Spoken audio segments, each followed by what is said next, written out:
The two martial brothers Wu Di and Wu Xing have already arrived in the Green Lotus mountain range. Using their art of flying sword, they have brought along 2 old men apiece. These 4 old men who have come here with them are no ordinary people. They are all peak Xiantian experts and are the hidden super experts of the Xiang clan. For the moment, Wu Di, Wu Xing and the other 4 people are staying on a mountain peak of the Green Lotus mountain range. Seniors, according to our intelligence, Qin should have already arrived in the Green Lotus mountain range for several days.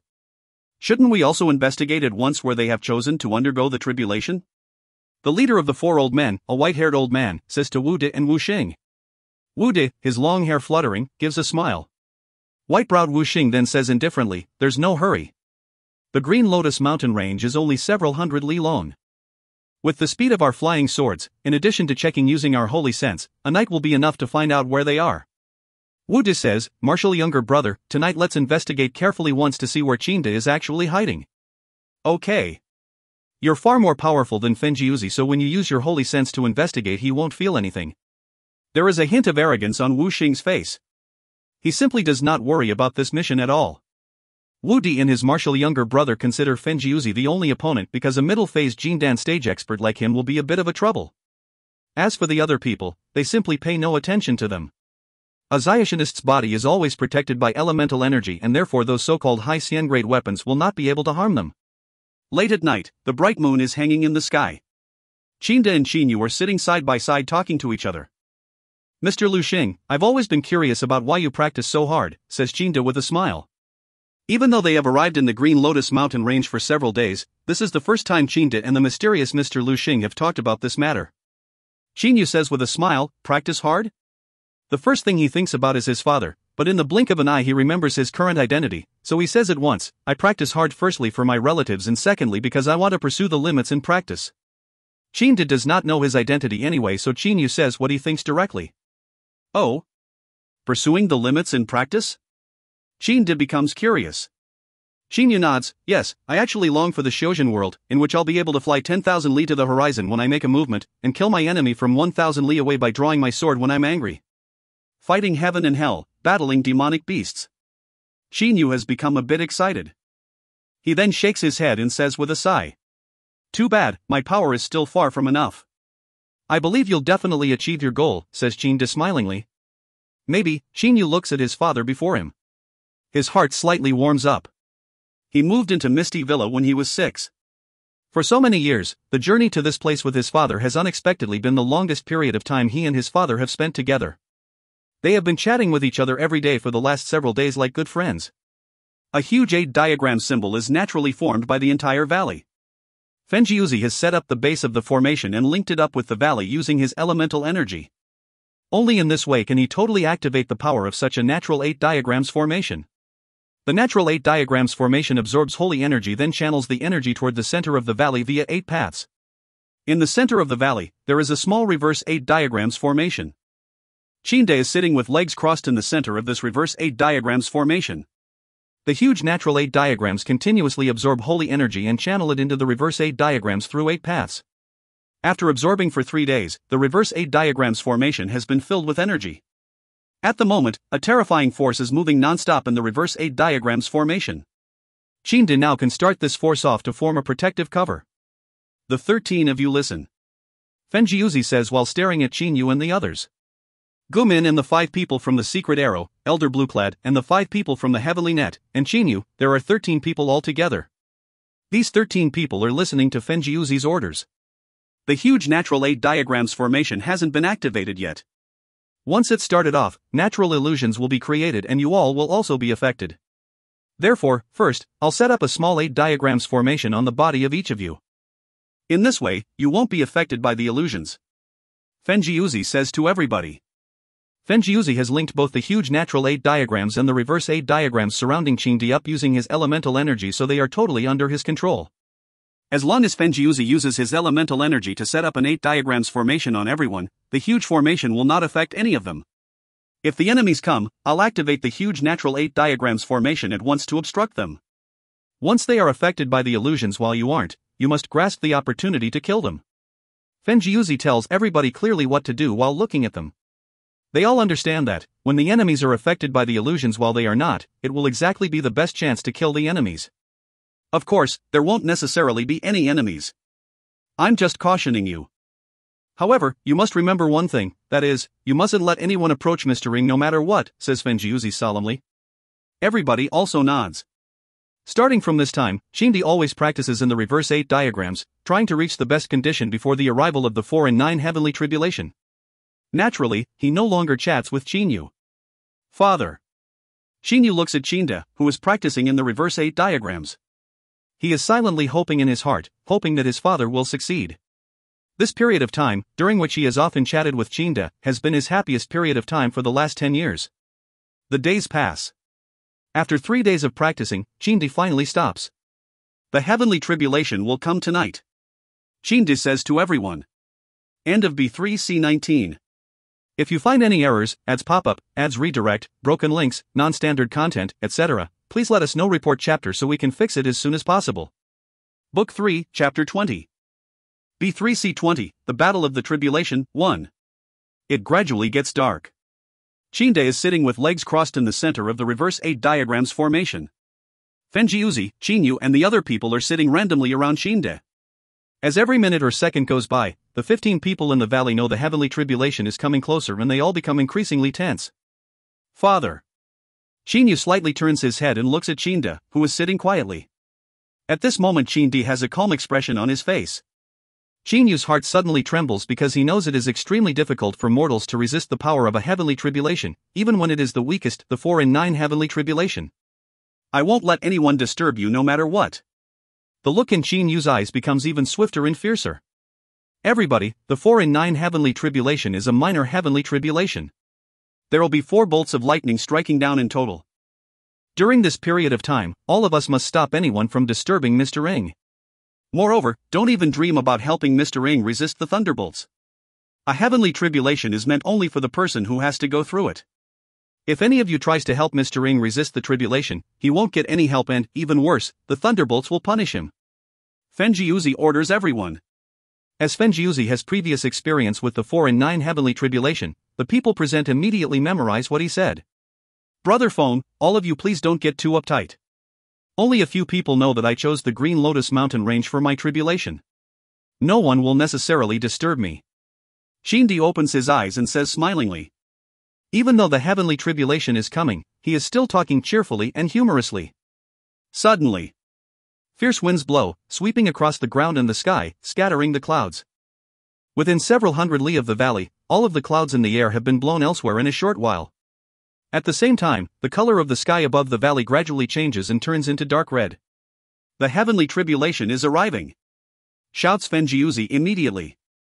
Everyone becomes nervous at once. Shinyu even feels as if his heart is about to jump out of his chest. The dark red sky seems to be gathering over everyone's head, which puts them under great pressure. It then starts to rotate, rotating non-stop like a maelstrom in the ocean. Various purple thunderbolts appear in the dark red sky, as if created out of thin air. They then get absorbed by that huge maelstrom. The maelstrom spins faster and faster. The holy energy within several hundred li of it has become totally chaotic. Various huge serpentine electrical sparks are zigzagging in the maelstrom. After some time, the maelstrom gradually slows down. It eventually stops rotating and turns into a purple tribulation cloud. The dark red sky, the purple tribulation cloud, and the serpentine electrical sparks in the cloud. Everyone in the valley looks into the sky, including Shinyu.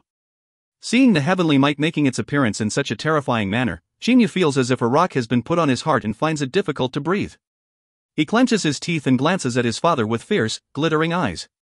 Father, you must succeed. Shinyu is hoping in his heart. Boom! Suddenly there is a great crash of thunder. A purple thunderbolt which looks like a sinuous dragon strikes down at Shinda in the center of the valley. Everyone present knows that the 4 and 9 heavenly tribulation has 4 thunderbolts in total and each is more formidable than the previous. When even the first thunderbolt is already so imposing, it can be imagined how terrifying the heavenly tribulation is. Up, dot. Shinda stands up in the center of the reverse 8 diagrams formation and starts it off. Various beams of light begins to move around the edge of the reverse 8 diagrams formation non-stop, then turn into a cover of energy on its edge, protecting Shinda's entire body thoroughly. Even though the energy cover uses the holy energy of the natural huge 8 diagrams formation, only after the reverse 8 diagrams formation absorbed holy energy for 3 whole days and became filled could it be formed. The power of the energy cover, therefore, is indeed strong. Boom!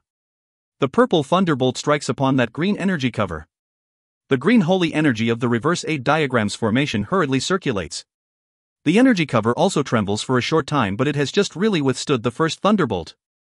Seeing this scene, Shinyu secretly feels relieved.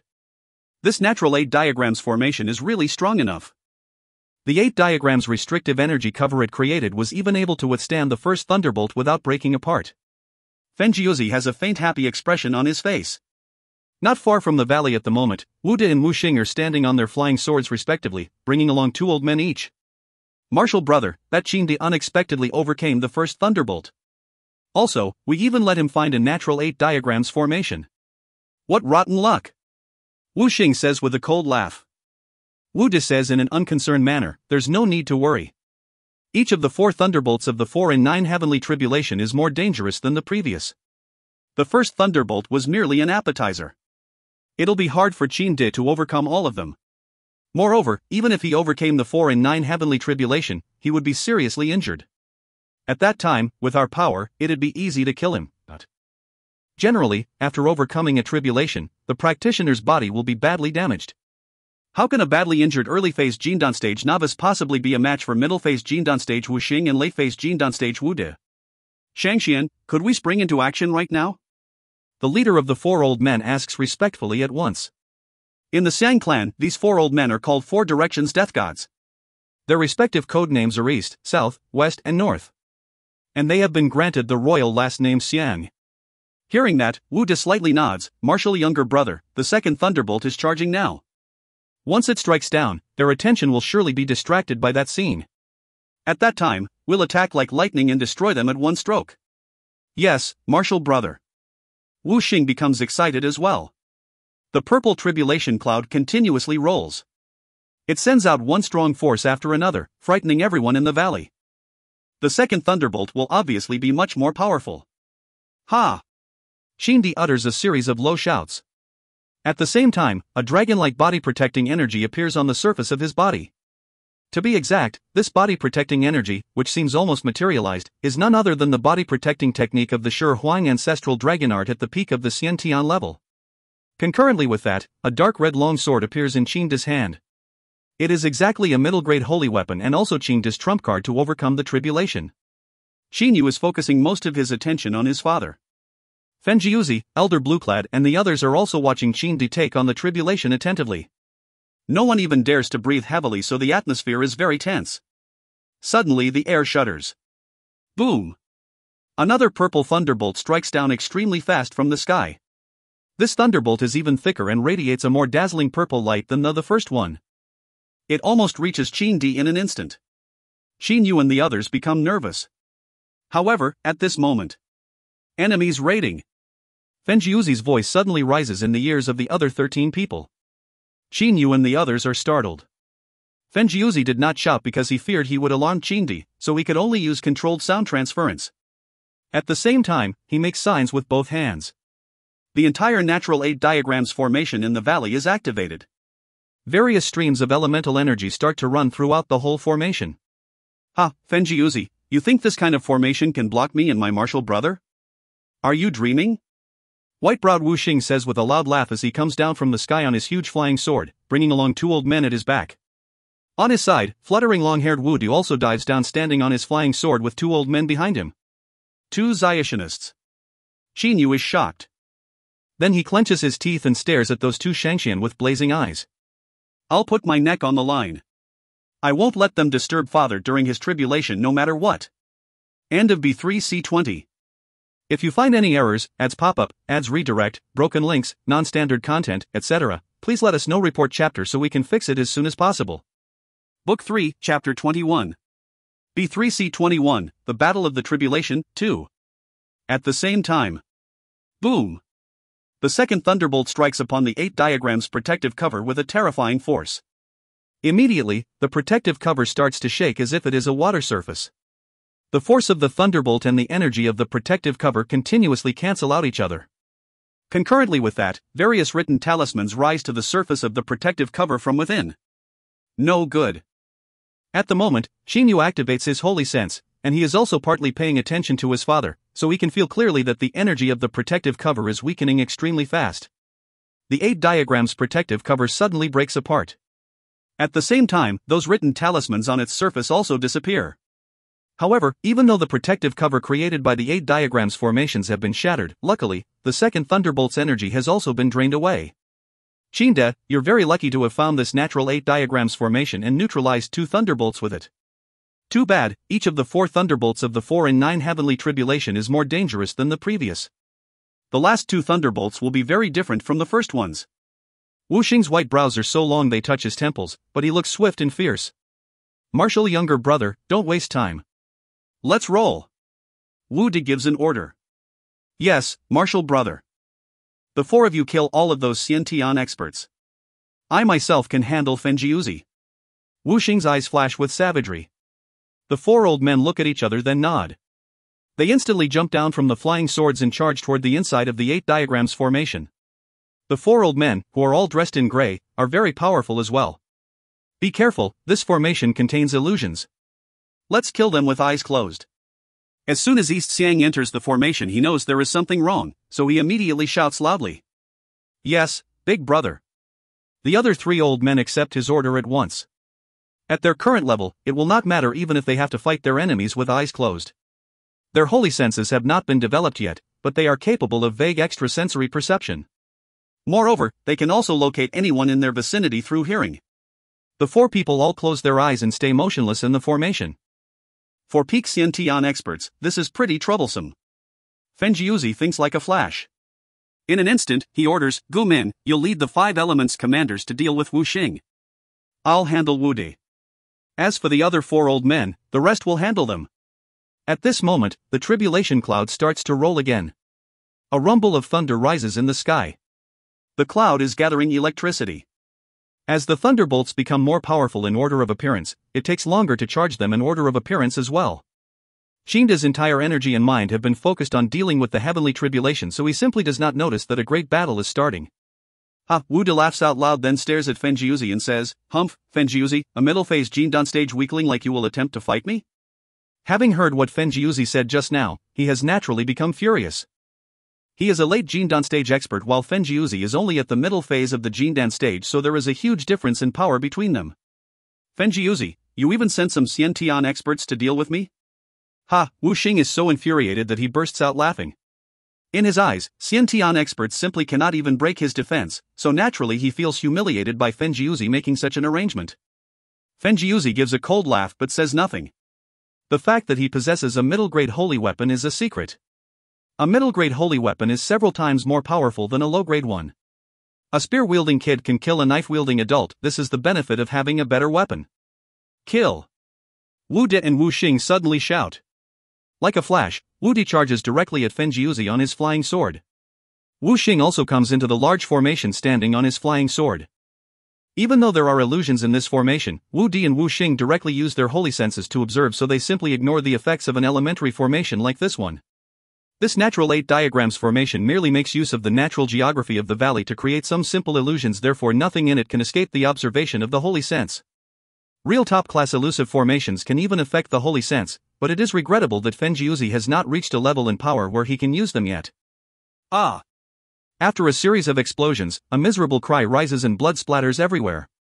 A man falls on the ground with a loud sound and dies on the spot. All the other people are stupefied. Even Wu Di and the other Zayashinists also pay some attention to that at once. West Xiang, the 3rd old man of the 4 directions death god sent by the Xiang clan, has unexpectedly been killed by someone right after he came forward. 3rd younger brother, 3rd younger brother. East Xiang and the other 2 old men instantly become furious.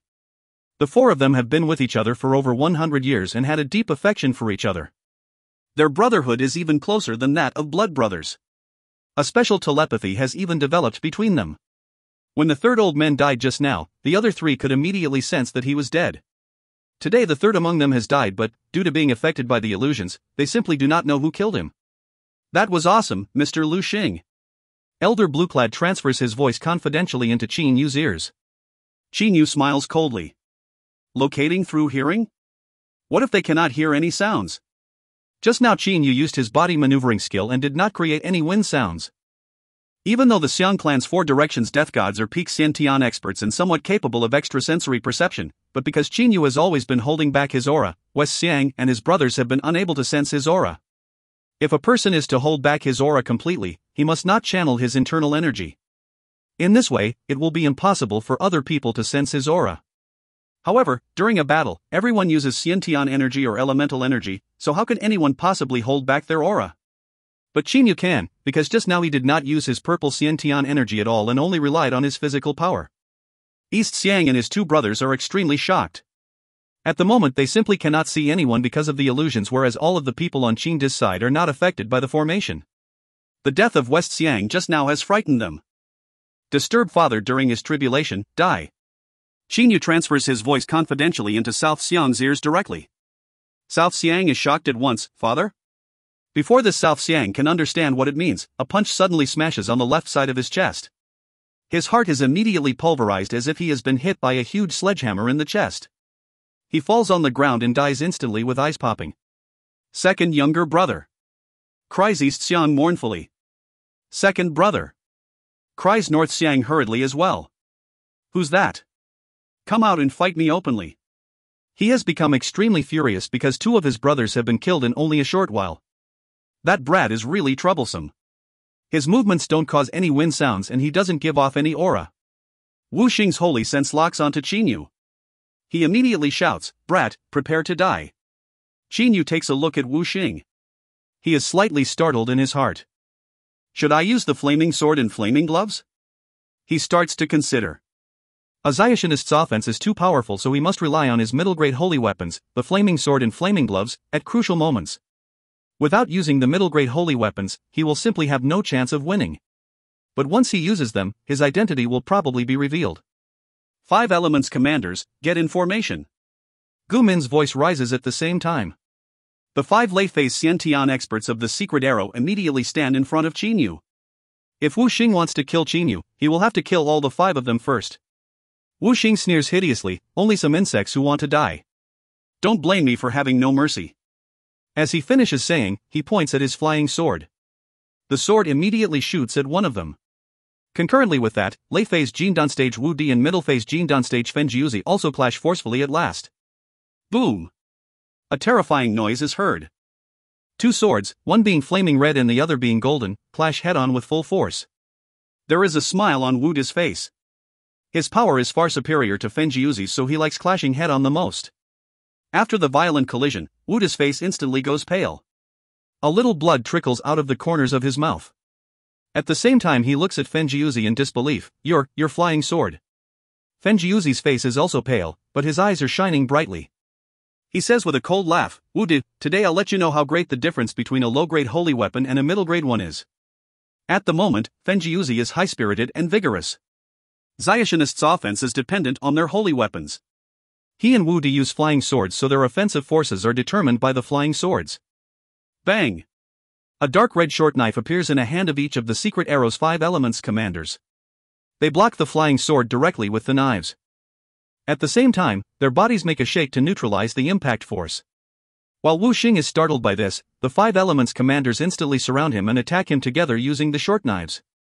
Seeing the 5 middle-grade holy weapons coming at him together, Wu Xing is shocked. Middle-grade holy weapons. My goodness! There are so many middle-grade holy weapons. He simply does not dare to block them with his body-protecting elemental energy because the offensive force of middle-grade holy weapons is simply not something that body-protecting elemental energy can withstand. Moreover, he only has 1 flying sword, so he can only kill 1 opponent in an instant at most, whereas there are 5 of them. Whiz! Wu Xing steps on his flying sword, then flies into the sky immediately. He can only exploit the 5 elements commander's incapability of flight. Wu Xing's and Wu Di's eyes are blazing. These are middle-grade holy weapons, no less. Even in the overseas immortal islands, with their current power levels, they will not be able to obtain such priceless treasures. Now, seeing so many middle-grade holy weapons, they have become excited. Martial younger brother. Martial brother. Wu Xing and Wu Di seem to use controlled sound transference to talk to each other at the same time. They both understand what the other is thinking. They must risk their lives. Even if they are seriously injured, they must obtain these middle-grade holy weapons. Wu Xing and Wu Di have been fooling around since the beginning, but now they have become ruthless. They even think it is worth getting badly injured to obtain the middle-grade holy weapons. Once these two Ziationists are determined to risk their lives, their offense will not be the same as it was just now. Bang! Wu Di makes a pointing movement with a finger. His flying sword becomes a huge sword and cuts the base of the formation into pieces in an instant. At the same time, the flying sword sends out several huge streams of sword air, wrecking the walls of the valley with a loud noise. Now the entire natural 8 diagrams formation has been destroyed, so the illusions have disappeared completely as well. The illusions have been destroyed. Let's avenge your brother's deaths. That black-clad brat is the killer. Wu Di shouts loudly. East Xiang and North Xiang open their eyes wide at once and cast a look at Qinyu. Boom! A dragon-like purple thunderbolt shoots down from the 9th level of the sky, sending a repressing force through the air to everyone. It strikes down directly at Qin in the center of the valley. This is the 3rd thunderbolt and, even worse, now Qin is not protected by the protective cover anymore and has to rely on himself. Father! Qinyu focuses part of his attention on Qin. Die! With completely red eyes, East Xiang and North Xiang unleash their entire internal energy and explosively attack Qinyu with their most powerful strikes. End of B3C21. If you find any errors, ads pop up, ads redirect, broken links, non-standard content, etc., please let us know. Report chapter so we can fix it as soon as possible. Book 3, Chapter 22. B3C22, The Battle of the Tribulation, 3. Seeing two enemies coming at him, Qinyu slightly narrows his eyes, which then glitter with coldness. Suddenly, he slightly raises the corners of his mouth and, simultaneously, like the wind, he runs directly to another place extremely fast. Who would have thought that at this moment Qinyu would flee from the battle and, moreover, he would run extremely fast toward the end of the valley? East Xiang and North Xiang become infuriated at once. Don't run! Two brothers of theirs have been killed, so East Xiang and North Xiang hate Qinyu's guts. Uttering two furious shouts, the two of them chase after Qinyu. Father, you must succeed. The reason Qinyu is fleeing from the battle is that at the moment he simply cannot fight with his entire concentration. Because the 3rd thunderbolt has struck down, he is moving extremely fast while paying close attention to Qin using his holy sense. A dragon-shaped mass of energy is revolving around the outside of Qin body. His hand is holding a middle-grade holy class dark red long sword. A middle-grade holy weapon is extremely powerful. In the past, Fenjiuzi was able to overcome his 4 and 9 heavenly tribulation using just a low-grade holy weapon. Of course, at that time he achieved this with the help of his school of Xiuzhen. Qin raises his head and looks at the purple thunderbolt. The dark red long sword in his hand radiates various dazzling rays of light. Boom! The thunderbolt strikes down at his head. Ha! Qin lifts the dark red long sword to resist it. At the same time, he channels one Xiantian energy stream after another into the dark red long sword. The purple thunderbolt strikes upon the long sword. The dark red longsword trembles continuously, but, because a middle-grade holy weapon is extremely hard, not even the 4 and 9 heavenly tribulation's 3rd thunderbolt can break it. In just a short while, the purple thunderbolt disappears, leaving only several serpentine electrical sparks running along the dark red longsword. Qin's face has turned slightly pale. With this middle-grade holy weapon, it's really much easier to go through the 4 and 9 heavenly tribulation. At this moment, Qin starts to feel very confident. He is totally certain that he will also withstand the last thunderbolt. The energy inside Qin's body then surges forth and the energy on his sword unexpectedly becomes even more dazzlingly incandescent. Qinyu's tense heart feels relieved. His father has finally overcome the 3rd thunderbolt safely. Bastard, don't run if you've got skills. East Xiang and North Xiang feel as if their ice corners are about to crack.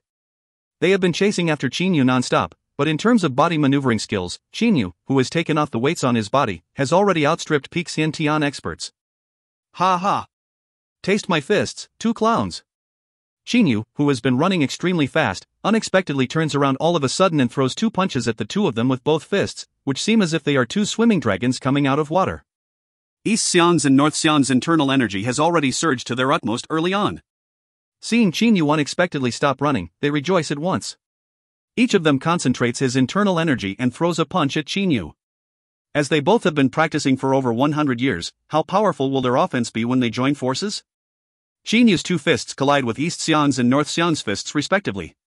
Bang, dot. The violent collisions even create a faint, visible shockwave in the air. Qinyu's body immediately flies up. At the same time, his whole body's muscles vibrate for a short while. Thanks to his great control of the body alone, Qinyu can already neutralize more than half of East Xiang and North Xiang's fierce offensive force. Given Qin Yu's body, the remainder of the force simply can do nothing to him. East Xiang and North Xiang exchange a look. Their eyes are filled with a bloodthirsty excitement. They can feel that the enemy before them is powerful. However, judging from the exchange of blows just now, they know the enemy can only deal with one of them at a time, and once they join forces, he will not be a match for them. Kill! East Xiang and North Xiang charge at Qin Yu like lightning with immense savagery. Qin Yu, however, gives a cold laugh. Having practiced the third trans-heaven diagram, not only does he possess the purple Xiantian energy now, the purple Xiantian energy has also transformed his body once again. His body's defense has already reached a level where he is unafraid of black iron weapons in general. During the exchange of blows just now, he only used his physical power. Qin Yu's body makes a swaying movement and bypasses the two of them easily like a clear wind. Grand Elder, all of you handle that Zionist. I can deal with these two geezers myself. His voice resounds through the entire valley.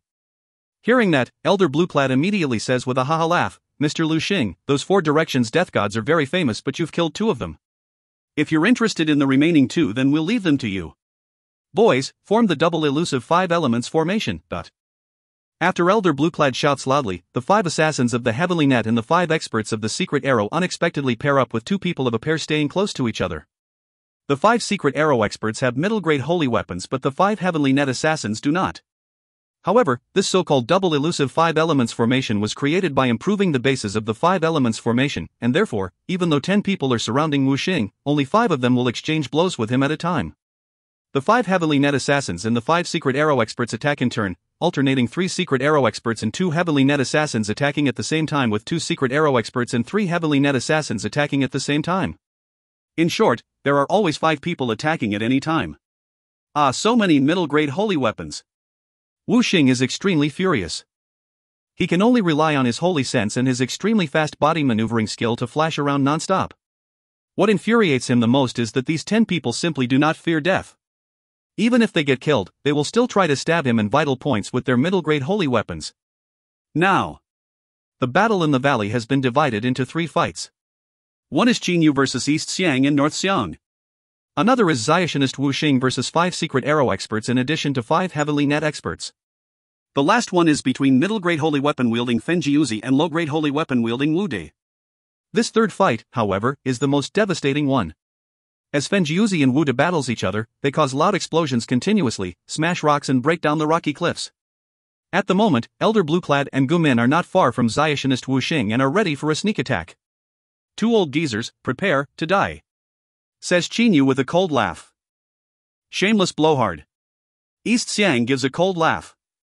He and North Xiang charge at Qin Yu side by side like 2 beams of light. Suddenly someone shouts loudly, Mr. Lu Xing, I'm helping you now. Gumin rushes directly towards North Xiang like lightning. To avoid getting attacked from behind, East Xiang and North Xiang instantly split up. Holding his weapon in his hand, North Xiang faces Gumin off directly while East Xiang continues to come at Qin Yu. Qin Yu slightly frowns. Is Gumin not being too meddlesome? However, he has come to help, so Qin Yu cannot say anything. Qin Yu reaches out his hand, forms a claw and channels his purple Xiantian energy. All of a sudden, Qin Yu's right hand, which has become lustrous and transparent like jade, tears through the air, grabbing at East Xiang. Seeing Qin Yu's jade-like right hand, East Xiang immediately knows that he is in trouble. This brat was hiding his power just now. East Xiang's eyes pop out of his head. But it is already too late. Like a flash, Qin Yu's right hand comes close to East Xiang's front in an instant. It follows a changing indeterminate path of movement but causes no wind sounds. Clack! A series of noises of bones shattering is heard. Qin Yu's right hand, whose path of movement is changing and indeterminate, has unexpectedly gone around East Xiang's right hand and directly grabbed his right wrist to pieces. East Xiang only sees a purple illusion before he feels an acute pain in his wrist. At the same time, his consciousness gradually vanishes away.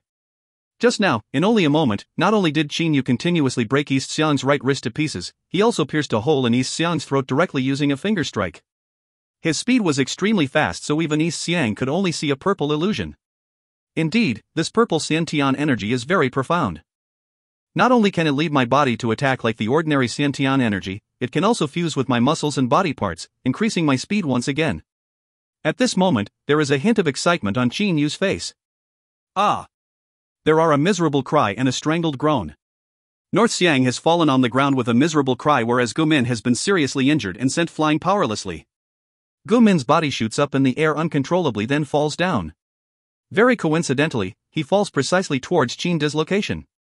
However, at this moment Qin De is preparing to take on the last thunderbolt. The tribulation cloud is rolling violently, looking shockingly powerful and causing an area of astonishingly high pressure under it. Obviously the fourth thunderbolt will strike down soon. Manager Gu. Seeing that Gu Min has been seriously injured, Qin De cannot help getting concerned. He reaches out his hands to pull Gu Min's fallen body up. Your Highness, I'm alright. Gu Min says to Qin De with a shake of the head. At the moment, his face is very pale and his breathing is weak. Suddenly. Bang! Qin De's face suddenly turns very pale. He spits out a mouthful of blood as if it is worthless water. The other people are all shocked by this scene. It turns out Gu Min has hit Qin De in the stomach with a heavy palm strike. Ha ha! Qin De, how are you going to escape death this time? Gu Min's body gets away like a flash. His face is full of excitement. At the same moment, North Xiang, who fell on the ground with a miserable cry earlier, also stands up. Now he is extremely excited as well. Ha, after 100 years of infiltration, today you've really done a great work. North Xiang says with a loud ha-ha laugh. Seeing this scene, Xin Yu becomes utterly nervous. Father. He wants to shout out but cannot, so he has no choice but to worry about his father in his heart. At the same time he looks at Gu Min and North Xiang. His eyes are filled with killing intent. Gu Min, you dirty dog! Elder Blueclad also yells furiously.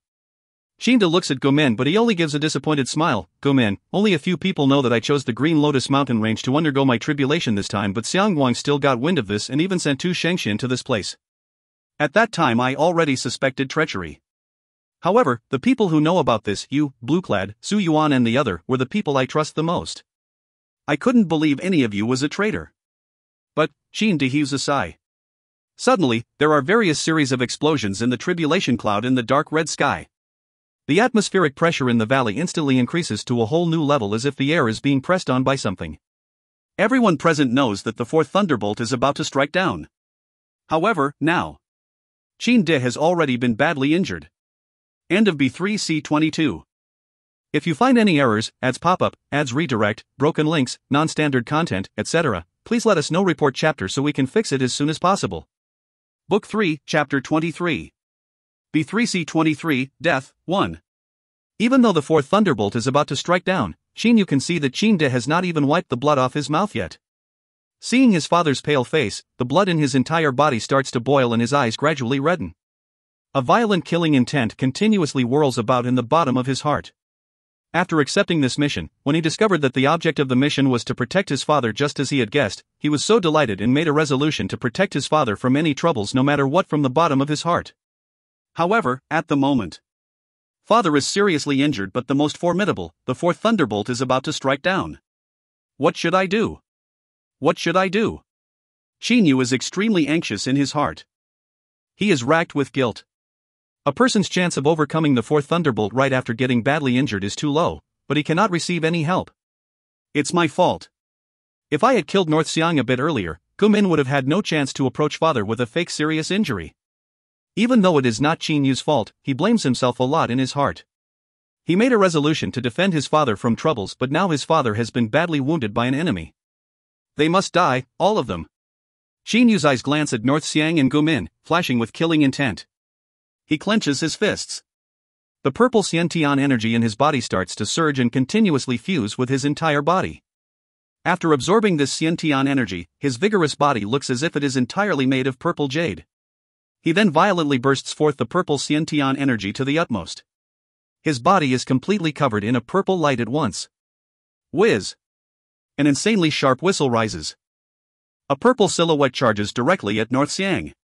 Even though North Xiang only sees a purple silhouette, upon feeling its aura, he finds out that this purple silhouette is none other than Qin Yu, the killer of his three brothers. There is, however, madness in North Xiang's eyes. He thinks the mission has been accomplished and does not believe a badly injured Qin De will be able to survive the fourth thunderbolt. His three brothers have died, so even if he escapes alive he will have to live in agony. Let's die together. Seeing Qin Yu coming at him, North Xiang utters a wild roar and utilizes the Xiantian energy in his body according to the last, suicide special skill of the Conqueror's heaven opposing art. In an instant, his raging Xiantian energy completely explodes. The entire energy inside peak Xiantian expert North Xiang explodes instantly like a bomb, but Qin Yu still collides with North Xiang's body fiercely like a meteor. As easy as smashing dry weeds and smashing rotten wood, die. Qin Yu clenches his teeth. He simply does not use a punch or kick. Rather, he unleashes his power to the utmost. The purple Xiantian energy fuses with his body, then forms a body-protecting layer of energy around him. Right afterwards, he smashes himself into North Xiang at his fastest speed like a meteor. He wants to smash into North Xiang to the death. Boom! The moment North Xiang collides with Qin Yu, his entire body explodes. His flesh and bone fragments scatter all over the place. His blood even splatters all over the sky. However, Qin Yu's entire body instantly passes through North Xiang's body like a purple meteor. The other people freeze with stupefaction. Killing can also be done via collision like this? Everyone looks at the purple silhouette of Qin Yu. In their eyes, this mysterious assassin Lu Xing's offense is a bit too terrifying. Moreover, he was able to kill a peak Xiantian expert with only a collision of their bodies. Self-explode, too bad, my body's strength is no longer something any of you can imagine.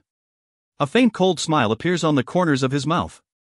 To be fair, North Xiang's self-explosion in the end was really powerful.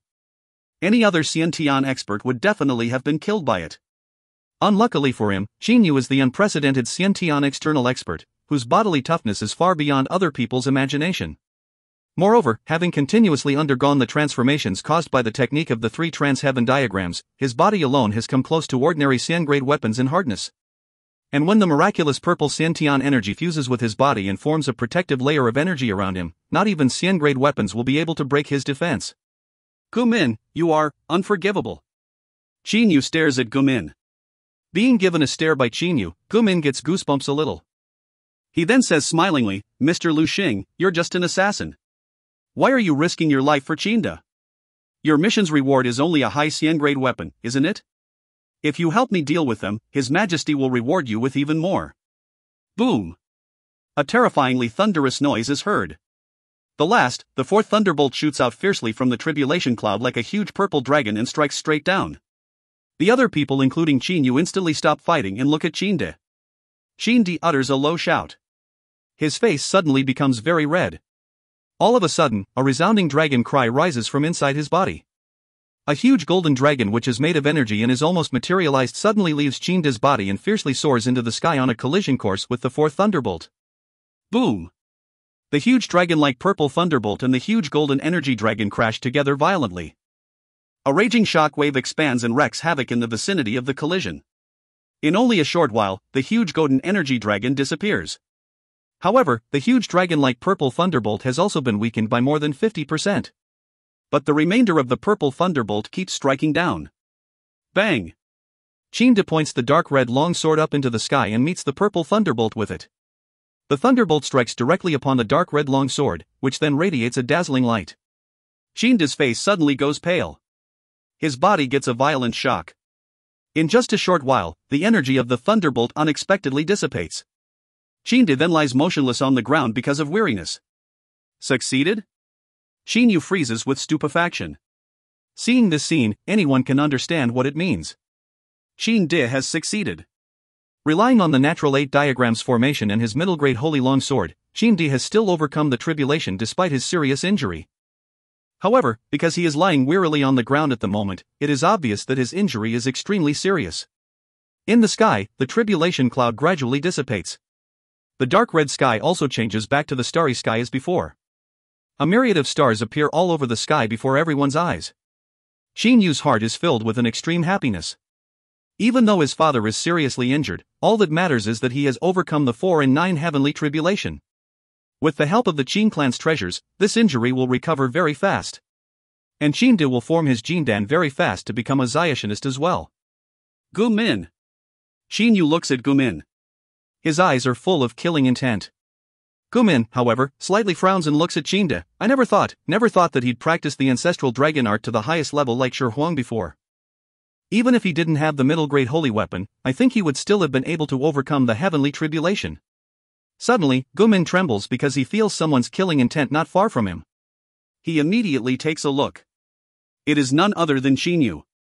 Thinking about how Qin Yu killed the Four Directions death gods just now, Gu Min of course knows that he himself is not a match for him. He resents secretly, if I had a middle-grade holy weapon, how could I possibly fear this assassin Lu Xing? When Qin Di used in-rock flaming iron to forge middle-grade holy weapons at that time, because the material was limited, he forged a battle knife for Lian Yan and a long sword for himself. The remainder was used to forge 5 short knives, which were given to 5 secret arrow subordinates to organize a battle formation. Not even I, Blueclad and the others have middle-grade holy weapons. There was only that much in-rock flaming iron originally. At first, Fenjiuzi used 1/5 to forge a short sword and a pair of gloves for Qin Yu and a flying sword for himself. Qin Di's own long sword and Lian Yan's battle knife each used another 1/5. The 5 short knives used the last 2/5. Blueclad, Gu Min and the other people were not allocated any middle-grade holy weapons. Even though Lian Yan later died, the middle-grade holy weapon he left behind was eventually given to Qin Feng by Qin Di. Ha ha! I'm such a fool, I'm such a fool. Qin Di, prepare to die. But I have to thank you for giving me middle-grade holy weapons. Wu Xing, who was being jointly attacked by 5 secret arrow experts and 5 heavenly net experts, suddenly turns his face skyward and laughs out loud like crazy. He seems to have come up with a way to deal with these 10 audacious experts. End of B3C23. If you find any errors, ads pop up, ads redirect, broken links, non-standard content, etc., please let us know. Report chapter so we can fix it as soon as possible. Book 3, Chapter 24. B3C24, Death, 2. Wu Xing, who is under joint attack from 5 heavenly net experts and 5 secret arrow experts, suddenly becomes extremely arrogant and wild. 10 insects, die. His eyes suddenly flash with coldness. Various streams of elemental energy as thick as an arm shoot out directly from his body and drift away in all directions like 10 wandering green dragons. Moreover, they simply do not attack the 10 people who are surrounding him, astounding them greatly. The 10 streams of elemental energy spread out within 10 plus m of Wu Xing. The 10 experts are all in this area. Suddenly Wu Xing's expression becomes ferocious. He shouts madly, explode! Explode! Explode! Boom! Boom! Boom! Boom! Boom! Along with Wu Xing's loud shouts, a series of explosions resounds continuously. Those streams of elemental energy have completely exploded. Even though the 10 late-phase Xiantian experts are powerful, they cannot withstand such intense explosions of those elemental energy streams. Miserable cries rise, severed limbs scatter, and blood splatters into the air. In an instant, the 10 experts who were troubling Wu Xing just now have been killed just like that. Detonation of elemental energy. Wu Xing has never used this method of attack because even though the explosion of elemental energy is rather powerful, its level of damage is basically insufficient to break the elemental energy-based defense of a Zionist. Zionists do not use this weak kind of attack. They all use flying swords and will concentrate their elemental energy in the swords to send forth their most powerful attacks through the formations on the swords. Just now, when Wu Xing saw North Xiang's self-explosion, he had a sudden flash of inspiration, and then he also caused explosions using the elemental energy in his body. Elemental energy is superior to Xiantian energy by a whole level, so the explosions caused by Wu Xing are absolutely much more destructive than North Xiang's self-explosion. Even though these explosions would not be a threat to Zionists, they were enough for him to handle Xiantian experts. Indeed, the 10 experts have been blown up to pieces, leaving not even one unimpaired body. The 5 middle-grade holy weapons, however, appear on the ground. 3 beams of light suddenly shoot toward them. One is Qin Yu, another is Elder Blueclad, and the other is Fenjiuzi. They all want to snatch these 5 middle-grade holy short knives. Marshal younger brother, quick! Wu Di transfers his voice confidentially into Wu Xing's ears. A flying sword then shoots at Fenjiuzi extremely fast. Fenjiuzi blocks it with his flying sword. The 2 top experts tangle with each other again, causing series after series of violent collisions. Scram! Wu Xing shouts loudly and waves his sleeves non-stop. The 5 middle-grade holy weapons are sucked into his hands directly by his telekinesis, then they are taken in by his storage bracelet. The 2 beams of light that are charging at the knives, however, are repulsed by his surging elemental energy. Qin Yu's body shakes continuously to neutralize that powerful force. By contrast, Elder Blueclad's body flies backward. Blood trickles out of the corners of his mouth. Mortals like you also want to snatch middle-grade holy weapons? Only in your dreams. Wu Xing looks at Qin Yu and Elder Blueclad disdainfully. Zionists have surpassed ordinary mortals in many aspects, so they generally view mortals with a sense of superiority and naturally look down on mortals. Good, Marshal younger brother, you did well. Middle-grade holy weapons. Wu De laughs out loud. At the same time, he fights Fenjiuzi with even more excitement. Fenjiuzi, now only by relying on your middle-grade holy weapon to harass my low-grade one can you fight me evenly. Wait until I've familiarized myself with a middle-grade holy weapon. How are you going to fight me? Boom! Boom! Boom! Rocks are shattered. Rocky cliffs collapse. Explosions are heard non-stop. Wude says to and fights Fenjiuzi at the same time. By contrast, Fenjiuzi has a cold expression and remains silent. The seizure of 5 middle-grade holy weapons by the enemies is really a huge loss for his side. The two are fighting so fiercely that even the sky and the ground are obscured. Senior, I'm a man of the Xian clan. I hope you'll kill 3 people: Qingde, Lu Xing and Elder Blueclad. Gumin bows and says. Wu Xing says with a loud haha laugh, alright, today I'm in a good mood. Initially, I only promised Xiangguang that I'd kill Qingde, but now I'll slaughter the other 2 insects as well. At the moment Wu Xing is extremely relaxed and joyful because he has obtained middle-grade holy weapons and, moreover, the only tough adversary on Qingde's side, Zayashinist Fenjiuzi, has already been pinned down. Wu Xing is not worried at all. Now he can kill whoever he wants. Let's take out a short knife first. I'll concentrate on familiarizing myself with it when I return. Now Wu Xing is extremely relaxed. In his eyes, the lives of Qingde and the others are in the palm of his hand, so killing them immediately is not the most urgent thing. Instead, the most important thing to him is the middle-grade holy weapons he just obtained. Wu Xing takes out a middle-grade holy short knife and instantly personalizes it by blood. From now on the knife is his. Generally, if a Zayashinist is to have real control of a holy weapon, not only will he have to personalize it by blood, he will also have to use his internal flame to familiarize himself with it. Only when both of these steps are done can he totally control the holy weapon. However, at the moment Wu Xing has no time to waste. It is nighttime now in the valley and cold gusts of wind are blowing. Die! Gumin suddenly hears a voice in his ears. He instantly becomes terrified. However, at that moment, his entire head feels a shock bang. Gumin's head explodes like a watermelon. A silhouette then appears. Qin Yu coldly looks at Gumin's body. Just now, Wu Xing was personalizing a knife. Now, seeing this scene he cannot help getting furious. Bastard brat, you even took advantage of the time when I was personalizing the weapon by blood to kill this geezer. At the moment, Wu Xing is both ashamed and infuriated because, in any case, this Gumin was a man on his side. Qin Yu, however, talks to himself in his mind, be cool, Qin Yu, you must be cool. On the battlefield at the moment, Fenjiuzi is being pinned down completely by Wu Di. Therefore, it is really too hard for him and Elder Blueclad to kill Wu Xing. Having obtained 5 middle-grade holy weapons, now Wu Xing has become even more powerful than he was just now. As for Qingde, he just withstood 4 thunderbolts and is very seriously injured. He is sitting with legs crossed and eyes closed. There's only one chance. Qin Yu's eyes flash with coldness. His only choice is to use his middle-grade holy weapons, the flaming sword and flaming gloves. The offensive forces of the middle-grade holy weapons will be enough to penetrate this Zayashinist's defense, but he will have only one chance because once Wu Xing discovers that Qin Yu has middle-grade holy weapons, he will never let Qin Yu approach him. This is also the reason why Qin Yu has not used the flaming sword and flaming gloves yet. Just now, without using any middle-grade holy weapons, his power was still sufficient to kill those several enemies. His only trump card. Haha, all of you die for me. Wu Xing suddenly laughs out loud. Qin Yu only sees a dark red beam of light shoot out. The radiance on Elder Blueclad's body then begins to dim. In an instant, Elder Blueclad falls on the ground with a loud thud. He is already dead. When coming under attack from a Zayashinist, he, who did not have a holy weapon, was simply powerless to put up any resistance. I haven't familiarized myself with this weapon, but its speed alone is already a bit faster than my old flying sword. Once I've done familiarization, its power will, Wu Xing wishes in his mind, and the flying knife which was just shot out flies back into his hand again immediately.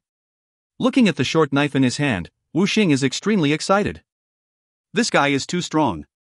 One hit, I'll have only one chance. I can only use the flaming sword and flaming gloves when I'm close to him. Qin Yu clenches his teeth. Despite Elder Blueclad's death, he does not act on impulse. He must grab his only opportunity. Once he fails, he will be done for and his father will die as well. No failure is allowed. East vanquishing Prince Qingde, your influence in the world is extremely great.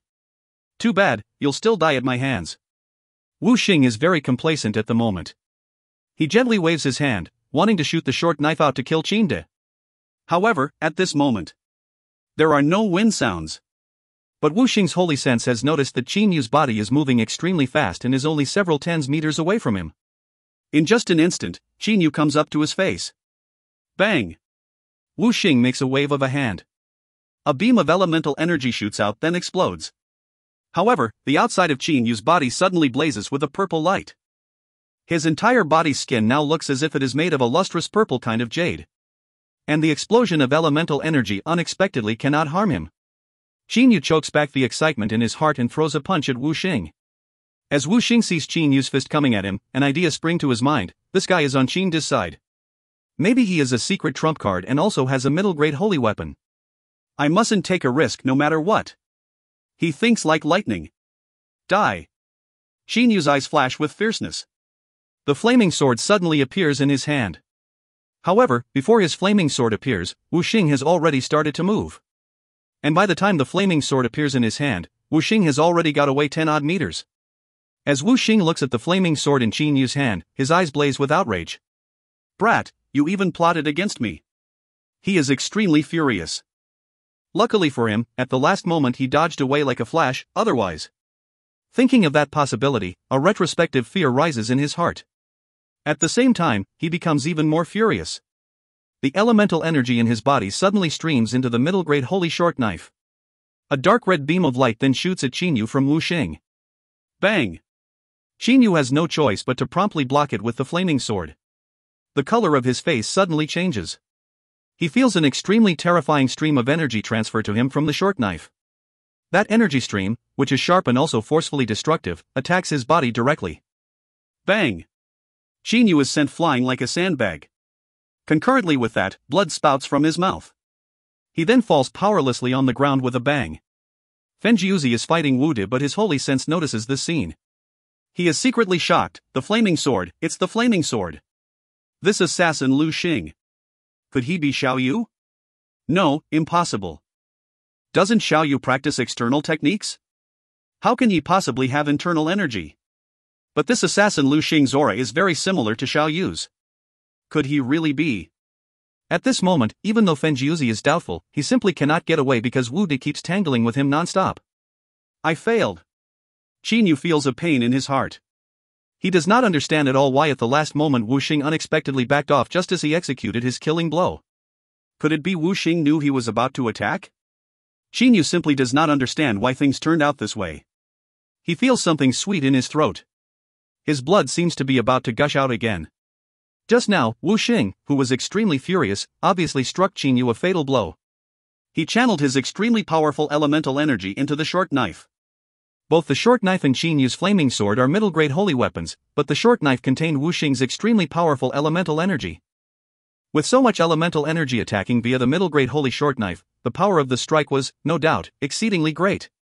Even though they both used weapons of the same caliber, the difference in power between them was too big. One clear stream after another comes out from the meteoric tear and starts to spread out through Qin Yu's body. His injury is recovering at a terrifyingly fast speed. It is regrettable that Wu Xing already knew that he has a middle-grade holy weapon. Could it be heaven wants to end my life and father's? Qin Yu, who is lying prone on the ground, takes a look at Qin De in the distance. Qin De is still sitting calmly with legs crossed and eyes closed. He simply did not see what happened just now. In fact, the current Qin De has no spare energy to pay attention to anything outside because a world-shaking transformation is taking place inside his body. Having overcome the heavenly tribulation, even though he is extremely seriously injured, his entire body's Xiantian energy has been undergoing a special transformation. A grain of sand is a world, and therefore when Qin De looks inside he finds his Dantian similar to a boundless space. At the moment, various water streams are flowing in the boundless space of the Dantian. These water streams flow continuously for some time, then start to merge into a sphere. In the past, after Shi Huang overcame his heavenly tribulation, he succeeded in forming a Jindan. And Qin De also knows his method of forming a Jindan. Qin De immediately starts to execute that secret technique. The relatively large water sphere formed by those water streams suddenly decreases in volume by 50%, then it becomes a bit larger again. It shrinks then slightly enlarges. Alternating between shrinking and enlarging like this, the water sphere continuously becomes smaller, and its color also continuously changes, slowly turning golden. After this transformation process has happened 81 times, a light golden sphere about the size of a pigeon egg appears. It is none other than a Jindan. There are also various streams of energy moving around the Jindan. I've finally succeeded. Qinda's heart relaxes with relief. Various streams of elemental energy flow out from the energy surrounding the Jindan at once and start to spread out through his entire body. Even though he has successfully formed the Jindan, his internal organs were injured extremely badly just now. And it is very hard even for elemental energy to heal bodily injuries. Only now does Qinda slowly open his eyes. As soon as his eyes are opened, he sees a shocking scene, a dark red beam of light. Bang, dot. In a merely conditional reaction, Qinda channels his elemental energy and directly controls his longsword to fiercely block this dark red beam of light. At the same time, he makes a movement with his body and gets away a long distance. You've even formed the Jindan. That was very quick. Too bad, you just formed the Jindan, so your power is still very weak. Plus your body is seriously injured. Alas, perhaps you'll be the most short-lived Ziotionist, who was killed right after becoming a Ziotionist. Wu Xing flies into the air. He is standing on his flying sword with a face full of arrogance. Phew. Qin Yu heaves a sigh. Just now, seeing Wu Xing trying to kill his father, Qin Yu was very worried, but unfortunately, firstly, he was seriously injured, and secondly, his speed was much slower than the flying speed of that short knife. Luckily for him, at the last moment Qinda succeeded in forming the Jindan. Qinda is now at the early phase of the Jindan stage, but his body is seriously injured. He uses a middle-grade holy long sword. Wu Xing is currently at the middle phase of the Jindan stage with a body undamaged in any way. He uses a middle-grade holy short knife in addition to a low-grade holy flying sword. Wu Xing also has much better control of elemental energy than Qinda does. In this fight, the two of them are basically not on the same level. As soon as Qin Yu thinks about this, he becomes anxious. However, his power is even weaker than his father's. Want to kill me? Qinda gives a cold laugh. By now he has already seen the situation on the battlefield. Fenjiuzi is being pinned down by Wu De, that assassin Lu Xing is badly injured, and his other subordinates have all died, so he can only rely on himself. Humph, brat, you sure are smug for a newbie Ziotionist. I'll do you a favor by seeing you off. Wu Xing gives a cold laugh, then, without blabbering anymore, attacks extremely fast non-stop with his middle-grade holy short knife, making it look like a beam of light. Bang! Bang! Bang! Bang!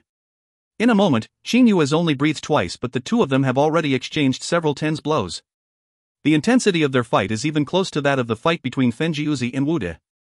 However, Qin Yu's face gradually changes color, since he sees clearly that blood is flowing out from the corners of his father's mouth. Every time they exchange a blow, Qinda's internal injury becomes even more serious. Ha ha! Wu Xing laughs out loud savagely and attacks with even fierceness. He can totally notice that the injury in Qinda's body is very serious. It is very hard to recover from a serious bodily injury. As they keep fighting fiercely this way, blood flows out of Qinda's mouth non-stop. Scram! Fenjiuzi has become very worried. He suddenly intensifies the strikes of his flying sword, wanting to get away to save Qinda. In your dreams. Wu De laughs out loud. He channels the elemental energy in his body into his flying sword like crazy. He keeps pinning Fenjiuzi down thanks to his profound elemental energy. Father! Seeing that Qinda's face has turned even paler and his injury has become even more serious, Qin Yu feels as if his heart is being bitten by 10,000 ants. He is so worried and distressed that he is short of breath. He is worried, so worried that his heart hurts and his head is even spinning. Qinda suddenly utters a loud shout. His face becomes very red. His long sword and Wu Xing's short knife crash into one another in the most violent collision since the beginning of the fight. Pooh! Qinda's blood spouts a long distance from his mouth. His body's injury has worsened again and he falls on the ground directly. Wu Xing's face, however, is only slightly pale. He withdraws the short knife. With his eyes full of disdain, he sneers, "Poor brat, it's a pity you've just entered the Shojin world." As he finishes saying, the short knife in his hand brightens again. Various streams of elemental energy are being channeled into it. Stop! Fenjiuzi also knows that the situation is not good. He shouts madly, but Wu De has gone mad too and keeps holding him down. Seeing his father fall on the ground due to his serious injury and seeing the light on the short knife becoming even more incandescent, Qin Yu's heart gets a violent shock. It seems in that moment all the memories of the last 10 years flash through his mind like lightning. Why has he been training hard for 10 years? To show his own value, to do his father proud, and to let his father know that he is as useful as his big and second brothers. Die! Wu Xing says softly. His hand slightly makes a movement. The short knife in his hand, which has been charged with the maximum amount of energy he is capable of, shoots directly at badly injured Qinda like a dark red beam of light. Wu Xing's eyelids slightly droop and a faint smile appears on the corners of his mouth. He is ready to watch Qinda die. When Wu Xing reached out his hand, Qinyu started to rush toward Qinda extremely fast. And when Wu Xing shot the short knife out, Qinyu was already moving at his fastest speed. The distance between Wu Xing and Wu Di is over 100 m. By contrast, Qinyu was on a side of Qinda and was only several tens meters away from him. Even though it was only several tens meters, because the short knife's speed is too fast, Qinyu simply cannot catch up with it. Seeing the short knife that is moving extremely fast, Qinyu has only one conviction: he must grab the short knife. Grab it! Qinyu suddenly screams hoarsely in his heart. He has reached his fastest speed, but it is still not fast enough. His heart hurts as if it is being bitten by countless ants. He is so worried that his head feels as if it is about to explode. By now, Qinyu's eyes have turned totally crimson. Suddenly, an ice-cold clear stream flows into his brain. His mind becomes clear in an instant. At this moment, to him, the entire world seems to fall silent and time seems to stop completely. The 36 pictures of each of the 3 trans-heaven diagrams suddenly appear in his mind. There are 108 pictures altogether from the first one to the last one. Qinyu instantly has a feeling of enlightenment. Boom! 36 silvery energy streams, 36 golden energy streams and 36 purple energy streams continuously appear around Qinyu's body. 108 energy streams in total intertwine with each other and form a perfectly and naturally shaped tricolor suit of armor. At the same time, that feeling of time stopping just now disappears and he sees the short knife flying extremely fast as before. I just lack a little speed. Based on his own speed, Qinyu instantly figures out how much speed he lacks in his mind. However, whiz! Qinyu, encircled by 108 energy streams, suddenly moves twice as fast like an arrow, leaving a bow, and appears before Qinda in an instant. He fiercely reaches out his hands. The flaming gloves naturally appear on his hands. Like eagle claws, Qinyu's hands make a grab at the short knife, which is moving like a beam of light. This time Wu Xing used a killing blow, so the short knife is carrying a terrifying amount of energy. Bang! Even though Qinyu intercepts the short knife using the flaming gloves on his hands, various energy streams still shoot out from the knife and hit Qinyu's body. That tricolor suit of armor looks very mighty, but in fact it is merely gaseous and basically has no defense. Several tens energy streams from the knife continuously hit Qinyu's body. Even though his body is very strong, his stomach is still penetrated. A horrifying hole appears in his stomach, from which blood streams out with gurgling noises. The heavy bleeding causes him to sway once. Flaming gloves! At this moment, Qinda, who is trying hard to stand up, sees the gloves on Qinyu's hands. He is immediately stupefied. How does this assassin Lu Xing have the flaming gloves? Isn't it Yuer who has them? Qinda thinks about how he and Fenjiuzi guessed at the identity of assassin Lu Xing that day. Could it be? Qinda's heart gets a shock.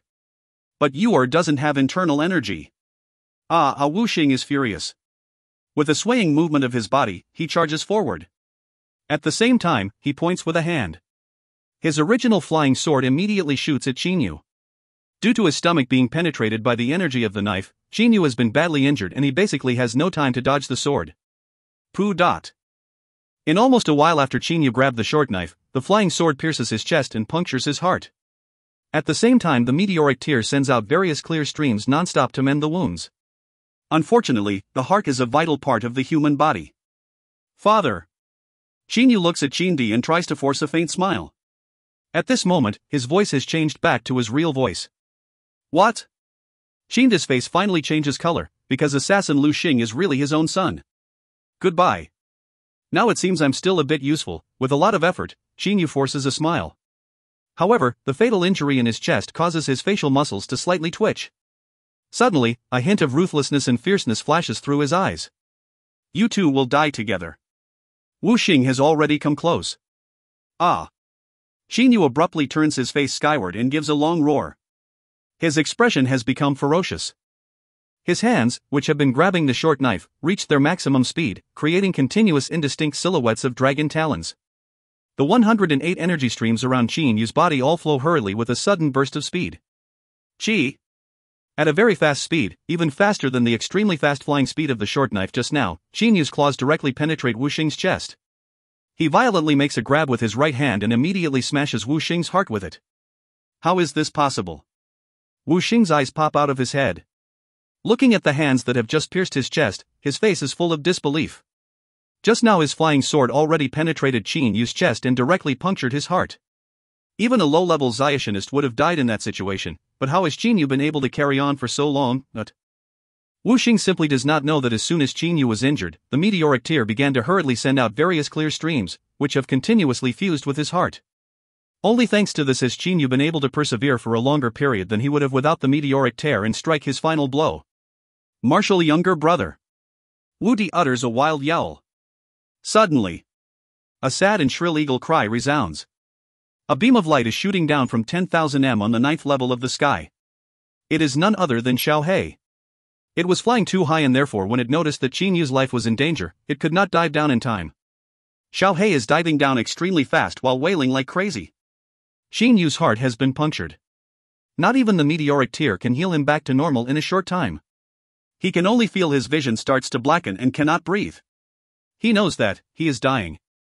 Qin Yu's eyes gradually become dimmer and dimmer. He is already near his end. At the same time, Qin Yu's body starts to change. It is switching back to his original appearance. At the moment, he can no longer maintain the appearance created by the appearance and bone-changing art. Seeing the change in Qin Yu's appearance, Qin De only feels that his heart hurts so much as if he is having a cardiac seizure. His tears simply stream down uncontrollably. Qin Yu is looking at Qin De. There is unexpectedly a faint smile on his face at the moment. The look in his eyes then becomes totally lifeless. You is dead. Qin De's entire body shakes once as if he has been struck by a bolt of lightning. But, you give me no chance, absolutely no chance. You only said it's pointless for me to get involved in this. Father, you don't even give me a chance. How can you be sure that I'm useless? How? Ha ha. I'm just a useless, the most useless person. No matter how hard I try, no matter how much progress I make in practice, I'll always be the most useless. This is laughable. What have I been training for? What have I been training for? What's the use of my training? What Qin Yu said in the past seems to rise in Qin De's ears again. His entire body starts to quiver. He remembers clearly the last words his son said to him, goodbye. Now it seems I'm still a bit useful. Ah. Qin De turns his face upwards and gives a long roar, sounding extremely sorrowful. At this moment, a dark red sky suddenly appears, as if a heavenly tribulation is starting. However, this time the dark red sky covers an even greater area.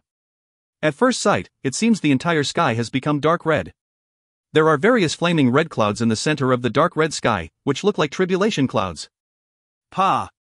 Xiao He spreads its wings and, with a wave of the wings, pushes Qin De to one side. It is wailing non-stop and pearl-like tears are streaming down from its eyes, but Qin Yu has already become motionless. After being pushed away by Xiao He, Qin De, however, sits stock still on the ground. Boom! There is a sudden crash of thunder in the flaming red tribulation clouds in the sky. An extremely thick beam of light that, perhaps, can only be encircled by 3 or 4 adults comes down from the sky. That huge flaming red beam of light strikes down as if it is a thunderbolt. Its target is Qin Yu. At this moment Qin Yu's hands are still stuck in the chest of a dead Wu Xing. And Xiao He is hugging Qin Yu tightly with its wings. Even though the terrifying beam of light is striking down from the sky, it still remains motionless. Boom! The beam of light hits Qin Yu's body. Because that beam of light is so thick, naturally, apart from Qin Yu, it enfolds both Wu Xing and Xiao He as well. Only now does Qin De wake up with a start. Even though his son is dead, his body must not be damaged no matter what. However, when the beam of light disappears, there is nothing left on the area hit by it, not even the weapons used by Qin Yu and Wu Xing in their fight. There is absolutely nothing. Qin De clenches his teeth. His whole body starts to tremble. All of the scenes of the past appear in his mind one by one. The scene in which his son called him to account is continuously replayed. I'm just a useless, the most useless person. No matter how hard I try, no matter how much progress I make in practice, I'll always be the most useless. This is laughable. What have I been training for? What have I been training for? What's the use of my training? Qin De's heart is in endless pain. He simply cannot stop his tears from streaming down. A man does not shed tears easily, only that the heartache Qin De is suffering is too great. Xiang Guang. Wu Da. Qin De suddenly looks at Wu De.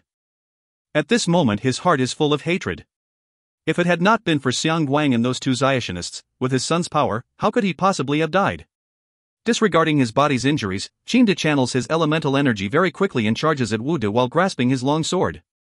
Seeing Qin coming at him in such a crazy manner, Wu De, who has been fighting evilly with Fen Jiuzi, is greatly frightened at once because, at any rate, Qin is an early-phase Jindan stage Ziationist and, moreover, he even has a middle-grade holy weapon. Also, by now Fen Jiuzi has gone mad too. Wu De immediately disregards everything and soars into the sky directly on his flying sword at his fastest speed like a wisp of smoke. His offense is extremely powerful and his flying speed is also not something Qin and Fen Jiuzi can keep up with. Seeing Wu De fleeing, Qin is so furious that he suddenly spits out a mouthful of blood. His internal organs have suffered excessively severe injuries. Calm down, Your Highness, please calm down a bit. Fen Jiuzi hurriedly restrains Qin. He knows how seriously Qin is injured at the moment. However, Qin's eyes are filled with an extreme hatred. Wu De, Xiang Guan, my wife died, and today my son died too. Ah, Xiang Guan, Wu De. I swear here if I don't kill you I'll die unburied. Brother Feng, please take me back. Every plan must be shifted to an earlier date and accelerated. Everything must be ready in a half year. I want to lead 1 million troops to trample the Xiang clan to pieces. I'll exterminate the Xiang clan then destroy Wu De's soul. Qin clenches his teeth. His crimson crazed eyes look very frightening. End of B3C24. End of Book 3. If you find any errors, ads pop up, ads redirect, broken links, non-standard content, etc., please let us know. Report chapter so we can fix it as soon as possible. Book 4, Chapter 1. Book 4, Stellar Transformations. B4C1, Stellar Transformations. In the evening, the setting sun is going down westward. Its light, despite being not dazzling, is illuminating the entire vast ground. However, in a courtyard of the East Vanquishing Prince Mansion, the atmosphere is obviously gloomy and cold. Qin Feng, Qin Zhang, Su Yuan and Fen Jiuzi, 4 people altogether, are sitting at a stone table. Qin Di, however, is standing with his hands behind his back in the courtyard and looking up at a willow. This courtyard is in the courtyard house belonging exclusively to Qin Yu, and this willow was planted here by Qin De and Qin Yu together when Qin Yu was little. No one, whether Qin Feng, Qin Zhang or Su Yuan, has a bit of a smiling expression on his face. Xiao Yu is dead. When Qin Feng and Qin Zhang first knew about this just now, they were simply stupefied. They had never imagined that their third brother would die like this and, even worse, die without an intact body, having been struck into nothingness by a wicked thunderbolt. Qin Feng and Qin Zhang still remember their promise. They wanted to protect their younger brother, but they will never be able to fulfill their promise. Every plan is to be sped up. In a half year, Zhenger, can the logistics of materials such as army provisions, armor and weaponry be fully ready in a half year? With his hands behind his back, Qin De suddenly breaks the silence in the forlorn courtyard. Qin Zhang slightly frowns, thinks for a while then says with a nod, "A half year, father, a half year will be enough to fully prepare army provisions and the other materials. But to transport these materials to every army will need some time. If the deadline is loosened a bit, everything will be perfectly ready in 8 months. But if you want me to race against the clock, I can still manage it in a half year, but..." Su Yuan, can every step of Plan Flying Eagle be accomplished in a half year? Qin Di continues to ask. Su Yuan thinks for a while then says, "Your Highness, according to the original plan, we should still have 2 years to prepare. Now you want it to be accelerated and everything to be ready in a half year, so time will be a bit tight. But because we've been carrying it out for the last 10 odd years, if it has to be sped up, a half year will still be enough for us to manage to start the entire plan." Good. Qin De suddenly turns around and looks at the other people, saying, "All right, I'll loosen the deadline a bit. In 7 months we'll launch a full-scale attack. According to the plan, we'll have to unify the entire Chu kingdom within a half year." Qin De's eyes glitter with a shockingly fierce coldness. "Yes, father. Yes, Your Highness." Qin Feng, Qin Zhang and Su Yuan immediately stand up, bow and respond with obedience. "Fomer, you must hurry back to the army immediately. We'll leave the preparation of armaments and materials entirely to Zhenger. I'll be in charge of the overall supervision of the armed forces." Qin De says directly. "All right, everybody can set to work now." Qin Feng, Qin Zhang and Su Yuan bow and leave at once. "Your Highness, you should rest more and take better care of yourself. Your body is still injured." Fen Jiuzi slightly shakes his head and says with a sigh. Qin De turns around again and looks at the willow. "Rest? Am I still in a mood for resting?" If I don't trample the 4 eastern region counties to pieces, exterminate the Xiang clan, kill Xiang Guang and Wu Di and destroy their souls, how can I possibly ease my mind and recover? But Fenjiuzi cannot help giving a forced smile, but he is not too worried either because, with the effective medicines of the princely mansion in addition to Qinda's having become an early-phase Jindan stage Zionist, Qinda's internal injuries will take at most a month to recover completely. I'll return first, Your Highness. If you have any problems, you can send for me. Fenjiuzi slightly folds his hands and says. Please return, Brother Feng. I won't see you off. Qinda says calmly. Fenjiuzi nods, then stands on his flying sword and shoots through the sky immediately to leave. We're going to launch our attack in 7 months. Within a half-year later, 1 million troops will definitely trample the 4 western region counties to pieces and exterminate the Xiang clan. Qinda talks to himself in a low voice. His eyes, however, are filled with a chilling killing intent. Scram! A loud shout comes out from inside the room. Outside the room, Xiang Guang's body cannot help shaking once. Xiang Guang also feels greatly wronged. As soon as he heard that a Shangxian had returned, he immediately ran over here with enthusiasm, wanting to know if Qinda was dead or not. On the way from the imperial palace, Xiang Guang's heart was always excited. However, just now, before he could say something, he was already scolded by Wu Di. Screw this Wu Di. I already gave them the red flourishing pill. Could it be he returned without killing Qinda? Indignation continuously surges in Xiang Guang's heart, but he knows one thing: whatever happens, he must not offend this Shangxian because, after all, this Shangxian is a guardian the Xiang clan relies on. The red flourishing pill was the reward for Wu Di and Wu Xing killing Qinda. If they have not killed Qinda yet, Xiang Guang naturally cannot but resent them. Your Majesty! A eunuch beside Xiang Guang immediately bows. Scram! With a strong wave of a sleeve, Xiang Guang pushes the eunuch to one side, then tries to say with a forced smile, Shangxian. Xiang Guang Sonny, today I'm in a bad mood. Don't disturb me. Wu Di shouts coldly. Xiang Guang swallows, then forces a smile, saying, Shangxian, last time, I gave you the red flourishing pill and asked you to kill Qinda for me, didn't I? I'm wondering if Qinda is dead or alive. Whatever happens, he still has to ask about this matter. Moreover, Xiang Guang does not believe that this Wu Di will dare to kill him. Bang! The door is suddenly pushed open. The 2 panels of the door hit the walls beside them. Loose long-haired Wu Di walks out with a face full of anger. His eyes, glittering with indignation and enmity, are fixed completely on Xiang Guang. Seeing Wu Di like this, Xiang Guang is so frightened that he continuously backs away. Don't mention anything about Qinda to me. Because we agreed to handle this matter, even my martial younger brother died. Why did you still mention the red flourishing pill and Qinda to me? Go the hell away from me. Don't think that I won't dare to touch you just because you're a descendant of the Xiang clan. The air of anger from Wu Di puts pressure on Xiang Guang as if it is real. He and his martial younger brother were friends with each other for several hundred years. There was a deep affection between them. This time, Wu Xing's death was really a crushing blow to Wu Di. Even worse, the 5 middle-grade holy short knives Wu Xing took in at first were also struck into nothingness by a sudden beam of light in the end. This time, Wu Di gained nothing and his martial younger brother even died. How can he possibly not get angry? Calm your anger, Shangxian. I will leave right now and won't disturb you anymore. Calm your anger, Shangxian. Xiang Guang is frightened out of his wits as he is saying. He immediately runs very helter-skelter away from Wu Di's place with his entourage. He turns his head around, looking at Wu Di's residence in the distance. Then, with a cold humph, he hurries back to the imperial palace at once. The immense wilderness, no one has ever been able to measure its size. The deeper it is in the wilderness, the higher the density of holy energy is, and the more formidable demonic beasts become. About 100,000 li away from the border of the wilderness, there is a certain place. Of course, compared to the size of the wilderness, this 100,000 li distance is not a big amount of space. After all, the wilderness is simply too large. At this place, there is a huge lake. On the side of the lake, there is a huge mountain-shaped structure.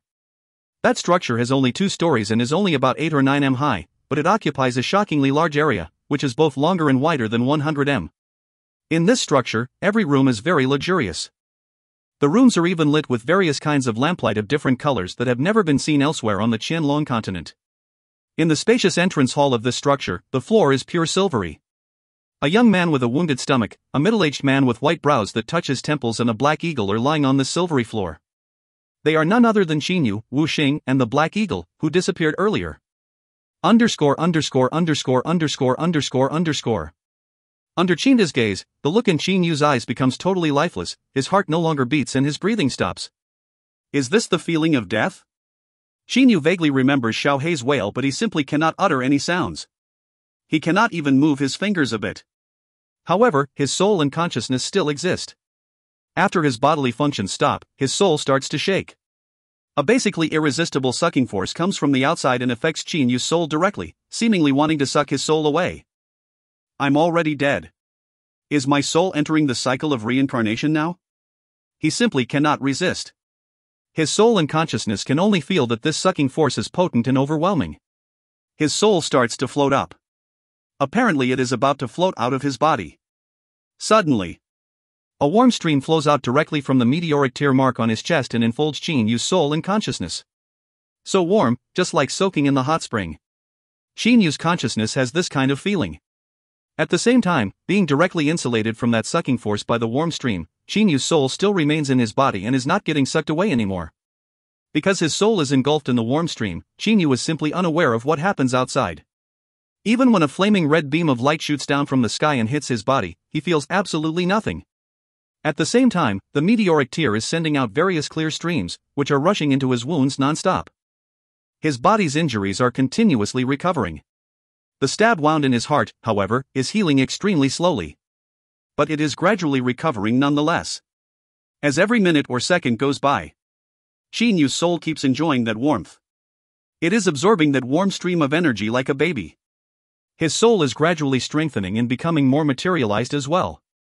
It has become a 7-colored disc. The colors of the soul are extremely glorious and alluring. At the same time, energy is flashing around the soul non-stop like bolts of lightning. As the soul keeps absorbing that warm stream, those bolts of lightning flash more and more powerfully. In the blink of an eye, 7 days have passed. The huge hole in Qin Yu's stomach has healed without even a scar. It has taken him 7 days only because the heart is the most difficult body part to heal. His ordinary physical wounds needed just a half day to disappear scarlessly. His heart, however, has taken 7 days to recover. Qin Yu's soul is still enveloped in that warmth. Suddenly, Qin Yu feels that warmth disappear. At the same time, a familiar feeling slowly returns. Qin Yu enjoys that feeling very much. It is the feeling of having control over the entire body, which only exists when the soul and the body are completely connected to each other. He opens his eyes all of a sudden.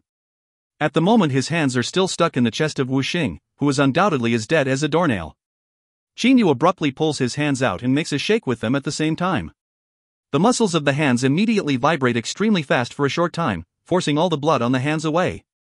Phew! After a roll, Qin Yu pushes himself up from the floor and looks around. At a glance, he sees Xiao Hei not far from him on a side. Xiao Hei has been staring at Qin Yu in a daze. At this moment, it immediately cries out loud in excitement. The cries of the eagle resound continuously. At the same time, it runs up to Qin Yu very fast and hugs him tightly with its huge wings while chirping wildly. "Ah, Xiao Hei, alright, wow, you're drooling on me." Qin Yu and Xiao Hei start to lark about with each other. "Welcome, master. I never thought that after your heart was penetrated your life could still be saved." Starlet is really too shocked by this. A crystalline childlike voice rises through the entire spacious hall. Both Qin Yu and Xiao Hei are startled. Qin Yu expands his holy sense and discovers that this is a very strange structure, basically unlike those on the Qianlong continent. However, he does not detect any person at all. "Who are you?" he immediately says. "Could it be you saved me?" "I'm Starlet, but I didn't save you. It's you who saved yourself." That pleasant crystalline childlike voice rises again. Qin Yu slightly frowns. He remembers how his heart was punctured by Wu Xing. At that time the meteoric tear seemed to send out various clear streams to continuously heal his heart. Even though the healing speed was extremely slow, his heart was still recovering. Also, when his bodily function stopped completely and his soul was about to be sucked away, a warm stream enveloped his soul. Could it be the meteoric tear saved me? Qin Yu thinks to himself. This meteoric tear is really extremely miraculous. At least for the moment Qin Yu cannot understand how he is still alright after even his heart was penetrated. It should be known that, even Zayashinists who have not reached the Dongxu stage will only die if their hearts are penetrated. If a Dongxu stage expert or above is punctured in the heart, his physical body will be destroyed and he will only be able to rely on his Yuanying and soul to practice as a loose immortal. No one has ever heard about anyone who could survive a stab wound in the heart. For the moment, Qin Yu does not consider this matter. He organizes his mind a bit and asks, "You're Starlet? Who is Starlet? Why have you always called me master? Can you explain everything? Moreover, why is the lamplight of this place so strange?" Qin Yu raises his head and looks upwards. There is a huge square transparent product which is radiating a multicolored light, looking very effulgent. Starlet is the manager of this building and is an artificially intelligent being. This separate villa was built by first master, Master Lei Wei. I followed Master Lei Wei wandering the universe. During that time, Master Lei Wei continuously practiced and learned through experience. We originally came from a technoscience universe, where technology and science were extremely developed. Master made this separate villa, then sucked it into his storage ring. One day, Master ventured into a black hole and was sucked into it. After getting out of the black hole alive, he found himself having arrived in another universe. Master then came to a planet in this universe, which is your planet. That crystalline childlike voice says with excitement. Qin Yu, however, raises his eyebrows. Artificially intelligent being? Separate villa? Technoscience? Planet? Qin Yu does not understand what they mean at all. He does not understand how he came to this place either. This planet unexpectedly belonged only to Zyationists. Our original universe also had Zyationists, but, because it was dominated by science and technology, there were very few of them, extremely few. However, this planet had an unusually high number of Zyationists, thousands upon thousands. After staying on this planet for some time, Master had to undergo his heavenly tribulation. He had been worried that he would fail, so he had left me in this wilderness earlier, telling me to wait for second Master. Sure enough, after so many years, the teleportation formation finally started and brought you here, Master. Now Qin Yu has gained a little knowledge of what happened, but he still does not understand some words such as technology and science. Starlet, why haven't you come out? Come out and talk with me, says Qin Yu directly, because he simply does not know what an artificially intelligent being is. Wait a moment. Starlet doesn't have a real body. I can only use a simulated image. An image then appears in front of Qin Yu. It is none other than that of a kitten. Qin Yu's eyes pop out of his head. He cannot help reaching out a hand. However, his hand goes through the simulated body of the kitten. At first sight, the simulated image seems to be real. Only when he touched it was he able to discover that it is merely simulated. Master, you're an inhabitant of the Qianlong continent, so you simply don't know what science and technology mean. First Master Lei Wei already prepared a book for you early on. It is written in the language of your Qianlong continent, so you can take your time reading it. After reading it, you'll understand everything. When you want to turn a page, just give me an order. A simple and ancient-looking book suddenly floats before Qin Yu. Naturally, it is also simulated. Qin Yu looks at it in stupefaction. After a long time, he swallows and disregards everything else to start reading it carefully. As he goes on, a whole new civilization that is completely different from the Xiuzhen civilization appears before him. Lei Wei was an exceptionally wise person. The book he wrote contains only several 100,000 words, but it enables Qin Yu to understand the meaning of the technoscience civilization. At least he already knows how to use this separate villa. So, I was teleported into this separate villa this way. A faint smile appears on his face. He has understood everything. If a person wants to practice that art of stellar transformations, he must reach the peak of the Xiantian level first, which also means he must completely master the 3 trans-heaven diagrams. The sign that he has practiced the technique of the diagrams to the highest level is the tricolor suit of armor formed by the 108 energy streams covering him. As soon as Qin Yu formed a tricolor suit of armor, that miraculous huge transportation formation sensed it, then directly transported him into this separate villa, which had been set up carefully beforehand. At the same time, Starlet automatically took his blood to register him as its master. Meow Master, first Master left you a series of images. He wanted to tell you about some matters with it. Do you want to watch it? Starlet blinks its eyes and wags its little tail. Qin Yu cannot help getting startled in his heart. He admires this Lei Wei very much. Obviously, Lei Wei was the mysterious man who killed a Deshang stage expert, a good several loose immortals, and several Tens Du Jie stage and Kongming stage experts. Moreover, this expert's origin was even stranger. He did not even come from this Xiuzhen world. Is he going to see this senior? Starlet, give Xiao the right to move in this separate villa. Also, wait for me to deal with the corpse of this geezer. This is. As soon as Qin Yu looks at Wu Xing's corpse, he notices one thing. Wu Xing is dead, but the flying sword and short knife inside his body and also his storage bracelet have dropped to one side. Xinyu does not value the flying sword and short knife very much, but he has never seen that storage bracelet. He picks up the storage bracelet in a movement of his hand. The original owner of this storage bracelet is already dead, so it is now an owner-free object. Xinyu immediately personalizes it by blood. A drop of blood falls on this storage bracelet, then gets totally absorbed by it. So wonderful, it even has a space the size of a room. As soon as he puts the storage bracelet on, he can totally feel the space inside it. As he wears the storage bracelet, there is a surge of happiness in his heart. With a thought, everything in the bracelet can appear on his hand, then gets sucked inside in an instant, which is really extremely convenient and fantastic. In his heart, Xinyu cannot help getting emotional over how marvelous the storage bracelet is. Xiaohei, from now on you can move freely in this separate villa. Come, follow me to bury this geezer's corpse. Xinyu lifts Wu Xing's corpse up in a movement of a hand, then walks out of the hall in strides. Master, follow me, this way. Just now it was the training hall.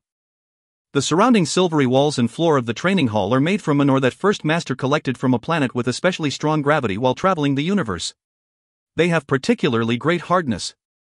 Even a so-called high-grade holy weapon in this Shojin world can only leave a small mark on them, says Starlet proudly. Xinyu, however, secretly clicks his tongue because he never expected those silvery walls and that silvery ground to be so hard. But he does not know that Lei Wei, while wandering and venturing in the universe, saw a lot of strange planets, some of which had gravitational pulls so great that even Lei Wei did not dare to come near. Walking out of the entrance of the living room, he sees a relatively large indoor swimming pool. He goes around the swimming pool and come out of this separate villa. It's very beautiful indeed. As soon as Xinyu comes out, he sees a blue lake before him. The side of the lake is surrounded by a green meadow. This separate villa is located beside the lake. However, outside the green meadow, there is a huge mountain forest. In a glance, he can see various kinds of wild beasts. Xinyu turns around and looks at the separate villa. From the outside, it looks like a mountain. He says with a smile, separate villa, this noun sounds really awkward. This separate villa was built by Senior Lei Wei and looks like a mountain, so from now on let's call it Lei Mountain House. He has come up with a Qianlong continent style name for it. After that, he buries Wu Xing's body at a nearby place. Xiaohei, you can play around here but don't go too far. This place is in the wilderness. Maybe there are some strong demonic beasts. If you encounter any dangers, you must return immediately. Xinyu says while gently patting Xiaohei's head. Xiaohei flaps its wings and nods in excitement. Xinyu gives a smile, then goes back into Lei Mountain House directly. Lei Mountain House is very large. It is divided into 2 floors. The ground floor has the training hall, the living room, the weapon forging chamber, the pill-making chamber, the storeroom, the swimming pool at the front and the garden at the back. In the back garden there are flowers and grasses taken from some unusual planets. The first floor does not have any technoscience leisure facilities. Rather, it is a place for training, weapon forging, and pill-making. The second floor, however, is the opposite. It has recreation facilities such as the bathroom, the kitchen, the entertainment hall, the bedroom, and the study. At this moment, Xinyu is in the training hall. Starlet, didn't you say Senior Lei Wei left me a series of images? Turn them on for me to have a look. Xinyu is standing in the training hall.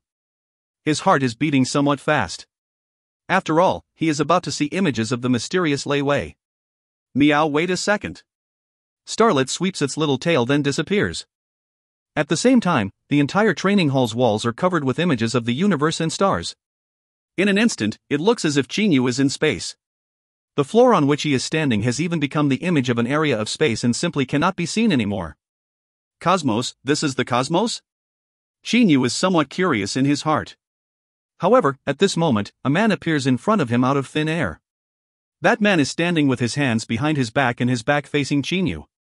After a long time, he lets out a sigh, then turns around. Aloof and proud, swift and fierce. This is Qinyu's first impression of Lei Wei. All of a sudden, Lei Wei smiles. Hello, if you are seeing this image, that will mean I, Lei Wei, have already failed to overcome the tribulation. Xinyu understands this. If Lei Wei had not failed to overcome the tribulation, he would definitely have returned to this Lei Mountain House and naturally there would not be this scene. At the moment, after Lei Wei has begun to smile, he looks very amiable, so Xinyu is no longer nervous. Lei Wei's eyes have grown a bit misty. It seems he is remembering what has happened throughout his life. I was a prince of an empire in the Milky Way galaxy, but I didn't like imperial power. Instead, I liked interstellar adventures and practicing.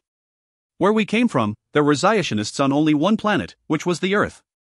Only when I had reached a certain level in practice did I know about that. At that time, I practiced non-stop. Then I obtained a secret book, the Transheaven 3 Diagrams, which had only 3 pages containing 36 pictures each. However, to practice the Transheaven 3 Diagrams, I had to reach the Xiantian level in body training first. I went out of my way to train hard, and after experiencing various difficulties I finally succeeded. Then I gave up the prince status and set off for interstellar adventures using my spaceship. While traveling, I continuously practiced the Transheaven 3 Diagrams. Eventually, one day the 4 and 9 heavenly tribulation came down. Luckily, I was able to overcome it. However, I didn't have any techniques to continue my practice with. Lei Wei's face has a hint of satisfaction and enjoyment. He seems to be remembering those daring years. While wandering in the cosmos looking for adventures, I heard about the theory of Jindan and Yuanying, but I still couldn't obtain any Shoshin techniques. They were really too precious. At that time, I, who didn't have a Shoshin technique, chose to create a path of my own. I knew Shoshin was to pursue the way of heaven. But what is the way of heaven? Could it be to form the Jindan and train the Yuanying? A hint of haughtiness and confidence appears on Lei Wei's face. No, I definitely don't think so. In my view, the way of heaven is the most original and natural things and isn't something forcibly prescribed by human attempts. Watching the natural transformations of the cosmos, I gradually gained an understanding of the way of heaven. Then I started to create a new practice technique based on my understanding. This technique is modeled upon the evolution of stars in the cosmos, so it's called the stellar transformations. An idea springs to Qin Yu's mind. Could the stellar transformation be that mysterious technique? Lei Wei continues, after going through a series of battles and adventures, I finally knew about the existence of the planet Earth, the only citadel of Xiationists in the entire cosmos. I spent over 100 years on Earth and also obtained several Shoshin techniques, but I thought they were simply inferior to the stellar transformations I had created. Lei Wei involuntarily gives off an air of lordliness. I left Earth and started to venture non-stop in the cosmos. Eventually, one day I was sucked into a black hole. That black hole was really too strong. It was basically not something the human power could resist. Then I arrived in a new space. At the same time, I discovered the planet nearest me. This planet was very large, extraordinarily large. Compared to that planet Earth of the Milky Way, it had to be over 10,000 times bigger. When I landed on it, I found out that it had a shockingly high number of Xiationists, who were counted by the 10,000. Lei Wei gives a disappointed smile. Little boy, this study of mine has some practice techniques, which are all Shoshin techniques. I've collected quite a few of them, some from Earth and some others from this world. If you want to practice, you can use any of them. Qin Yu frowns. Could it be this Lei Wei does not want to teach him his own stellar transformations? Little boy, the stellar transformations is an incomplete technique and takes an unprecedented path. Even after wandering the cosmos for several thousand years, I've only been able to create the first 6 main stages: nebula, meteor, core, planet, dewjet, and star. Moreover, the star stage has merely been envisaged by me and I have no idea what will come afterwards. If you practice like me, even if you overcome the tribulations, reach the star stage and ascend to the realm of immortals, you won't have any techniques to continue your practice with. Lei Wei says with an indifferent smile. Qin Yu also understands the disadvantages of the stellar transformations. To practice it to the dewjet stage is still not a bad thing because Lei Wei has already done this. However, that star stage has only been envisaged by Lei Wei and there is no technique for dealing with what will happen after it. Once Qin Yu takes this path and practices to the star stage, he will have to create a new technique on his own because the practice methods used by the other Xiationists, who all cultivate their Yuanyings, will be completely useless to him. But will it be easy to create a new technique? If he overdoes it and loses his way, both his body and soul will be destroyed. Stellar transformations, is practicing this stellar transformations a blessing or a disaster? It's hard to tell. Alright, little boy, you can choose for yourself. If you don't practice it, then when you have a chance later, help me to find an inheritor of it, okay? Too bad, to practice the stellar transformations one must reach the peak of the Xiantian level in external practice first and use the Transheaven 3 diagrams as the basis, so, I'm afraid it won't be easy to find an inheritor, but you'll need to think about this matter later. Lei Wei gives a disappointed smile and heaves a low sigh. Milky Way, planet Menghuan. The image of his body then disappears completely. After Qin Yu ponders for a while, his eyes flash with fierceness. He immediately leaves the training hall very fast and rushes into the study on the second floor. There are quite a few paper books in the study. Some of them are educational books and some others are practice books. He finds it strange that Lei Wei wrote down various practice techniques in paper books. The one book that is put highest is The Stellar Transformations. Blessing or disaster? Once I reach the star stage, I can already achieve ascension. Even though afterwards I won't have a technique to practice, when Master Lei Wei was able to create his own technique, then why can't I? If there weren't any challenges at all, practice would be too boring. Only this kind of technique will be able to make my blood boil with excitement. Xinyu sits down on a chair and opens The Stellar Transformations. Is forming the Jindan and Yuanying the correct path of practice? The so-called way of heaven that everyone pursues, what is it? After observing the cosmic evolution, I created this technique. It can also be considered a path of Xiuzhen.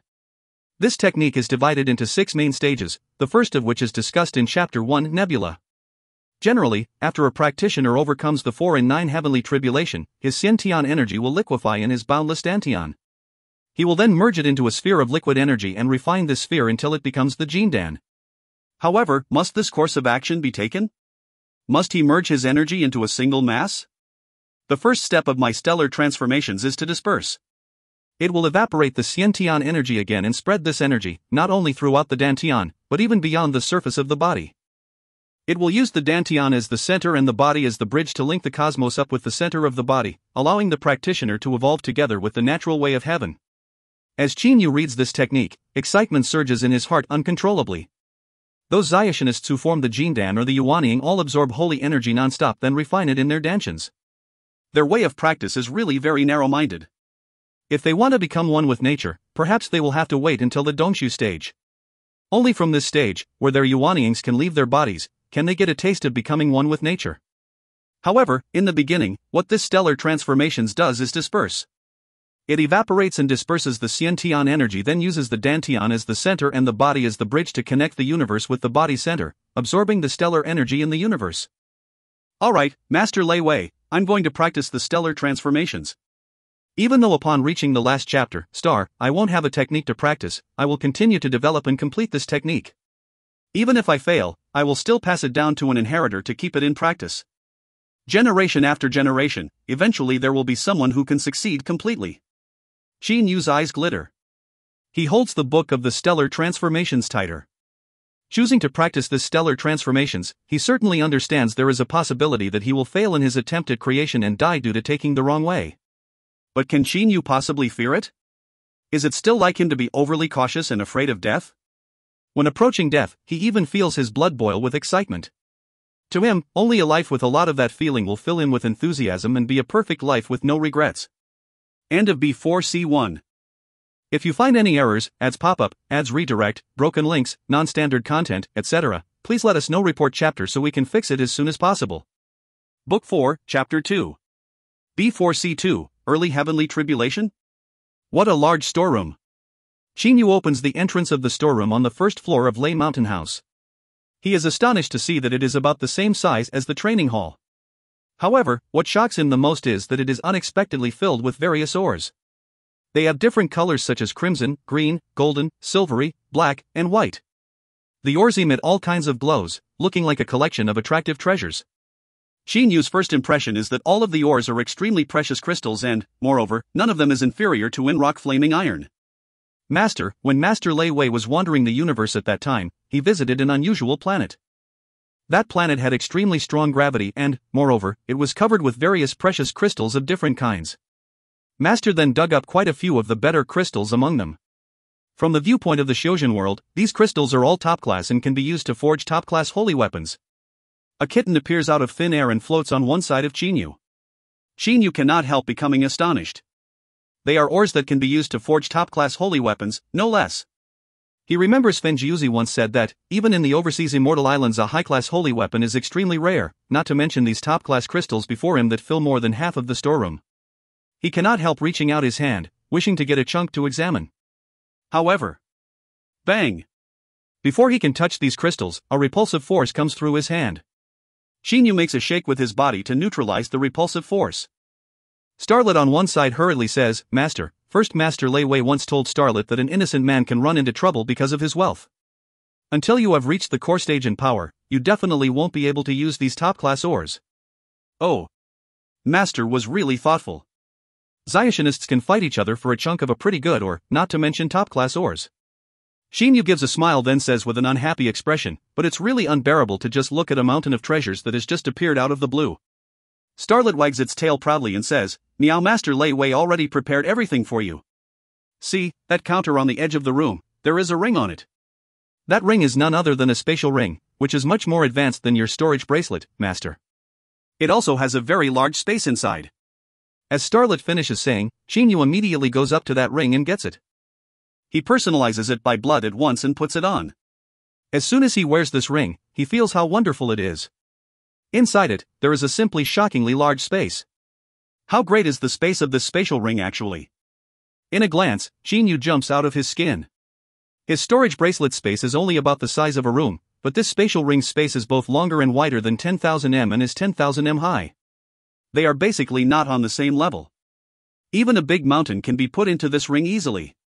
Starlet continuously wags its tail and says proudly, when it comes to forging, in the Shojin world, if Master Lei Wei had said he was the number 2, there would have been absolutely no one who dared to say they were the number 1. This Menghuan ring is the best spatial ring. Master Lei Wei forged it to commemorate his home planet. He said its space is much larger than even that of the Mingshu ring, the so-called number 1 spatial ring in the Shojin world. As soon as Xinyu gives this Menghuan ring a thought, it disappears into concealment. He must not take it out carelessly because after all his power is still really too weak. Of course, other people are not necessarily shrewd enough to notice that this is a formidable ring. Later I better use a common storage bracelet as a disguise for this Menghuan ring. Otherwise I'll get robbed because of it, which will be terrible. Xinyu understands that he should not show his wealth, especially when his power is still considered weak in the Shojin world. Even though the Menghuan ring has been hidden inside his body, this does not affect his use of it at all. Oh, there are even some things inside it. With a thought, Xinyu discovers that some things are stored in the Menghuan ring. Taking a careful look, he sees that they are none other than some crystals. However, it looks like these crystals are not nearly as precious as the top-class crystals he saw just now in the storeroom. Starlet says proudly, Master, those are middle-class crystals and some high-class crystals. Master Lei Wei left them for you so that you can forge weapons. There is even a bottle of holy pills, vermilion jade pills, in it. You can use them to heal your injuries. As soon as Xinyu hears this, he gives a smile. Injuries? At least he feels that, even though these vermilion jade pills can also be considered top-class holy pills, they are definitely inferior his meteoric tear in effectiveness. As for the life-saving meteoric tear, he has an indescribable feeling about it. It's time I started training. Unless I reach the nebula stage, which is equivalent to the Jindan stage, I simply won't be able to come back through the wilderness alive. Xinyu immediately leaves this room and starts to practice seriously. He practices the Trans-Heaven 3 diagrams. Even though he has already reached the level where the 108 energy streams surround him at the same time and form a tricolor suit of armor, he has not felt the arrival of his heavenly tribulation yet. He knows he must gain some intuitive understanding of the way of heaven. In the blink of an eye, 7 days have passed. In the last 7 days, Xinyu has flicked through many Shojin books, which have also explained to him how he should practice at the peak of the Xiantian level in order to feel the arrival of the heavenly tribulation. He has been practicing according to some of their methods. Outside Lei Mountain House, Xinyu is standing quietly on the center of the blue lake. His feet unexpectedly are staying still on the surface of the water. At the same time, 108 energy streams are moving around his body. In the past, only when he performed the movements of the Trans-Heaven 3 diagrams could the silvery, golden and purple energy streams be formed. However, when Xinyu eventually exploded during that great battle in the Green Lotus Mountain range, he made a breakthrough. And now he can make the tricolor suit of armor appear even without moving. Walking on water without sinking a bit is a skill that Xinyu has acquired only recently. With his mind entering a state of vagueness and haziness, he naturally merges into nature. Now he can feel clearly the energy and life force of any plant or animal within several li of him. The progress he has made in 7 days is really astonishing. Boom! Xinyu's mind suddenly gets a shock. His body can no longer maintain the state of a moment ago and falls directly into the water. He wakes up at once. Throwing a palm strike at the water's surface, he stands on it again. At this moment, his face is full of excitement. 5 months, my 4 and 9 heavenly tribulation will come in 5 months. Good, this is really good. Xinyu's eyes are filled with excitement. Just now an enormous stream of energy entered the depths of his mind and right afterwards he knew when he was going to undergo the tribulation. This kind of feeling was really very mysterious. At this moment, a series of eagle cries rise on the horizon. The black eagle then dives down directly from the sky. This period of time, it has often preyed on the wild beasts in the surroundings. Ordinary Xiantian-level wild beasts are basically no match for the black eagle. Qin Yu is practicing quietly in the wilderness without being disturbed by anyone. However, at the moment, undercurrents are surging in the Chu kingdom. The movements of the Qin clan's forces and the mobilization of its several 100,000 troops undoubtedly cannot escape the detection of the Xiang clan's spies. The Qin clan is about to rebel. The Xiang clan receives this information all of a sudden and cannot help being caught off guard by it. What's going on? Arg, Shang Wanhong said there were still some years to go, and Hidden Chessman's secret letter also said the Qin clan would only rebel 2 years later. Now why is it moving its forces all of a sudden directly to the borderlines? Xiang Guang is in a rage at the moment. On one side, the hook-nosed man simply does not dare to make any noises because Xiang Guang is currently furious. How can Xiang Guang possibly not get angry? At first he thought the Qin clan would rebel 2 years later, so the Xiang clan has naturally worked out a series of steps to deal with that. However, now that the Qin clan has sped up its rebellion so much, Xiang Guang is certainly caught unprepared. Then have the bandits in the Blackwater Mountain Range made up their minds? These bandits have been occupying the Blackwater Mountain Range for several hundred years. They have become more and more powerful, and now there's no way to exterminate them. However, it's a good thing for the moment. We'll let them hinder the Qin clan's hind legs. Xiang Guang says with a cold smile. The hook-nosed man hurriedly says, Your Majesty, I was just about to report on this matter. Those Blackwater Mountain Ranges bandits are particularly greedy. I don't dare to make a decision without your permission. The hook-nosed man takes out from his bosom a letter and hands it over to Xiang Guang. Don't say that it's too much. At this moment you still have misgivings about this much? Xiang Guang reprimands him but still receives the letter. As soon as he opens the letter and takes a look, even though he is prepared, his face still changes color. Screw these bastards. They are merely a bunch of bandits, but they've laid down to me so many conditions and asked for so much military materials. This really. Xiang Guang is so angry that his hands tremble. Then he heaves a sigh and says with a cold smile, All right, accept their demands. They've dared to ask, so I'll give them what they want, but when the Qin clan has been destroyed, I'll make these bandits cough everything up, and pay the interest as well. Yes, Your Majesty. The hook-nosed man hurriedly bows and says, Go! Xiang Guang says with a casual wave of a hand. The hook-nosed man immediately bows and leaves. In Qin Yu's former courtyard house in the East Vanquishing Prince Mansion. Qin Dai is standing motionlessly beside the willow and looks up at it. Since he returned, he has often come into Qin Yu's former courtyard house. He has been standing like this for a whole day, but no one dares to disturb him. He closes his eyes. The scenes of the battle surrounding his tribulation appear in his mind. Ah! Qin Yu abruptly turns his face skyward and gives a long roar. His expression has become ferocious.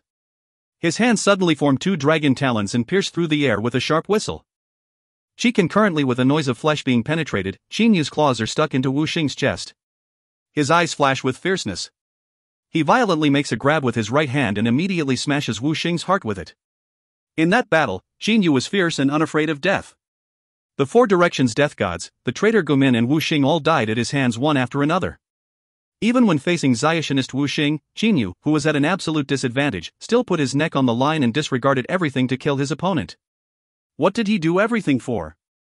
All of those scenes emerge in Qin Dai's mind continuously. He becomes even more mournful. Naturally, he knows why Qin Yu went insane like that. He will always remember everything his son did for him, his son's every strike and movement, his son's fierce expression while fighting the enemies, and his son's ruthlessness when perishing together with Wu Xing. These things, he will never forget any of them. I'm sorry. Now I can do nothing for you, nothing to compensate you.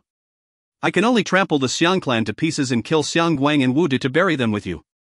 If you're watching from the underworld, you'll see that, soon, in only a half year, we'll go to war with them. Qin Dai's eyes glitter with coldness.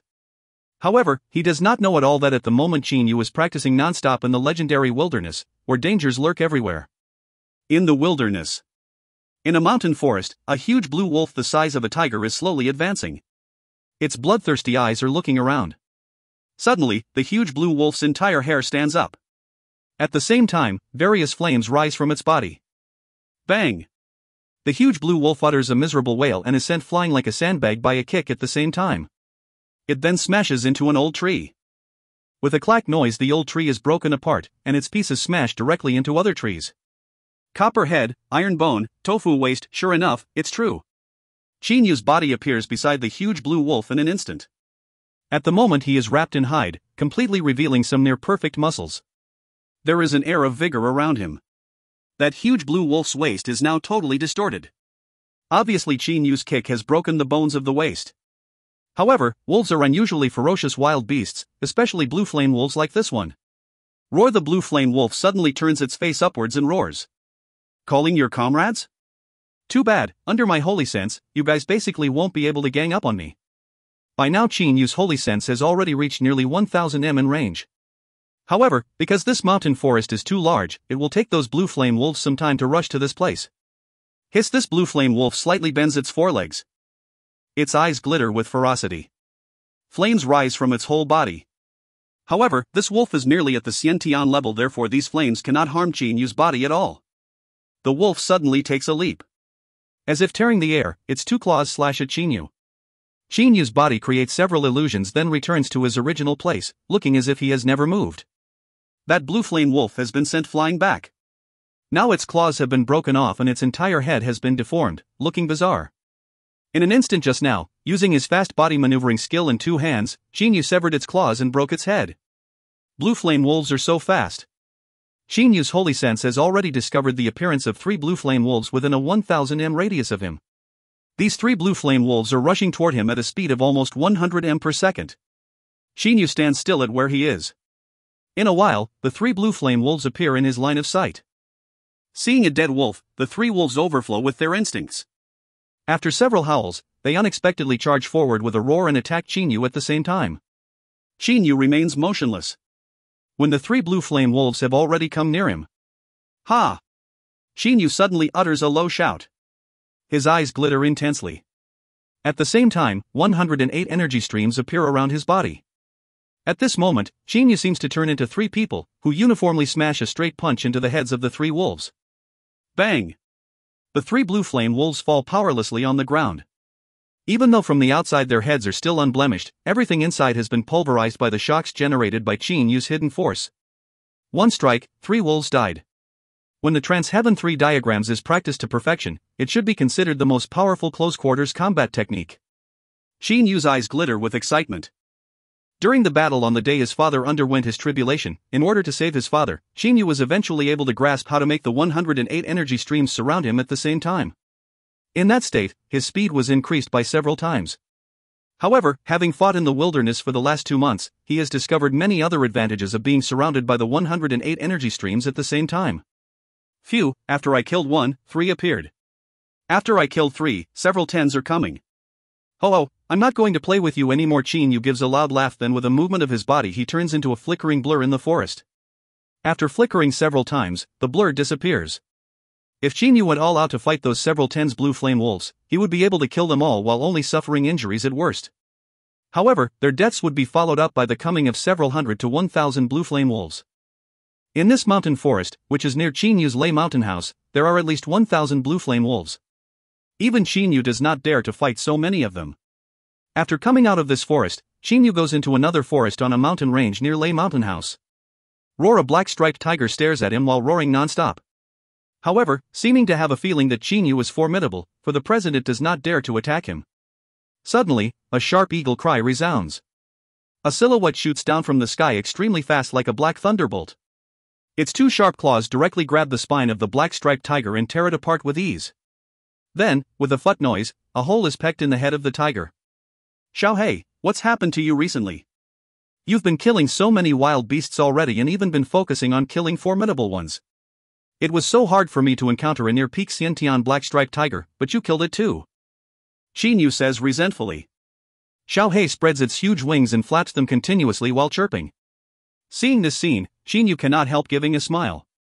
Time flies. It has been 3 months since he came into the wilderness.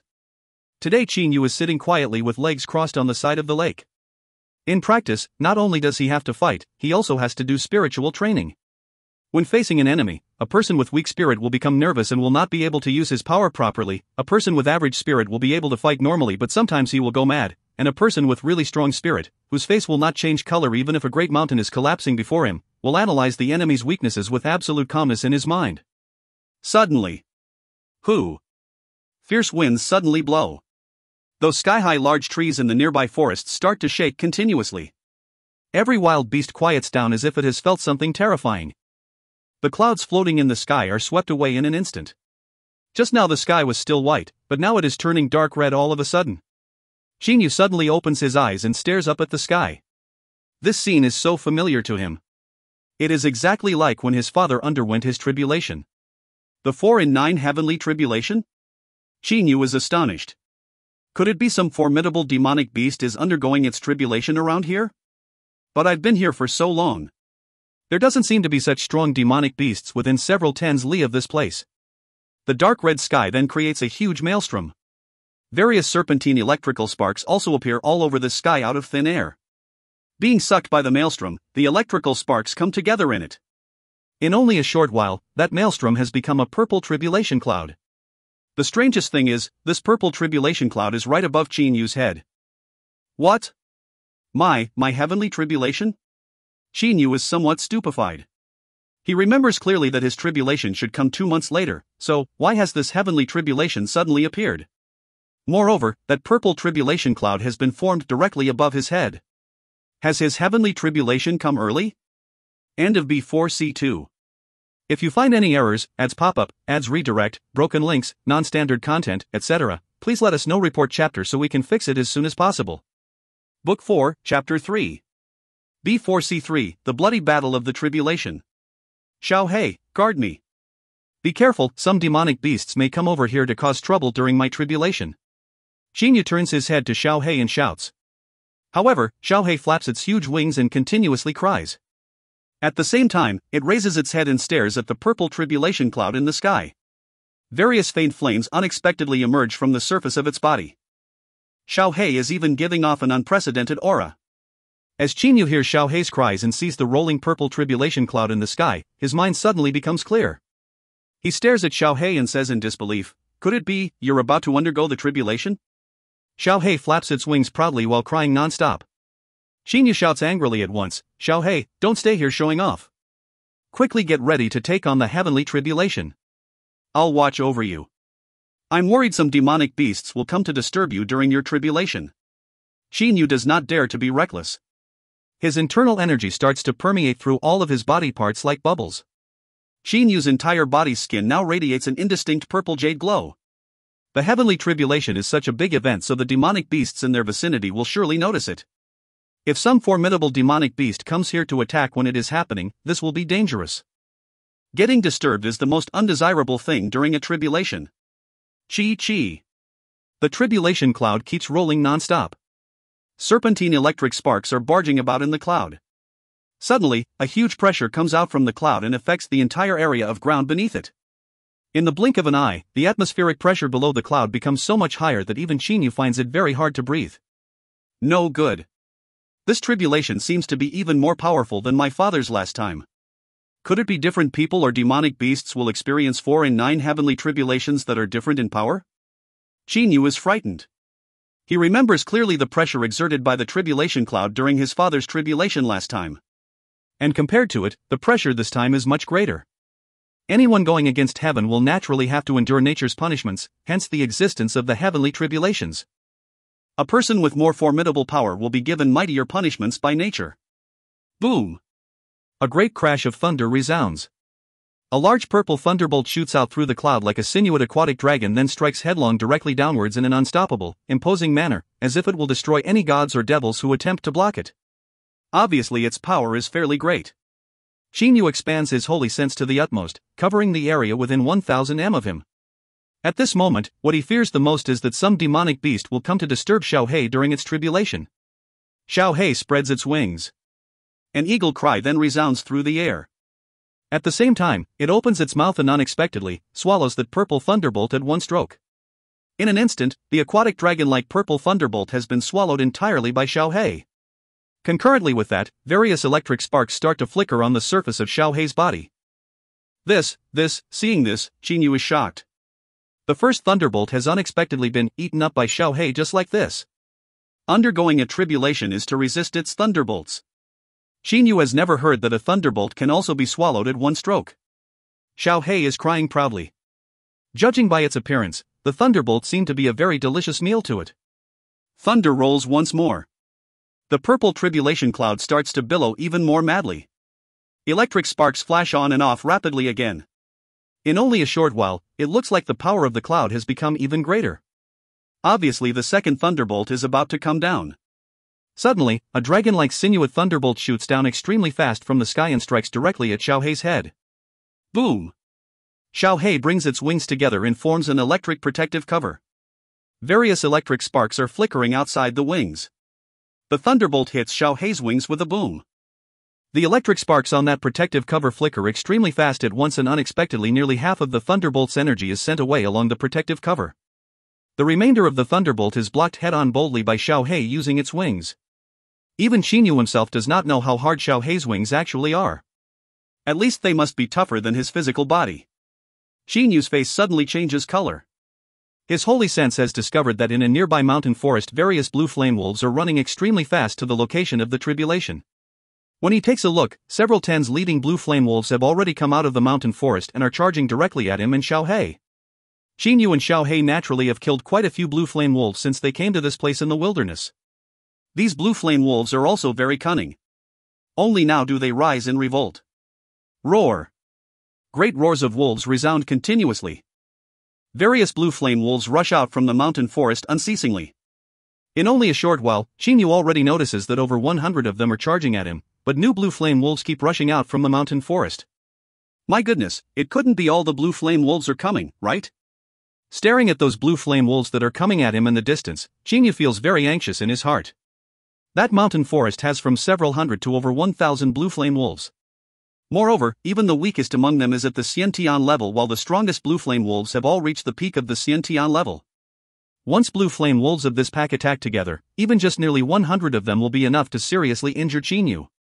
And if several hundred of them jointly attack, it will be a disaster for him. I won't be able to stop so many blue flame wolves for a while. If Xiaohei is disturbed during the tribulation, then Xinyu becomes worried. Once several tens blue flame wolves charge, Xinyu will only be able to hold back some of them simultaneously at best. But Xiaohei has to undergo the tribulation. Just now, it was only the first and second thunderbolts, which were not very powerful. The really formidable ones, the third and the fourth, have not appeared yet. If Xiaohei is attacked by blue flame wolves, that will be terrible. This disgusting bunch of wolves wants to kick someone when they are down. Xinyu utters a loud shout. The 108 energy streams start to move around him at the same time, forming a tricolor suit of armor.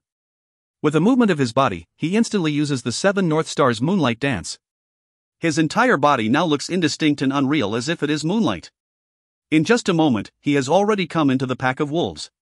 Xinyu's entire body is radiating a purple jade light. The flaming gloves have appeared completely. Now is simply not the time for him to hide his power. Clack, dot. Xinyu's left hand directly grabs and smashes the throat of a blue flame wolf. Then, like an aquatic dragon coming out of its cave, his right hand executes a spear hand strike, which has the strongest penetrating force. The force of the strike goes through the flaming glove and penetrates into the head of a blue flame wolf immediately. With a bang noise, a large hole appears in that blue flame wolf's head. Everything inside the head has even been shattered by the shock of the strike. The over 100 blue flame wolves that appeared first have surrounded Xinyu completely and are attacking him like crazy.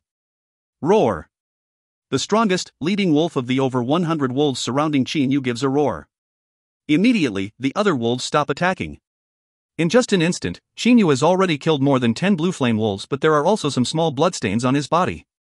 Those blue flame wolves' claw attacks are really too powerful. What is this bunch of wolves doing? Xinyu looks at the blue flame wolves around him. This group of over 100 blue flame wolves is surrounding him with 6 layers altogether, but they are not attacking him. However, other blue flame wolves still keep rushing out non-stop from the mountain forest. In just a while, including the ones surrounding Xinyu, the total number of blue flame wolves has already reached 300. This time, it is clear that the blue flame wolves are prepared to destroy Xinyu and the Black Eagle once and for all. Over 100 blue flame wolves are surrounding Xinyu. The other wolves, however, disregard him and charge directly at Xiaohei. This is bad. Xinyu knows they have a problem. At the moment, he is totally surrounded by blue flame wolves and simply cannot protect Xiaohei, but Xiaohei is undergoing its tribulation. Under the attack of over 100 blue flame wolves, how can Xiaohei possibly set its own mind at rest to take on the tribulation?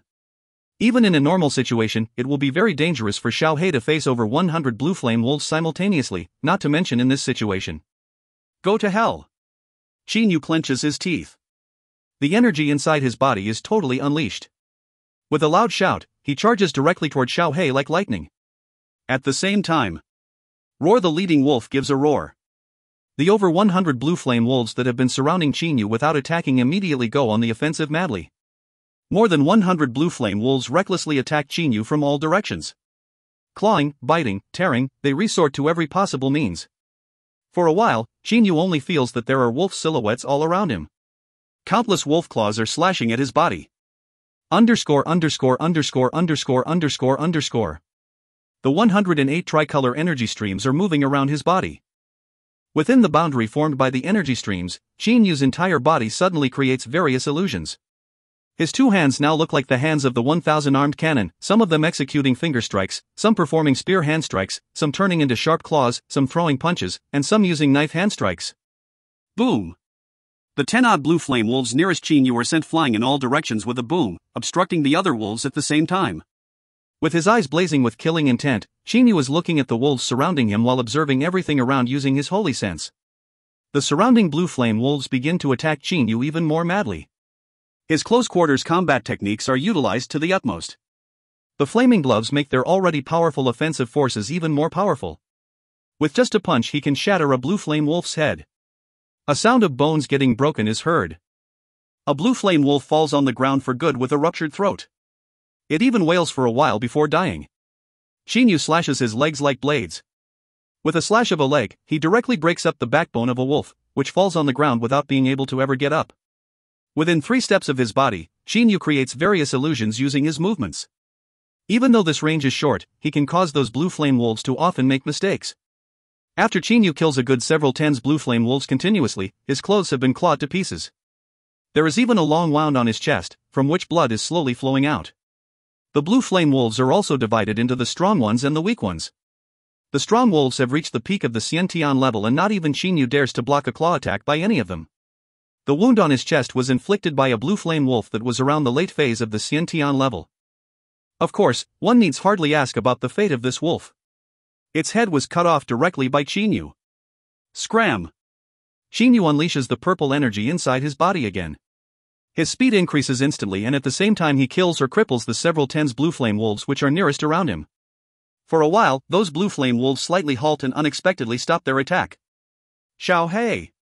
As soon as Qin Yu pays attention to Xiao He's situation, he becomes anxious in his heart. Over 100 blue flame wolves all are trying to pounce on Xiao He as if they do not care about their lives. Boom! The purple tribulation cloud are rolling hurriedly, exerting a pressure which seems to be a real substance downwards. Qin Yu knows the third thunderbolt is about to strike down. However, at the moment, over 100 blue flame wolves unexpectedly are taking advantage of the situation to attack Xiao He recklessly. Xiao He raises its head giving a cry and suddenly flaps its huge wings once.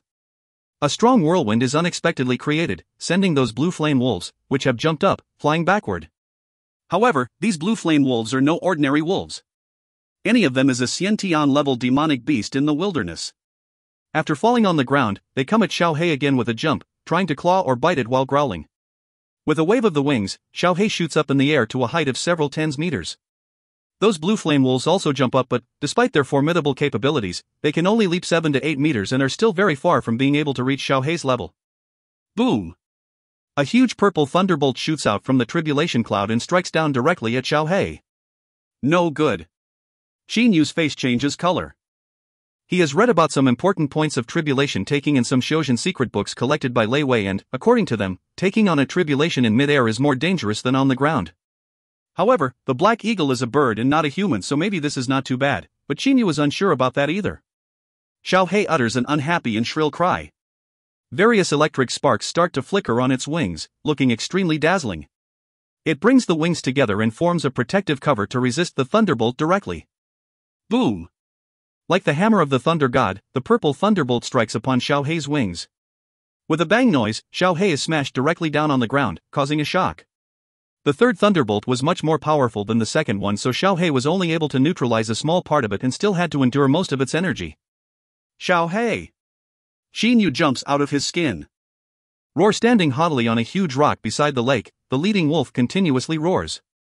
Blue flame wolves keep dashing out from the mountain forest unceasingly as if their number is unlimited. By now 600 to 700 blue flame wolves have come out. Following a roar of the leading wolf, nearly 400 of them surround Qinyu while the other 200 to 300 attack Xiaohei. Several hundred blue flame wolves jump toward the black eagle, which has fallen on the ground, while growling. In an instant, several tens wolves have already pounced on the eagle. They bare their sharp teeth and start to bite and tear it.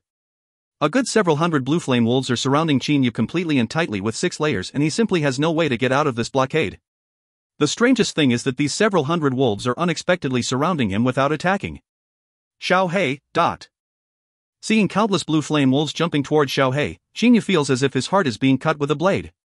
Xiaohei has been his best friend since childhood, and he has even spent the greater part of his time with it. He takes a glance at the several hundred wolves. At the same time, killing intent surges inside him. Suddenly, a sharp eagle cry resounds through the air.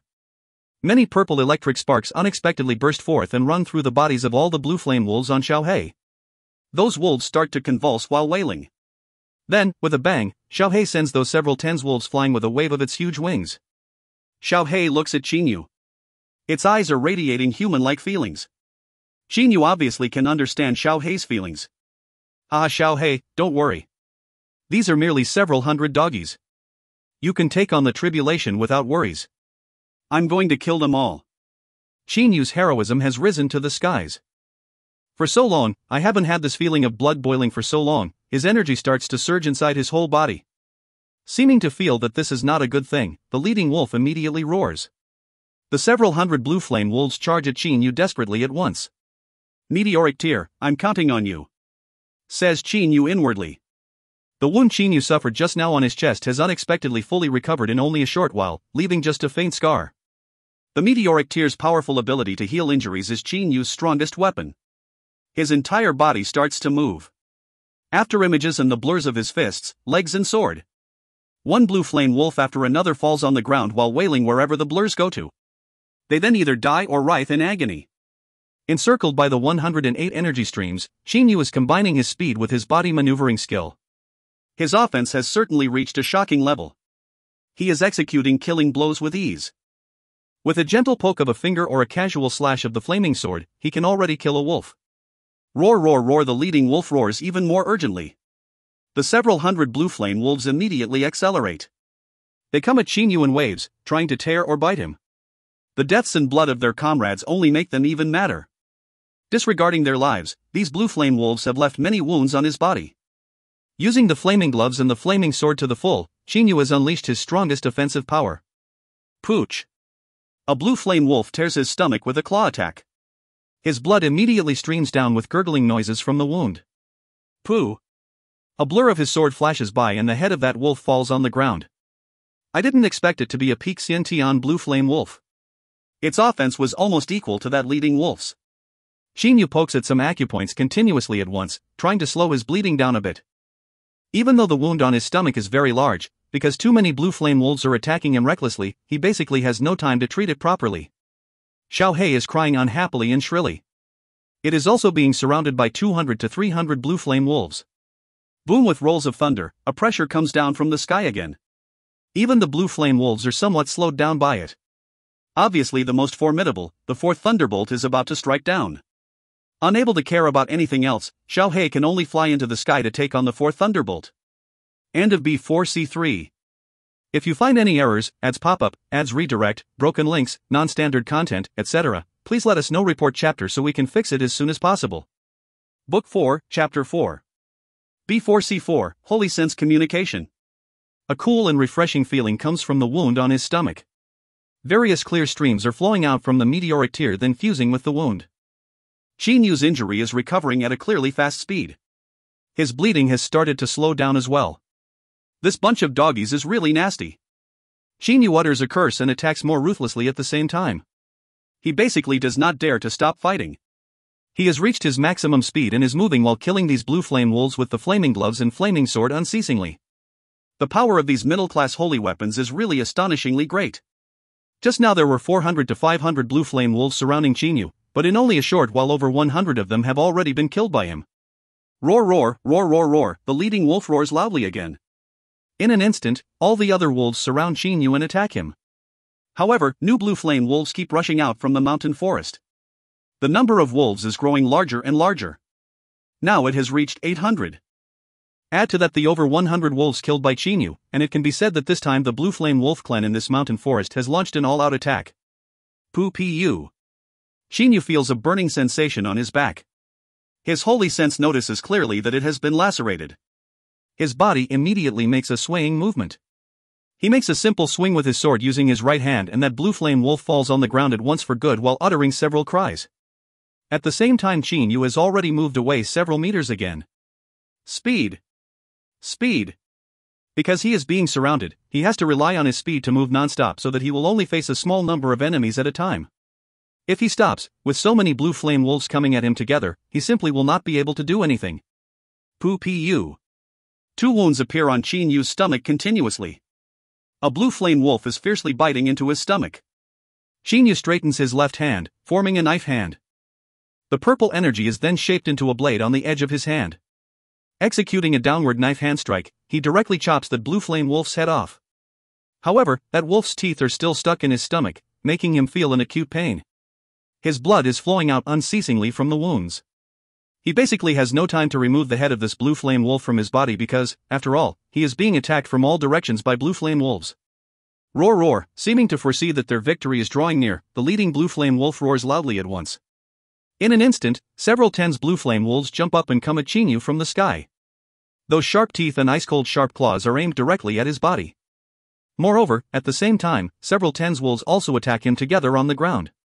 He is beset on all sides, but he cannot go into the sky, nor can he enter the ground. Ha! Chinyu's eyes flash with fierceness. The movements of his 2 flaming glove-wearing fists have unknowingly completely surpassed the speed thought to be his fastest. In the blink of an eye, Chinyu's 2 hands seem to have turned into several tens hands, eagle claws, sword fingers. With a bang noise, a hole appears in the throat of a blue flame wolf that has jumped high in the air. It immediately spouts blood in all directions like a geyser. At the moment, the entire battlefield is filled with the smell of blood. Chinyu unexpectedly catches a leg of a blue flame wolf with a grab. He utters a low shout and, like brandishing a whip, waves the wolf violently several times while gripping the leg. Then the purple energy in his body flows into his hand entirely. The over 10,000 gene strength of a peak Xiantian external expert is now totally unleashed. Using that half-dead blue flame wolf as a weapon, Chinyu throws it away violently. Boom! The purple energy and the 10,000 gene strength explode. That blue flame wolf's body is blown up. The fragments of its flesh and bones shoot out in all directions like hidden projectiles. A batch of blue flame wolves cries and is knocked down at the same time. However, the blue flame wolves that replace them claw and bite at him even more madly, inflicting more injuries on Chinyu's body non-stop. Luckily he has the meteoric tear, so the small wounds close very quickly, but the large wounds will take some time to heal. Even though the meteoric tear is formidable, it cannot catch up with the continuous attack of so many blue flame wolves. In midair, seeing that Chinyu is being attacked by several hundred blue flame wolves together, that his body is covered in blood and that there are shocking wounds on his stomach, Xiaohei cannot help crying sadly and shrilly. However, with the tribulation cloud rolling so madly and exerting such an astonishing pressure, it is obvious that the 4th thunderbolt is about to strike down. Boom, dot. A purple thunderbolt shoots down from the tribulation cloud in the sky like a wandering sinuous dragon carrying a world-shattering force and violently strikes at Xiaohei with a boom. Suddenly, an eagle cry resounds through the sky. It is extremely sharp but also has an air of absolute aloofness and lordliness, which, when expanding, unexpectedly stops the 600 to 700 blue flame wolves that are attacking for a while. Chinyu has always been observing Xiaohei with his holy sense. Facing the 4th thunderbolt, Xiaohei emits various flaming flashes from the steely feathers which cover its entire body. They are called flaming flashes not because they are separate flames and lightning flashes that are joined together, but rather because they are lightning flashes that flame on the outside. Who? The dazzling flaming flashes come out from Xiaohei's entire body and merge into a long narrow mass of energy, which then soars into the sky on a collision course with the 4th thunderbolt like an aquatic dragon. Boom! The mass of flaming flashes falls apart, but the 4th thunderbolt's power is also reduced a lot. At this moment, Xiaohei unexpectedly shakes its wings extremely fast. Chinyu's holy sense notices clearly that each of the wings instantly creates 9 afterimages. Boom! Boom! Boom! Boom! Boom! 9 continual crashes are heard. Xiao Hei has shaken its wings with such a high frequency that even Qin was greatly shocked. After these 9 collisions, the electricity of the already fairly weakened 4th thunderbolt has almost been cancelled out. The remainder of the thunderbolt is then swallowed directly by Xiao Hei at one stroke. Xiao Hei has overcome the 4 and 9 heavenly tribulation. Since when did Xiao Hei become so strong? Qin is indescribably shocked. Xiao Hei has always been following him, so he knows very clearly that it did not have any special skills. But just now, Xiao Hei sent out flaming flashes and even used a very brilliant skill, shaking its wings 9 times in an instant, which, one should know, was an extremely short amount of time. Pu. Qin feels an acute pain on his back again. Just now he lost his concentration a bit and therefore was unexpectedly hit by another attack. This bunch of doggies. Qin curses angrily inside. Xiao Hei has overcome the tribulation, so he is no longer worried. Now he can focus his entire mind and energy on fighting. His speed even increases a little again thanks to that. Afterwards, blood continues to splatter everywhere and severed limbs keep flying all over the place among this group of several hundred blue flame wolves. Suddenly, an eagle cry rises through the sky. Xiao Hei, which has just gone through the 4 and 9 heavenly tribulation, spreads its wings and dives down extremely fast. When it is about to come near the group of blue flame wolves again, its wings make exceedingly subtle vibrations, zigzagging like a bolt of lightning. Whiz! Even Qin only sees a black shaft of light flash on and off continuously. Following that, the bodies of several tens blue flame wolves split into 2 or 3 parts. These wolves seem to have been cut by a sharp blade. All of the wolves immediately stop. Xiao Hei! Qin is astonished. Xiao Hei, which is flying high in the air, utters another cry and executes the special skill it used just now again. This time Qin observes it very carefully using his holy sense.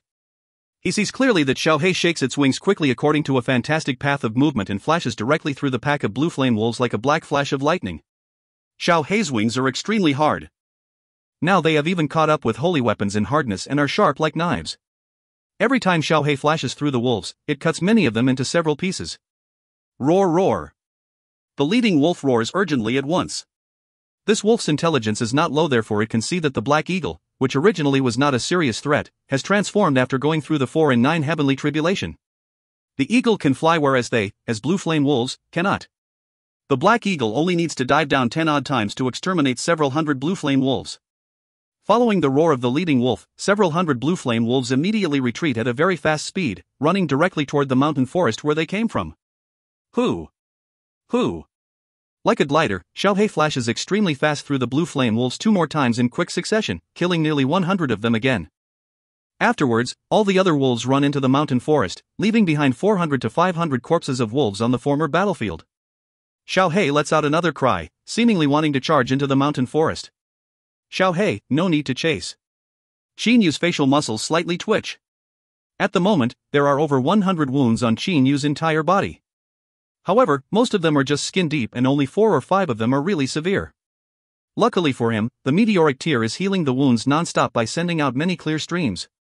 With a wave of the wings, Xiao Hei flies across the lake, then lands beside Qin. It stares at the wounds on his body. Apparently it is somewhat worried by them. Don't worry, they're just skin deep. I didn't die even when my heart was penetrated. These small wounds don't matter. Let's go. We'll return for a rest. Qin gives a haha laugh, which has a distinctive heroic flavor. Then he and Xiao Hei go back to Lei Mountain House at once, leaving behind a field of blue flame wolves' corpses. In this battle, Qin killed from 300 to 400 blue flame wolves. He is a peak Xiantian external expert and has practiced the Trans-Heaven 3 diagrams to perfection, so his body is even comparable to diamond in hardness. Added to that, the purple energy formed a protective energy cover around his body, and early phase and middle phase Xiantian blue flame wolves could only leave shallow wounds on his body and hold him down. Only late phase and peak Xiantian blue flame wolves could really cause him serious wounds. However, fighting multiple opponents is what Qin is best at. In addition to that, he has 2 middle-class holy weapons and the meteoric tear continuously healed his injuries from inside his body, therefore this feat is nothing unusual for him. In the training hall of Lei Mountain House, Qin is sitting with legs crossed on the floor practicing meditation. Xiao Hei is also standing on one side of him. The black feathers on its body are radiating various rays of light. Obviously it is practicing. After an hour, the various wounds which originally covered his body have all but disappeared. Even the several wounds on his stomach, which at the beginning were shockingly large ones, have become faint scars by now. The meteoric tear is indeed incomparably miraculous. Whenever a clear stream flows to a wound, Xinyu feels a continual numbing sensation in the wound. He enjoys that kind of sensation. After going through this crazy battle, Xinyu feels that his own purple energy seems to have even become a bit more refined. Hello. A slightly stuttering voice which is cold as ice suddenly rises in Xinyu's mind. Xinyu is startled. There's someone. He immediately opens his eyes and looks around. Suddenly he notices that Xiaohei is staring at him with its eyes full of excitement. An idea springs to his mind. He thinks of one possibility but finds it somewhat hard to believe. Xiaohei, is it you? Xinyu stands up and looks at Xiaohei in disbelief. Yes, it's me. I've given myself a name, Heiyu. Xiaohei is using holy sense communication for the first time, therefore he was fairly nervous in the beginning but then calmed down. He has named himself Heiyu because Yu is Xinyu's given name. Ah, very good, very good. Xinyu's eyes glitter with excitement. He then hugs Xiaohei, saying, from now on we can communicate at will. This is really very good. Ha, Xiaohei, I'm 7 years older so you call me big brother. Ha, quickly say it. Xinyu says with excitement. Xiaohei has become slightly excited as well. After quite a while, he finally says via holy sense communication, big brother. Xinyu and Xiaohei are excited about each other for a long time. Then Xinyu begins to ask some doubts he is having in his heart. Xiaohei, how does your voice rise in my mind? Also, during the tribulation just now, how did you become formidable all of a sudden? I remember you weren't so formidable in the past. Xinyu was very curious. Right, I remember many demonic beasts can transform into a human after overcoming the 4 and 9 heavenly tribulation. Why haven't you done that? Xiaohei is stupefied. Xinyu knows he has asked too many questions so he immediately says, take your time, talk about them one by one.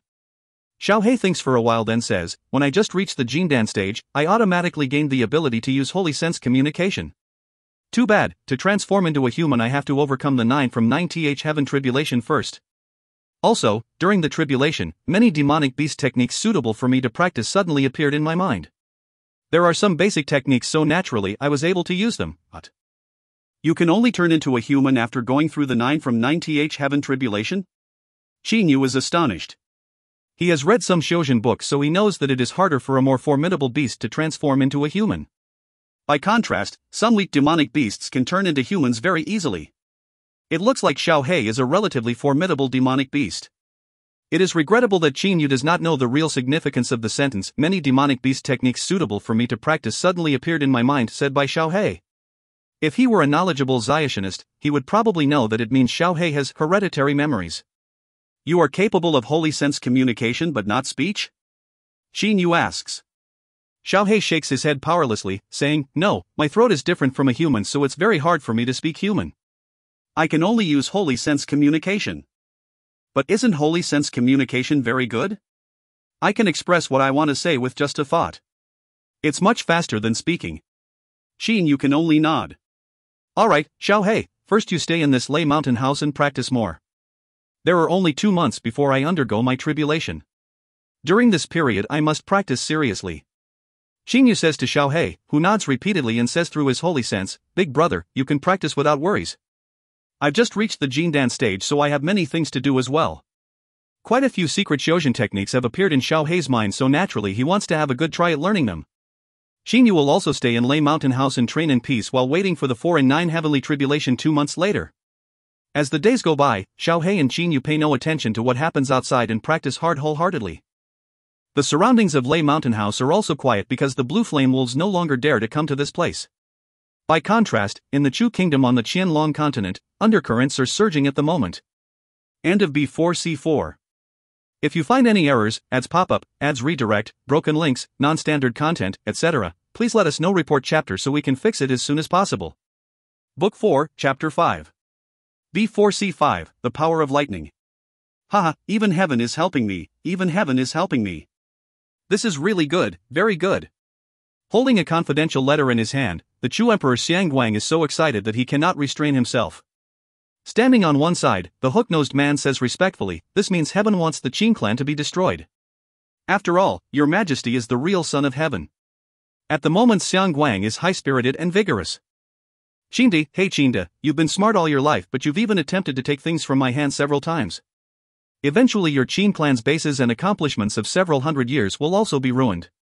In a normal situation, given Xiang Guang's courage, he would not dare to go to war because, after all, the Qin clan has quite a few troops and, moreover, they have been training on the border with the wilderness for many years, so they are superior to the troops of the other three big clans.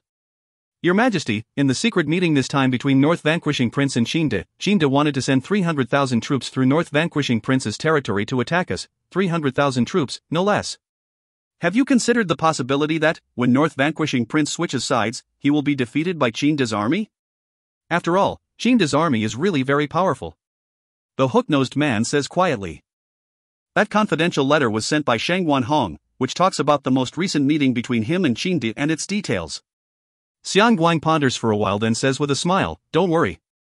There's a very close relationship between the Shangguan clan and my Xiang clan. Moreover, when Qin De's army goes into North Vanquishing Prince's territory, he won't be able to command it properly. When the time comes, I'll send the army of the Xiang clan to cooperate with the Shangguan clan to attack them from both inside and outside. Humph, once those 300,000 troops are exterminated, the Qin clan will lose half of its army." "Right, I sent you to tempt those Blackwater Mountain Range bandits, how did it go?"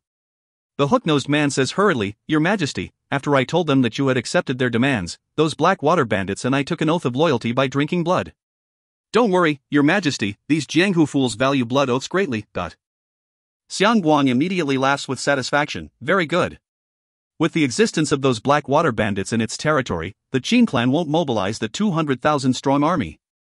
Otherwise its den will be plunged into chaos. Even though it has raised 200,000 more troops, it will only be able to use 600,000. Humph, in addition, 300,000 of them will be annihilated in the Shangguan clan's territory. Then, even the fierce Tiger Corps will become useless. I want to see how the Qin clan is going to fight me at that time." "Your Majesty is brilliant." The hook-nosed man bows and says. Xiang Guang nods with satisfaction and says, "Very good. This time you carried out the job of tempting those Blackwater bandits very well. You'll be rewarded for this accomplishment. I've heard you like Yin Shixi's painting, so I give you this mother and son painting." As Xiang Guang is saying, he picks up a scroll from the table and hands it over to the hook-nosed man directly. "I'm so grateful for your grace, Your Majesty." The hook-nosed man immediately receives this painting. "All right, you can go," Xiang Guang says with a wave of his large sleeve. At the moment, it is clear that he is in an especially good mood. Seeing the hook-nosed man leaving, he says again, "Right, when you have free time, you must view this mother and son picture carefully to grasp the essence of Grandmaster Yin Shixi's painting." "Yes." The hook-nosed man says at once, then walks out of the imperial study. On the way home, he sneers inside, "The mother and son painting? This fellow Xiang Guang is a bit too cruel already. The most important things to him are his wife and son, so of course he understands what Xiang Guang implied by giving him this mother and son painting." With a totally grim expression, Zhao Yunqing is looking at a military map. "General." A young man bows and says behind him. "What's the matter?" Zhao Yunqing says indifferently. That young man says, "General, His Highness has ordered us and another army to enter the two northern region counties together. I think it is somewhat inappropriate to do this." "What's inappropriate about it?" A faint smile appears on the corners of Zhao Yunqing's mouth, but he still does not turn around. The young man immediately straightens up, saying, "Through negotiation, His Highness has reached an agreement with the Shangguan clan that will enter its territory and borrow ways to attack the Xiang clan." "But is that Shangguan clan really on our side?" "If it is pretending to support us and in fact is supporting the Xiang clan, that will be a terrible thing to do. After all, the two northern region counties are under the Shangguan clan's complete control." "Don't tell me you think His Highness hasn't considered this point?" Zhao Yunqing asks in reply. The young man immediately says, "His Highness of course must have thought about this. But the three southern region counties are extremely loyal to the Xiang clan. When they join forces, they'll have more than half of the Chu kingdom's military power. So, His Highness had no choice but to get help from that North Vanquishing Prince. I think His Highness thought of this point, but, due to circumstances beyond his control, he had to cooperate with the Shangguan clan. However, if the Shangguan clan switches sides during the war, it will be terrible for us. Yan Yun, His Highness's point of view is different from yours. He oversees the overall situation, so he has everything in the palm of his hand. How can this small matter possibly halt His Highness's undertaking? 2 months later, you'll naturally understand everything." Zhao Yunqing turns around and says with a smile. A faint, relaxed smile appears on the young man's face at once. "Since His Highness is so wise, now I can stop worrying." "All right, Yan Yun, you can leave first." Zhao Yunqing says smilingly. Yes. The young man turns around and leaves. Upon reaching the door, he stops, turns his head around and says quietly to Zhao Yunqing, Father, it's already midnight. You'd better have a rest soon. The war will break out shortly, so your health is very important. As he finishes saying, he leaves. Hearing that, Zhao Yunqing cannot help giving a faint smile. Zhao Yunqing's son Zhao Yenyun is also in the army, but Zhao Yunqing has ordered that they only treat each other as a subordinate and a superior here. Therefore, Zhao Yenyun usually calls his father general. The war will happen soon, so both the Qin clan and the Xiang clan are bustling with secret activities. Their spies are also deployed completely. In the dark, they bribe the enemy's important employees or frame the enemy's generals or assassinate the enemy's personages. Counter-espionage, sex trapping and various other ruses are used totally fluently by them. Following the Qin clan's mobilization of the army that has always been stationed on the border with the wilderness, the whole Chu kingdom is covered in a shroud of pressure. The Qin clan sends highly valuable gifts to the Blackwater Mountain Range bandits to tempt them. The bandits unexpectedly accept the gifts. The Xiang clan, however, is not angry about this at all. Moreover, the #1 assassination organization, the Heavenly Net, also announces publicly that it will stop undertaking any missions relating to the Chu kingdom. In short, almost anyone feels the pressure of the fact that there is something in the wind. Perhaps, only Qin Yu, who is practicing in peace in the wilderness, still cannot feel this atmosphere. ########. On the blue lake beside Lei Mountain House. Qin Yu is sitting with legs crossed, sitting on the water without sinking. Many purple energy streams are moving around his body. These purple energy streams are formed by none other than the purple energy inside him. After practicing for several months, Qin Yu's purple Xiantian energy has almost become a liquid similar to mercury. Inside his body, this formidable energy is rolling. Qin Yu can totally feel a surge of muscle power in every muscle and even in the smallest cell of his entire body. The purple energy is flowing to every place of his body, refining his muscles and bones non-stop. Suddenly the winds rise. Large waves immediately appear on the surface of the lake. The water in the lake starts to heave up and down. Sitting with legs crossed on the surface of the lake, Qin Yu moves up and down along with the water like a float. Hoo! Fierce winds blow. Great waves appear on the lake with a boom, any of which is 10 odd m high. It looks as if the entire surface of the lake is being lifted up by a giant. Qin Yu can no longer remain apathetic as he did just now. Immediately making a push against the water surface with his feet, he leaps towards the lakeside. At the same time, he stares powerlessly at the initiator, Xiao He. Xiao He, I know your wings can cause fierce winds, but don't play pranks on me, okay? Qin Yu says unhappily while looking at Xiao He, who is spreading his wings. Xiao He pulls his wings back. The lake calms in an instant. Having formed the Jin Dan and practiced various techniques in his hereditary memories, now Xiao He has an even swifter and fiercer air about him. Currently, even Qin Yu is far from being a match for Xiao He. Big brother, I was only training your vigilance a bit. I did it for your sake, why are you blaming me? Xiao He's voice rises in Qin Yu's mind. Qin Yu says jokingly, alright, you've overcome your heavenly tribulation, so you're stronger than me at the moment. I won't fight you now. Tomorrow evening I'll have to undergo my tribulation too. After overcoming it and practicing the stellar transformations, I'll let you know how formidable I am. Stellar transformations? Big brother, I have quite a few fantastic practice techniques. They're not inferior to your stellar transformations. Xiao He says proudly while spreading his wings. After forming the Jindan, he has been practicing some secret techniques for 2 months, so his power has improved by leaps and bounds. At the moment he is very confident. Qin Yu gives a smile, won't we know who's more formidable after sparring? This period of time, Qin Yu has read many books about practice carefully. The stellar transformations certainly has been read from beginning to end once. Not only has he memorized its practice method, he has also memorized some intuitive understanding Lei Wei gained during his practice or tribulations in the past. Qin Yu has become even more confident that he will withstand the incoming 4 and 9 heavenly tribulation. The next day, Qin Yu sits calmly with legs crossed on the meadow beside the blue lake waiting for the heavenly tribulation. Today Xiao He also practices in peace on one side of him instead of interrupting him, which is a rare thing. Last time Qin Yu was his watchman, so this time he is going to watch over Qin Yu.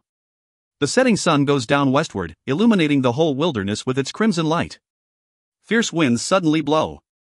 The huge trees in the nearby mountain forest start to shake violently because of the winds. Their leaves begin to float in all directions.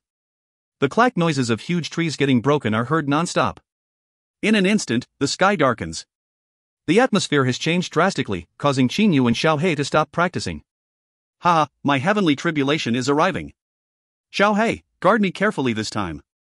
If any demonic beasts come, kill them all for me." Qin shouts loudly. Xiao Hei flaps his wings and says via his holy sense, "Don't worry, big brother. Within several hundred li of this place is my territory. No demonic beasts will dare to disturb you. If any of them comes here, I'll exterminate its clan." This period of time, Xiao Hei has indeed turned the area within a several hundred li radius of Lei Mountain House into his own territory. The sky has turned into dark red, looking very oppressive. A huge maelstrom appears in the center of the dark red sky. Various serpentine electric sparks also appear in the sky. They then get absorbed in quick succession by the maelstrom. In just a short while, the maelstrom stops spinning and becomes a huge purple tribulation cloud that is flickering with flashes of lightning. Everything shows that the heavenly tribulation has come. Qin stands calmly without moving. By contrast, Xiao Hei spreads his holy sense out and pays attention to everything around. He definitely will not let any demonic beasts come near to cause trouble no matter what. How powerful will the heavenly tribulation of a Peak Xiantian external expert be? One should know that people of different power levels will experience different heavenly tribulations. Since Qin is much more powerful than ordinary Peak Xiantian experts, how damaging will his 4 and 9 heavenly tribulation be? The first thunderbolt is the weakest, so it's also the easiest to beat. Qin raises his head, looking at the tribulation cloud. There is unexpectedly a faint smile on his face at the moment. He remembers clearly some descriptions of how Lei Wei overcame his tribulations written in the Book of the Stellar Transformations and even some methods of overcoming the tribulations proposed by Lei Wei. Qin has decided to use a very grandiose method among them to take on the first thunderbolt.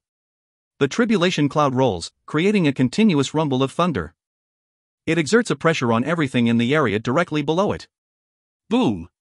A purple thunderbolt shoots straight down extremely fast from the sky. It strikes at Qin head furiously, but he raises his head, looks at it and unexpectedly stays still. There is a hint of madness in his eyes. The purple thunderbolt strikes upon his body squarely with a boom. Qin body is totally covered in and run through by the purple thunderbolt. Ha, it feels good, very enjoyable, very enjoyable. Qin does not put up any resistance and uses only his body to take on the thunderbolt. At his current level in external practice, if he could not withstand even the first thunderbolt, it would mean his external training has come to nothing. The Book of the Stellar Transformations says that using lightning to train the body is exceptionally useful for his power improvement. The lightning, of course, must not be too strong. Otherwise Qin's body will not be able to endure it. The bones in his entire body emit a series of clack noises. As the thunderbolt runs through his muscles and cells, a fairly large portion of its energy is gobbled up. Some changes happen to the already extremely powerful muscles at once and they become even more powerful. It feels good, really good. Xiao Hei, did you see how I withstood the first thunderbolt? Qin even jokes leisurely with Xiao Hei on one side of him. However, Xiao Hei remains silent and keeps observing the surroundings with his holy sense.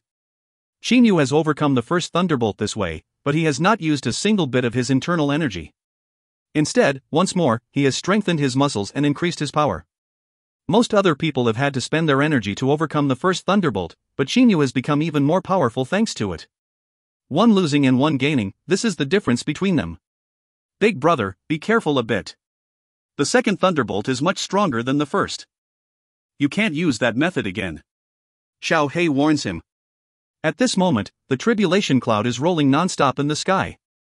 Obviously it is charging the second thunderbolt. Qin was able to absorb the first thunderbolt like that, but the second one will be relatively more powerful, so he does not dare to take it on aggressively as he did just now, letting the thunderbolt hit him squarely either. Don't worry. I know when I should stop. He can feel Xiao Hei's concern. Thunder is rolling. The atmospheric pressure under the cloud increases again. Qin immediately focuses his entire mind and energy to prepare to resist the second thunderbolt. Following a sky-shaking crash of thunder, an aquatic dragon-like purple thunderbolt shoots out from the tribulation cloud and comes down directly at Qin. Bring it! His eyes flash with excitement. The energy in his body immediately surges forth. In an instant, his body radiates a purple light as if made of a purple jade. The purple energy covers his body at once, forming a protective energy cover. There are even random small electric sparks moving around it. End of B4C5. If you find any errors, ads pop up, ads redirect, broken links, non-standard content, etc., please let us know. Report chapter so we can fix it as soon as possible. Book 4, Chapter 6. B4C6, The Stellar Flame. Like the hammer of the thunder god, the purple thunderbolt fiercely strikes upon Qin Yu's body. In just a while, his purple protective energy cover is destroyed like paper. The lightning then hits his chest squarely. Compared to when he was resisting the first thunderbolt, this time Qin Yu's body has completely fused with the purple energy, looking like a chunk of a purple jade and having enhanced defense. The protective energy cover has neutralized some of the lightning's energy, but the second bolt is really a bit too powerful. I was careless. Qin Yu slightly frowns. A smell of burnt flesh comes into his nose. At the same time, he feels a continual burning sensation on his skin. That thunderbolt's power has burnt Qin Yu's skin and even his flesh has suffered some damage. Big brother. Seeing Qin Yu's chest burning, Xiao He cannot help getting anxious. Never mind, it's just skin deep, Qin Yu says in an unconcerned manner. Xiao He lets out a sigh of relief, then advises Qin Yu carefully via his holy sense, "Big brother, undergoing the tribulation is not something to be taken lightly. You have middle-grade holy weapons, right? But you're not even using them. If you take on the tribulation this way, you'd get injured even if your body was stronger." Qin Yu says with a smile, "Just now I was a bit careless. At first I thought with the fusion of my body and the purple energy in addition to the protective energy cover I could withstand the second thunderbolt. I didn't expect it to be slightly more powerful than in my estimation." As Qin Yu is saying, in his body the meteoric tear sends out many clear streams again, which flow to the damaged areas of his flesh. He immediately feels many bursts of a numbing sensation and those minor injuries on his body heal in an instant. Having the meteoric tear, Qin Yu's daring action just now was nothing special. "Big brother, your heavenly tribulation is even somewhat stronger than mine. Don't be too careless," Xiao He on one side warns. Qin Yu gives a smile. He knows Xiao He cares about him. As time passes, the purple tribulation cloud rolls even more urgently.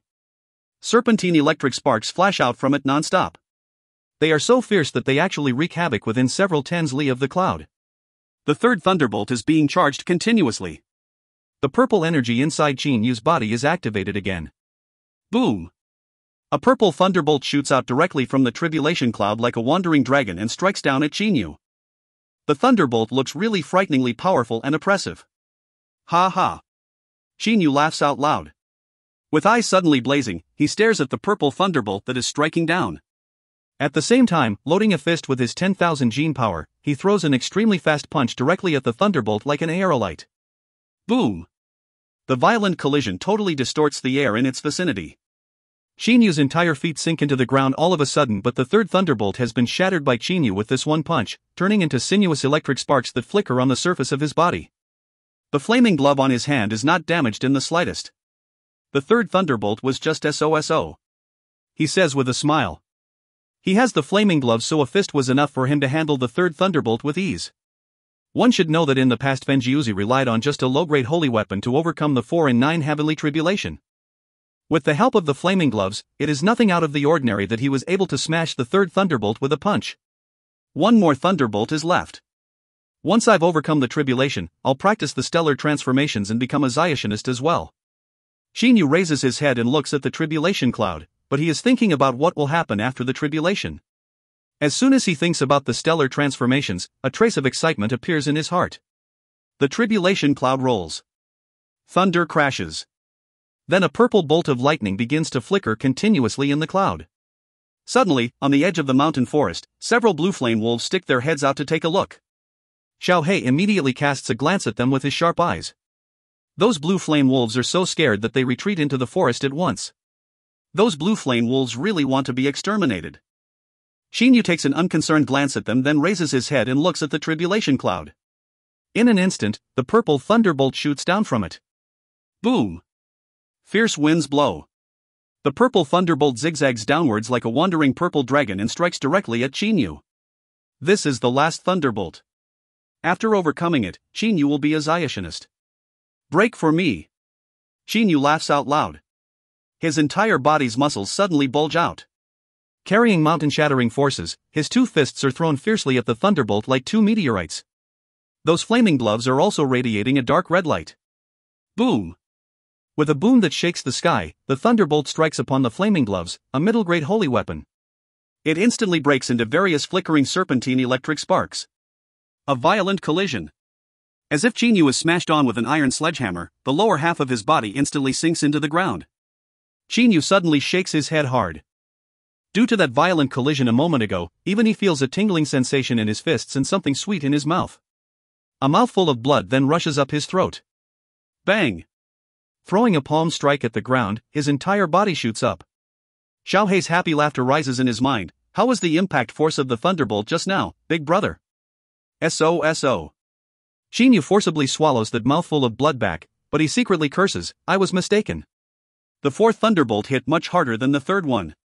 That impact force not only numbed my arms, it even made my blood surge up. Xiao Hei flaps his wings and flies up to Qin Yu's side in an instant while crying very happily. He even pats Qin Yu's back gently with his wings to express his congratulations. Big brother, my compliments to you for overcoming the 4 and 9 heavenly tribulation. Xiao Hei is extremely happy for Qin Yu. Well, Xiao Hei, you'll have to practice alone for a while because I'll undergo a closed-door training session. I'm going to concentrate on practicing the stellar transformations. This technique has 6 stages and the starting one, nebula stage, is unexpectedly the hardest. Qin Yu says to Xiao Hei.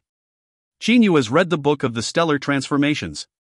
The book also contains Lei Wei's descriptions, so Qin Yu certainly knows how difficult it is to practice the nebula stage. Xiao Hei nods and says via his holy sense, Big brother, you can focus on practicing without any worry. When you've learned it, we'll have to spar to see which of us is stronger. Qin Yu cannot help laughing out loud as soon as he hears that. Alright, just wait. When I've succeeded, I'll surely fight you. Afterwards, he goes into Lei Mountain House. This time he has obviously overcome the 4 and 9 heavenly tribulation with great ease. With a low-grade holy weapon, even an ordinary practitioner has a very good chance of successfully going through the 4 and 9 heavenly tribulation. If he has a middle-grade holy weapon, there will be almost no danger to him. On the Qianlong continent, the number of people who have overcome 4 and 9 heavenly tribulation is less than 1% only because of the lack of middle-grade holy weapons. Qin De, who had a middle-grade holy weapon, was badly injured at the worst moment by Gumin, but he still withstood the tribulation in the end.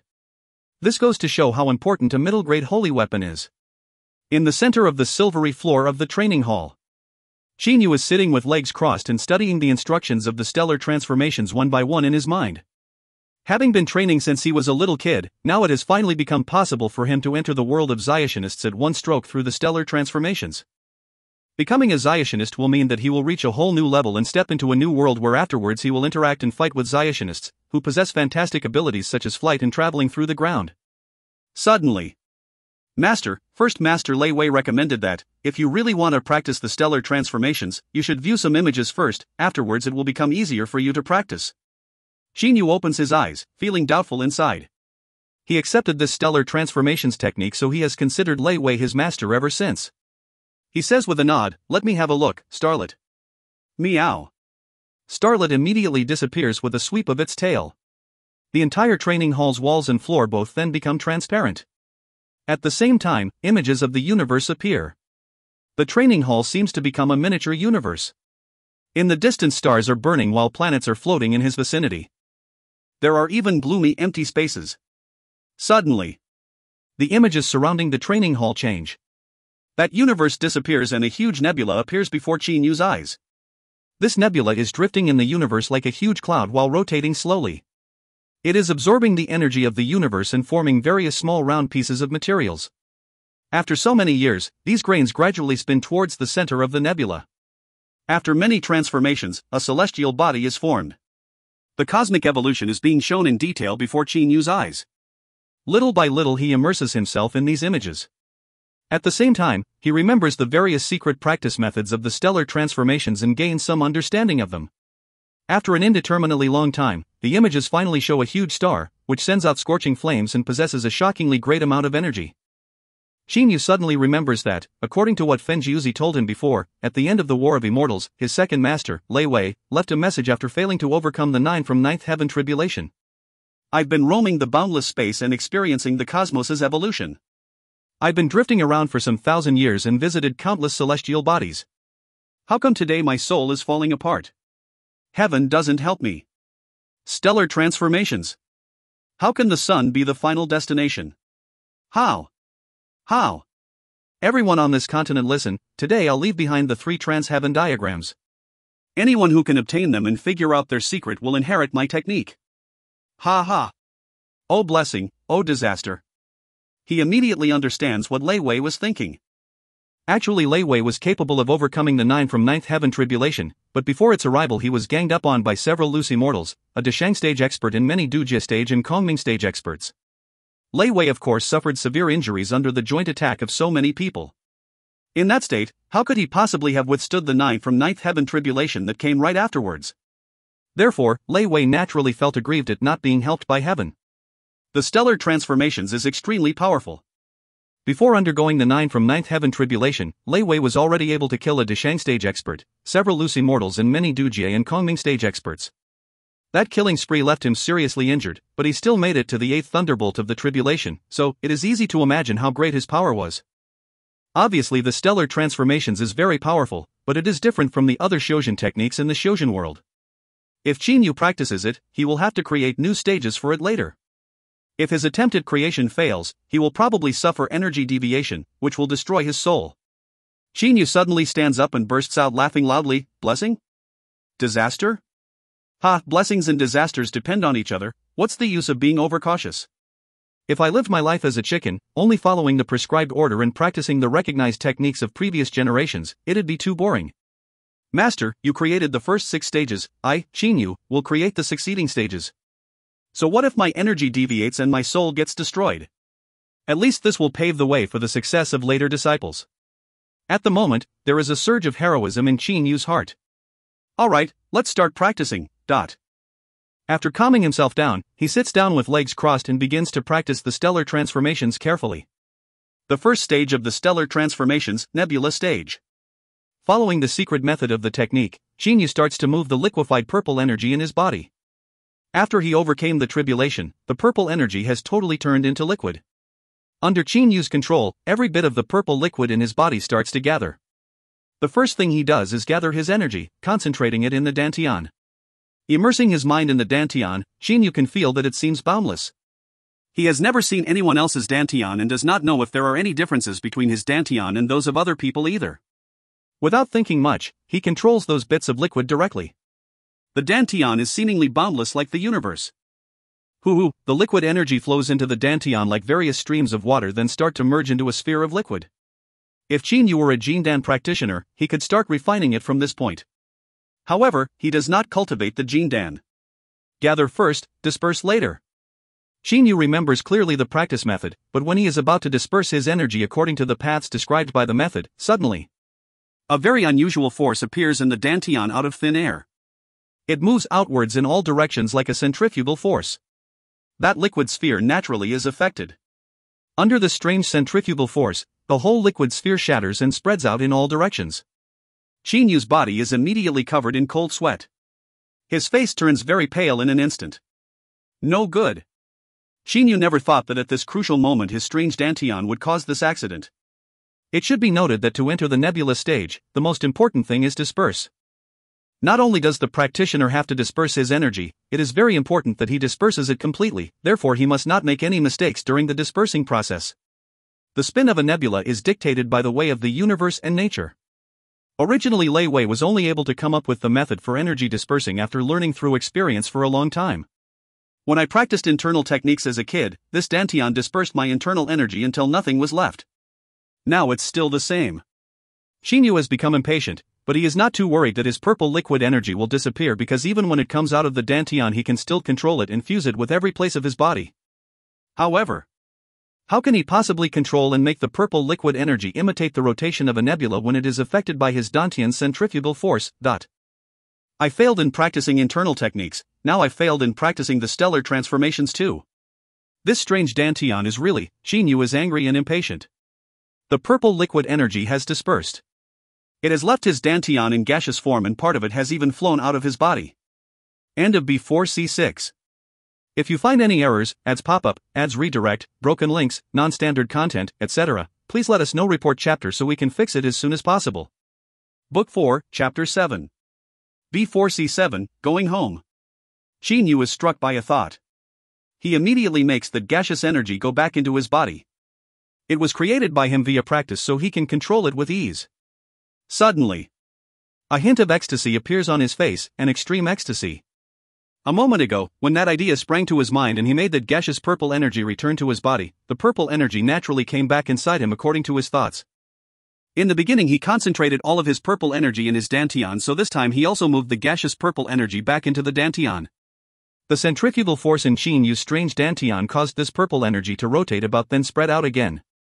A cycle. A nearly perfect cycle. A nebular maelstrom appears in his dantian. The purple energy inside his body continuously goes into it, rotates about by the effect of the centrifugal force, then spreads out again according to the spin of the nebula. The energy goes outside through his flesh and bones from the dantian, then enter the dantian again by going through the flesh and bones. It is a perfect cycle. Because his dantian automatically generates the centrifugal force, a nebular maelstrom has been created in it. Ha, heaven is helping me. My strange dantian isn't a bad thing. Instead, it's extremely good. Shin Yu suddenly opens his eyes. They have been filled with ecstasy. At the moment he basically does not have to worry about the control of the energy inside his body. Now he is extremely excited. Nebula, this nebula's rotation is near perfect, even better than the rotation that Master figured out. Ha, this is really, Shin Yu is so excited that he is inarticulate. Anyone who knows the contents of the stellar transformations would understand the significance of having a nebula whose rotation is even closer to the way of nature than described in the book. Shin Yu takes a deep breath to calm down, then sits down with legs crossed and starts to focus on practicing. Even though he can automatically practice without control, if he concentrates on practicing like this, he will progress even faster. The gaseous purple energy spread out of Shin Yu's body fills the area within 3 m of him. This purple cloud rotates unceasingly. It looks as if his whole body is enveloped in a purple cloud. This purple cloud absorbs stellar energy in nature, then rushes into his flesh and bones. When the stellar energy of the cloud pierces through the muscles and bones, part of it gets absorbed. At the same time, the flesh and bones are refined. Then this stellar energy charged cloud returns to the dantian. When it rushes through the nebular maelstrom in the dantian, most of its energy is gobbled up. The purple cloud then spreads out again. In every cycle, Shin Yu absorbs the stellar energy to refine his mucous and bones and makes the energy in the nebula become even more powerful. Cycle after cycle, Shin Yu totally immerses himself in that wonderful feeling. Gradually, after an indeterminately long duration, the purple cloud slowly gets lighter and lighter in color. But its energy has become even more and more refined. Shin Yu has been practicing wholeheartedly for a whole month. After more than a month. Now there is an indistinct light-colored cloud in Shin Yu's vicinity, which continuously absorbs stellar energy. After being refined by stellar energy throughout this over a month period, Shin Yu's body has become even more similar to jade or diamond. In his dantian, there is a perfect nebula. This nebula is made up by various silvery grains. These silvery grains spread throughout the dantian. They are the essence of the vast amount of stellar energy that has been absorbed by Shin Yu, and also his source of energy. By contrast, in the center of the nebula, there is a light blue flame.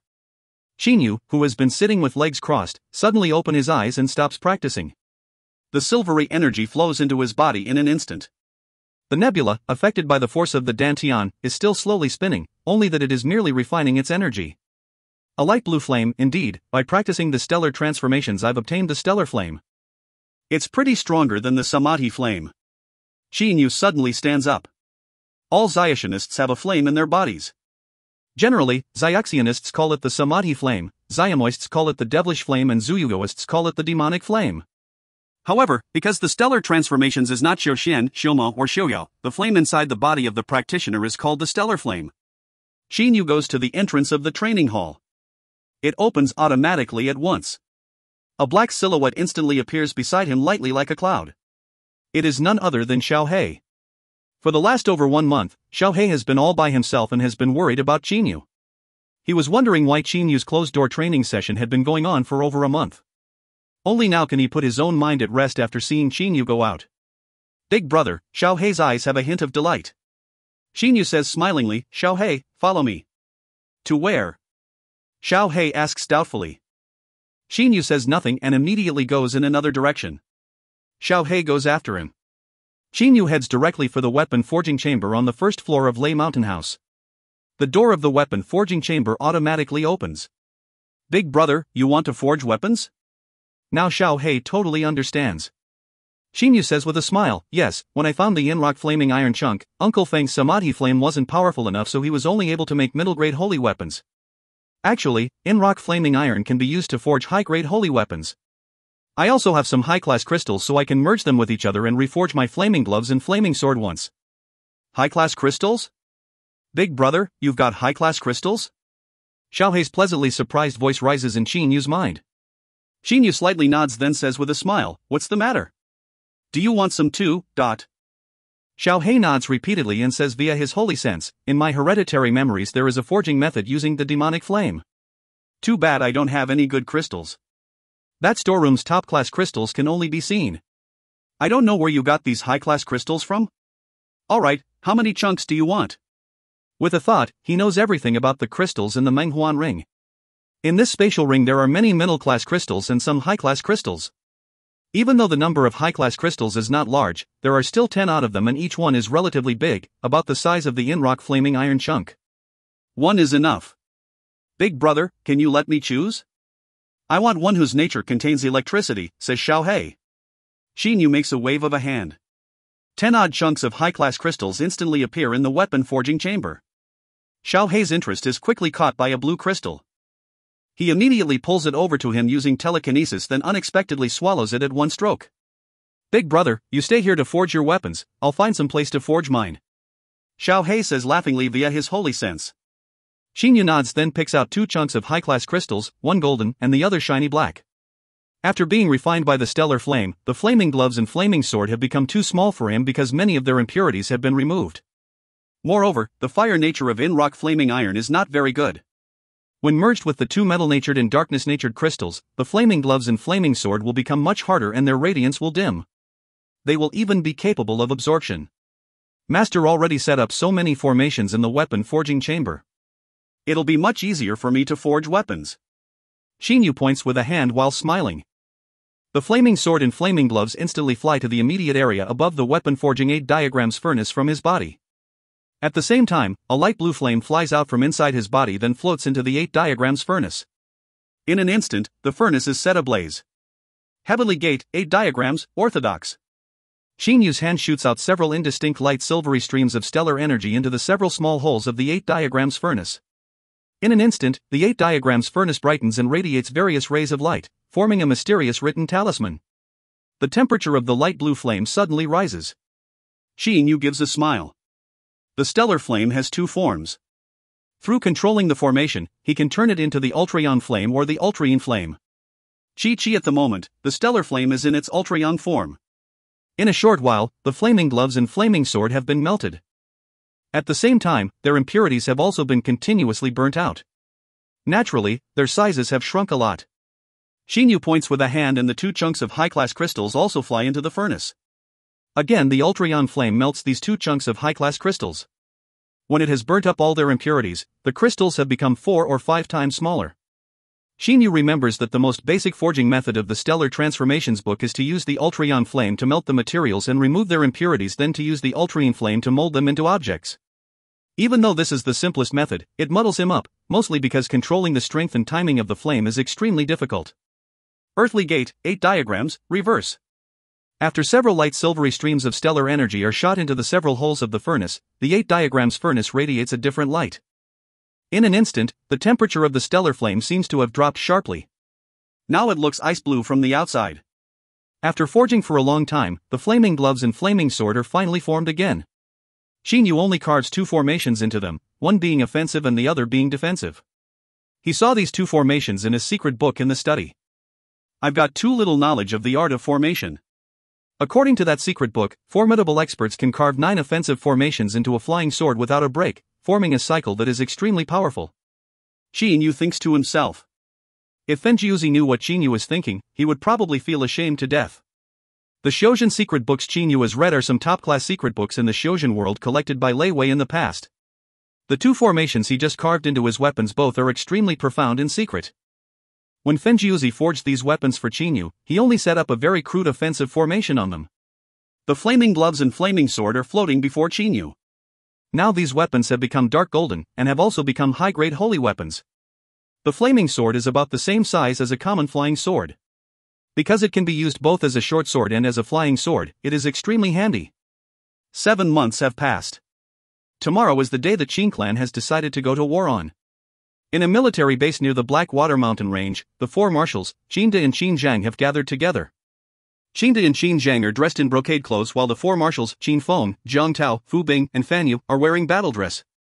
Gentlemen, my Qin clan has been preparing for several hundred years for the eruption tomorrow. The first battle will be fought by you. Lei Shui County of the four western region counties must be taken in one battle. Qinda says emphatically while staring at the four marshals. Marshal Fan Yu is the only woman among the four marshals. She also has another identity, the leader of the Blackwater Mountain Range bandits. Don't worry, Your Highness. The Blackwater Mountain Range has been saving for several hundred years only for this one day. As soon as an order is given, 300,000 troops will attack Lei Shui County directly, says Marshal Fan Yu firmly. They have been occupying the Blackwater Mountain Range for several hundred years to wait for this day. They have told people on the side that they have 200,000 bandits, but in fact it is 300,000. There's no need to hurry, Marshal Fan Yu. This battle must be won, so I'll let the other three marshals to advance together with you. 300,000 troops of the Qin clan and 300,000 Blackwater troops amount to 600,000. They will win the first battle like a dike-bursting flood. Qin's eyes glitter. Qin Feng says, don't worry, father. That Lei Shui County only has 200,000 troops and they are even stationed in the cities, so it will be very easy for us to attack. We only have to keep a watchful eye on the Mu clan of the three southern region counties because Lei Shui County is next to the Mu clan. Marshal Qin Feng, we have 600,000 troops. Those three southern region counties only have 600,000 troops and they have to defend those three counties so they won't pose a threat to us. Marshal Jiang Tao says smilingly. Qin Zhang on one side says with a smile, Marshals, my father has made this arrangement also to issue a threat to the three southern region counties and the four western region counties. With an army group of 600,000 troops, it will be very difficult for those two forces to defeat you. Alright, I'm going to depend on you for the first battle. Qinda says with a loud laugh. The four marshals are also full of confidence. These top military figures then start to discuss with each other in a relaxed manner. Oh, Marshal Qin Feng seems to have reached the late phase of the Xiantian level. Marshal Qin Feng, you're not 28 yet, aren't you? With brightening eyes, Marshal Jiang Tao says in amazement. Qin Feng nods smilingly. Marshal Qin Feng is indeed very formidable. You've reached the late phase of the Xiantian level before turning 28. Among young men on the Qianlong continent, perhaps you're the leader. Fu Bing says with a smile. Fan Yu on one side also stares at Qin Feng with brightening eyes. Leader? Qin Feng shakes his head with a forced smile. Qinda and Qin Zhang heave a sigh. Qin Zhang says while looking at the marshals, my third brother reached the Xiantian level in external practice at the age of 18. Moreover, he even reached the peak of the Xiantian level. Even the famous conqueror of West Chu was far inferior to him. At the moment Qin Zhang is indignant. His third brother was a genius. It is unfair that he died so young and, even worse, died as a total unknown. External practice? The peak of the Xiantian level? 18 years old? The marshals' eyes pop out of their heads. It is common knowledge that no one on the Qianlong continent has ever reached the Xiantian level through external practice, so naturally they find it hard to believe that an 18-year-old young man reached such a level. Where is third prince? Fan Yu asks curiously. To save me, you continuously killed 5 peak Xiantian experts then perished together with Shangxi and Wu Xing of the Xiang clan. Says Qinda. As soon as these marshals hear that, they all take a cold breath and look at each other speechlessly. In the wilderness. Xiao He, get ready. We'll go back at once. Standing outside Lei Mountain House, Xinyu shouts loudly to Xiao He. Then he mumbles to himself, it's been 7 months. I wonder how father and brothers are doing. Perhaps they still don't know I'm living. Thinking about this, Xinyu becomes even more eager to go home. Having reached the nebula stage of the stellar transformations and forged 2 high-class holy weapons, he already has enough power to go back through the wilderness and, therefore, is impatient to go back. End of B4C7. If you find any errors, ads pop-up, ads redirect, broken links, non-standard content, etc., please let us know. Report chapter so we can fix it as soon as possible. Book 4, Chapter 8. B4C8, Golden Flame Eagle. Big brother, you finally want to go home? With a swaying movement, Xiao He flies out from inside Lei Mountain House. His eagle eyes radiate intelligence. He has succeeded in practicing his techniques and is of extremely outstanding origin, so he can rival humans in brainpower. Xinyu takes a glance around then says with a nod, we've been staying here in the wilderness for 7 months already. Both of us have overcome the 4 and 9 heavenly tribulation. Moreover, according to the map left by my master, this place is still far from the central parts of the wilderness, but it is only 100,000 li from the border. Only 100,000 li. Only after reaching the nebula stage can Xinyu dare to say so. If he had not overcome the tribulation yet, it would take him at least several years to travel these 100,000 li because, after all, there are various demonic beasts along the way. Xiao He suddenly says somewhat unwillingly, "We haven't returned for a very long time, but the mortal world on the Qianlong continent is very boring. Even Xiantian-level demonic beasts are a rare sight there." Xinyu naturally understands what Xiao He is thinking. As a strong man, he finds it very unbearable to live among weak people, none of whom can be a match for him. This is also the reason why he has been longing to enter the Xiuzhen world, in which Xiationists can be seen anywhere. We can run along these 100,000 li and fight some demonic beasts to practice at the same time. Xinyu gives a smile. Going back this way perhaps won't take much time. Xiao He, now I'm already a Xiationist too. After meeting my father again and handling all the matters related to mortals, we'll leave the Qianlong continent then start to travel the boundless world freely. Xinyu's eyes have a hint of haziness. That time, because he was not allowed to become his father's bodyguard during his father's tribulation, he vented his suppressed feelings of 10-odd years in front of his close relatives. He then left for a half-year. During that period, he always pondered and finally he understood that he should live for himself. If he lived for someone else, not only would this tire him out, it would also put very great pressure on that person. After his complex was sorted out, by chance Qin Yu was given the mission of protecting Mr. Ing, which later would lead to his killing 5 peak Xiantian experts in a row then perishing together with Wu Xing. Xinyu has resolved that after meeting his father again he will go on a journey of his own. After all, he can only start to walk his own path by doing so. The mortal world on the Qianlong continent has really become too small a river for him. It can no longer accommodate Xinyu because he has transformed from a fish into a dragon. Really? Xiao He's eyes brighten. Big brother, are you willing to leave your father? Xiao He only has affection for Xinyu. As for Qindi and others, he only cares about them a little because of their relationships with Xinyu. In fact, he feels no affection for them. Even if all the other humans died out, Xiao He would probably not bat an eye. Eagles are basically aloof and proud. Father? Actually, when there's affection between us, why must we live together? Moreover, even father will approve of my decision. After all, as Xiationists, we must strive to ascend to the sky, go into the ground, roam the 9th level of the sky, and go on uncertain journeys. Good, big brother, I'll go wherever you'll go. Whether you'll ascend to the sky or go into the ground, I'll follow you no matter where you go. I'm sure that later our lives won't be too boring. Xiao He's eyes glitter. With a great big smile on his face, Xinyu pats Xiao He's back. Alright, we shouldn't waste time. Let's get going now. Xinyu turns around and looks at Lei Mountain House. With a thought, the entire house starts to float up and shrink at the same time. Afterwards, it flies into his hand, having become a very small villa. As soon as he gives it a thought, this Lei Mountain House is sucked into his Menghuan ring.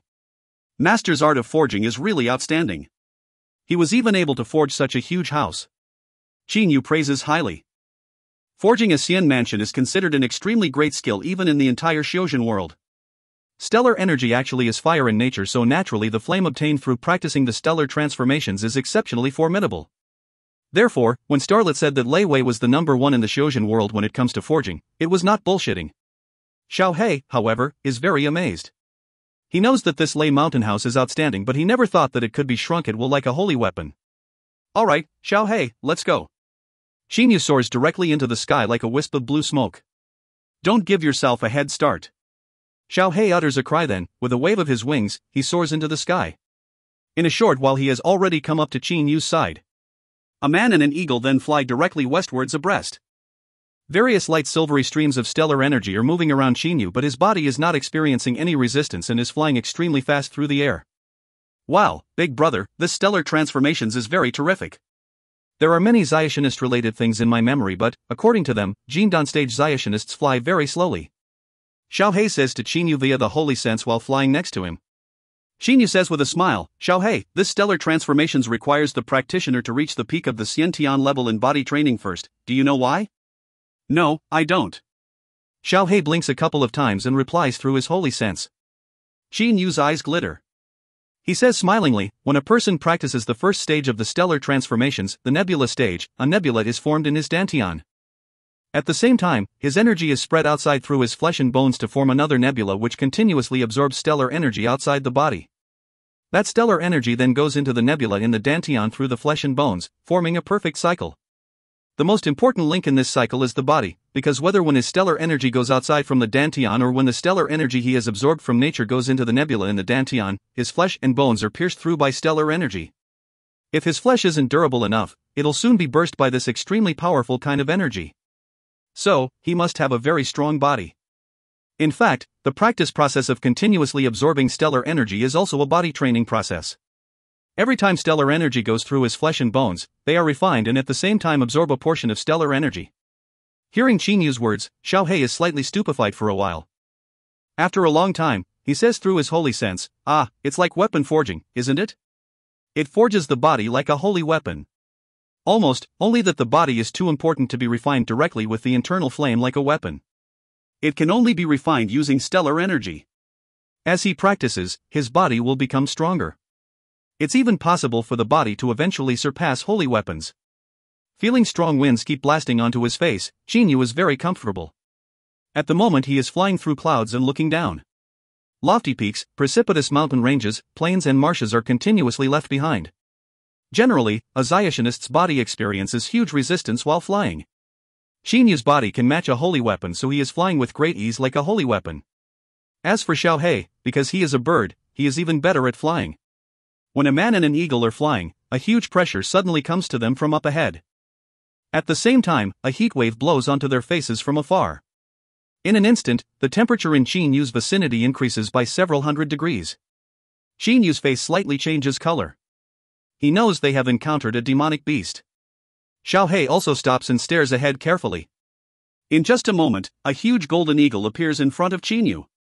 Not only does this eagle have golden feathers that look like a crown on the top of his head, the feathers on the other parts of his body are also golden. His whole body is enveloped in fierce flames. This eagle is even one size bigger than Xiao He. Qin Yu immediately recognizes him as a golden flame eagle because he read quite a few Xiuzhen books in the study of Lei Mountain House. A midget Ziotionist and a crossbred eagle? Who would have thought you would dare to enter my territory? The golden flame eagle looks disdainfully at Qin Yu and Xiao He like an emperor looking at beggars, as if their lives are under his control. However, in fact, the current situation is not very different from that. Yuanying stage. Feeling the opponent's aura, Qin Yu quickly figures out his power level. This golden flame eagle is definitely not at the Jindan stage. Otherwise, he would not feel so powerless in front of him like this. Big brother, quickly get away. Xiao He, quickly get away. Xiao He and Qin Yu seem to use holy sense communication simultaneously. They both realize that they are no match for the golden flame eagle before them. After all, a golden flame eagle is a king among eagles and has great natural abilities, so a Yuanying stage golden flame eagle is basically not something they can fight at the moment. In an instant, a man and an eagle agree to fly extremely fast northwards together. After all, the west has been blocked by that golden flame eagle. Shaking his wings very subtly 9 times in quick succession, Xiao He immediately gets away very far with a sudden swaying movement of his body like a flash. Xiao He is not worried about Qin Yu at all because they have raced against each other before. Xiao He has a body maneuvering skill for eagles in his hereditary memories called the passing lightning flashing 9 times, but Qin Yu also has the body weapon unification technique in the Stellar Transformations book. The dark golden flaming sword, a high-grade holy weapon, flies to the underside of Qin Yu's feet at once. At the same time, his light silvery stellar energy comes out from his dantian then spreads throughout his body in the flaming sword. Now Qin Yu and the sword are like one. Thanks to this, his speed is suddenly increased by almost 10 times. In an instant his silhouette has already disappeared. Seeing that the 2 little toys before him have left him behind very quickly, the golden flame eagle is stupefied. When an early Jindan stage crossbred eagle is so fast, it must have some top-class secret body maneuvering skill. When he thinks about this, his eyes instantly blaze. Even a golden flame eagle will only be taught a simple practice technique by his mother or another golden flame eagle. Seeing that a mere early Jindan stage eagle like Xiao He can fly at such a speed, he is certain that Xiao He has an outstanding technique. Generally, demonic beasts in the wilderness use the most basic, simplest techniques that have been passed down from generation to generation. Very few demonic beasts can be lucky like Xiao He, who unexpectedly has hereditary memories that contain top-class practice techniques and even forging techniques. Who? Completely unleashing his Yuanying stage power in the blink of an eye, the golden flame eagle suddenly flies faster by several times. He chases after the human and the eagle up ahead like a golden beam of light. Big brother, we're really fast. We've left that stupid eagle in the dust instantly. Xiao He says via the holy sense. Now he has become much more relaxed. Xin Yu gives a smile. He also knows that demonic beasts in general only practice some basic techniques and that they basically do not have useful skills such as weapon forging and pill making. As for Xiao He, he is an extraordinary eagle with many fantastic techniques that, when used, have astonished even Xin Yu. Crossbred eagle, hand over your secret body maneuvering skill, I'll spare your life. A voice rises in the minds of both Xin Yu and Xiao He. At the same time, a heat wave rushes at them. Xin Yu and Xiao He, who just now were still relaxed, immediately increased their speeds again with a loud shout. A black beam of light and a light silvery beam of light fly extremely fast almost side by side. Behind them, there is a huge golden beam of light. I'm a golden flame eagle, a king with the best flying skill among eagles, and I've even reached the Yuanying stage, but who would have thought I wouldn't be able to catch up with a midget crossbred early Jindan stage eagle? Body maneuvering skill, he must have an extremely outstanding body maneuvering skill. The farther the golden flame eagle is left behind, the more he lusts for that body maneuvering skill. Even though the golden flame eagle cannot catch up with them, for the present Xin Yu and Xiao He cannot lose him either. Xiao He, don't risk our lives for the moment. Xin Yu says via his holy sense. He knows Xiao He has a special skill that can increase his speed by several tens times instantly, but it is a desperate skill. Xin Yu also has a similar special skill. Temporarily they cannot give the golden flame eagle the slip, but he cannot catch up with them either. After they have been flying for a while, continuously leaving mountains and forests on the ground behind them, Xin Yu's eyes suddenly brighten. He has seen a huge lake which is at least several hundred li wide below. Xiao He, go into the water. Xin Yu tells Xiao He via the holy sense, then dives directly into the water like a beam of light. Xiao He dives into the lake with a wave of his wings as well. The golden flame eagle utters a sharp cry and also dives down extremely fast. Birds are afraid of going into water, but both Xiao He and the golden flame eagle are not ordinary birds. Instead, they are demonic beasts who have overcome the 4 in 9 heavenly tribulation. Therefore, their speeds are only somewhat affected underwater. However, it is relatively worse for the golden flame eagle after submerging because he is fire in nature. Yellow chicken, bye bye haha. Xin Yu suddenly laughs out loud. His speed seems not to be hindered significantly underwater. Using the body weapon unification technique, he instantly gets away a very long distance like a humanoid flying sword. As for Xiao He, electric sparks suddenly appear on his wings. These electric sparks zigzag in the area within several meters of Xiao He. Water is conductive, therefore, when Xiao He goes through water, his speed is affected very little. In a very short while, he has also disappeared. The golden flame eagle, however, can only watch these two little preys disappear from his field of vision in an instant. He has his holy sense, but its range is only 10 odd kilometers and, moreover, Xin Yu and Xiao He already went out of the range of his holy sense a moment ago. Shortly afterwards, one watching from the sky would see 2 beams of light shoot out of the lake then rush into a huge mountain forest. That mountain forest is enormous. At first sight, no one can see its other end. After a very long time, the golden flame eagle, who has failed to find Xin Yu and Xiao He, cries furiously. Eventually he flies back to his nest unwillingly. In the ancient forest, Xin Yu and Xiao He both have a lingering fear. If a real fight had taken place, they would have been no match for that Yuanying stage golden flame eagle, who is unusually gifted. Xiao He, let's stop flying. We'll go through the wilderness on the ground.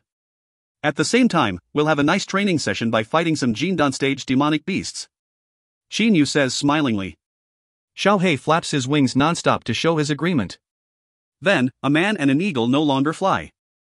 After all, even though they want to end this journey quickly, practicing is also fairly important. Of course, fighting Yuanying stage opponents is a bit too much. End of B4C8. If you find any errors, ads pop up, ads redirect, broken links, non-standard content, etc., please let us know. Report chapter so we can fix it as soon as possible. Book 4, Chapter 9. B4C9, Sweeping Away All Obstacles. While Xin Yu and Xiao He are going through the wilderness fighting one demonic beast after another, in the Chu Kingdom on the Qianlong continent, the tension that has been building up for the last half year is going to explode tonight. The town of Xiyang is a small town near the Blackwater mountain range, but this time it has become the headquarters of the Qin clan's war machine. The people in command here are East vanquishing Prince Qin Dit and tactician Su Yuan, who are playing the game of Go at the moment. It's already dark. It's about time Marshal Qin Feng's army launches the first wave of attack. Su Yuan, dressed in a black brocade gown, looks into the sky then says to Qin Dit with a smile.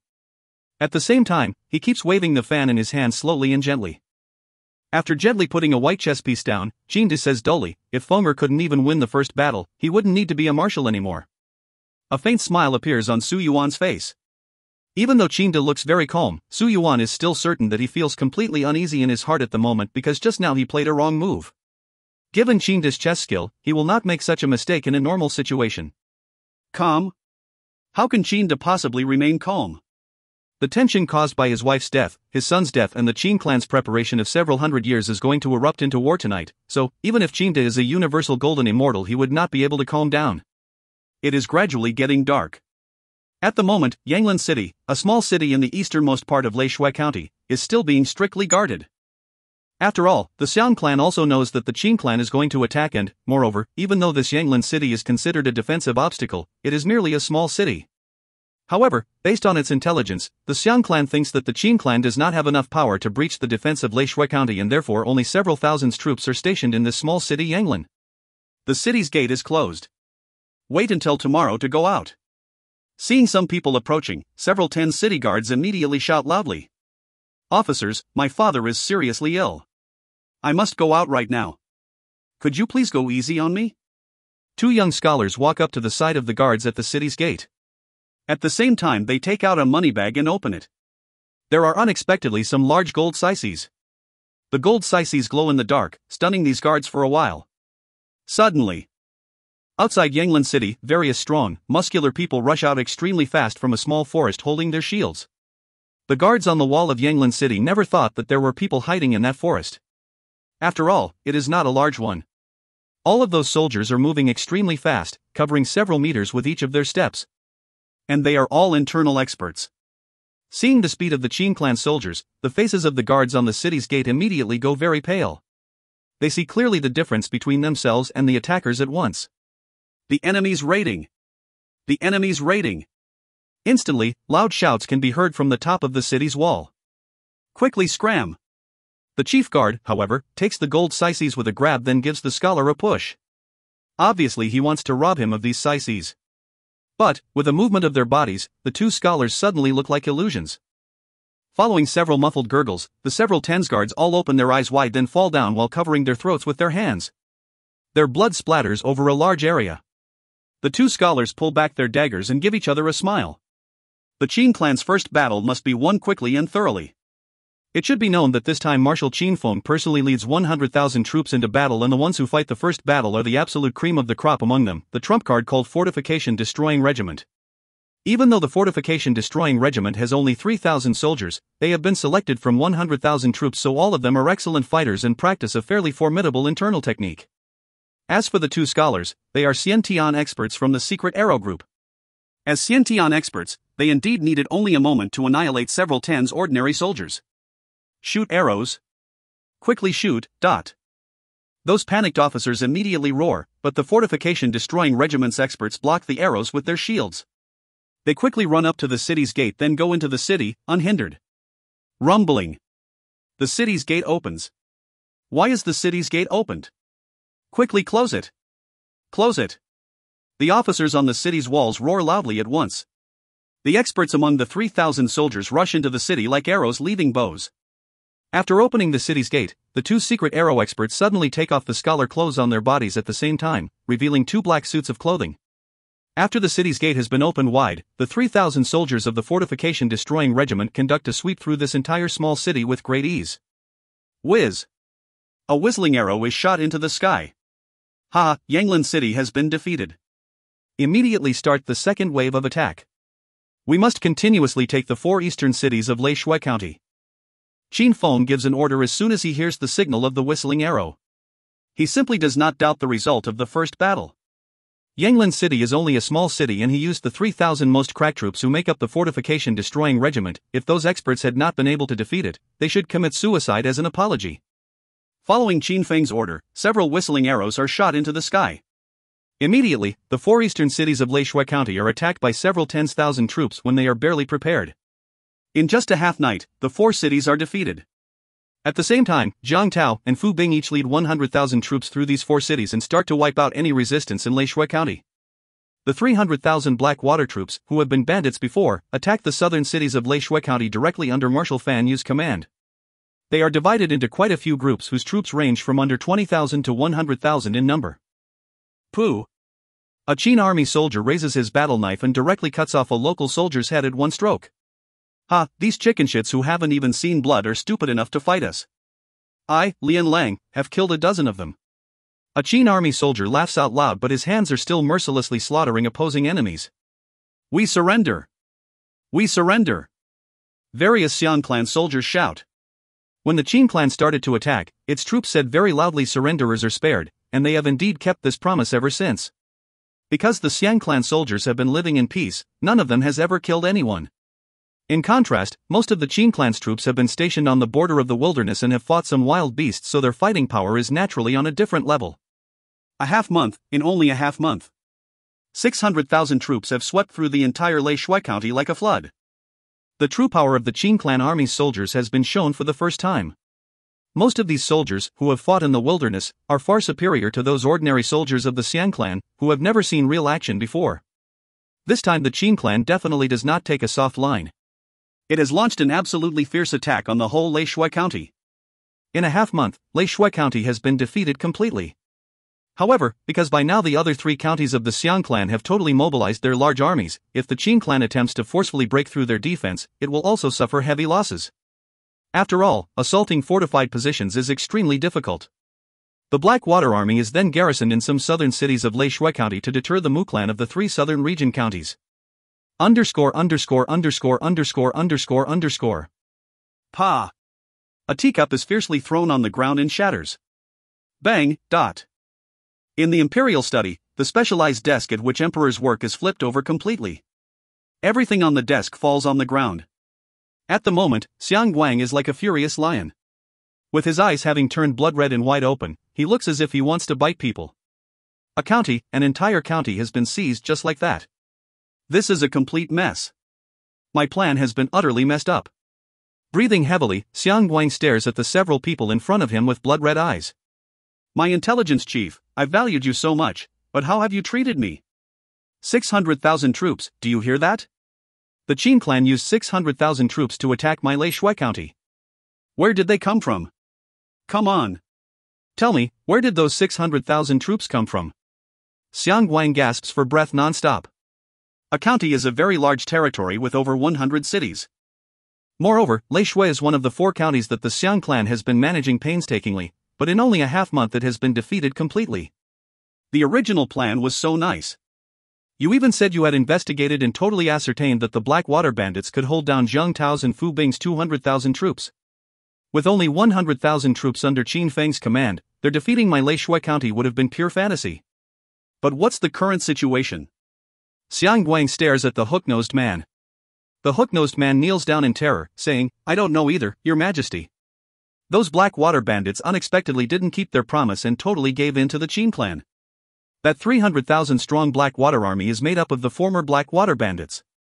The hook-nosed man is extremely terrified. Haha, surrendered? Gave in? Xiang Guang raises his head and laughs out loud. Those Black Water Bandits have been around for several hundred years. For the last several hundred years, the Qin clan has attempted to exterminate them several tens times. Sometimes it even lost several tens thousand troops. Could all these things have been faked? Arg, could everything have been bogus? How could they possibly have submitted to the Qin clan? How could this have happened? Xiang Guang bellows. The leader of the dominant Dragon Corps, Yan, says, Your Majesty, now it looks like the Qin clan was already disloyal to you early on and it has been scheming for several hundred years.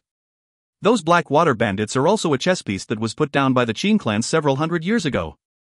They have always been used to deceive us.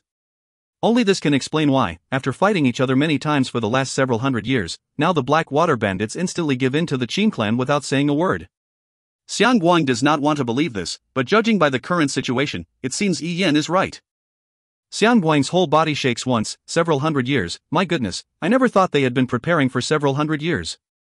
How many other hidden chess pieces does it still have? This is a preparation of several hundred years, no less. When it erupted, it was so terrifying. At the moment Xiang Guang is totally scared stiff by his own thoughts. The people present are the ones Xiang Guang trusts the most, but none of them dares to say anything. Xiang Guang lowers his head. No one knows what he is thinking. Ian and the others, however, do not dare to interrupt him. Xiang Guang starts to laugh softly, then raises his head and stares at the other people. Alright, isn't it only a county? The Qin clan only has an extra 300,000 black water troops, doesn't it? Alright, I'll definitely let Qin Din know who the Chu kingdom belongs to.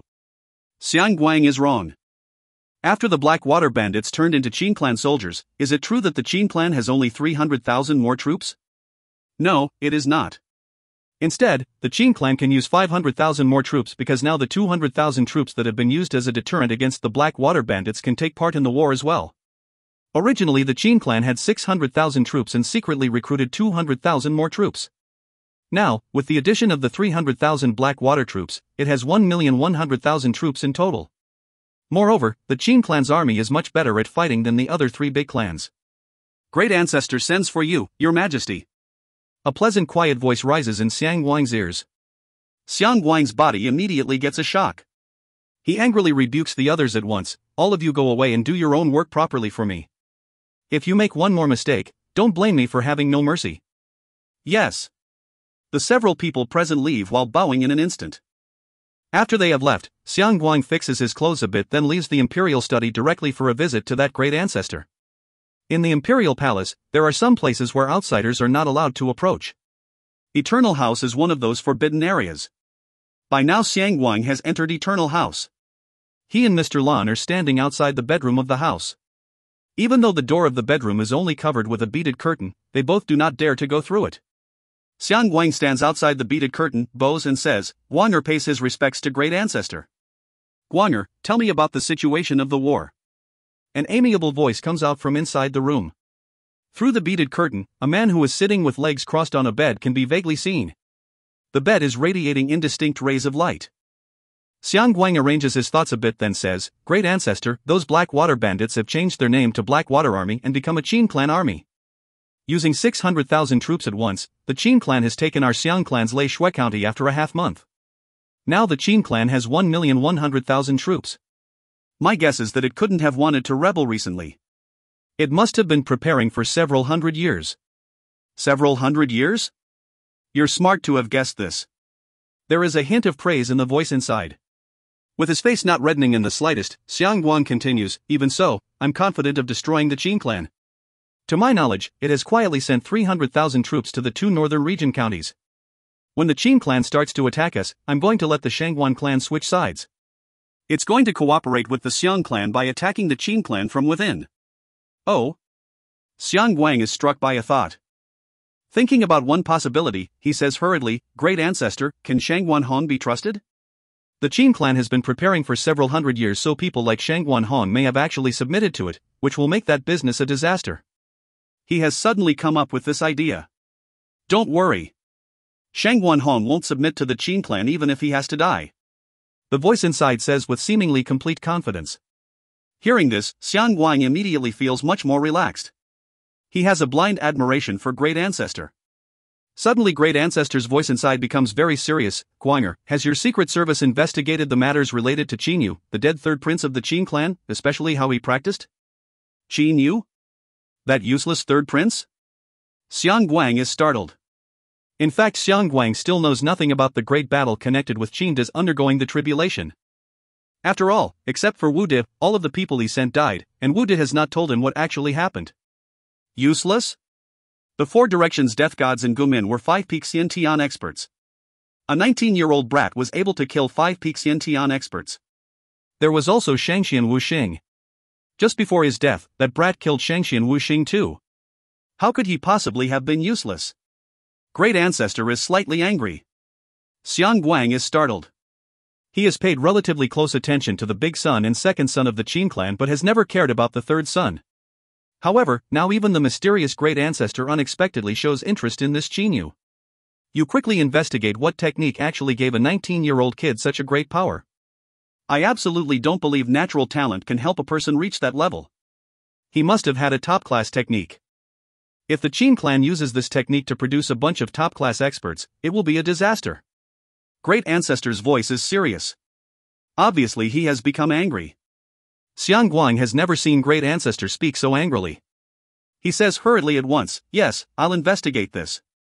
After saying, Xiang Guang leaves Eternal House in a rush. End of B4C9. If you find any errors, ads pop up, ads redirect, broken links, non-standard content, etc., please let us know. Report chapter so we can fix it as soon as possible. Book 4, Chapter 10. B4C10, A Sudden Turn of Events. The setting sun is going down westwards. On a plains highway that runs through the two northern region counties, an army is advancing non-stop like a sinuous wandering dragon. It is so long that at first sight no one can see its other end. The soldiers are going 4 abreast fast with long strides. Every soldier of this army is vigorous and has a faint killing intent around him. This is a regular army of the Qin clan. Having fought wild beasts in the wilderness for several years, it is the real deal. Despite being powerful, a single soldier of this army is not fearsome at all. The fearsome thing is, in this army the soldiers as strong as him are counted by the 10,000. The 2 special groups near General Zhao Yunqing are especially redoubtable. One of them consists solely of the 1,000 soldiers trained by him using the limit training method and internal techniques, and the other is made up of his personal bodyguards, whose number is only 300. These 2 formidable groups are the trump cards in Zhao Yunqing's hands. There is a red-haired lion standing between the 2 groups, which looks as if its entire body is ablaze. Zhao Yunqing is riding this red-haired lion and overseeing the general situation from the middle of the army. "General, we're going to reach Lanshan City in only 1 hour. North Vanquishing Prince has already prepared nice camps for us. When we arrive, we can stay and rest in Lanshan City immediately." A scholar who is riding a deep red horse says to Zhao Yunqing. Zhao Yunqing nods with a smile. "Xuelan, this time we're arranged to enter the 2 northern region counties last. It seems His Highness has his own plan." The scholar says with a nod, "Among the 3 armies that borrow ways from the 2 northern region counties this time, yours is undoubtedly the most powerful offensively, but His Highness still let General Sima's army and General Ouyang's army go into the 2 northern region counties first. Despite being pretty good in attack, they are known for their defense. His Highness must have had a good reason to make such an arrangement." Zhao Yunqing nods. "There must be a reason behind His Highness's arrangement. There are many things we can't understand at the moment, but a few months later we'll realize His Highness's intentions. His Highness must have been waiting for today for a very long time." When the news that the Black Water Bandits suddenly changed sides and became an army of the Qin clan spread, everybody extremely admired him. The scholar obviously holds Qin De in great esteem as well. Afterwards, Zhao Yunqing and his troops enter the 2 northern region counties. At this moment the first step of the way borrowing plan that Qin De and Shangguan Hong agreed upon in their secret meetings has been carried out perfectly. A 300,000 strong army group of the Qin clan has come into the 2 northern region counties. Of course, according to this agreement, Shangguan Hong does not have to send his troops to attack together and only needs to supply the Qin clan army with some materials. Now a new situation has arisen in the Chu kingdom. In the south, having occupied several cities of Leishui County, the 300,000 Black Water troops are confronting the Mu clan of the 3 southern region counties. The Mu clan has 600,000 troops altogether, but many of them have to defend its own 3 counties, so the number of troops who actually can attack is only 300,000 to 400,000 at most. The Black Water army does not go on the offensive and only defends, so it is simply impossible for the 3 southern region counties to defeat it. After all, to seize fortified cities, in general the attacking side has to outnumber the defending one by several times. In the west, the 3 marshals, Qin Feng, Fu Bing, and Zhang Tao, all have garrisoned their armies in Leishui County, which borders the Xiang clan Xiangke County and Bachu County, wherein the capital of the Xiang clan is located. Their 300,000 troops are confronting the Xiang clan. At the same time, the 50,000 fierce tiger troops have also entered Leishui County. As for the north, in the 2 northern region counties, at the moment 300,000 troops of the Qin clan are marching non-stop, borrowing ways to head for the west. It is clear that they are preparing to attack Xinyang County, one of the Xiang clan's 4 counties, from the northern region. The Qin clan has deployed most of its troops in those 3 directions, leaving only 150,000 troops in the 3 eastern region counties. 50,000 of these 150,000 troops belong to the Forbidden Guards of the Qin clan, a corps that specializes in protecting the Qin clan's base and has extremely powerful fighting capability. The Xiang clan, however, does not make any big moves. Its action has been very simple, only increasing the defense of the areas bordering Leishui County. In the end, the number of troops in these areas reaches 400,000. Even though the troops of the Qin clan confronting them only amount to 350,000, these troops actually have amazing fighting ability. Moreover, 50,000 of these 350,000 troops are the Fierce Tiger Corps. The Xiang clan has also garrisoned 200,000 troops in Jinyang County, which is next to the 2 northern region counties. As for Shanghai County, which shares a border with the Mu clan, there is nothing to worry about here, so the Xiang clan defends it with only 30,000 troops. The Xiang clan also has nearly 400,000 more troops, most of whom are stationed on the border with the Han Kingdom. The Han Kingdom has not interfered, but preparations have to be made in case it does. Originally, the Xiang clan declared publicly that it had 800,000 troops, but in fact it had 1 million. Now, all of its forces have been revealed. On a large plain that is being thickly occupied by soldiers, many military tents naturally stand out. In the central, ordinary-looking tent, General Sima, General Ouyang, my lord wants me to ask why the two of you suddenly pitched camp instead of launching your attack when now there's only a one-day journey left before you reach the Xiang clan's Xinjiang County? Zhuang Jun, the number 2 figure in the 2 northern region counties, is loyal and devoted to Shangguan Hong. He has saved Shangguan Hong several times. Sima Yang and Ouyang Ji exchange a look, then the latter says with a comforting smile, Brother Zhuang Jun, please inform your lord that this is a military secret of the Qin clan. It can't be told to anyone. When the war has ended, your lord will automatically know what it is. Zhuang Jun slightly frowns. A military secret? Using only this reason to dismiss him? General Sima, General Ouyang, my lord said that this time my Shangguan clan and the Qin clan will join forces. If you're not certain that you can breach Xinjiang County's defense, my Shangguan clan can help you with 200,000 troops. After saying, Zhuang Jun stares at Sima and Ouyang. However, these two generals smile as before. It seems they are not surprised by nor do they care about his words. It's not hard to defeat Xinjiang County at all. The reason why we haven't got into action is a military secret. It's up to the Qin clan army to decide when to attack, so North Vanquishing Prince shouldn't worry about it. However, we have to thank him for his good intention, says Sima Yang. After evaluating the situation, Zhuang Jun has no choice but to leave. 10 days later, Sima's and Ouyang's armies, totaling 200,000 troops, unexpectedly are still staying on the plain and have not gone forward a step. For the last 10 days, they have wasted large amounts of provisions and materials. Zhuang Jun comes again. General Sima, General Ouyang, it's been 10 days. Your armies haven't advanced a step in 10 whole days. My lord has started to doubt your Qin clan's sincerity. You're staying here without attacking or retreating. What do you actually want to do? Could it be the Qin clan has forgotten that agreement? Zhuang Jun is slightly angry. Sima Yang immediately stands up and says smilingly, please sit down, Brother Zhuang Jun. There's no need to be angry like that. The Qin clan is sincere. If we weren't sincere, why would we have run so far? After sitting down, Zhuang Jun says, your Qin clan has defended Lei Shui County with a large number of troops but hasn't attacked yet. Your 200,000 troops here haven't got into action either. In the back, General Zhao Yunqing's 100,000 troops are advancing very slowly as well. My lord has suspected that you are secretly negotiating with the Xiang clan while disregarding the 2 northern region counties. You can leave at will, but the 2 northern region counties are next to the Xiang clan. When the time comes, we'll have to suffer its fury. Ha ha. Negotiate? How can the Qin clan possibly negotiate with the Xiang clan? Please return and ask North Vanquishing Prince to stop worrying. Within 5 days we're going to give him an explanation. Ouyang Ji says with a smile. 5 days? Zhuang Jun slightly frowns, then says with a nod, alright, 5 days then. My lord and I will quietly wait for your good news. After saying, Zhuang Jun instantly turns around and leaves. At the same time, his personal bodyguard also leaves with him. 5 days? Ouyang, 5 days is too short. Sima Yang says while looking at Ouyang Ji. Ouyang Ji thinks for a while, then says, I'm not clear about this either, but because this is His Highness's secret military order, we only need to quietly obey it. His Highness must have other secret chess pieces. Sima, don't forget our lord is very formidable. Sima Yang also slightly nods. Most of the generals of this generation were promoted by Qin to personally, so they are extremely loyal to him. Shuejing City is the base of the Shangguan clan. In a very ordinary small courtyard house in Shuejing City, at the moment Zhuang Jun is in a room of the house. This house is no remarkable place. In fact, it is where a mistress of Shangguan Hong's lives. Your Highness. Zhuang Jun stands outside the beaded curtain and says respectfully. Through the beaded curtain, one can vaguely see that there are people sleeping on a large bed under a net made of muslin inside the room. Oh, is that you, Zhuang Jun? Wait for me to get dressed.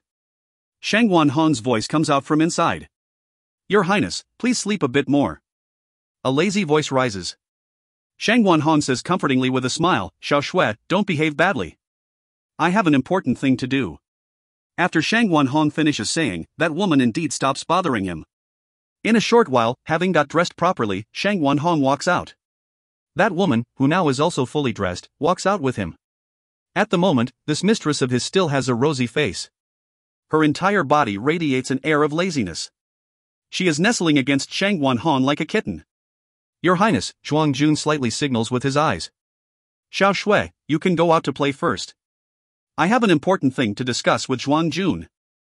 Shang Wanhong pats Yan Shui's hands, then casually takes out a purple jade bracelet from his pocket and puts it in her hands. After receiving the purple jade bracelet, Yan Shui gives Shang Wanhong a kiss. Only now does she leave with a smile. The personal bodyguard outside immediately closes the door of the room. Now there are only two people, Zhuang Jun and Shang Wanhong, in the room. Your Highness, I took another trip to the military camp to meet General Ouyang and General Sima, says Zhuang Jun. Oh, how did they explain why they haven't done anything for 10 days? Don't tell me it was a military secret or some bullshit like that again, says Shang Wanhong with a cold laugh. According to his and the Xiang clan's secret plan, when the Qin clan's army attacks Xinyang County, the Shangguan clan is going to stab the Qin clan's army in the back. At that time, because the Shangguan clan is going to suddenly switch sides while the Qin clan is fighting the Xiang clan, the Qin clan's army will be plunged into chaos and therefore be defeated at one stroke. However, when the Qin clan's army was only a one-day journey away from Xinyang County, it unexpectedly stopped. Because of this, Shang Wanhong naturally has become anxious. He is even worried that the Qin clan has known about the secret plan of the Shangguan clan and the Xiang clan. Your Highness, they said that they're going to give you an answer within 5 days. Zhuang Jun bows and says. 5 days? Shang Wanhong frowned deeply at once. All of a sudden, his face slightly changes color. He stands up and says, let's go. We're going back to the princely mansion first. At this moment, seeming to have remembered something, Shang Wanhong instantly walks toward the door in large strides. Suddenly, pooh! Shang Wanhong is completely transfixed. His face turns very white. He looks back at Zhuang Jun in disbelief, saying, you. At the moment there is a dagger stuck in Shang Wanhong's waist, a middle Xian grade dagger. Zhuang Jun has reached the late phase of the Xian Tian level, so this stab, delivered when Shang Wanhong was completely unprepared, was enough to penetrate his armor and hit a vital point of his body. You're smart. A smile now appears on Zhuang Jun's face. Suddenly he says, Dominant Dragon Core expert above, why haven't you come out? A silhouette flashes by. A thin sharp man appears in the room. This man's eyes look very strange, they are unexpectedly green. At this moment this man is boiling with killing intent, but Zhuang Jun looks at him smilingly, saying, you're full of hatred for me, aren't you? Your job must be to deliver messages between the Shangguan clan and the Xiang clan, right? At the same time you also have to protect Shang Wanhong.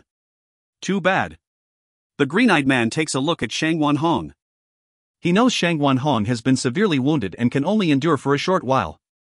You will die. The green-eyed man says in an ice-cold voice. Just now, when Shang Wanhong wanted to leave the room and was passing by Zhuang Jun, he struck his blow without any signs, so this green-eyed man had no time to stop him. So, Shang Wanhong was seriously wounded and is going to die soon. Why did you assassinate me, Zhuang Jun? I've treated you well, right? Shang Wanhong can feel his life force vanishing away, but he still finds this hard to believe. There have been people who attempted to assassinate Shang Wanhong, and sometimes he would have really died if not for Zhuang Jun's help. Therefore, in his heart, Shang Wanhong really does not want to accept that the person who has saved his life several times has just struck him a killing blow. Your Highness, you've treated me very well. It's regrettable that I'm one of the 3 eagles in the Qin clan's Flying Eagle plan. I've been enduring for so long for this day. I've killed you because now after your death the Qin clan will definitely be able to take over the entire army of the 2 northern region counties. Zhuang Jun says smilingly. Flying Eagle plan? One of the 3 eagles? Take over the 2 northern region counties' army? At this moment, all of the doubts in Shang Wanhong's mind are cleared. Now he understands everything. He knows his few sons will basically be no match for Zhuang Jun. After all, Zhuang Jun has been his number 1 subordinate for so many years, and, moreover, there is the Qin clan behind Zhuang Jun's back. The most important thing is, the Qin clan's Flying Eagle plan is so terrifying. Even a late Xiantian expert like Zhuang Jun has been lying low for so long, and he has even killed some experts of the Qin clan. The Qin clan has been holding itself back for several hundred years. Besides the Black Water Bandits and the Flying Eagle plan, what other secret trump cards does it still have? My admiration to you, Admeet Ration. Shang Wanhong spews out a mouthful of blood. Afterwards large amounts of blood continuously spurt from his mouth and he dies. Even though it has been so noisy inside the room, none of the personal guards outside has come in yet, which is strange. End of B4C10. If you find any errors, ads pop up, ads redirect, broken links, non-standard content, etc., please let us know. Report chapter so we can fix it as soon as possible. Book 4, Chapter 11. B4C11, Enter the Great Ancestor. Even though Shangguan Hong is dead, there are no signs of hatred on his face. After all, to an ambitious person like him, the most important thing is his ideals rather than his life. Having lost, he gained an understanding of life in a fight for ruling power. Losing means death. The green-eyed man is still staring at Zhuang Jun. His killing intent has enfolded Zhuang Jun. He knows Zhuang Jun is a very formidable opponent and therefore wants to deliver a fatal blow from the beginning. Suddenly, "Assassin! Assassin!" Zhuang Jun shouts all of a sudden. At the same time he hits himself in the left arm with a palm strike. His entire body is immediately sent flying through the door of the room, smashing it. Seeming to understand everything clearly, the personal bodyguard outside the room shoots 2 arrows at the green-eyed man. This personal bodyguard was selected by Zhuang Jun and is also one of the Qin clan's men. Even though Qin De could kill Shangguan Hong anytime, he has waited until today to have him killed. How could he possibly not know early on that Shangguan Hong and the Xiang clan had set a trap for him to jump into? And Qin De has turned their trick against them. When the Qin clan's army went into the 2 northern region counties, Shangguan Hong naturally had to announce to his own troops that the Shangguan clan supported the Qin clan. Even though that was made known to every soldier, some people in the highest echelons still secretly knew that the Shangguan clan was on the Xiang clan side. However, in order to prepare for this plan, they have not dared to tell middle-level officers this information beforehand, nor have they been able to tell it to ordinary soldiers. Except for several high-ranking people, it seems the entire army of the 2 northern region counties has been thinking that the Shangguan clan is on the Qin clan side. In this situation, it has become possible for the important Flying Eagle plan to be started. The goal of the plan is to seize complete control of the 2 northern region counties at one stroke. Die. The green-eyed man continuously makes swaying movements. At the same time he waves the weapon that looks like a dagger or a short knife in his hand a couple of times, parrying the 2 arrows. His entire body then charges directly at Zhuang Jun like a meteorite. Even if he has to die, he will still want to kill Zhuang Jun. This green-eyed man is a death warrior of the Xiang clan. He has been hiding around Shangguan Hong for a very long time. He knows Zhuang Jun is an important chess piece in the Qin clan's plan to take over the control of the 2 northern region counties, so naturally he wants to kill him. There's an assassin. Give the signal. There are also some guards around this secret place. They have been attracted to the house by Zhuang Jun's first shout. As soon as they enter the house, they see the dead body of Shangguan Hong in that room and instantly give the signal. A whistling arrow is shot into the sky. When Zhuang Jun sees this scene, a faint smile appears on the corners of his mouth. He then says mournfully and shrilly, "Gentlemen, this assassin killed His Highness. Let's kill him together with me to avenge His Highness's death." At the same time, he raises a battle knife from his waist with a grab and immediately charges forwards. The eyes of the green-eyed man flash. His whole body also charges at Zhuang Jun. Kill him. Avenge His Highness's death. All of the guards rush at him. These guards are the experts who protected Shangguan Hong. They have been surrounding this courtyard house to prevent outsiders from going inside, so now when they see that green-eyed man, who has appeared mysteriously, they naturally think that he is the assassin. It will be difficult for these guards to avoid responsibility for the death of their lord, so they all come at the assassin like crazy. Clang! Zhuang Jun and the green-eyed man are extremely fast in their movements. They create various glints and flashes with their weapons. In a very short time they have already exchanged several tens blows. Those guards all are good fighters too, and they sneakily shoot arrows at the green-eyed man to adversely affect him. Following the signal just now, there are more and more people coming into the house. Humph! The green-eyed man utters a cold humph. At the moment his back has been pierced by a flying knife. Even his body-protecting energy cover was unable to block it, so the shooter of the flying knife must be an expert. Zhuang Jun's eyes immediately brighten. Whiz! A flying knife shoots out from Zhuang Jun's hand. Because the distance between them is too short, and the green-eyed man's attention has been slightly distracted by his injury just now, his stomach is instantly penetrated by this knife. At the same time, another flying knife comes at him from behind. There is a middle-aged man at the back of the green-eyed man. This middle-aged man and Zhuang Jun seem to burst forth simultaneously. With a swaying movement, their bodies flash by the green-eyed man. When this middle-aged man and Zhuang Jun stop, the light in that green-eyed man's eyes has already started to dim. He then falls on the floor powerlessly. At the same time, his body's upper half and lower half unexpectedly come apart. Rip. Zhuang Jun tears off the sleeves of the dead green-eyed man's clothes. When he sees a dragon mark on this man's left arm, a faint cold smile appears on the corners of his mouth. He instantly says like crazy, "Arg, this is a death warrior of the dominant dragon corps, the Xiang clan's dominant dragon corps." As time passes, some important figures have also arrived. Seeing the scene of the fight, they are all dumbfounded. This time His Highness supported the Qin clan, so the Xiang clan must have had a grudge against him. It must have been so. An old man says furiously. Zhuang Jun suddenly runs up to the side of Shangguan Hong's corpse and kneels down with a thud, saying, "Your Highness, Zhuang Jun has been following you for so many years, but you have unexpectedly been assassinated by the enemy. Zhuang Jun swears right here and right now that I'll definitely lead the 2 northern region counties to avenge your death by destroying the Xiang clan." After saying, Zhuang Jun continuously knocks his head on the floor 3 times. Suddenly. This is bad. First Prince was just assassinated at Yansun Tower. A man rushes in from outside. He immediately reports to Zhuang Jun. After all, in many matters of the 2 northern region counties, Shangguan Hong used to be the giver of orders and Zhuang Jun was his executive. After Zhuang Jun hears this news, his eyes suddenly become very red. "Arg Xiang clan. That damned Xiang clan. The Xiang clan is retaliating madly, so I'll take His Highness's remains back to the princely mansion. Some of you follow me." The other people quickly go protect the other princes. Zhuang Jun shouts. "Yes, sir." The personal guards at the scene immediately kneel down and say, "The 2 northern region counties have become totally chaotic. Assassinations continuously happen, killing quite a few important figures of the Shangguan clan. Even Zhuang Jun has been severely injured." At the same time, despite his injuries, Zhuang Jun still leads troops to destroy the secret branch of the dominant dragon corps in the 2 northern region counties. Killing. The 2 northern region counties are now in a totally crazy state.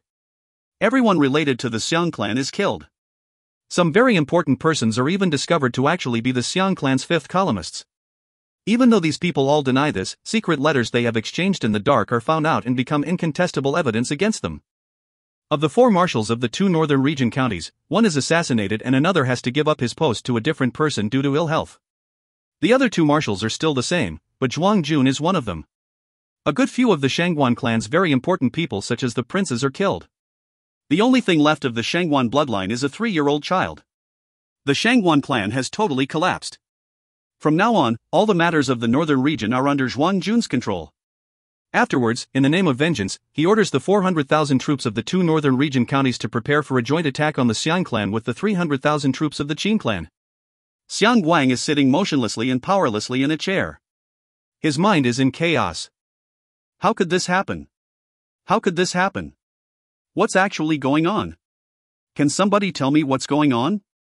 For the last few days, the situation has been still very good, but now it's, Xiang Guang only feels a pain in his head, a splitting headache. His original plan was so perfect.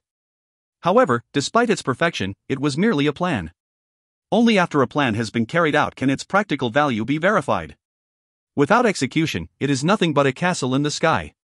Dominant Dragon Corps, huh? Yan, tell me, is it possible that a dominant Dragon Corps death warrior killed Shangguan Hong? Is it possible? Xiang Guan looks at Yan, who is bowing on one side, and asks nervously. Yan says resolutely, "It's impossible. Green-Eyed was the most successful and outstanding death warrior of our dominant Dragon Corps. It's definitely impossible that he could have killed Shangguan Hong. Also, Green-Eyed has been around Shangguan Hong for so many years. If he had wanted to kill Shangguan Hong, he would have done it earlier. Why would he have waited until now?" Xiang Guang looks at the several people before him. He is not even in the mood to vent his anger. Scram for me," Xiang Guang says with a wan wave of his hand. At the moment his mind is totally confused. He only knows that his throne is in danger, as is his little life. Yan and the others leave the imperial study one after another. Afterwards, the personal guards outside close its entrance. Xiang Guang then sits down in a chair. No one knows what he is thinking about while sitting quietly and motionlessly in the chair. After a long time. Bang! The entrance of the imperial study automatically opens without being pushed by anyone. Gusts of wind come into the study, causing Xiang Guang to open his eyes uncontrollably. "Shut the door.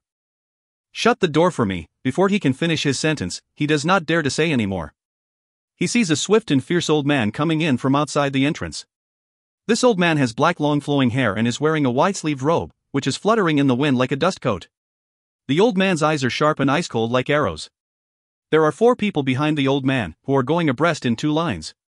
Each of these 4 people has an extremely strange air about them. That Mr. Lon is one of the 4 people. They also have expressionless faces.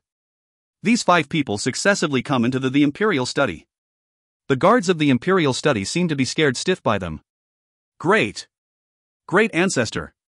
Seeing the old man before him, Xiang Guang is totally stupefied. Great ancestor has not left Eternal House for so many years. Even if he had come out, perhaps Xiang Guang would not have known about that. At least great ancestor has never gone out of Eternal House to meet him before. Xiang Guang suddenly wakes up with a start. He gets up and kneels down at once, saying, "Great ancestor. Good, our Xiang clan's kingdom has been passed down for nearly 1,000 years, but in just several months half of it has been lost. What kind of emperor have you been?" Great ancestor coldly reprimands Xiang Guang. He is basically showing no mercy. Xiang Guang immediately breaks into a cold sweat. He knows very well that the old man only needs to give an order and the throne will no longer be his. In the Xiang clan, this great ancestor is like a god in the heart of every clan member. Great ancestor, I can't be blamed for that. You also know how powerful the Qin clan is. Moreover, judging by the Blackwater Bandits affair, obviously it's been preparing for several hundred years. Also, this time, I'm not sure if that death warrior had gone insane, but he unexpectedly assassinated Shangguan Hong, Xiang Guang says hurriedly. Now his mind has become totally confused. He only knows he has to avoid responsibility. Shut up. Great ancestor's eyes flash with coldness. The entire atmosphere in the Imperial study seems to chill. Xiang Guang's heart begins to tremble at once. He does not dare to say any more. You can't be blamed? You think I don't know what you did in the East vanquishing Prince Mansion? If the Qin clan's princess hadn't died in that incident, how would things have come to this pass? Says the old man angrily. Even though Xiang Guang is frightened in his heart, his mouth still says, but hasn't the Qin clan been preparing for several hundred years? With several hundred years of preparation, if it had wanted to rebel it would have acted earlier. Why would it have waited until now? Humph, the Qin clan lived a peaceful life for so many years. After several hundred years, it no longer thought about rebelling. If not for you, why would it have wanted to rebel again? Great ancestor coldly rebukes him. Xiang Guang does not dare to keep saying. Forget about this. The Qin clan has had a disloyal heart. The incident you caused was only a trigger. But to have chosen you as the emperor, your father was really short-sighted. You think that death warrior killed Shangguan Hong? Humph, now the 2 northern region counties are controlled by Zhuang Jun. He's even let the Qin clan command these counties' troops. Obviously the Qin clan planned all of these things. Zhuang Jun is also one of its men. If you can't even see through this small plan, you being the emperor will only harm the Xiang clan's kingdom, says the old man with anger. Xiang Guang is as speechless as a stone. From now on, every decision about the war will be made by me personally. This period of time you'll have to reflect on your failures. Go back to your resting place and do it now. With just an order, the old man has directly stripped Xiang Guang of his imperial power. Xiang Guang is shocked because great ancestor has not personally supervised the affairs of the royal clan for so many years now. However, given the current situation, obviously he can no longer sit around. Afterwards Xiang Guang's heart is filled with happiness. The whole situation is currently a mess, so he is in no mood to deal with it. If great ancestor manages everything, he himself will be delighted. He immediately says, "Then I will go back to reflect upon myself." After saying, Xiang Guang leaves the imperial study at once. From now on, he is going to be just a titular emperor. The old man turns around and looks outside the room. His look seems to be piercing through the air. Qin clan, I want to see what tricks you have. Don't force me to use the last resort. If I have to use it, even though I'll win, there'll be no fun. A faint cold smile appears on the corners of the old man's mouth. With his hair flowing and his robe fluttering, his entire body is shrouded in an air of supremacy. Mr. Lon and the other 3 experts are standing on one side behind the great ancestor, not daring to disturb him. Regardless of how chaotic the current situation in the Chu kingdom is, Qin Yu and Xiao He are practicing wholeheartedly in the wilderness. To Qin Yu's knowledge, there are still 2 years until the Qin clan goes to war, so naturally he is in no hurry. Therefore, on the way back, he also spends time training hard. At the moment, Qin Yu and Xiao He are going through a seemingly boundless jungle. Qin Yu is wearing a pair of pants on the lower half of his body and a sleeveless undershirt on the upper half of his body, which makes his upper body's muscles stand out. These clothes came from the bedroom on the second floor of Lay Mountain House. When Chinyu just came to Lay Mountain House, all of his clothes had been badly damaged. Later he found quite a few clothes in the bedroom. The Qianlong continent also has articles of clothing that look like this pair of pants and this sleeveless undershirt. It is just that these clothes are made from very strange materials. They unexpectedly can be personalized by blood like holy weapons, and their defense is very strong too. After personalizing them by blood, Chinyu felt that they were very comfortable to wear. Not wanting to be naked or dressed in hides all the time, he has been wearing them ever since. Chinyu's feet seem not to be touching the ground. He is flashing through the forest like lightning. Suddenly, Chinyu, who is moving forward extremely fast, comes to a halt. Xiaohei instantly stops as well. There's a demonic beast aura. It's Jindan stage. A man and an eagle look straight ahead. They simply have no intention of avoiding it. A purple-clad sexy woman then appears in their fields of vision. Seemingly amazed to see them, the purple-clad woman covers her small cherry mouth with her delicate hand. End of B4C11. If you find any errors, ads pop-up, ads redirect, broken links, non-standard content, etc., please let us know. Report chapter so we can fix it as soon as possible. Book 4, Chapter 12. B4C12, Jindan Refinement. Xiaohei, foxes, seem to be a cunning species of demonic beasts, right? The corners of Chinyu's mouth slightly curve upward. He says to Xiaohei via the holy sense while looking at the purple-clad woman. His holy sense has discovered what her true form is in an instant. Xiaohei focuses his eagle eyes, which are sharp like arrows, on this purple-clad woman, who is actually a demonic beast. He also says to Chinyu via the holy sense, "Humph, an early Jindan stage fox, it'll be easy to kill her." Having been traveling through the wilderness for so long, Chinyu and Xiaohei have also adapted themselves to its cruelty. In the wilderness, all of the demonic beasts are fierce and ruthless, and only the strongest ones can survive. One should not be fooled by this woman's outward appearance. After all, when a demonic beast transforms into a human, it can determine how it will look. "Are you a human, sir?" Blinking her beautiful large eyes, that purple-clad woman asks in a seemingly timid manner. Chinyu's face suddenly relaxes into a smiling expression. "Miss, I'm human. You can call me Mr. Chin. May I ask your name?" His interest has been aroused. He wants to play with this little fox a bit to see what she is actually up to. The purple-clad woman gives a bashful smile, saying, "I'm Yan Shui. This is the first time I've ever seen a human like you, Mr. Chin. May I have the honor of inviting you to my place of residence for a rest?" As she is saying, she stares at Chinyu with her large beautiful eyes. "I'm very happy to be invited by you, miss. Xiaohei, let's go for some fun," Chinyu says immediately. Xiaohei nods his eagle head. At the same time he says to Chinyu using his holy sense, "Big brother, this little fox may have some trick up her sleeve. Be careful a bit." Xiaohei is a demonic beast with hereditary memories, so even though he is currently at the early phase of the Jindan stage, he can already rival an ordinary middle Jindan demonic beast in power. And once he uses the various fantastic techniques in his hereditary memories, he will even be able to put up a good fight against an ordinary late Jindan demonic beast, not to mention this insignificant early Jindan fox. "Very good, please follow me, Mr. Chin." After saying, Yan Shui turns around and goes as if floating. Her speed is fast, but her flying movements are really graceful, which makes her look like a fairy. Chinyu and Xiaohei easily keep up with Yan Shui. After going several tens li, they get to the intended place. During this period of time, Chinyu has always been fighting and has not been able to relax.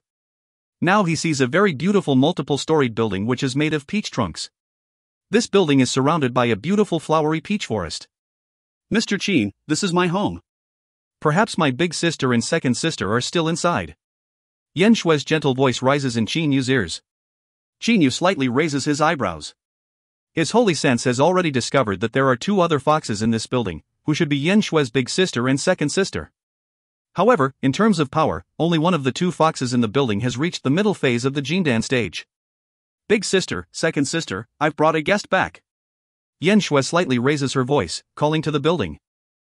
"Mr. Chin, let's come in," she says smilingly. At the same time, two other very beautiful women walk out from the building. One of them is wearing black clothes and looks like a 30-year-old woman. Her entire body is enfolded in an air of maturity. The other looks like a woman in her 20s. She also has an air of seductiveness. Members of the demonic fox clan are really extremely seductive. "How do you do, sir? I'm Yan Zi. Here is my second sister Yan Lan." This is my third sister Yin Shui, who you must already know. My peach blossom building is rarely visited by humans. I'm delighted that you have come here. Quickly come on in. After saying, Yen Zi reaches out her hand and pulls Qinyu. He does not resist, letting her pull as she wishes. Her hand is like warm jade and has a wonderful feel, but Qinyu is not affected at all. What trick is this demonic fox going to use? Qinyu smiles inwardly. Yen Zi suddenly takes a look at Xiaohei. Her eyes flash. She then says with a smile, Mr. Qin, this eagle is so fierce. Is it a bird that you tamed? Yen Zi says while slightly leaning her entire body against Qinyu's arm. Tamed bird? No, he is my brother. Qinyu is extremely tough-minded, so this demonic fox's aura cannot sway his heart. Because he underwent 10 years of limit training from age 8, his mind has far surpassed those of ordinary people. Moreover, when he was carrying out assassination missions under the name Lu Xing and wandering the mortal world, quite a few women attempted to seduce him too, so, handling this fox's tricks is merely child's play to him. Yen Zi gives a smile. Second sister, third sister, quickly prepare some water and cakes. Yes. Yen Shui's and Yen Lan's gentle, flirtatious voices rise. Then the two of them go into the building like a gust of wind. Qinyu also follows Yen Zi into the living room of the building and sits down on a chair in this room. In a short while, Yen Shui and Yen Lan bring out some cakes and tea. I personally made these cakes. Please have a taste of them, Mr. Qin. Yen Shui gets one and puts it next to Qinyu's mouth as if she is feeding him. Qinyu, however, receives it with his hand and takes a bite directly. At the same time, a stream of stellar energy flows into his mouth and covers that piece of cake. It completely turns the piece of cake to ashes like a blazing flame. A faint smile appears on the corners of his mouth. Narcotic scent? Qinyu stares at the three Yin sisters and says smilingly. The three sisters' faces immediately change color. Concurrently with that, a pink-scented air is emitted from their bodies and spreads through the entire living room. Qinyu makes a wave of a hand. A gust of wind blows, but this scented air still remains in the living room. It is obviously not affected by the wind. Mr. Qin, your Jindan can shorten our time of practice by more than 100 years. Yen Zi gives a flirtatious smile. At the same time, a wild beam of light shoots out from her body and turns into a huge white net. This net comes down directly at Qinyu and Xiaohei from the air. Sisters, get ready for a big meal. Yen Zi and her two sisters stare at Qinyu with blazing eyes. Xiaohei, let me fight this time. Qinyu's voice rises in Xiaohei's mind. This narcotic scent is easy to deal with as long as it does not enter the body. However, once it enters the body, it will have disastrous effects. Earlier, Qinyu was prepared, so he certainly could not fall prey to it. All right, get it done quickly. Xiaohei says unwillingly. Whiz. A dark golden beam of light pierces through the space in the living room like a thunderbolt and penetrates that white net directly. With a bang, the white net is cut in half. Yen Zi's face immediately turns very white. At the same time, she says through her holy sense, it's a middle-grade holy weapon. Sisters, join forces. Yen Zi is wrong. A weapon that can break a low-grade holy weapon does not necessarily have to be a middle-grade holy weapon. It can also be a high-grade holy weapon, or even a top-grade holy weapon. However, she basically does not think that a Zionist around the Jindan stage can have a high-grade holy weapon. Hearing Yen Zi's words, Yen Shui and Yen Lan immediately charges at Qinyu. But he simply does not attack these two people. Instead, the dark golden flying sword is shot at Yen Zi like an embroidery needle. Yen Zi immediately pulls out her belt. Her loose gown falls down. The astonishing thing is that there are no other clothes under the gown. Her seductive body thus appears naked before Qinyu's eyes. The belt that she pulled out then unexpectedly turns into a flexible sword and is shot directly at Qinyu. I never thought you would use this vulgar move. With a cold smile, Qinyu reaches out a hand, grabbing the flexible sword directly. He exerts the power of his fingers and the sword is unexpectedly broken. After becoming a high-grade holy weapon, the power of the flaming gloves is really extraordinary. At this moment, Yen Shui and Yen Lan, one on the left and one on the right, are attacking him from behind. Eagle Claw Art. Qinyu's hands form two eagle claws and grab Yen Shui's and Yen Lan's wrists directly, disregarding the weapons in their hands. The power of his fingers instantly destroys their wrists. He then changes the eagle claws into spear hands and stabs Yen Shui and Yen Lan squarely in the midpoints between their eyebrows. Yen Shui and Yen Lan fall on the floor at once, then turn into two foxes. Third sister, second sister. Yen Zi shrieks and charges at Qinyu like crazy. However, while charging at him, she suddenly changes direction, which surprises him. Now she is unexpectedly running away extremely fast in another direction. Running away? You want to race against me? Seeming to cause no wind sounds, Xinyu comes up to the side of Yanzi in just about a moment. While fleeing, Yanzi also looks back and secretly lets out a sigh of relief. That brat hasn't caught up yet. But when she turns her head forward, she sees Xinyu standing smilingly in front of her. Ah! Yanzi immediately utters the loudest yell she is capable of. Hearing it, Xinyu cannot help frowning. Yanzi's eyes instantly flash. She forms an eagle claw with a hand and attacks Xinyu with it. Xinyu, however, shatters her sharp claw directly with a punch, then smashes it on her stomach. Her entire body gets a violent shock. She then falls powerlessly on the floor and changes into a fox as well. 3 foxes. Xinyu gives a faint, unconcerned smile. Xiaohei, regardless of their species, most demonic beasts in the wilderness want to kill their opponents to eat the jindans. These 3 foxes wanted to kill us to take our jindans too. He makes a wave of a hand. A flame shoots out and burns that fox's corpse up in an instant. A jindan then appears before him. With a wave of a hand, he sucks it in his spatial ring. He then flies back into Peach Blossom Building. Xiaohei looks at Xinyu and says to him via his holy sense, "Big brother, we're less than halfway through this return journey, but we've already killed a good few jindan demonic beasts. We didn't want to kill them for no reason at all, but these demonic beasts were just too ferocious. All of them wanted to eat our jindans, but they were too weak. It's not that they were too weak, but that they were too short-sighted. Xiaohei, the other 2 jindans are yours. Let's find a secluded place to refine them," Xinyu says with a smile. Xiaohei opens his mouth. 2 bolts of lightning shoot out and hit the 2 foxes' bodies directly. 2 jindans fly up at once, which are swallowed into Xiaohei's stomach at a gulp. He then says, "Big brother, these 2 jindans will probably take me 3 days to refine. Let's go find a place first." Xinyu and Xiaohei leave this Peach Blossom Building extremely fast. In the wilderness, demonic beasts usually kill each other to eat the opponent's jindans or yuanyings to improve their own power.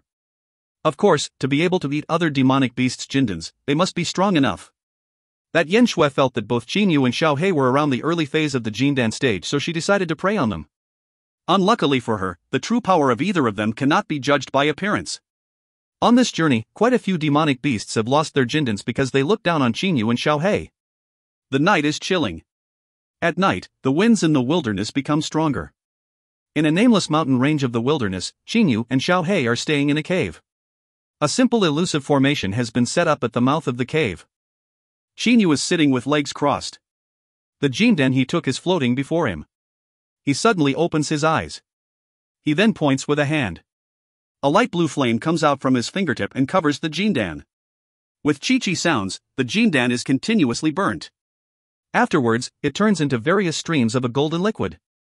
This golden liquid also moves around Xinyu's body non-stop. Humph!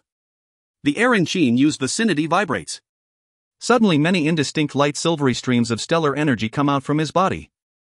They then form a huge nebular maelstrom. Xinyu is sitting at the center of the maelstrom. Those streams of the golden liquid are enveloped in the nebular maelstrom.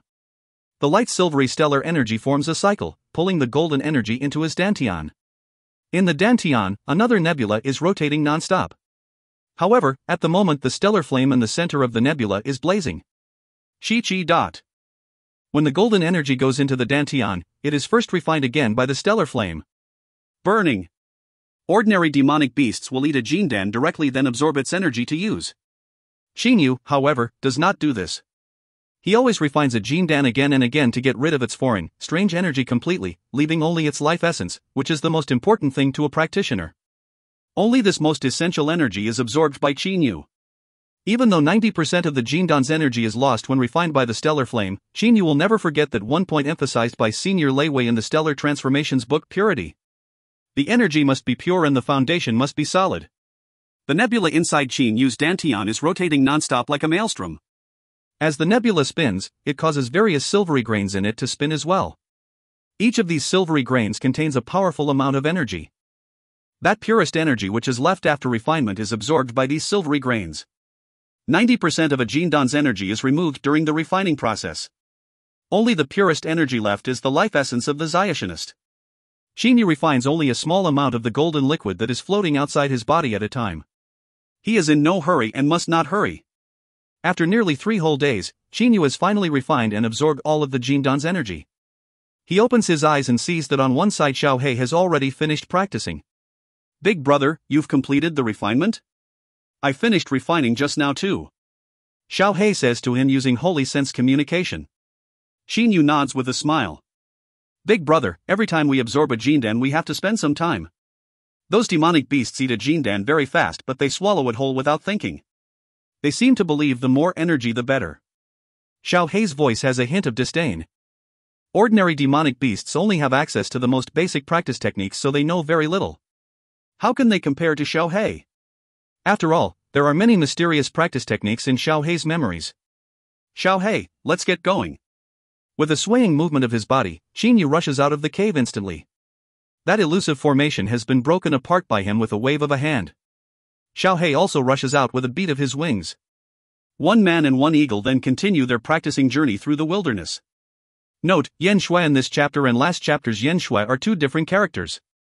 End of B4C12.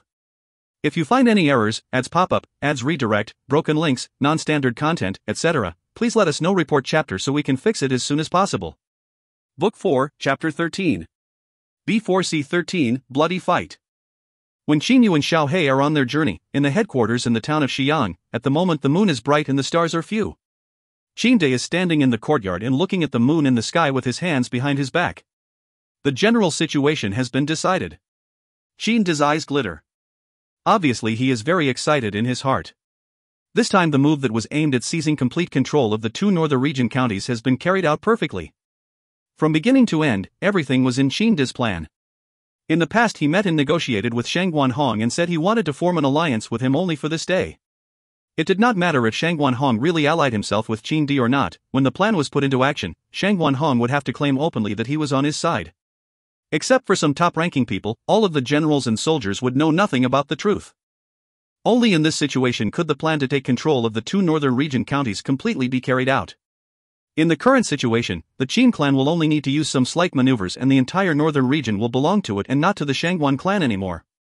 Jingyi, you'll see from heaven that I'll definitely avenge your deaths. The Xiang clan is doomed to be trampled to pieces by me. Xiang Guang and Wu De will surely die too. Qingde's eyes suddenly become fierce. He also clenches his fists behind his back, causing all the fingers to turn white. Hatred. There is a deep-seated hatred in Qingde's heart. Both the deaths of his wife, the person he loves the most, and of his youngest son have been tormenting his heart every night like ants. Until he destroys the Xiang clan and kills Xiang Guang and Wu De, he will not be able to have a peaceful night. The darkness before dawn has gone away. Qingde has already seen the first light of victory. Within 1 month I'm going to unify the whole Chu kingdom, destroy the Xiang clan and kill Xiang Guang and Wu De. Qingde thinks to himself. Even though at the moment his army and the Xiang clans are confronting each other, he is still totally confident. The Xiang clan lost a county, so it now has control over 6 counties, including the Mu clan's 3 counties. With the addition of the Shangguan clan's 2 counties, the Qin clan now also has 6 counties. The two sides are basically equal to each other in power. Even though the Qin clan has a slightly stronger army, it is the attacking side while the Xiang clan is the defending side. And in battles for fortified cities, the attacking side will generally lose more troops than the defending one. In short, the two sides are fairly equally matched and have started to confront each other. However, Qingde is still certain that he is going to unify the entire Chu kingdom within a month. Xin Yu and Xiao Hei are going through the wilderness extremely fast. Another wants to bite the dust. Xin Yu and Xiao Hei stop again. An early Jindan leopard. Oh, it's a black wind leopard.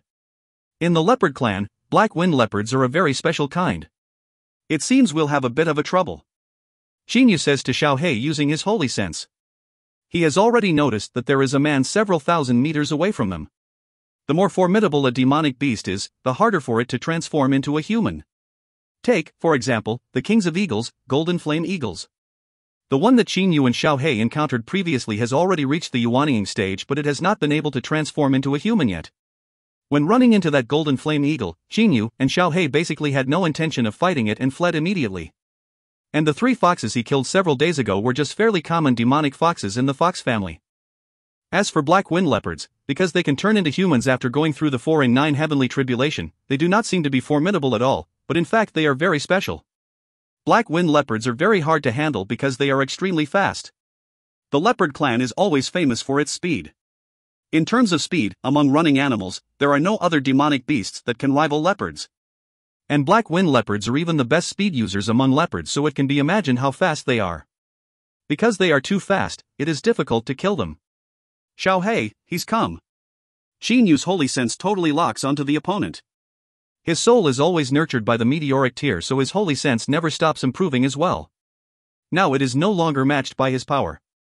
This is the reason why Qin Yu was able to detect the black wind leopard earlier than Xiao Hei.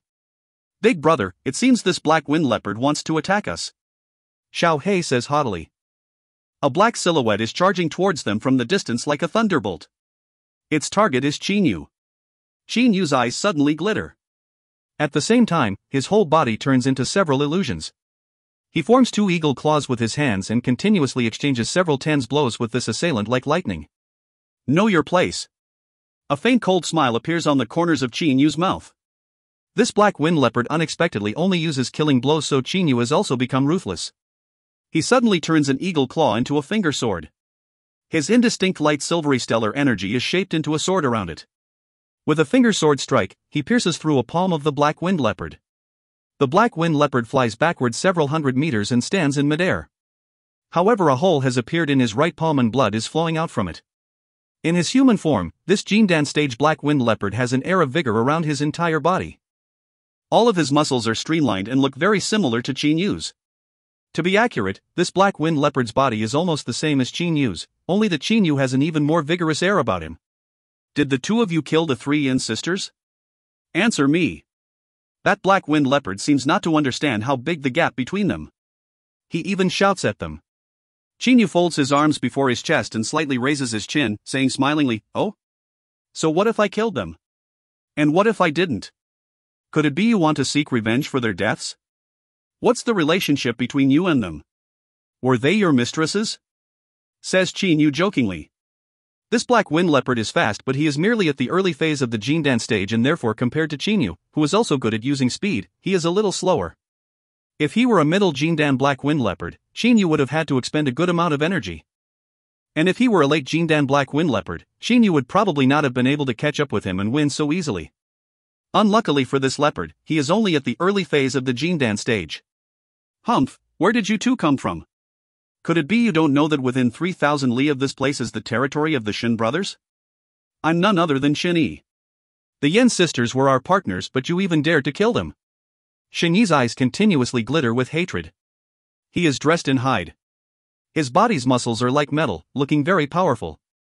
It is too bad Qin Yu does not care about his anger at all. "Oh, looks like you guys have been trying to find me for a long time, right?" Qin Yu says with an indifferent smile. Shin Yi's face darkens. Indeed, right after discovering the deaths of the 3 Yin sisters, they started to search for the killer. They were totally certain that no demonic beasts in their territory dared to harm the Yin sisters, and even if some wanted to, none would have been powerful enough to do so. Therefore, they thought only a foreign demonic beast could have done this. The Shin brothers then started to search, and Shin Yi has finally found Qin Yu and Xiao Hei. "Are you a match for me?" Qin Yu says smilingly. "No." Shin Yi says with no shame. He stares at Qin Yu with flashing fierce eyes. "You two, one human and one eagle, are pretty strong, too bad." "I'm not alone." Shin Yi suddenly raises his head and gives a roar. The sound he makes resounds through the area within several hundred li of him. Qin Yu's face slightly changes color. "Big brother, leave this one to me. Let's kill him first, then go a bit easy on his brother." When Xiao Hei's voice rises in Qin Yu's mind, he is already charging at Shin Yi like a beam of light. Seeing a huge black eagle flying at him extremely fast with wings spread, Shin Yi flies backward at once. Xiao Hei takes a swipe with his ice-cold sharp claws, unexpectedly cutting the air. Shin Yi's face changes color with surprise. Using all of his limbs, he avoids the attack in an instant. Roar, roar, roar. This time Shin Yi's roars are more urgent. At the same time, his body unexpectedly starts to change. In almost a moment, he has already turned into a black wind leopard from a vigorous man. Black wind leopards are about the same size as ordinary leopards. However, this black wind leopard has a blue striped pattern on his back. The most surprising thing is now there are unexpectedly spines on his 4 sharp claws. "Xiao Hei, why are you taking so long to handle an early Jindan black wind leopard? What did you say last time? It seems you said you were even stronger than a golden flame eagle of the same level." Golden flame eagles are much more formidable than black wind leopards, Qinyu says jokingly on one side. Xiao He gives Qinyu an annoyed look. He then stares at the black wind leopard, saying using the holy sense, "Little leopard, I'm sorry but you're going to die soon. Quickly enjoy the last moments of your life." Hearing that, the black wind leopard immediately becomes furious. He takes a leap. In an instant he has already covered several tens meters. Pa! Xiao Hei's eyes flash. Two purple thunderbolts unexpectedly shoot out from his eyes and hit the body of the black wind leopard Shani squarely before he can react. A wail is heard. At the same time, lightning flickers on the body of the black wind leopard. He falls on the ground convulsively. Xiao He then shakes his wings. In the blink of an eye he shakes them extremely fast several times. He quickly disappears as if he has used teleportation. Clack! Xiao Hei's eagle claws crush the black wind leopard's head directly. The leopard immediately dies. Xiao He swallows this black wind leopard's Jindan in an instant. Big brother, this black wind leopard has a brother. His Jindan will be yours, alright? Xiao He immediately uses holy sense communication. Qinyu gives a smile. He understands Xiao Hei's good intention. This Shani is only an early Jindan demonic beast. His brother therefore will be at the early phase of the Jindan stage at worst. He may even be a middle Jindan demonic beast. Thinking about how Xiao He killed the black wind leopard just now, Qinyu says doubtfully, "Xiao He, when did you start to be able to shoot lightning from your eyes too?" To Qinyu's knowledge, Xiao He can emit lightning from his body and from his mouth. But this is his eyes. Can such fragile parts as the eyes send out lightning as well? Big brother, this is my secret. The eyes are an advantage that the eagle family has. My eyes can send out lightning even faster than my mouth, and there's not much difference in power. Xiao He gently flaps his wings and explains the reason to Qinyu. Qinyu cannot help praising him secretly. Xiao He is really too mysterious. At least Qinyu is not confident that he will beat Xiao He if they fight. Xiao He has countless mysterious attacking techniques and, more importantly, in the past he asked Qinyu for a chunk of high-class crystal to forge a weapon, but Qinyu has never seen him use it. Xiao He, you said his brother's Jindan would be mine? Do you regret this? Qinyu suddenly says laughingly. Xiao He shakes his head, saying, "Why would I regret?" But before he can finish his sentence, he is speechless. There are two black wind demonic leopards. Moreover, they are, at the moment Xiao He has become serious. He is no longer as relaxed as he was just now. Qinyu nods and looks westwards, saying, "Right, these two black wind leopards both are late Jindan demonic beasts. In terms of speed, they can even be a bit faster than me. Who would have thought an early Jindan brat like him would have two brothers? And they are even two late Jindan black wind leopards. Big brother, things seem to be a bit troublesome. It's late Jindan stage, and there are two of them. Even worse, they are black wind leopards, the fastest kind of leopard. These really are the most formidable enemies we've met for a long time," says Xiao He. In the past they encountered a golden flame eagle which was even more formidable, but that eagle had reached the Yuanying stage, so Qinyu and Xiao He did not have the slightest intention of fighting it. However, he and Xiao He consider these two black wind leopards their opponents. Third brother. Two men who are almost identical to Shani and dressed in hide appear beside his corpse. These two men's bodies are near perfect. Judging by their bodies alone, one can see that they are best at using speed. Moreover, given how powerful their muscles look, they should be very strong too. "I'm Xin Bao," the blue-browed man says while staring at Qinyu and Xiao He. "I'm Xin Yu," the other man also says. "Having killed my third brother, you two should prepare to die," the blue-browed man on the left says coldly. These two Jindan experts of the Black Wind Leopard clan are radiating two fearsome auras. As two late Jindan stage experts, they no doubt have been infuriated like crazy by the death of their youngest brother. Within 3,000 li of this place, no one has ever dared to challenge them and their youngest brother. Even though the third brother Shani was only at the early phase of the Jindan stage, thanks to his two late Jindan brothers' protection, no one dared to threaten him. This Xin Bao and Xin Yu considered their third brother a treasure and did not let anyone bully him. However, now their third brother is already dead. Xin Bao and Xin Yu continuously build up their energy. They both are preparing to unleash their power in an instant. "Xiao He, we haven't fought as much as we like even once on this journey," Qinyu says using his holy sense. Xiao Hei's eyes also glitter with an intense fighting spirit. "Big brother, that golden flame eagle was way beyond our league, while the strongest among the other demonic beasts was only a middle Jindan one, and that was even an ordinary demonic beast. They were either too weak or too strong, so we couldn't unleash our true fighting ability. Now that we've met these two late Jindan black wind leopards, we can finally have a good fight against them. Xinyu can feel his blood starting to boil again inside him. It is a feeling very similar to the feeling of surpassing a physical limit during a limit training session when he was little. The one on the left is mine. The right one is yours. Xinyu says via his holy sense. Shin Bao's eyes look as if they are shooting out lightning. All of a sudden, he shouts violently, "Kill!" On one side of him, Xinyu's aura also suddenly becomes fierce. Using their fastest speeds, the two black wind brother leopards then charge at Xinyu and Xiaohei like two black thunderbolts. Kill! Xinyu's and Xiaohei's auras also suddenly rise to their utmost limits. Following an eagle cry, the two of them unleash their most powerful fighting ability as well and charge at their respective opponents like two bolts of lightning. End of B4C13. If you find any errors, ads pop-up, ads redirect, broken links, non-standard content, etc., please let us know. Report chapter so we can fix it as soon as possible. Book 4, Chapter 14. B4C14, The Stellar Field. Shen Bao and Xinyu turn into two black blurs and exchange blows extremely fast. Bang! Bang! Bang! Bang! Every time they clash, a sky-shaking noise is created. The two of them fight both on the ground and in the sky. Where their blurs flash through, various huge trees of the forest fall down with loud sounds. Ha! Xinyu throws a straight punch, which pierces the air, aiming directly for Shin Bao's chest. Shin Bao's eyes flash. His entire body makes a swaying movement very easily and several afterimages are unexpectedly created in an instant. Xinyu's punch then smashes into the huge tree behind Shin Bao. The tree slightly shakes for a short time but it does not seem to be seriously damaged. Suddenly, bang! Like a bomb, that huge tree, which is several tens meters high, unexpectedly shatters into countless fragments of wood in an instant, as if it was twisted so hard it broke into pieces completely.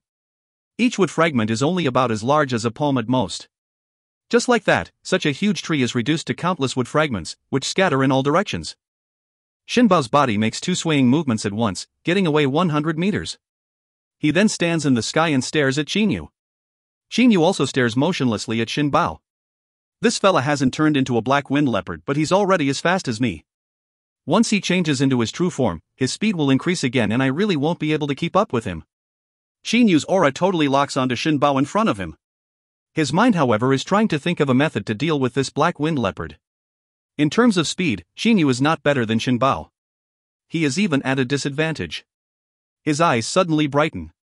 A faint smile appears on the corners of his mouth. Right, black wind leopards are good at using speed. Their strength is not bad but it's not as good as their speed either. Plus, with the fusion of my strength and stellar energy, my power will surpass his. Shin Bao takes a look at the fragments of the exploded tree and says with a cold laugh, "You're pretty strong indeed. No wonder you were able to kill my third brother. However, with this level of power you're no match for me." Despite saying so, Shin Bao is actually frightened by the power of the punch Xinyu executed just now. If that punch had connected with Shin Bao's body, he would have either died or been severely wounded. Cut the crap. Let's fight for real and see. Xinyu can guess what his opponent is thinking. Obviously the Shin Bao has noticed that Xinyu is strong. Because of this, he is trying to boast about his strength to hide the fact that he is weaker. Xinyu charges at Shin Bao again like a sharp arrow. At first sight he seems to be following a straight line but looking carefully one would see that, while flying, his body is fluttering very naturally and gently. He is flying without making any wind sounds. In almost an instant, Xinyu has already come up to Shin Bao's face. Wind? In terms of wind control, how can you possibly compare with us black wind leopards? As Shin Bao is saying, he avoids Xinyu's strike with a gentle swaying movement of his body. His movements do not cause any wind sounds either. What? Xinyu's face changes color. He never thought that this Shin Bao could also make use of wind forces and neutralize wind resistance completely as he himself can. Suddenly a high-pitched sharp eagle cry resounds through the sky. What's happened to Xiaohei? Xinyu quickly backs away. At the same time he expands his holy sense to the utmost and sees very clearly the situation of the fight between Xiaohei and that Xinyu. By now Shin Bao has already stopped fighting as well as paying attention to his second brother's situation. Roar! Xinyu turns into a black wind leopard. The stripes on his back even radiate a dull light. At the moment the hair on Xinyu's entire body is standing on end. He is staring at Xiaohei while growling non-stop, but he has not attacked yet. Hu. Xiaohei spreads his huge wings. His black feathers radiate an ice-cold light like cold iron. At the same time, various electric sparks are flickering on his entire plumage. Concurrently with that, many flames are emitted from his whole body. His aura has become so powerful that the others are startled. The black wind leopard keeps growling lowly non-stop. His hair, which is standing upright, is vibrating. Ooh! Xiao Hei utters an extremely sharp sound, which hurts the others' ears. Even Qin Yu feels his heart tremble because of it. Seeing this scene, he knows that Xiao Hei has gone totally mad. With a shake of his wings, Xiao Hei unexpectedly flies straight into the sky. Suddenly, various bolts of lightning shoot out from his entire body. In a short while, it looks like he has become the thunder god. The countless bolts of lightning then strike down at the black wind leopard with a boom. The black wind leopard is moving extremely fast, but the speeds of the lightning bolts are too fast and, moreover, there are too many of them. Various lightning bolts strike upon the black wind leopard's body. That leopard gives a roar, then immediately shoots up into the sky with a sudden leap. Xiao Hei opens his mouth. A huge mass of flaming lightning shoots out extremely fast. There is a bolt of lightning in the center of it. This bolt of lightning contains a shockingly powerful amount of electricity. This lightning bolt is enveloped in blazing flames. The strangest thing is that the lightning and fire seem to make a whole. My goodness, how powerful is this massive energy actually? If hit by it, even I would be seriously injured. Qin Yu is secretly shocked. At the same time, in his eyes Xiao Hei becomes even more fathomless. Xiao Hei is really too formidable already, but... That massive flaming lightning strikes down at the black wind leopard. The black wind leopard's body, which is in midair, unexpectedly turns into a blur and easily avoids the incoming mass of flaming lightning. He then takes a bite at Xiao Hei. Bang! That avoided mass of flaming lightning suddenly turns around and hits the body of the black wind leopard in an instant. It seems to have been controlled remotely. An extremely deafening explosion is heard. At the same time, there is a miserable wail. Qin Yu also notices the smell of burnt hair. Second brother. Seeing Qin Yu seriously injured, Shen Bao immediately becomes anxious. He charges directly at Xiao Hei. While flying, he unexpectedly turns into a black wind leopard. Xiao Hei's voice suddenly rises in Qin Yu's mind. Big brother, quickly stop him. Most of my energy has been spent. No good. Only now does Qin Yu know that Xiao Hei had to pay a high price for the projection of that frightening mass of energy. And he decides to throw caution to the winds too. In the blink of an eye, his indistinct stellar energy has spread through his entire vicinity, forming a nebular cloud, which has started to spin extremely fast. He seems to have been linked up with nature completely at once. His speed suddenly increases. Die! Qin Yu's eyes glitter with fierceness. Roar Shen Bao, having transformed into a black wind leopard, gives a roar and immediately attacks Xiao Hei. However, before this, Xiao Hei has already begun to charge towards Qin Yu with a shake of his wings. The black wind leopard turns into a blur in midair and continues to aim for him. Big brother, I leave him to you. Xiao Hei's voice rises in Qin Yu's mind. A faint smile then appears on Qin Yu's face. In the past, when Master just reached the Dujie stage, he was already able to kill a Deshang expert in addition to some Lucy mortals and several Tens Dujie and Kongming experts. As his disciple, if I couldn't even kill this late Jindan demonic beast, I should kill myself. His stellar energy has filled his vicinity. The area covered by it is where Qin Yu's offense is most powerful. His speed also increases within this area. Roar! The black wind leopard bares his teeth and takes a bite at Qin Yu. At the same time, he slashes his two claws at Qin Yu as well. Qin Yu's hands, which are wearing the flaming gloves, also form two claws and come at the leopard's two claws head-on. Idiot! Qin Yu's right hand boldly grabs a leopard claw. His stellar energy and powerful physical power are immediately unleashed. With a series of clack noises of bones getting shattered, this claw of Shen Bao's is destroyed by Qin Yu directly. Shen Bao has become anxious. Roar! He violently gives a mad roar. All of a sudden, the bone spines on his four sharp claws shoot out like sharp arrows. Qin Yu simply never expected these bone spines to be capable of leaving the black wind leopard's body to attack. No good. His face changes color greatly. Because he is grabbing a claw of the black wind leopard's with a hand, at the moment they are very close to each other. At such a close distance, even though Qin Yu has noticed the spines, he basically has no time to dodge them. Pooh! Pooh! Qin Yu unleashes all of the stellar energy inside him. His entire body shoots to one side like a sharp arrow. Even though he dodges very quickly, two of the spines still penetrate his body. One spine pierces his left arm while the other is stuck in his breastbone. Pooh! Qin Yu spits out a mouthful of blood. His body can match holy weapons in hardness, but these spines were the black wind leopard's ultimate attack and were too powerful for it to withstand.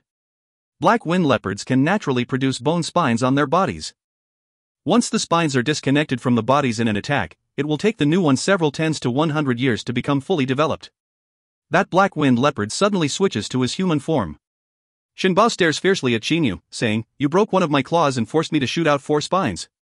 If I don't kill you and swallow your Jindan, how will I be able to release my fury?" Shinbao had no choice. Because one of his claws was broken, even if he had maintained his black wind leopard form, he would not have been able to keep his speed.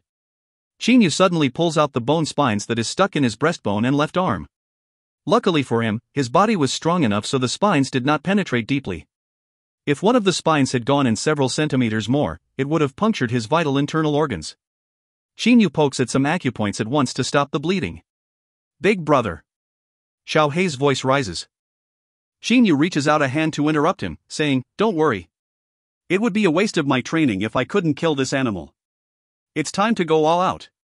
His eyes suddenly become light red and his entire body is now engulfed a madly fierce aura. He is just like a lone wolf, which goes crazier after getting injured. Feeling clear streams from the meteoric tear flowing to the wounds, Qinyu cannot help giving a faint smile. "Are you Shinbao?" He focuses his eyes on Shinbao. At the moment Qinyu's left arm's wound is recovering at a noticeably fast speed. In general, as long as his vital parts are not injured, he does not have to worry about flesh wounds because the meteoric tear will heal them extremely fast. "I'll let you taste the power of the stellar field." The light silvery stellar energy around Qinyu's body suddenly starts to rotate extremely fast. At the same time, the nebula in his dantian also starts to spin at its top speed. All of the silvery grains begin to shine brilliantly. In the blink of an eye, his stellar energy rises to its maximum level and fills every place of Qinyu's body. "What?" Before Shinbao can understand the meaning of Qinyu's words, Qinyu has already started to charge him at his fastest speed.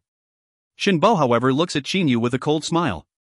Just now he saw a spine penetrate Qinyu's breastbone, so he thinks that Qinyu is seriously injured. "Die!" Qinyu suddenly roars. In an instant, his entire body turns into 6 or 7 illusions. Within the nebular maelstrom formed by the light silvery stellar energy, 6 or 7 Qinyus appear around Shinbao. They launch various types of attack at Shinbao such as punch, knife hand strike, claw strike, and finger sword strike. Bang! As if piercing through the fabric of time, a spear hand strike hits Shinbao's chest squarely. With a loud explosion, a hole immediately appears on his chest. Pooh! A finger sword strike penetrates Shinbao's right palm. Clack! A claw attack snaps Shinbao's backbone. The silhouettes unify. Qinyu, looking as if he has never moved, now stares at Shinbao. With his eyes wide open, Shinbao also stares at Qinyu. What kind of speed is this? Just now, the speed that he has been proud of was simply unable to help him put up any resistance against Qinyu's attack. "Dying from my stellar field, you can take pride in this." Qinyu then basically stops looking at Shinbao. Immediately afterwards, with a series of clack noises, all of Shinbao's bones shatter completely. He falls on the ground powerlessly at once and begins to convulse non-stop. Blood starts to flow out from his ears, eyes, nose and mouth. He even mumbles in a low voice, "Lar. Field." Then there are no more sounds. As for Qinyu, Xiao Hei has already killed him. Qinyu's face suddenly turns very red. He feels as if his internal organs are rebelling. A mouthful of blood rushes up his throat from inside his body. Qinyu is simply unable to control it, so he spits it out, then sits down with legs crossed immediately. "Big brother." With a shake of his wings, Xiao Hei rushes to his side. "Never mind. I'm only at the early nebula stage, so I'm still not good enough to use the stellar field to the fullest. After resting for an hour, I'm going to be alright." Qinyu tells him via the holy sense, then quietly starts to regain control of his energy, which is running wild in his body. The stellar field is an advanced technique developed from the highest level of the Trans-Heaven 3 diagrams technique.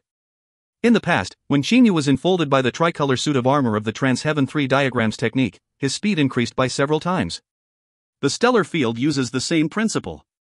The only difference is that it makes him even faster and more powerful. After an hour. "Big brother, here are the 2 Jindans." Xiao Hei puts 2 Jindans before Qinyu, who opens his eyes, immediately takes one of them and says, "Xiao Hei, a late Jindan has 8 or 9 times more energy than an early Jindan. One for me, one for you." Xiao Hei looks at the remaining Jindan and says using his holy sense at once, "Big brother, I already ate that Xinyi's Jindan. I said the others would be yours." I only refine one Jindan. Compared to a late Jindan, an early one is negligible. If you don't want it, then just throw it away. After saying, Qingyu simply pays no attention to Xiaohei and instantly starts to refine his Jindan. Xiaohei stares at Qingyu for a long time before finally taking the remaining Jindan. End of B4C14. If you find any errors, ads pop-up, ads redirect, broken links, non-standard content, etc., please let us know. Report chapter so we can fix it as soon as possible. Book 4, Chapter 15. B4C15, Nosedive. In a secret place that they have found, Qingyu is sitting with legs crossed quietly refining his Jindan. This late Jindan contains a great amount of energy. It even has more energy than his body. Fortunately, he does not eat it directly like ordinary demonic beasts at all. Instead, he refines it using the stellar flame and in the end only absorbs the pure essence of it. In Qinyu's Dantian, the stellar flame is continuously burning one strand of Jindan energy after another. After a strand has been burnt to the utmost, the small amount of essence left of it is swallowed up directly by the swirling nebula in his Dantian. The silvery grains contained in the many layers of the nebula then absorb this amount of essence. Days have passed. By now the silvery grains in the nebula inside Qingyu have become much larger than they were at the beginning. Suddenly, a silvery grain unexpectedly splits in half like a broken stone. Afterwards, the other silvery grains start to split in two one after another as well.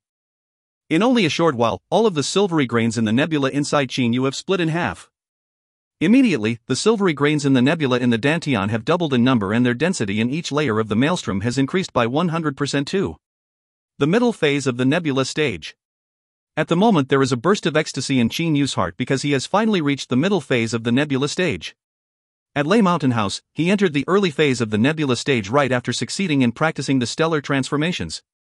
But if he had kept practicing normally from then on, it would have taken him at least over 100 years to reach the middle phase of the nebula stage. However, on this journey, Qingyu has fought quite a few demonic beasts and killed quite a few Jindan stage demonic beasts. Because he had absorbed a good few Jindan's essence previously, after absorbing a portion of a late Jindan's essence just now, he has suddenly broken through the early phase of the nebula stage and reached the middle phase.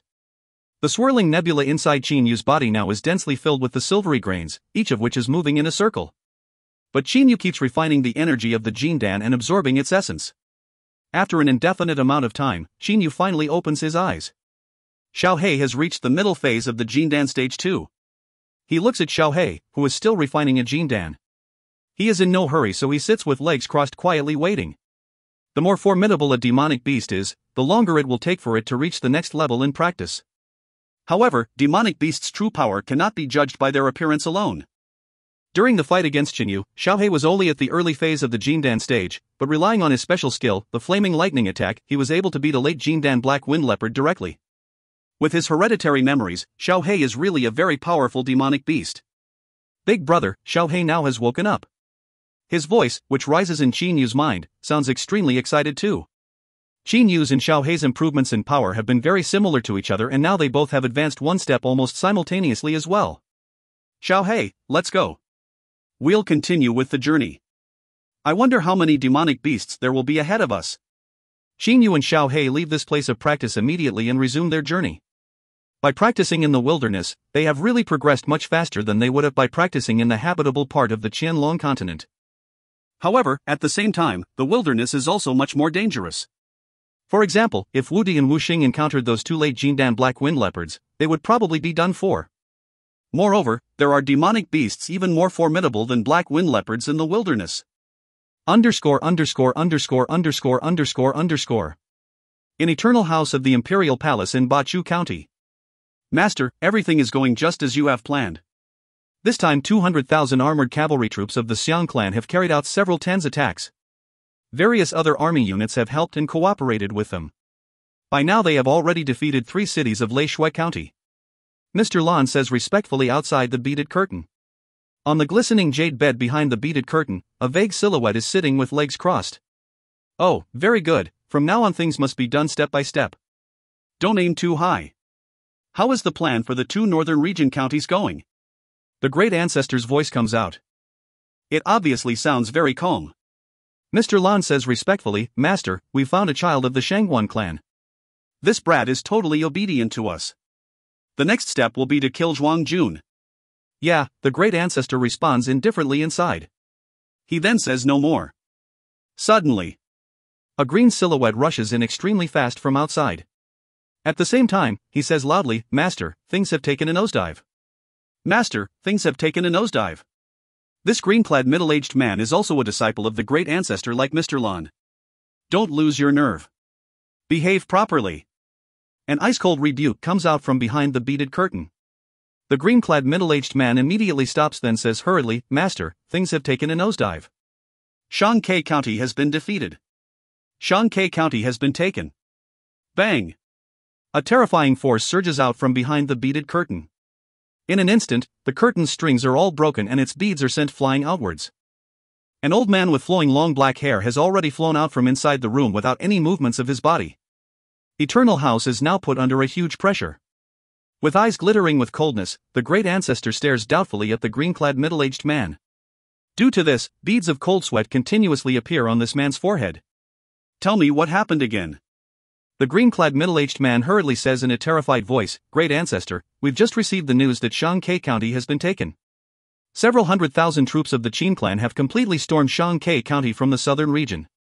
Its few defending troops were basically too powerless to hinder them a bit." The great ancestor's anger starts to surge. The air in his entire vicinity seems to begin vibrating. What was the Mu clan doing all that time? The great ancestor asks coldly. The southern part of Shanghai County is next to the Mu clan's 3 southern region counties, and therefore it was only defended with 30,000 troops, which means it was almost totally defenseless. Who would have thought that there would be such a huge mistake in this apparently safest place? Mu clan? The Mu clan has switched allegiance to the Qin clan. The green-clad middle-aged man says at once. The great ancestor's entire body shakes. In the blink of an eye, his face changes colors several times. A faint smile then appears on his face. "Ha, it's quite something, this Qin clan. Our Xiang clan told the Shangguan clan to pretend to lean on it, but it had unexpectedly asked the Mu clan to pretend to sell out to us earlier." In almost a moment, the great ancestor understands everything. This most loyal Mu clan must have sworn allegiance to the Qin clan sometime in the past. At the most crucial moment to the Xiang clan, it suddenly rebelled and breached Shanghai County's defense at one stroke, then entered this county. Originally, with the support of the Mu clan, the Xiang clan also had control over 6 counties and half of the kingdom's military power, so it was still possible for it to fight back against the Qin clan. However, now the Mu clan has switched sides all of a sudden and has even thrown open the defensive gate of Shanghai County. Thus, the Xiang clan is currently at an absolute disadvantage. The Xiang clan basically does not know how many troops of the Qin clan there are in Shanghai County at the moment. This time, the forces that have stormed this county included 300,000 black water troops and 300,000 troops of the 3 southern region counties, so there were 600,000 troops altogether. With unstoppable momentum, these 600,000 troops have swept away all obstacles. All cities on their way have either surrendered or been defeated very quickly. At the same time, in the 2 northern region counties, a 600,000 strong army group made up of the Qin clan's 300,000 troops and 300,000 troops among the northern region's original 400,000 troops has started to attack Xinyang County. Ha ha! Qin clan, you're quite something. I admire you. But this has forced me to use the last move. The great ancestor laughs out loud. Then, with a wave of his large sleeve and his robe fluttering, he soars directly into the sky from Eternal House. Mr. Lon and the green-clad middle-aged man exchange a look. Could it be Master wants to use absolute force? The green-clad middle-aged man says in astonishment. Mr. Lon looks at the fading silhouette of the great ancestor and slowly nods. When things have come to this pass, it's basically hopeless to rely on the Xiang clan's army. We can only rely on Master's world-shaking power. I wonder what power level he has reached after nearly 1,000 years. I'm really looking forward to seeing it. His eyes flash with fervor. Master is getting into action. Then, the green-clad middle-aged man's eyes are also filled with expectation. Standing in midair, the great ancestor, who is dressed in black, suddenly calls down, "Your old friend has arrived, Wu De. Why haven't you come out to meet me?" The door of the house below him is pushed open. After looking up, blue-clad Wu De immediately flies into the sky like a meteor. He then comes up to the great ancestor's face. After looking at the great ancestor carefully several times, he says emotionally, "Brother Xianyang, we've been friends for nearly 1,000 years. Originally you were just a peak Xiantian expert while I had already reached the early phase of the Jindan stage. But now you've already reached the Yuanying stage while I'm only a peak Jindan expert." Xian Yang is the West Chu conqueror Xian Yu's son. When Xian Yu died in battle, Xian Yang took over the Chu dynasty. Afterwards, he became the de facto first emperor of the Chu dynasty. During his reign, he managed the Chu dynasty neatly and turned its kingdom into the number one country of the three countries on the Qianlong continent. Xian Yang has even more potential for martial arts than his father Xiang Yu did. While governing the kingdom, he also practiced. Later, he reached the early phase of the Jindan stage just like his father. He then abdicated to focus on practice in Eternal House. After so many years, he has already reached the early phase of the Yuanying stage. In the hearts of the Xiang clan's members, in terms of status, Xian Yang, the de facto first emperor who made the Chu dynasty thrive, is even superior to his father, the West Chu conqueror Xiang Yu. On the path of practice, each has his own good luck. Brother Wude, maybe you'll be able to break through the Jindan stage to reach the Yuanying stage soon. When this matter has been dealt with, I'll give you some experience of my reaching the Yuanying stage, okay? Xian Yang says smilingly. Wude's eyes brighten. To reach the Yuanying stage from the Jindan stage, a Ziotionist must have some intuitive enlightenment. It is even more difficult to break through the Yuanying stage to reach the Dongshu stage. Every time he has to make a breakthrough, if he is not instructed by at least a senior, it is very unlikely that he will succeed by himself. Wu Di has left his school to practice alone, so it is difficult for him to make a breakthrough. If he can obtain Xian Yang's instructions, things will naturally be much easier for him. Oh. Then I have to thank you, brother Xian Yang. I wonder what your matter is. If I can help you, don't hesitate to tell me about it. Wu Di also knows that Xian Yang cannot give him a benefit for no reason. Moreover, Xian Yang is more powerful than him, so it is impossible for him to refuse his offer either. Xian Yang slightly nods. At the same time he turns his head and looks to the east. His eyes flash with coldness. The cold air around his body starts to expand. Wu Di is secretly startled. What does this abnormal fellow want to do? His killing intent is too strong already. Take a trip to the east with me. I want to have a nice chat with that Qinda. I've heard that he has just reached the early phase of the Jindan stage, right? An early Jindan fella and a middle Jindan stage Fenjiuzi, humph. There is a note of disdain in Xiang Yang's tone. An early Yuanying expert is on a totally different level from an early Jindan practitioner, so naturally he looks down on Qin Di a lot. Since you've asked me to, I'm certainly willing to accompany you on this trip, says Wu De with a smile. Is it not only Fenjiuzi? Going together with Xian Yang, why would he still have to fear two midget Jindan Ziationists? Xian Yang slightly nods to Wu De, then let's go, but... Immediately afterwards, Xian Yang and Wu De flies eastwards extremely fast side by side. Their black robe and blue robe flap in the winds. The two super experts are rushing east directly. In the wilderness. Xin Yu and Xiao He are going extremely fast through the wilderness. On the way, many relatively weak demonic beasts basically do not dare to approach them. They have successively been attacked by a late Jindan violet-eyed bear and a late Jindan blood-red wolf, but have handled these demonic beasts with ease. After resting for a night, Xin Yu and Xiao He continue to hurry on their journey. Xiao He, this prairie is so big. Xin Yu suddenly stops and looks ahead. A huge prairie has appeared before him. He has never seen such a huge prairie, which seems boundless at first sight. Xiao He is also amazed. Big brother, no matter how large it is, let's just go on. Xiao He says while looking at Xin Yu. Xin Yu nods, let's go. The two of them instantly start to go through the prairie. Even though it looks like they are running on it, in fact they are flying, only that the distance between them and the ground is only about a half meter. The prairie's local grass is very high and the feeling of going on it at high speeds is really not bad. This prairie's demonic beasts are pretty strong. Xin Yu's holy sense totally covers the area within several tens kilometers of him. They're just a so. After such a long time we've only seen an early Jindan demonic beast. It also ran away before coming close to us. Xiao He says via his holy sense. Obviously he feels a lot of scorn for ordinary demonic beasts. The longer Qin Yu and Xiao He fly, the more they marvel at the enormousness of this prairie. It must be at least several thousand li in length. They have been going for a very long time without any misgivings. The feeling of flying 1,000 li without a break is not bad indeed. Suddenly Qin Yu's face changes color. He says urgently using his holy sense, Xiao He, there's something strange. There are no demonic beasts within several tens kilometers in front of us. He stops abruptly. Xiao He also stops. Big brother, I have a bad feeling. Xiao He has also noticed that there are no demonic beasts in front of them. There are not even any common wild beasts.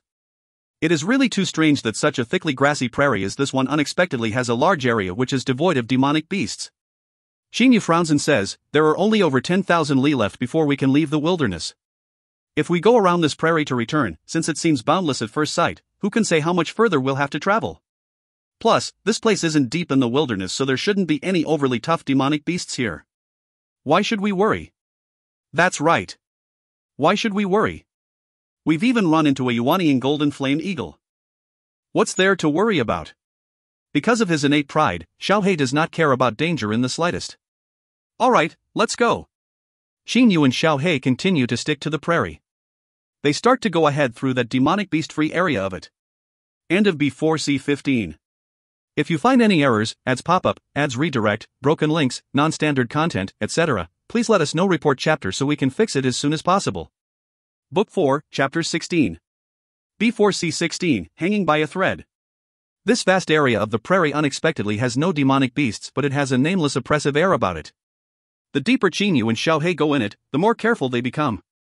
They have expanded their holy senses to the utmost. Both of them can feel the existence of an invisible source of danger here.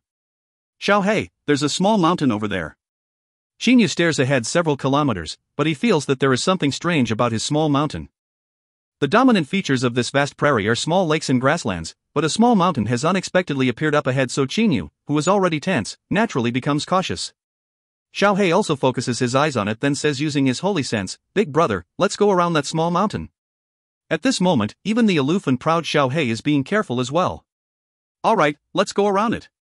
Both Xinyu and Xiaohei cannot help speeding up, trying to bypass that small mountain in the distance to fly west. That mountain has a dark red color. Its rocks form a regular pattern. When they are halfway to going around it, suddenly, "Human, little black eagle." A voice rises in Xinyu's and Xiaohei's minds through holy sense communication. "Xiaohei, run!" Disregarding everything else, Xinyu immediately tells Xiaohei via his holy sense. At the same time, he starts to fly at his top speed. He certainly can guess that there must be an exceptionally formidable demonic beast in this strange grassland, one that even his holy sense cannot detect. Want to run? Suddenly, a terrifying pressure shoots out from the distance and totally affects Xinyu's and Xiaohei's bodies. This pressure is even much greater than those exerted by the 4 and 9 heavenly tribulations thunderbolts. Xinyu and Xiaohei can only feel the continual thumping of their hearts in their ears. Big brother, it's such a terrifying pressure. Xiaohei cannot help looking back at the source of the pressure. Xinyu also looks back. They only see that the sky is being covered by a huge black cloud, which afterwards lands in front of them like a flash. It is so fast that both of them are totally dumbfounded by it. Obviously, this monster is faster than them. "Human, little black eagle, having come into my territory, you still think about escaping?" The voice of the monster before Xinyu and Xiaohei rises in their minds. Looking at the monster in front of him, Xinyu cannot help taking a cold breath. This monster is dark red from head to toe, over 100 m long and several tens meters tall. Its entire body is covered in a suit of armor that looks like dark red rock. This monster even has 6 thick sharp spines on its neck and a golden horn on its forehead. A dragon rocky lion divine beast. Xinyu feels his throat drying. He has read many introductions to demonic beasts in some Shojin secret books in the study of Lei Mountain House, so he knows that dragon rocky lions have huge bodies and, according to legend, they are born when dragons mate with fiery rocky lions, both of which are divine beasts. A divine beast, no less. Demonic beasts are divided into many classes, and the ones with the highest status are divine beasts, which are very formidable and whose real power basically cannot be judged by their power levels. A Yuaniing divine beast is even more formidable than a Dongshu stage Zayashinist. In the eyes of Zayashinists, divine beasts are synonymous with power overwhelming. A divine beast that has overcome the 9 from 9th heaven tribulation and reached the Deshang stage can cope with 10 Deshang Zayashinists at the same time. The gap in power between divine beasts and humans is really too big. Big brother, his aura is so strong. Even that golden flame eagle's aura didn't make me feel so uncomfortable. By now Xiaohei has also noticed the tremendous pressure given off by the monster. Xiaohei and Xinyu simply stop flying. Just now they already saw the speed of this dragon rocky lion, so they know that it is more than twice as fast as even their top speeds. So, there is basically no hope for them. The dragon rocky lion stares at Xinyu and Xiaohei, then says laughingly using holy sense communication, "You unexpectedly came into my forbidden territory. Looks like you are outsiders and just don't know about this rule." Xinyu knows that a divine beast is not less intelligent than humans, so he says respectfully at once, "I am Xinyu." My second brother Heiyu and I want to run back to the human world on the Qianlong continent. We have never been to this prairie before, so we didn't know about this rule. Could you please let the two of us go, Senior?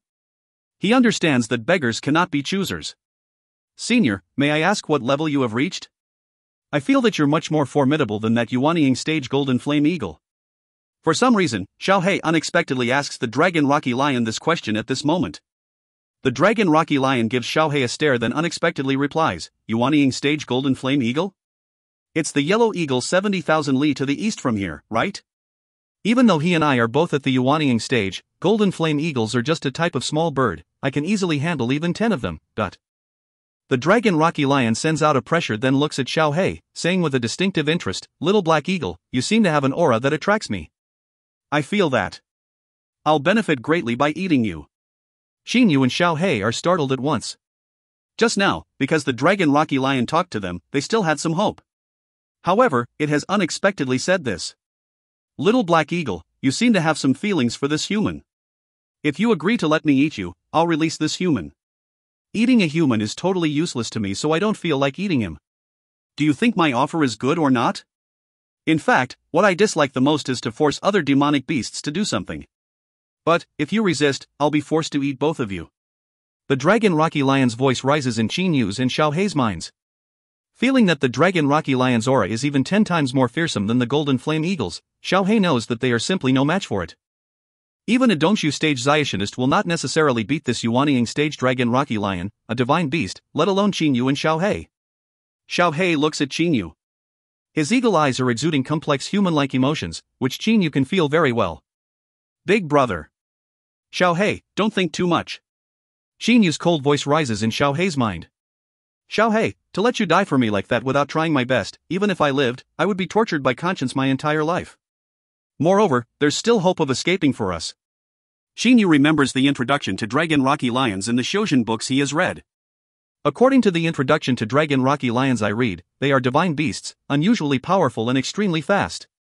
Their protective armor has exceptionally high defense. It's said that their defense is even stronger than dragons. But nothing is perfect. Because their bodies are too large while lacking in agility, movements such as dodging and turning are their weaknesses. This Dragon Rocky Lion is only fast when moving in a straight line. Hearing Qinyu say this, Xiaohei totally understands what he means. Big brother, Xiaohei is very clear that, even though what Qinyu said is very reasonable, the Dragon Rocky Lion after all is a divine beast. If they are careless a bit, they will be killed by it. Say no more. Even if we have to die, we'll die together. It doesn't matter if he's a divine beast or not. Qinyu has made up his mind. There is a special pride in his blood vessels, which has been passed down to members of the Qin clan from Qin Shi Huanging Zhang. Every member of the Qin clan, whether Qin De, Qin Feng, Qin Zhang or Qinyu, is a person with that kind of pride. You two brats, what are you talking to each other via the holy sense? Little Black Eagle, have you thought it over? The Dragon Rocky Lion looks down at the two midgets before him. In the eyes of this huge beast, Qinyu and Xiaohei are midgets indeed. Senior, I agree. Xiaohei replies using his holy sense. As soon as the Dragon Rocky Lion hears this, he laughs out loud. His laughter resounds though a range of several hundred li. Qinyu's eyes suddenly brighten. He immediately says via his holy sense, Xiaohei, run. Run to the west. Fly in a somewhat flexible, irregular path. Xiaohei uses the passing lightning flashing 9 times technique at once. With his wings slightly vibrating continuously several times, he soars into the sky extremely fast like a zigzagging thunderbolt. As for Qinyu, the high-grade holy weapon flaming sword appears under his feet. His light silvery stellar energy spreads throughout his body and the sword. Qinyu's body now is just like a holy weapon. He and the sword have become one. Standing on the sword, he also flies west. The two of them, one man and one eagle, fly away from either side of the Dragon Rocky Lion. Seeing them flying extremely fast, the Dragon Rocky Lion knows at once that he has been fooled. He cannot help getting exasperated and turning his face upwards giving a roar. His voice then rises in the minds of Qinyu and Xiaohei, you two midgets have even dared to fool me. I'm going to eat both of you. With a movement of his body, the Dragon Rocky Lion flies into the sky directly. In an instant, he starts to chase after Qinyu at an extremely high speed. Who? As if surfing, flying sword-riding Qinyu takes a right-angle turn and quickly avoids the attack that the Dragon Rocky Iron launches at him from behind. The dragon Rocky Iron makes a swaying movement of his body to correct his course, then chases Chinyu again. Even with such a large body, he's so agile. Chinyu takes a cold breath. Who wrote the introduction to Dragon Rocky Lions in that Shojin book? It's ridiculous. Chinyu is furious inwardly, but he has not given up all hope. The dragon Rocky Lion is fairly agile, but after all his body is too large, so he cannot compare with Chinyu, who is using the body weapon unification technique, in agility. This dragon Rocky Lion can't make use of wind like black wind leopards yet. Standing on his flying sword, Chinyu is floating at will non-stop, easily avoiding the dragon Rocky Lion's attacks one by one. His entire body is like a falling leaf in a fierce wind.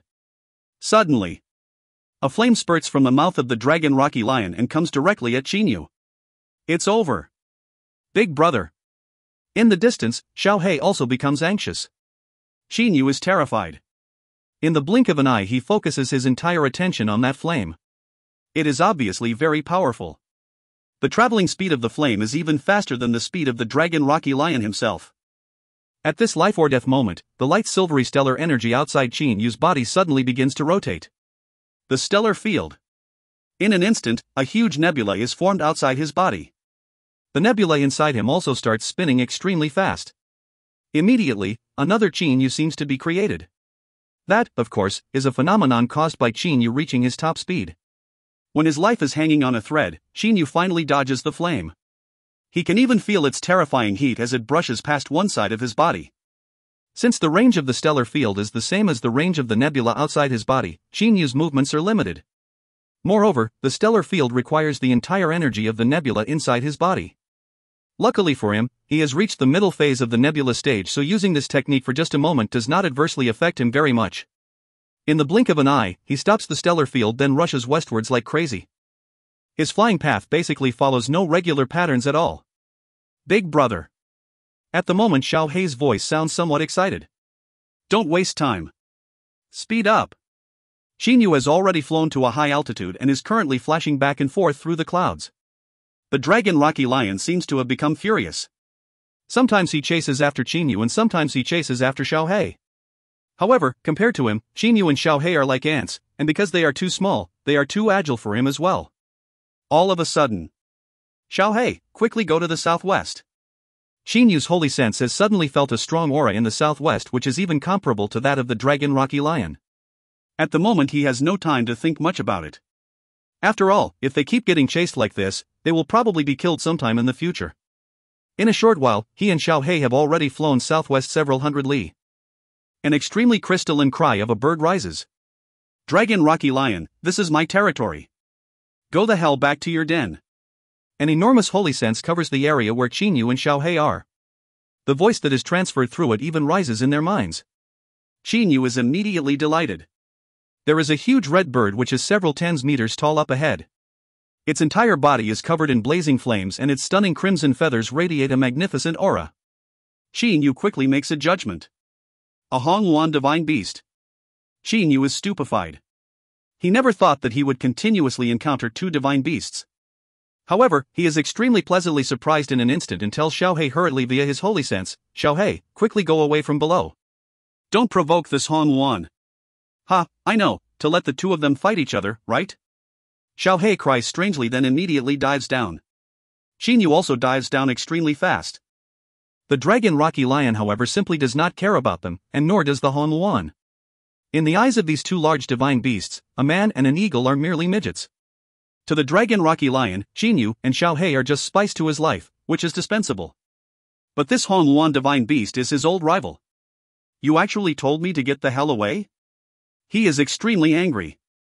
The Hongwuan spreads its wings, which are about as long as its height. Hongwuans are innately magnificent, so a magnificent aura naturally spreads out from it. The Hongwuan says, "Dragon Rocky Lion, this is my territory. Having come here, you still don't want to behave. Are you looking for a fight?" The dragon Rocky Lion has become furious. Without thinking much, he immediately turns his face upwards and lets out a roar. The air in his entire vicinity starts to vibrate. Boom! There is a series of explosions behind Chinyu and Xiaohei. These explosions are even much more powerful than the 4 and 9 heavenly tribulation. Feeling the air around them vibrating hurriedly, Chinyu and Xiaohei cannot help looking aghast at each other. This battle between two divine beasts is really too terrifyingly devastating. Don't care about them, Xiaohei. Let's run faster. Using the body weapon unification, Qinyu flies extremely fast westwards. Xiaohei also uses the passing lightning flashing 9 times continuously. The two of them, one man and one eagle, run west desperately non-stop at their top speeds. They simply do not dare to slow down because who can say the dragon Rocky Lion will not chase them again after fighting?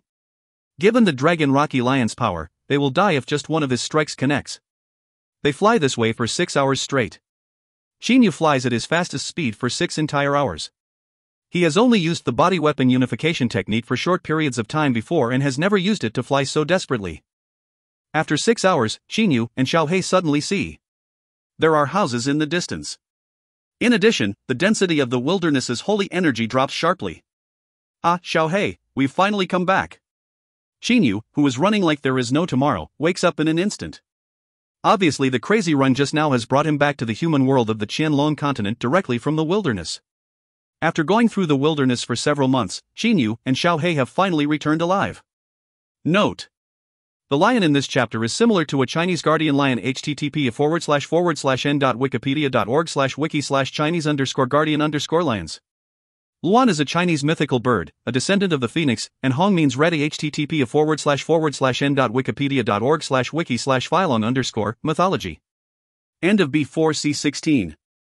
If you find any errors, ads pop up, ads redirect, broken links, non-standard content, etc., please let us know. Report chapter so we can fix it as soon as possible.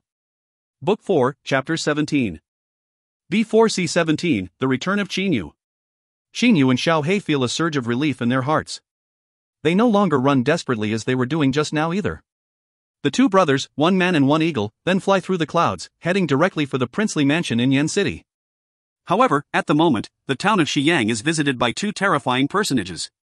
With his black robe fluttering, Xiang Yang stands in midair and looks down at the entire town of Xiyang.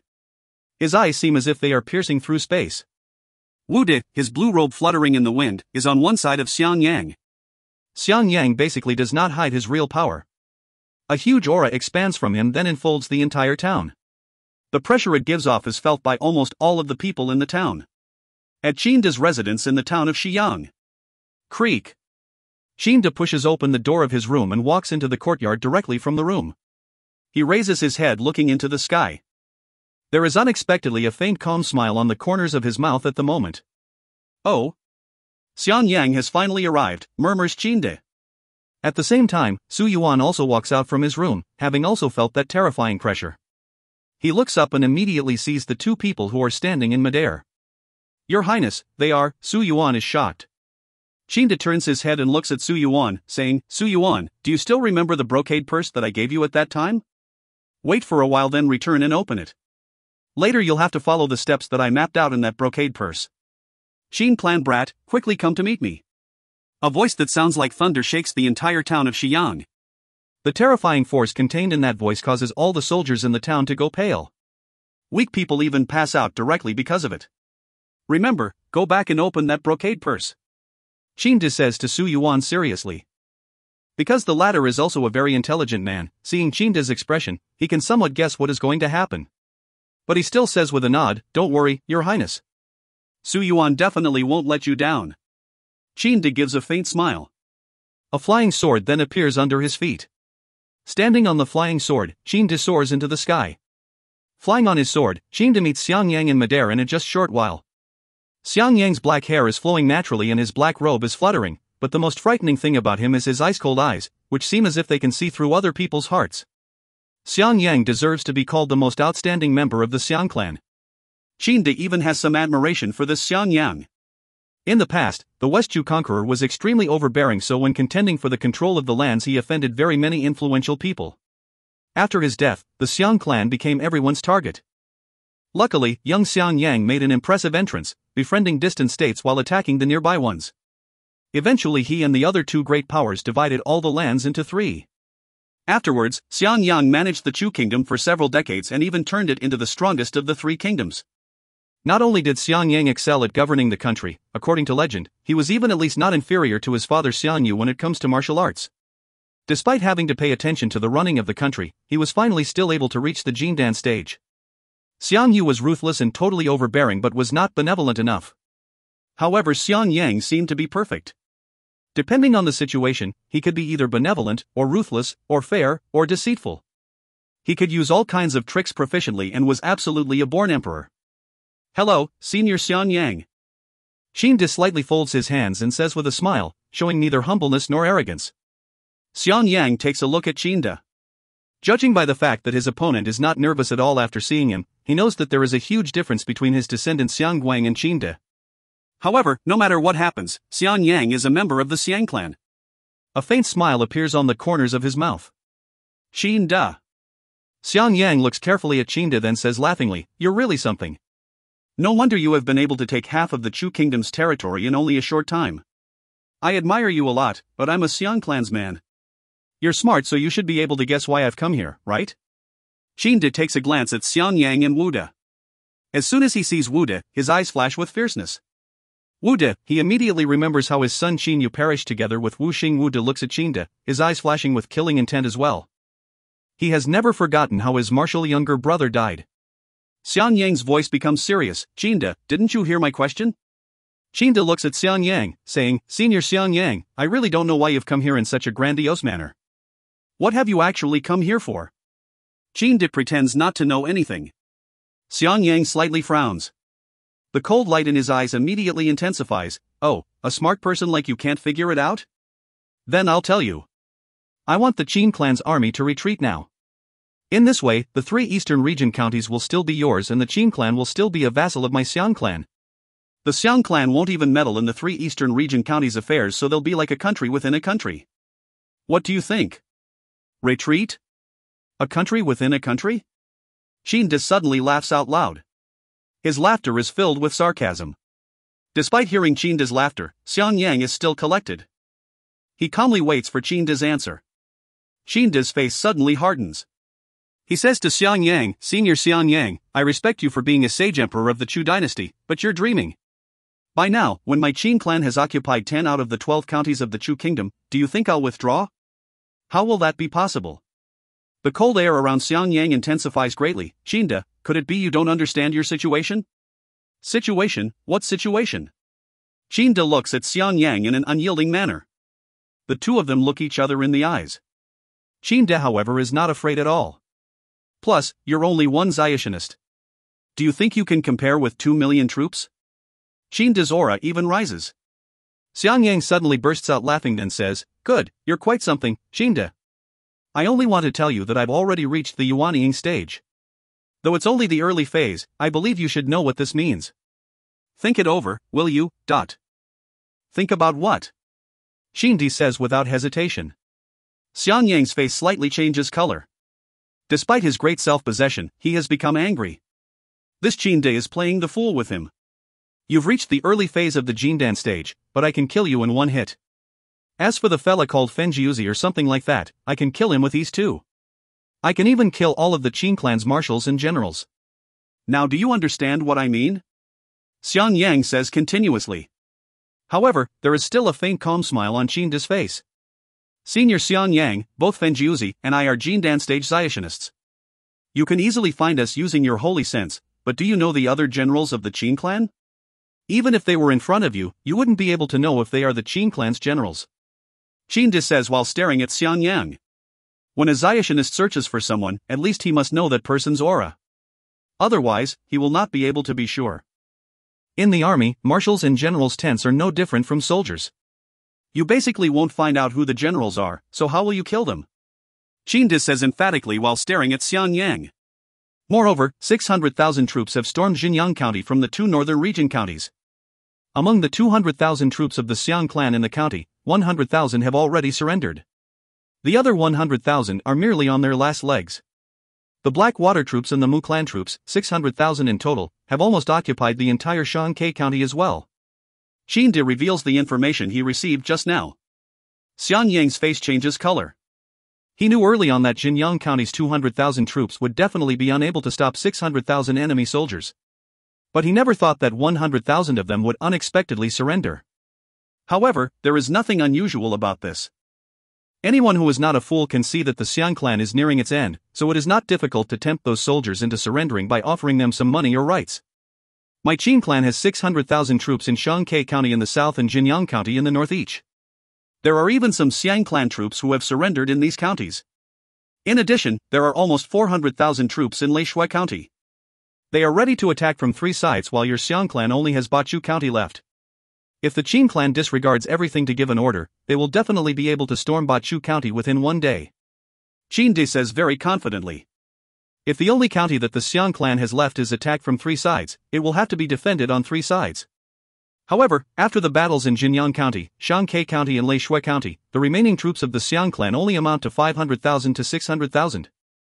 How can this small number of troops successfully defend the county from a massive 3-pronged attack?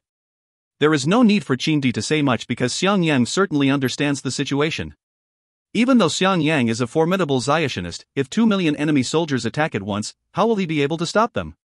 A strike of his flying sword can only kill several troops, so it will take him a very long time to kill just 100,000. Qin Di, you still don't get what I mean. Xiang Yang says laughingly. Oh, I'm willing to hear your explanation. Qin Di says with an indifferent smile. Xiang Yang says, your status is East Vanquishing Prince, the head of the Qin clan. If I kill you, the Qin clan will probably be plunged into chaos, right? Qin Di bursts out laughing. Let me tell you something. I've already made preparations. Once I die, the Qin clan is going to have a new head. At the same time, its army is going to attack desperately from 3 sides and trample the Xiang clan to pieces. Xiang Yang's eyes flash with coldness.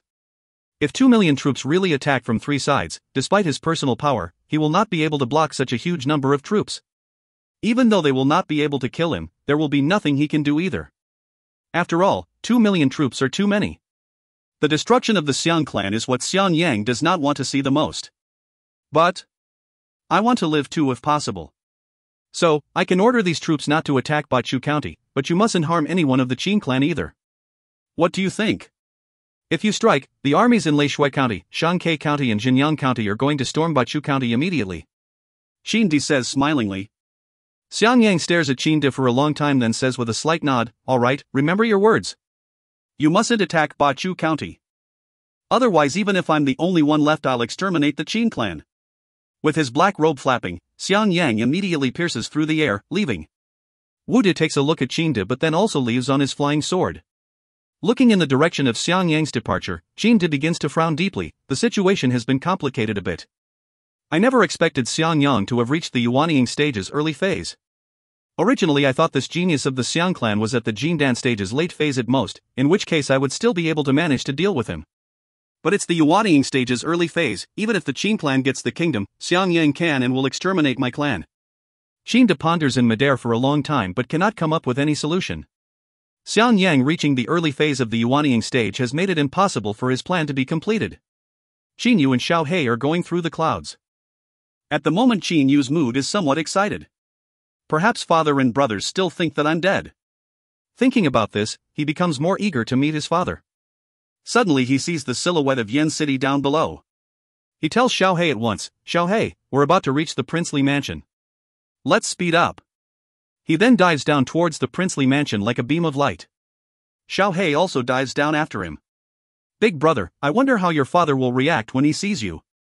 Xiao Hei says to Qin Yu via his holy sense. Qin Yu cannot help giving a faint smile.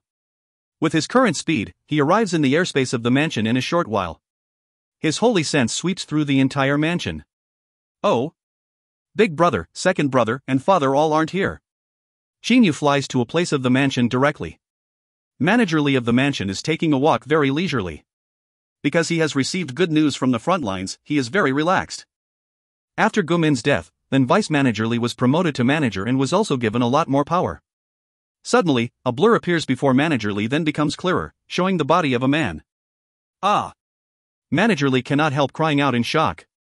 At any rate, he is the manager of the princely mansion, so ordinary matters will not be able to astound him like this. However, what appears before him at the moment is third Prince Qin Yu, who should have died. Third Prince? Manager Li's face is full of disbelief. Because of third Prince's death, he was grieved for a long time.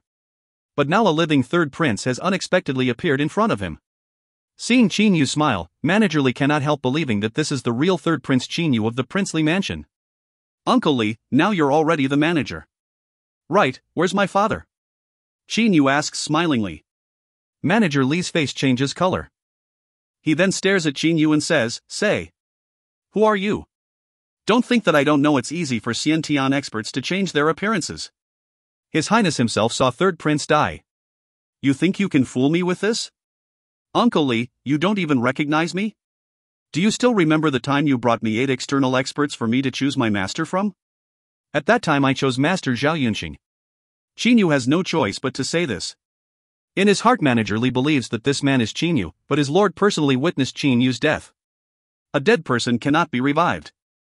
This is an established law of nature.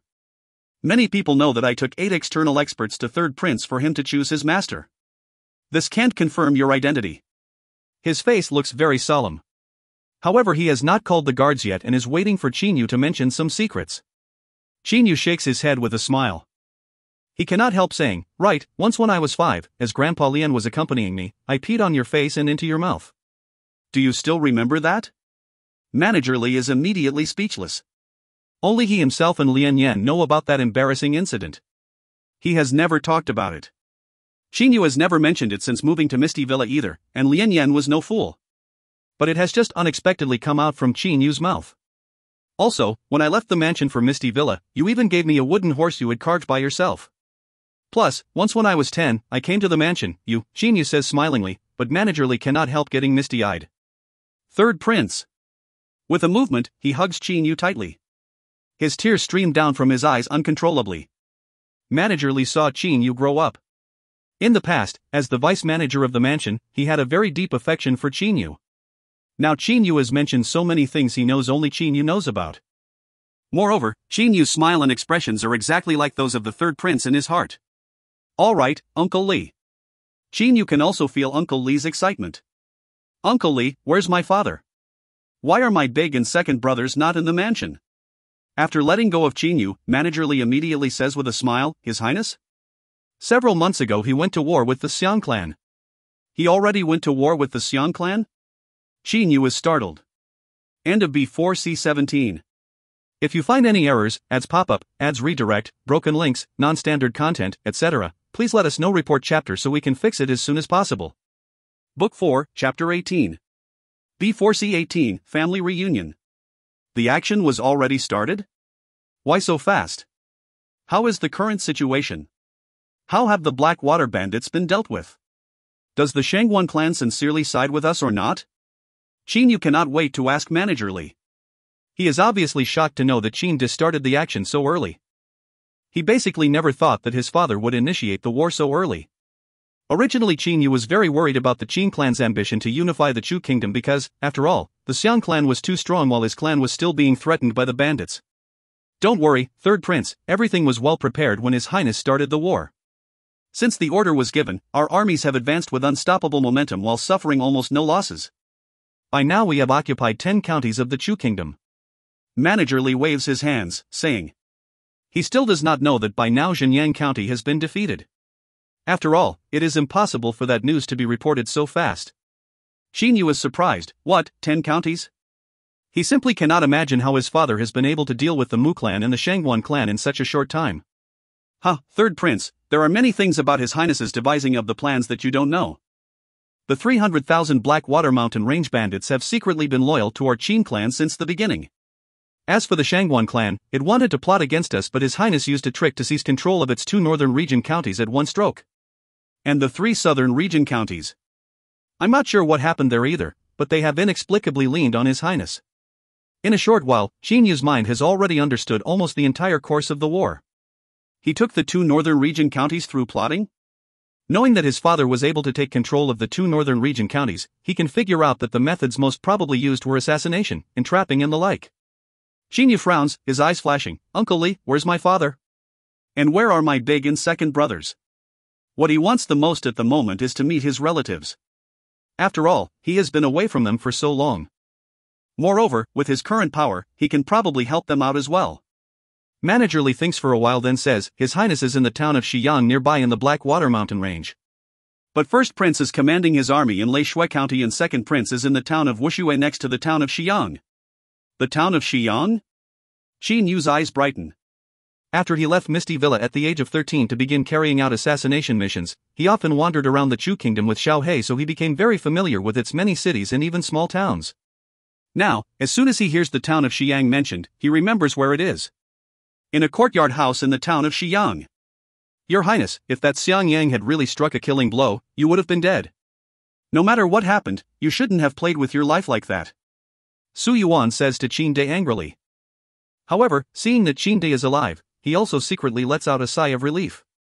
The brocade purse that Qin De gave him talks about how various affairs of the Qin clan are to be handled once Qin De dies. Seeing the contents of the brocade purse, Su Yuan knew that things were not good. Luckily, Qin De has eventually flown down from the sky alive. Su Yuan, people who are also Zionist like me simply can't hide from an early phase Yuanying expert. In the mortal world, I, who have reached the Jindan stage, am like a bright lamp in the dark. He can find me very quickly, Qin De says with an indifferent smile.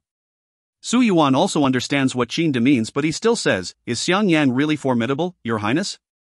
Not even you and Shangxi and Fenjiuzi can cope with him? Su Yuan is exceptionally intelligent, but he still does not know much about the Xiuzhen world. Qin De cannot help forcing a faint smile. Even if I and Fenjiuzi join forces, we still won't be able to cause him a scratch. It's early Yuanying stage, no less. The difference in power between us is too great. Qin De is worried in his heart, worried about how to handle Xiang Yang. If he cannot eliminate Xiang Yang, even if the Qin clan seizes control of the kingdom, a furious Xiang Yang will probably wipe out its members. For the moment I can only tell the armies to stop attacking. If this problem can't be solved, attacking again will only provoke this terrifying fella Xiang Yang. Qin De frowns deeply. Soon after Xiang Yang left, he has already dispatched people to the armies with the order to stop attacking. Xiang Yang. How to deal with a super expert of the early Yuanying stage. Qin De racks his brains, but the difference in power between them is so great that all of his tricks have been rendered useless. Your Highness, did Wu Di come here just now? A clear voice rises. Qin De looks back and sees Fenjiuzi fly into the courtyard directly from the distance in the sky on his flying sword. There is some anxiety in his eyes. Wu Da. If he had come here alone, it would have been good. The Xiang clan's great ancestor was also with him. Qin De shakes his head and says smilingly. Fenjiuzi has also heard of Xiang Yang's famous name. He slightly frowns, saying, Xiang Yang, the first emperor of the Xiang clan? If he's still living, he'll have practiced for nearly 1,000 years. Perhaps his power is close to Wu Di's, right? Close? If that was the case, I wouldn't be so distressed. It's early Yuanying stage. Qin De says frankly. Xiang Yang has reached the early Yuanying stage. What? My goodness. Early Yuanying stage? How is this possible? The gap is too big, really too big. Fenjiuzi's face totally changes color. An early Yuanying expert can deal with 3 or 4 late Jindan experts, whereas he is only a middle Jindan expert, and Qin De is even worse, an early Jindan expert. They simply cannot compare with Xiang Yang. When the Xiang clan suddenly has such a super expert, isn't your plan is done for? Fenjiuzi knows very well about Qin De's plan, and he understands one thing. An early Yuanying expert cannot be killed with mass attacks, nor can he be killed by him and Qin De. Qin De gives a disappointed smile. Brother phone, let's play a game with me first and talk later. In general, when Qin De cannot solve a problem after thinking very hard, he will put it aside to take a rest first before continuing to think about it. Fenjiuzi also nods. Then I'll play a game with you, Your Highness. Qin De and Fenjiuzi immediately sit down and start to play a game of Go in Peace. In Lei Shui County, in Qin Feng's room. Marshal, His Highness has ordered that you must defend the cities and mustn't come out to attack.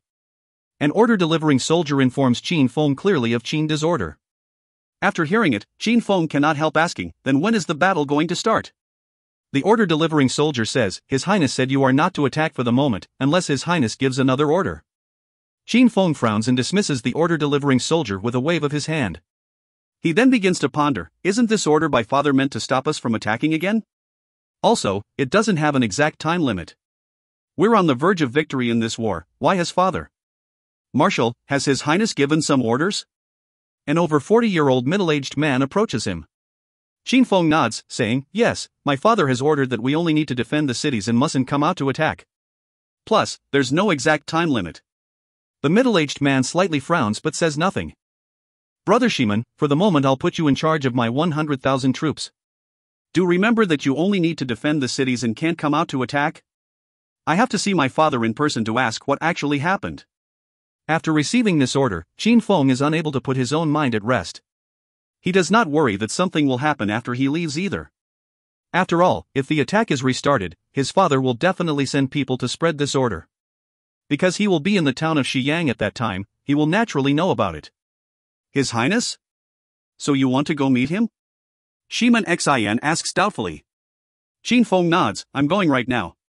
This is my authority card. It's only defending the cities. I believe in your talent, brother Shiman. In terms of defense, not even I am as good as you. Qin Feng says smilingly. He is very confident to give a cautious veteran like Shiman Xin control of the defense. Qindi and Fenjiuzi have been playing the game of Go for 12 to 14 hours straight, seeming to have forgotten time. Su Yuan is watching silently on one side.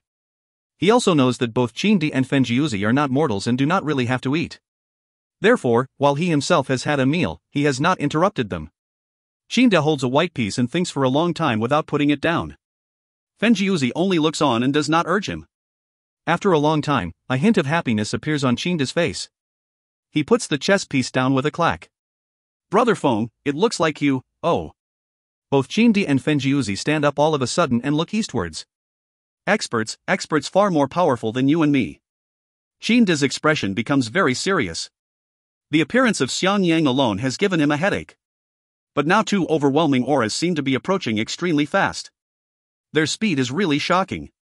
Fenjiuzi's face has also become solemn. Whiz, dot. A black blur and a light silvery blur dive down directly from the sky at a very high speed like two meteors. It seems to take them only a moment to come into the courtyard. Now the appearances of these two mysterious experts can finally be seen clearly. Qinda is instantly dumbfounded. Fenjiuzi and Su Yuan are also dumbfounded. The three of them look at the young man who has just appeared before them in disbelief. He has that familiar aura, that familiar look, and even that familiar black eagle. Father! Xinyu eventually says first in a choked voice. After staying in the wilderness for over 10 months and going through a journey of 100,000 li, finally he has returned and can see his father Qinda.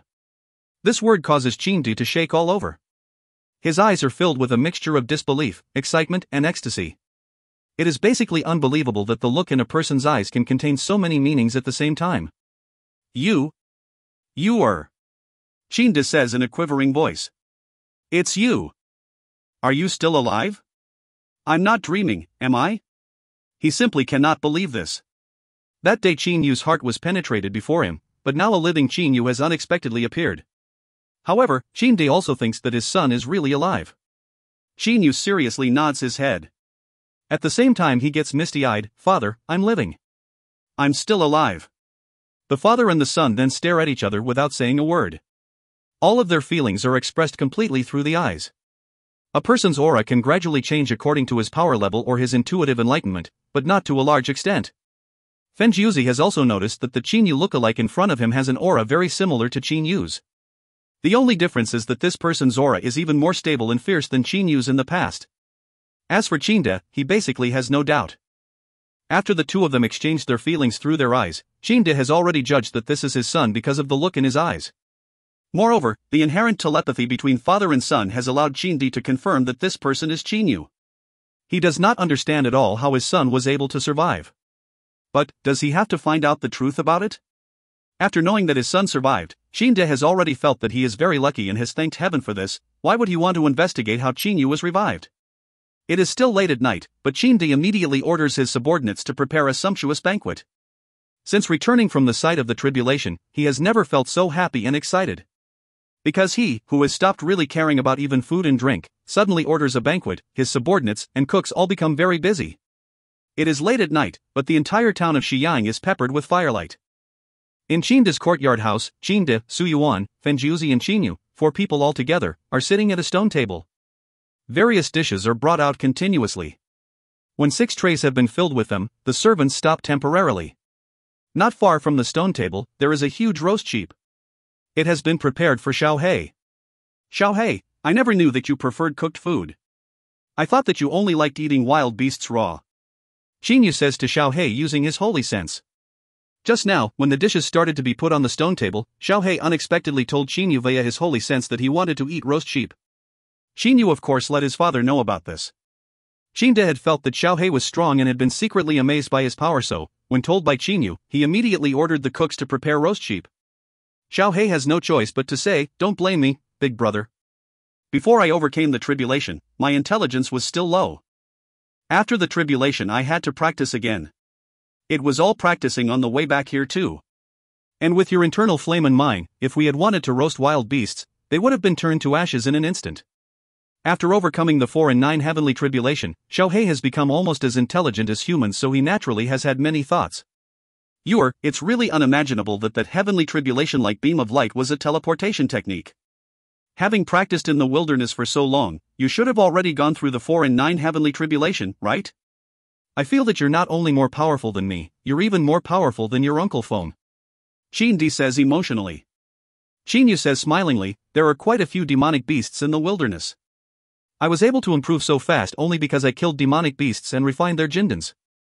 As for my power, dealing with late Jindan experts shouldn't be a problem to me. Qin Yu is even being modest. His and Xiao Hei's power cannot be judged by appearance. When he was still at the early nebula stage and Xiao He was at the early Jindan stage, they were already able to kill 2 late Jindan black wind leopards by unleashing their special techniques. After refining the 2 late jindans of the leopards, both of them advanced 1 step in power. At the moment Qin Yu is at the middle nebula stage and Xiao He is at the middle Jindan stage, so it will be really easy for them to deal with late Jindan experts. As Qin Yu finishes saying, a familiar voice rises outside the courtyard house. Father. At the same time, the gate of the house is opened. It is Qin Feng. He has been hurrying to this courtyard house since he reached the town of Xiyang after going extremely fast for a long time. Father, why did you give that order? Ah. Xiao Yu. When Qin Feng sees Qin Yu, his entire body freezes as if he has been struck by lightning. End of B4C18. If you find any errors, ads pop-up, ads redirect, broken links, non-standard content, etc., please let us know. Report chapter so we can fix it as soon as possible. Book 4, Chapter 19. B4C19, Decision. Big brother. Qin Yu suddenly stands up from his seat, his eyes filled with excitement. However, at the moment Qin Feng is far more shocked than Qin Yu. When he knew about Qin Yu's death, he was in anguish for a long time. He has participated in this war with the intention of seeking revenge for the death of his third brother, but now his third brother is unexpectedly standing in front of him alive. Xiao Yu, Qin Feng does not know what to say for the moment. Fenger, quickly sit down. You'll know about what happened to you in a short while. Don't look like that. It's your third brother. He's really living. Qin De laughs out loud cheerfully. He has not laughed so happily for a long time. Qin Feng shakes his head hard. It does not matter what happened, as long as his third brother is alive, things are great to him. He immediately sits down as well. The 5 of them encircle the table. Qin De then says, you can continue with your story in the wilderness. Just now Qin Yu only finished talking about how the beam of light had hit and teleported him into the wilderness. He has not mentioned what happened afterwards yet. Qin Yu says smilingly, after getting teleported into my master's house in the wilderness, I started to practice with no worries. Then I felt that my 4 and 9 heavenly tribulation was coming soon. But Xiao He had to undergo the 4 and 9 heavenly tribulation even earlier than I did. He looks at Xiao He while smiling. The other 4 people, Qin De, Qin Feng, Fenjiuzi and Su Yuan, all look at Xiao He. Their eyes are full of amazement. They all know that Qin Yu took a young eagle in when he was 7, so they of course can figure out how long Xiao He has practiced. Generally, demonic beasts with relatively low intelligence have even more difficulties in practice than humans, but Xiao He reached the level where he could take on the 4 and 9 heavenly tribulation in just 10 years, which is apparently a shocking thing. Xiao Yu, says Fenjiuzi in wonderment, in the past I was unable to decide the type of your black eagle, but now, given that he reached the Jindan stage so fast, it looks like he belongs to a very special type of demonic beast. Xiao He flaps his wings, looking very happy. However, he does not talk to the other people using his holy sense. Both Xiao Yu and his black eagle are freaks. It already seems awesome that I could reach the late Xiantian level at such a young age, but Xiao Yu has even overcome the 4 and 9 heavenly tribulation before turning 20. And it's the same with Xiao He. This man and this eagle are really freaks. Qin Feng drinks some wine then says with loud laughs.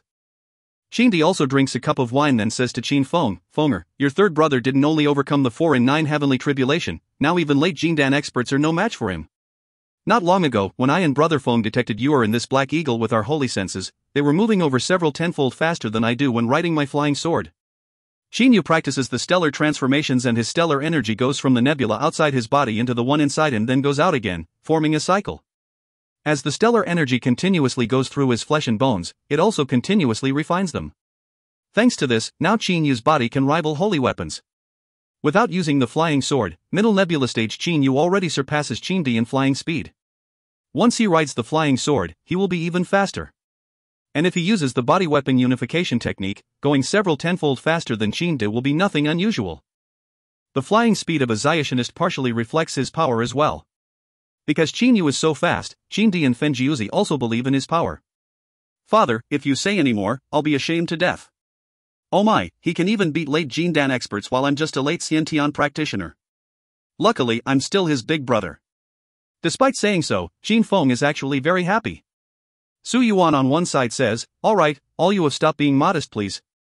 Qin Feng, if you feel ashamed to death despite having reached the late Xiantian level at such a young age, then I, a geezer who hasn't even reached the Xiantian level, should go home and grieve for myself." Hearing Su Yuan say this, all of the people present cannot help laughing out loud. Su Yuan does not have much talent for martial arts indeed. After so many years, he has yet to reach the Xiantian level. Alright, continue with your story, What happened to you afterwards in the wilderness? Qin De asks smilingly. The others also look at Qin Yu. All of them are very curious about the mysterious wilderness. Even though Qin Yu only went 100,000 li into the wilderness and did not reach its depths, no Shangxian have dared to do the same thing before. Qin Yu drinks a cup of wine to loosen up his tongue, then says enthusiastically, "Xiao Hei and I then had to undergo the 4 and 9 heavenly tribulation." In fact, Xiao Hei's heavenly tribulation was pretty dangerous, mostly because there were around 1,000 blue flame wolves in a nearby mountain forest. None of them had reached the Jindan stage, but the strongest among them were all at the late Xiantian level. Plus, there were too many of them. Nearly 1,000 blue flame wolves unexpectedly attacked us together when Xiao Hei's tribulation came down. The other people all stopped eating or drinking. Qin Yu and Xiao Hei were ganged up on by nearly 1,000 Xiantian level demonic beasts. Moreover, they also know that at that time he had not overcome his tribulation yet and was only a peak Xiantian expert. Even though he is alive and well now, in their minds they are still worried about his situation then. Big brother, don't tell them that I have hereditary memories. Xiao Hei's voice suddenly rises in Qin Yu's mind. Qin Yu gives a smile and says via his holy sense, "Don't worry. I won't reveal your secret to anyone." He continues to talk about what happened back then. "Luckily, I had the flaming sword and flaming gloves, so I went all out. After going through the 4 and 9 heavenly tribulation, Xiao Hei became much more powerful and killed quite a few blue flame wolves in one breath. Only then did those wolves leave." Qin De and the others can now let out a sigh of relief. But they know that even though Qin Yu's description sounds simple, the situation at that time must have been extremely grave. After all, it was nearly 1,000 blue flame wolves, so he must have been beset on all sides by wolves from the beginning. After a long time, Qin Yu finally finishes talking briefly about his adventure in the wilderness this time. Of course, he did not mention that his master Lei Wei came from a different universe, nor did he mention some secret techniques such as the stellar transformations. Divine Beast Dragon Rocky Lion. Divine Beast Hong Wan. Fenjiuzi takes a cold breath. Hearing the last part of Qin Yu's story, the other people can even feel how fearsome these two huge divine beasts are through his words alone. Divine beasts are called divine beasts only because of their formidable innate skills. When they have just been born, they are also very weak. However, to Fenjiuzi and the others, Yuanying stage divine beasts are absolutely invincible beings. Oh my, they are at least at the Yuanying stage.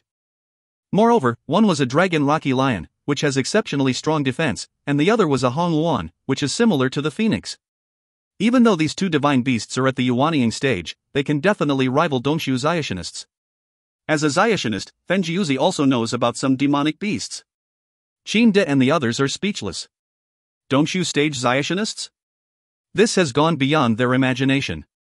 To reach the Dongxu stage from the Yuanying stage, a practitioner has to go through the 6 and 9 heavenly tribulation. There is a huge gap in power between these two stages, but a mere early Yuanying Xiang Yang is already invincible in the eyes of Qin Di and Fenjiuzi. Compared to Dongxu stage Zayashinists, Qin Di and Fenjiuzi are just like babies in front of giants. Fortunately, Qin Di retrospectively fears for his son. Qin Yu says powerlessly, "There was nothing I could do. They were too powerful." Luckily, in the end the Hong Yuan appeared and fought the dragon Rocky Lion. Otherwise, perhaps Xiao Hei and I would have been eaten by that dragon Rocky Lion. It was too powerful. Remembering the situation at that time, Jinyu still feels an uncomfortable feeling surging inside him. They're not only powerful. At any given level of power, a dragon Rocky Lion is even a bit stronger than a dragon in defense. Without a high-grade holy flying sword, not even a Dongshu Zayationist can break that Yuanying dragon Rocky Lion's defense. And a Yuanying Zayationist, even with a high-grade flying sword, won't be able to scratch it. As for the Hongluan, ordinary flying swords will be melted directly by its body-protecting flames even before getting close to it. Fenjiuzi says in an obviously excited manner. All of them then fall silent for a while. To people who are still struggling in the Jindan stage like Fenjiuzi, these kinds of divine beasts are things they can only look up to. Alright, these divine beasts won't leave the wilderness so we don't have to worry. Seeing the other people's expressions, Fenjiuzi says comfortingly. But he then says smilingly with a shake of his head, no wonder, with so many demonic beasts, no wonder among the Zayashinists from the overseas immortal islands, no one has dared to go deep into the wilderness. They have only dared to skirt around it. When there are already 2 Yuanying divine beasts in an area that is not deep in the wilderness, what kinds of beasts are there in its depths? Go to the depths of the wilderness? Perhaps not even Deshang experts dare to do so. Jinyu thinks to himself. Thanks to some books and notes left behind by Lei Wei, he knows about the horrors in the depths of the wilderness. In the past, even Lei Wei, whose power was equivalent to the Deshang stage, did not dare to advance after getting close to its deepest parts. After discussing Jinyu's journey in the wilderness, the people present begin to talk about the course of the war. After a long, long time, when everyone has eaten and drunk a lot, a hint of light suddenly appears in the sky. It turns out dawn has broken. But this banquet, which has been going on for a half night, is not finished yet. This time why did you give us the order to only defend the cities without attacking, father? By now we have taken 11 counties. Once we attack together from 3 sides, it will be as easy as waving a hand to take down Bachu County. Only now does Qin Feng remember what he came here for.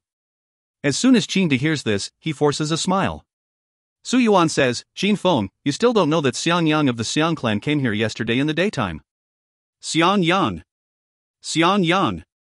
Qin Yu and Qin Feng exclaim almost at the same time. Qin Yu then continues, isn't it the Xiang Yang who was the real first emperor and created the Chu dynasty? Qin Feng also looks at Su Yuan and Qin De, his heart filled with amazement. Yes, it's him. Qin De says with a nod. Plus, he has reached the early Yuanying stage. Qin Yu's face slightly changes color, but his mind starts to think. Xiang Yang has reached the early phase of the Yuanying stage, but when he was still at the early nebula stage he was able to kill a late Jindan black wind leopard, and now that he has taken one step into the middle nebula stage, in theory he should be able to give Xiang Yang a good fight. However, the difference between the late Jindan stage and the early Yuanying stage does not lie only in raw power, but also in the levels of understanding of the way of heaven. It is difficult to make up for the gap in the latter, so for the moment Qin Yu also feels uncertain of victory.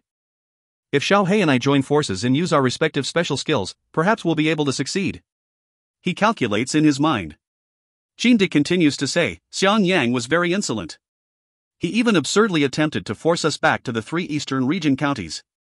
A cold smile appears on his face. Humph, he's just one Zayationist, but he wants to make me give in through the use of brute force. How is this possible? Qin Feng stands up, saying, what's there to fear? When our armies charge from 3 sides, what will be the use of his individual power? Qin De says with a deep sigh, that's true. He won't be able to do anything to our large armies. But, he can exterminate the Qin clan. Hearing this, Qin Feng is speechless. If an early Yuanying expert like him gets angry, it will not be difficult for him to get rid of the entire Qin clan. Therefore, I had no choice but to compromise. I could only use the armies to threaten him that if he kills a Qin clan member, I'm going to destroy the Xiang clan even if we're exterminated in the process. Only by doing so was I able to deter this old geezer. Qin De says with a sigh. Now Qin Feng finally understands his father's distress. In the past he could wipe out the Qin clan, but now he can't. Qin Yu says in an ice-cold voice. Qin De, Fenjiuzi, Qin Feng and Su Yuan all look at him. They find it somewhat hard to believe that Qin Yu just said those lordly words. However, the fierce air about him at the moment and the coldness in his eyes express his resolution clearly. Xiao Yu, you're no match for him. Fenjiuzi coldly criticizes. Even though you can kill late Jindan experts, the difference between them and early Yuanying experts is too great. This difference can't be made up with raw power. He has practiced for nearly 1,000 years while you've practiced for less than 20 years. How can your level of understanding compare with his? Qin Yu knows what Fenjiuzi means, but he says nothing. He does not know what his level is, but he knows one thing, that is, his soul is slowly nourished by the energy of the meteoric tear any time, which means his level seems to always improve. Even though the progress is slow, it never ceases. Don't worry. We can endure. When you weren't here, I didn't know what to do. But after you returned, I've come up with a solution. First, you have to refrain yourself. You've reached your current level in just 20 years. Given your speed in practice, you should practice for 10 or 20 more years. It won't be late to get into action when you're totally certain of winning. Shinda knows that with his third son's temperament, once he has made up his mind, there is basically no way to persuade him other than this one. Shinyu nods but says no more. He does not want to make his father worry. Xiaohei, if we join forces, do you think we'll have a good chance of beating an early Yuani exhibitionist? He uses holy sense communication. We didn't die even when encountering such a divine beast as that dragon Rocky Lion. Big brother, I never thought you'd be frightened by an early Yuani exhibitionist. Xiaohei's voice rises in Xinyu's mind. Hearing this, Xinyu cannot help giving a faint smile. Of course, he has made his decision as well. End of B4C19. If you find any errors, ads pop up, ads redirect, broken links, non-standard content, etc., please let us know. Report chapter so we can fix it as soon as possible. Book 4, Chapter 20. B4C20, Disappear. After Qin Yu returned, Qin De has sent this news to Qin Zhang in the town of Wushuai. All the members of the Qin clan in the town of Xiyang have also gathered together, creating a very warm atmosphere. However, at the moment in Eternal House of the Imperial Palace in Bachu County. Transmit this order. 200,000 armored cavalry troops of the Xiang clan are to come out and to either rout, or kill, or capture any Qin clan troops wandering outside the cities. Don't worry about anything. Xiang Yang's voice comes out from behind the beaded curtain. Mr. Lan, however, says doubtfully, Master, you want us to bring out the trump card army and attack the Qin clan troops with it? Yes. Xiang Yang says indifferently. Mr. Lan immediately bows and says, Master, but the Qin clan armies are surrounding our Bachu County on 3 sides. At the moment we don't have enough men for defense. Why do we still dispatch the all-important 200,000 armored cavalry troops? This. Shuemo, how long have you been following me? Xiang Yang asks in reply. Lan Shuemo says respectfully, Master, I've been following you for nearly 100 years. For nearly 100 years I've thought that you're the brightest among several disciples. But now it looks like you've really disappointed me. Xiang Yang says with a sigh. Hearing the sigh behind the beaded curtain, Lan Shuemo is immediately struck by a thought. Suddenly, he remembers one thing, his master's might. Could it be you have reached some agreement with Qin De, Master? Lan Shuemo inquires carefully. Xiang Yang laughs out loud cheerfully, looks like you're still not too stupid. Qin De has already made an agreement with me. As long as I don't personally get into action, his armies on 3 sides won't be allowed to attack. We're going to keep things status quo. Lan Shuemo becomes doubtful, status quo? So this means we'll keep getting stuck in this deadlock? Of course not. Xiang Yang's voice becomes fierce. No matter what happens, this is the country that my father and I founded through battles. For the last nearly 1,000 years, I've been watching this country of the Xiang clan. No one can take it from my hands. Lan Shuemo says again, then do you have any way to handle the current situation, Master? Xiang Yang calms himself down then says with an indifferent smile, now I only need some time, some transitional time. I've ordered your 4th martial younger brother to take several Tan's gifted descendants of the Xiang royal clan to a secret place. Lan Shuemo frowns. Now that the Xiang clan's lineage has been safeguarded, he knows perhaps his master is about to get ruthless. Within 1 year, I'll force all the leaders of the Qin clan's armies to surrender by threatening to take their lives. This little trick is child's play to me. Of course, before the counterattack, I want to boost the morale of the Xiang clan's army. Xiang Yang says indifferently. Lan Shuemo secretly nods as well. Right, it is morale. An army's morale is extremely important. This period of time, the Qin clan armies have taken 3 of the Xiang clan's 4 counties with almost unstoppable momentum. Due to this, now the morale of the Xiang clan's troops is nearly exhausted, and so restoring it is the first priority. Even though the highest echelons of the Mu clan and the Shangguan clan have yielded to the Qin clan, I don't think those generals and vice-generals are totally loyal to it. As long as I threaten them with deadly force, I believe they'll easily surrender to the Xiang clan too. Xiang Yang's voice becomes ice cold. During this extraordinary period of time, I can only use extraordinary tricks. Since the Qin clan is very strong at the moment, we have to undermine its army's fighting spirit and morale first. Then, in addition to me threatening the enemy's leaders, the Xiang clan's army will spring into action at the right time, so there's no doubt that we'll win. Now Lan Shuemo totally understands. So he sends the armored cavalry out to attack the enemy's wandering troops at this point to increase the Xiang clan's morale. The Qin clan won't dare to attack and will only defend. Ha, you're really brilliant, master. Lan Shuemo has understood completely. The talk with Qin Di apparently puts Xiang Yang at a disadvantage, but he is definitely no ordinary person, so almost immediately afterwards he already thought of a series of follow-up plans. After all, he is virtually the first emperor of the Chu dynasty. Moreover, he has prepared a way out. Even if the first wave of attack fails, members of the Xiang clan will have already been brought to a secret place. With its wealth and secret forces and with the existence of Xiang Yang, it will not be difficult for the Xiang clan to rise again. Alright, just do as I said, Shuemo. Sending the Xiang clan's armored cavalry to handle these small matters is like killing a chicken with a battle knife. Xiang Yang says with an indifferent smile. The armored cavalry is absolutely the finest army of the Xiang clan. All of its troops are qualified ones who have experienced real fighting in bloody battles. The Xiang clan's armored cavalry was very famous during the time of the West Chu conqueror.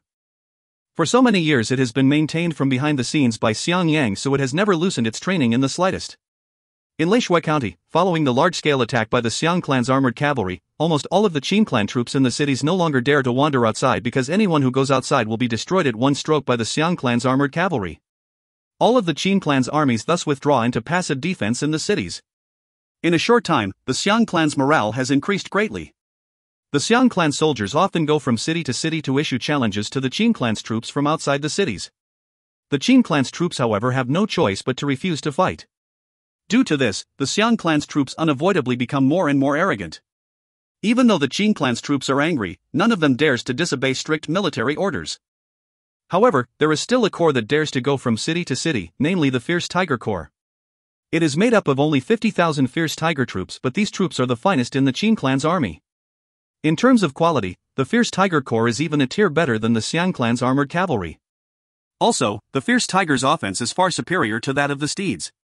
It is a combination of two powerful forces when a Fierce Tiger soldier rides a Fierce Tiger. Moreover, if the 50,000 Fierce Tigers of the Corps give a roar in unison, they will scare the life out of the armored cavalry steeds. Therefore, not even the 200,000 armored cavalry troops of the Xiang clan dare to attack the 50,000 Fierce Tiger troops. However, only the 50,000 Fierce Tiger troops dare to go around outside the cities. The other troops of the Qin clan in Leishui County can only defend passively according to military orders. None of them knows when this situation will stop. In the town of Shiyang. Big brother, second brother, bottoms up. The three brothers, Qin Yu, Qin Feng, and Qin Zhang, are sitting around the stone table under a willow in the courtyard, drinking wine with each other to their heart's content. After receiving the news about Qin Yu's return, Qin Zhang immediately rushed extremely fast from the town of Wushui to the town of Shiyang in ecstasy. During this reunion, the three brothers talk emotionally about their respective experiences unceasingly. When they remember how they larked about with each other in the hot spring of Misty Villa in Qin Yu's childhood, that scene seems to appear before their eyes. However, it has been 10 odd years since then, and each of them has made achievements of his own. Qin Feng has become a marshal and his army was the first to break through the defense of Leishui County. He is currently just 28 years old but has reached the late phase of the Xiantian level. Qin Zhang is the next, dignified head of the Qin clan. Later he will even become the emperor of the new Qin dynasty. Qin Yu is the youngest. His abilities were obscured in the past, but now he can make other people's eyes pop out of their heads. Despite being only 20, he has already surpassed such a Shangxian as Fenjiuzi. He can even handle Wu De. Each of the three brothers of the Qin clan is really outstanding. When we were on the verge of unifying the entire Chu kingdom, who would have thought an old geezer who has reached the early Yuanying stage would appear in the Xiang clan? Qin Feng drinks up the wine in his cup at a gulp, then suddenly throws the cup on the ground. Obviously he is very angry. Qin Zhang says with a sigh, "Father already said that Xiang Yang is exceptionally strong. Even if he and Uncle Feng join forces, they won't be able to withstand one of Xiang Yang's strikes." Qin Feng looks at Qin Yu, saying, "Xiao Yu, remember, you're the Qin clan's only hope. You must remember, we aren't allowed to lose, the Qin clan isn't allowed to lose, no matter what. If you lose, the Qin clan will be finished. So you must endure until you're totally certain of winning to get into action." His eyes, which are looking at Qin Yu, are full of expectation. "Xiao Yu, you have to endure." Qin Zhang also looks at Qin Yu. Big brother, second brother, Qin Yu has thought about many things in only a short while, but seeing his big brother's and second brother's expectation, he can do nothing but nod his head. At night, in Qinda's room. Your Highness, the Xiang clan is running riot, attacking our wandering soldiers everywhere. There are some cities that no longer have enough food. Even the fierce Tiger Corps has had to personally undertake the transport of food. This really is, Su Yuan says with a sigh. The fact that the fierce Tiger Corps, their absolute trump card, has had to be put in charge of the transportation of food naturally makes Su Yuan feel powerless. Qinda looks outside through the window of the room, frowning deeply. Su Yuan, the current situation is bad for us, extremely bad. Even though it looks like Xian Yang is afraid our armies and doesn't dare to do anything. But, who's Xian Yang? How was the Chu dynasty founded? And how did it become the strongest of the three big dynasties? Qinda says in a depressed manner. Following the death of the West Chu conqueror, the Xiang clan became everyone's target. In that situation, Xiang Yang was still able to lead the Xiang clan to establish the Chu dynasty and, moreover, turn it into the most powerful of the three big dynasties. Some tricks and stratagems used by him at that time have even been recorded in books to pass down to later generations. Xiang Yang's wisdom must not be taken lightly. Moreover, what old man is not extremely cunning? This genius of the Xiang clan has been living for even 1,000 years, so he is very ruthless and therefore must be paid a lot of attention to. We can't attack, but we basically don't know what tricks Xiang Yang is going to use either. Moreover, he's just too strong. We can't threaten an early Yuanying expert like him. Qinda says with a sigh. Su Yuan says, Xiao Yu and that Black Eagle can even handle late Jindan experts, can't they? If they join forces, maybe they can beat Xiang Yang. Hearing Qin Yu's name, Qinda says with a smile of satisfaction, luckily the Qin clan still is Qin Yu. The son I paid the least attention to and cared the least about has now unexpectedly become the person who can decide the Qin clan's future. But, now is definitely not the time for you to get into action. You're not a Zionist, so you simply can't imagine the gap between the two stages. To make up for it is extremely hard. Qinda's eyes radiate absolute resolution. Why? Your Highness, we can't drag on this situation. The longer we drag it on, the more dangerous to us it becomes. Who knows what tricks Xian Yang is preparing? Su Yuan is rather afraid of Xian Yang. This nearly 1,000-year-old geezer is not only good at using tricks but also very powerful, so it is really difficult to deal with him. Qinda slowly shakes his head, saying, we'll wait for 10 years, or 20 years. Given Yuer's current progress and practice, he'll definitely be able to kill Xian Yang in 10 to 20 years. Only then will I let him get into action. The Qin clan mustn't lose. 10 to 20 years? During this time, many things can happen. 10 to 20 years will be enough for Xian Yang to turn the tables. Su Yuan says hurriedly. Turn the tables? Qinda says grimly. The situation won't stay like this for long, but I won't be so powerless that I'll let Xian Yang turn the tables. At least I'll preserve the army's power. The best Xian Yang can do is to threaten some military leaders. Alright, then I'll lower the influence of the generals and increase the influence of the Qin clan. Qinda after all is an outstanding person, so he will not play into Xian Yang's hands. Your Highness, when the Xiang clan has stabilized to a certain extent, perhaps Xian Yang will assassinate the Qin clan's members. Su Yuan says worriedly. Assassinate? Qinda says with a cold smile. He can kill some people, including me. But that's not important. As long as Xiao Yu is alive, he'll kill Xian Yang and the Xiang clan will be done for. Otherwise, with Xian Yang's existence, even if we can seize the kingdom, we won't be able to keep it. Su Yuan lets out a sigh, but he has no choice but to accept that this is the only solution. In Qin Yu's room. Qin Yu, who is sitting with legs crossed on a bed, opens his eyes, which seems to be covered in a layer of mist at the moment. Father, thanks to his holy sense, Qin Yu is aware of everything that happened just now. His eyes flash. Don't worry, father. I won't disappoint you, no matter what. 10 to 20 years is too long enough for many things to happen. I can't stand the pain of losing you and brothers. A faint smile suddenly appears on the corners of his mouth. Master, perhaps this time I'll have to use that move of yours. Qin Yu stays in the town of Xi'an for several days, during which time he is very happy. The three brothers meet each other regularly and Qinda often spends time with his three sons as well. For so many years, the four of them have rarely gathered like this. In the early morning of a day, when Qinda has just walked out through the door of his room, suddenly. Father, Xiao Yu has disappeared. This is the jade case he left. I can't open it. Qin Zhang runs up to him holding a jade case. Disappeared? Qinda's face changes color. He immediately receives the jade case. He knows at a glance that this case is protected by the most basic restrictive spell that only Zyationists can remove. Of course, anyone who is not a Zyatianist cannot open it. Qin easily opens the jade case. There are a letter and 3 old books in it. The letter has the words "Dear Father" written on it. Qin's heart skips a beat because of a bad feeling. He opens the letter at once. "Father, when you open this letter, I will probably have reached Bachu County. I believe you know my speed. I can only guarantee that, in this battle, Xian Yang will definitely die no matter what happens. The ancestral dragon art left by Shi Huang only has the practice method for up until the Jindan stage. The 3 secret books I left are top-class Shojin techniques that describe in detail how to practice from the Jindan stage to even the Desheng stage. These techniques are different from the Shojin techniques of the overseas immortal islands, so you don't have to worry that other people will come to trouble you. This is all that I can do. Yours sincerely, Yor. End of B4C20. If you find any errors, ads pop up, ads redirect, broken links, non-standard content, etc., please let us know. Report chapter so we can fix it as soon as possible. Book 4, Chapter 21. B4C21, A Full Moon Night on the River Wu. Qin's 2 hands, which are holding the letter, slightly tremble. In an instant, his facial expression changes several times. "Father, how is your? What does this letter actually say?" Qin Zhang asks Qin hurriedly, his face full of urgency. Qin Zhang has been having a bad feeling as well, especially after seeing Qin's expression. Qin's facial muscles are slightly twitching. His eyes redden in a moment.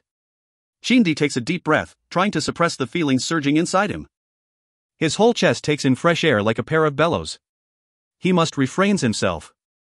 "You Qin, having become misty-eyed, passes the letter in his hands to Qin Zhang on one side. "You how am I going to have to treat you?" Qin turns his face upwards, looking into the sky. His expression is totally unhappy. "I wronged you, but you've helped me again and again. Last time, to save me you didn't hesitate to die together with the enemy. Now, you again." He still remembers that sentence in the letter. "I can only guarantee that, in this battle, Xiang Yang will definitely die no matter what happens."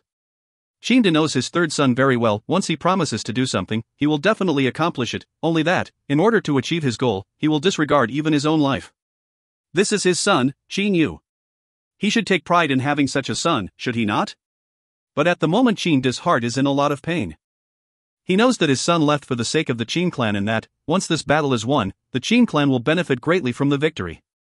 However, Qin after all is a father. The urge to be with his son caused by his fatherly feelings is not something that can be suppressed. "Father, Xiaoyu, why is he so silly? We can waiting for 10 to 20 years. But Qin Zhang has started to panic, but he can do nothing now. Chasing? It will take even people like Fenjiuzi a day's worth of time to reach Bachu County from here, but Qin Yu only needs 2 to 4 hours to arrive in that county. They simply will not be able to catch up with him because Qin Yu's speed is really too fast. Wait? 10 to 20 years is too long. Many things can happen during this period of time." Qin totally understands what his 3rd son was thinking. But, the more he understands his son's intention, the more pain his heart is in. "Xiaoyu, 3rd brother." There is also a mournful expression on Qin Zhang's face now because he has understood everything as well. "2nd brother, where's Xiaoyu? Why both of you are here?" Qin Feng has run up to them too.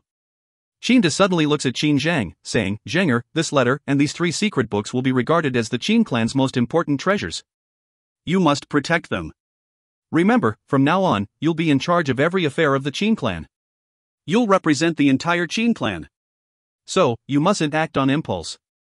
Qin puts the 3 secret books in Qin Zhang's hands. Qin Zhang cannot help getting startled. He looks at Qin saying doubtfully, "Father, what do you mean? Before leaving this time Yor wrote that he would be able to kill Xian Yang, so I believe he'll succeed. Xian Yang will definitely die. But, we all know Yor's temperament. He isn't afraid of death. Because he's determined to kill Xian Yang in this battle, it's hard to tell if he'll be able to return." Qin says in a very low voice. On one side, both Qin Feng and Qin Zheng hear what he says. As older brothers, they of course know Qin Yu's temperament. When they think about this, their faces change color greatly at once. Whatever happens, let me act on impulse too for a while. If I can't see Yor again, I won't be able to live in peace for the rest of my life. Zhanger, remember, I've given the entire Qin clan to you. Fomer, remember, you must protect the Qin clan well. Qin entrusts the Qin clan to his 1st and 2nd sons.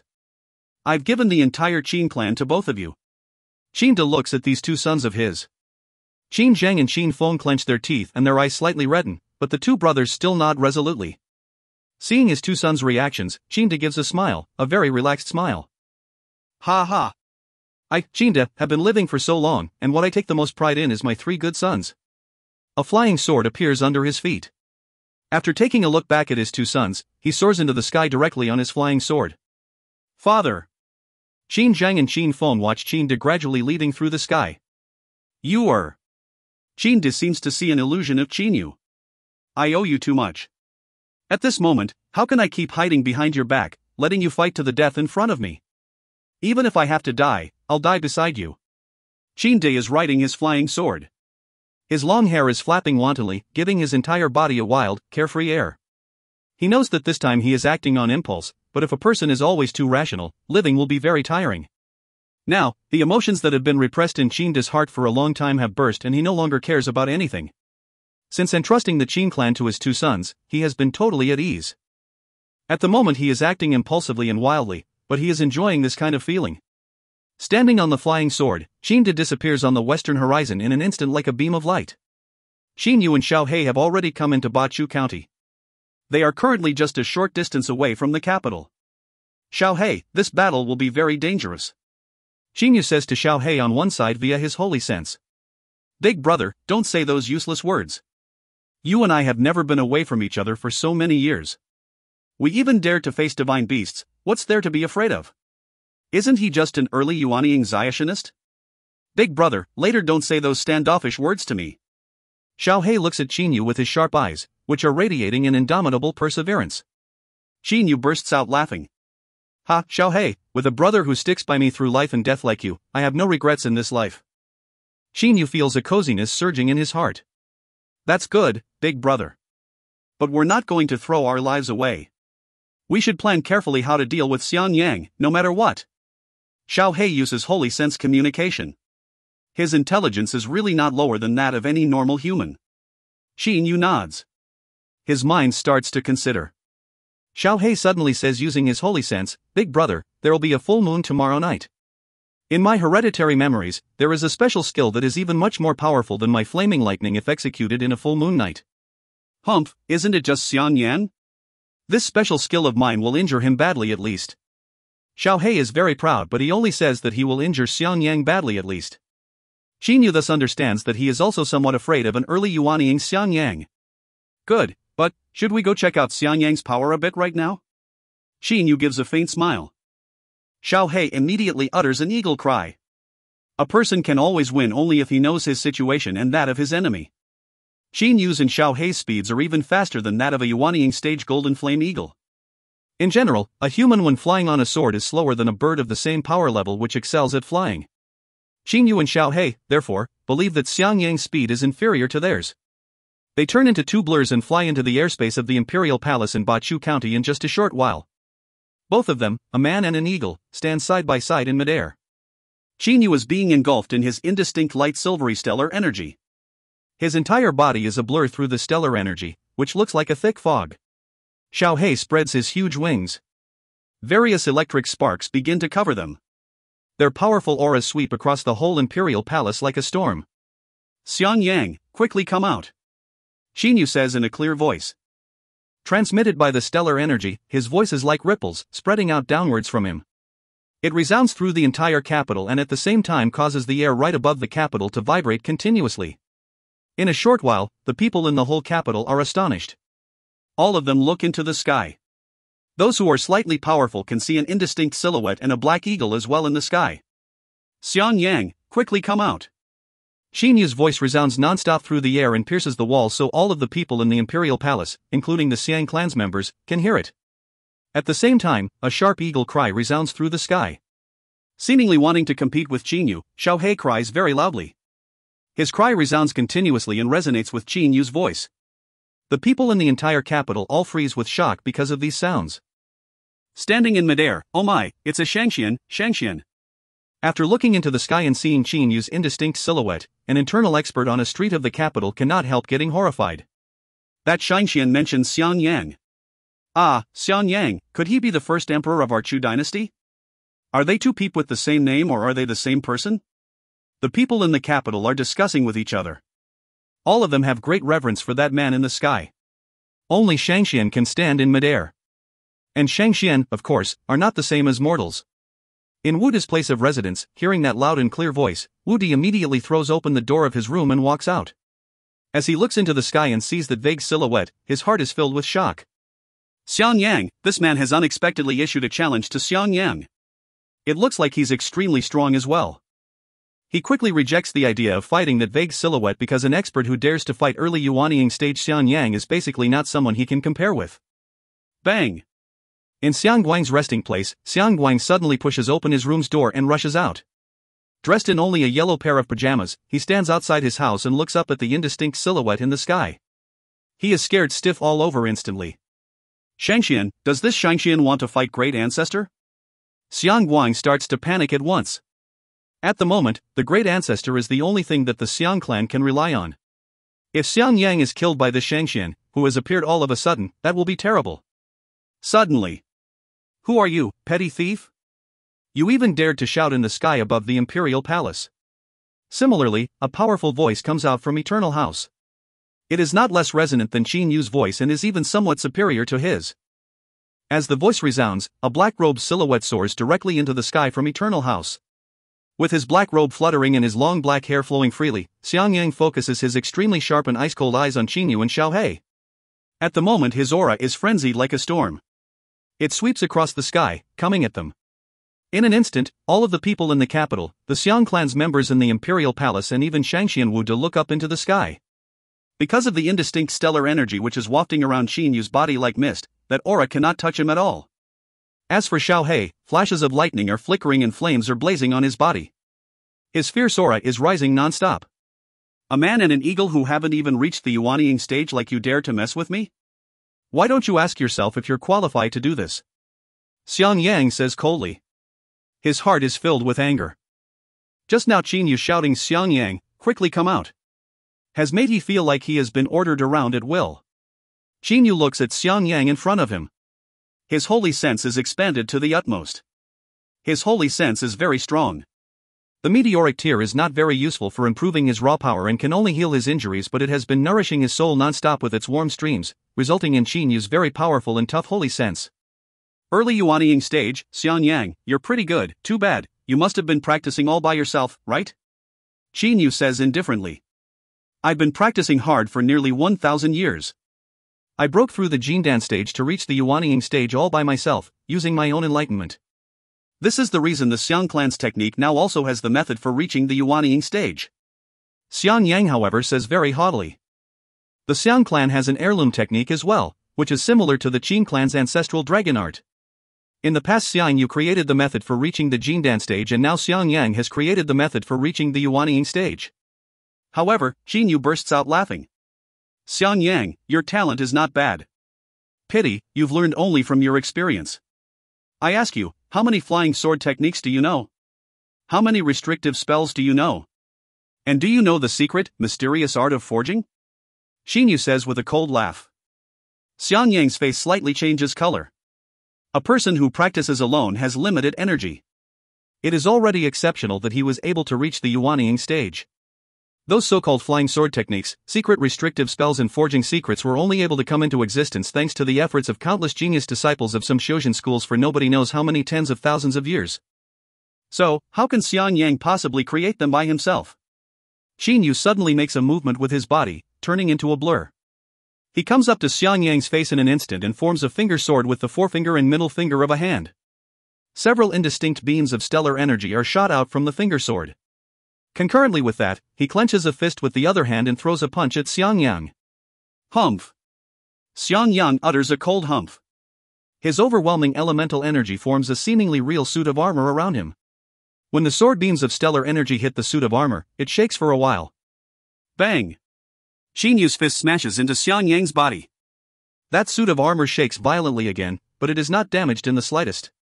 With a movement of his body, Qin Yu returns to his original position. So that's all you've got? Xiang Yang says disdainfully in a cold voice. However, he is secretly amazed by Qin Yu's speed. Qin Yu gives a laugh. Just now he did not even use the flaming gloves and only relied on his fist's own offensive power. Now he has gained some understanding of Xiang Yang's power. Xiang Yang, your father, the Westchu conqueror, died on the River Wu, right? He suddenly says. Xiang Yang's eyes flash with coldness.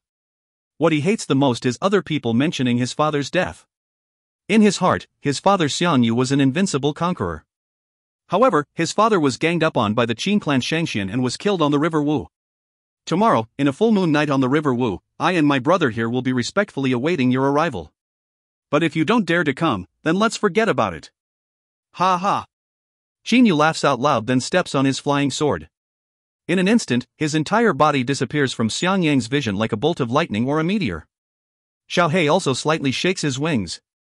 Using the passing lightning flashing 9 times technique, he disappears in a short while. Xiang Yang's face changes color. He is frightened again by the speeds of this mysterious man and this mysterious eagle. Tomorrow, in a full moon night on the River Wu. Xiang Yang, let's see if you'll dare to come. That loud and clear voice comes again from the horizon and continuously resounds through the air. The look in Xiang Yang's eyes becomes even more ice cold. End of B4C21. If you find any errors, ads pop-up, ads redirect, broken links, non-standard content, etc., please let us know. Report chapter so we can fix it as soon as possible. Book 4, Chapter 22. B4C22, The Death of Wu De. Qin Yu and Xiao He fly side by side through the air. The River Wu, 2,000 kilometers long and sinuous, is the largest river of Bachu County. It runs through several 10 cities of the county. The place where the Westchu conqueror died in battle is not far from the capital either. Qin Yu tells Xiao He using holy sense communication. Big brother, the River Wu is so long, but you only told Xiang Yang to fight it out on this river. Who can know where you mean to fight him? You haven't told Xiang Yang the exact location of the battle. Xiao He says doubtfully. He was also doubtful just now, but because both Xiang Yang and Qin Yu are not careless people, he guessed that both of them must have understood each other and therefore did not ask.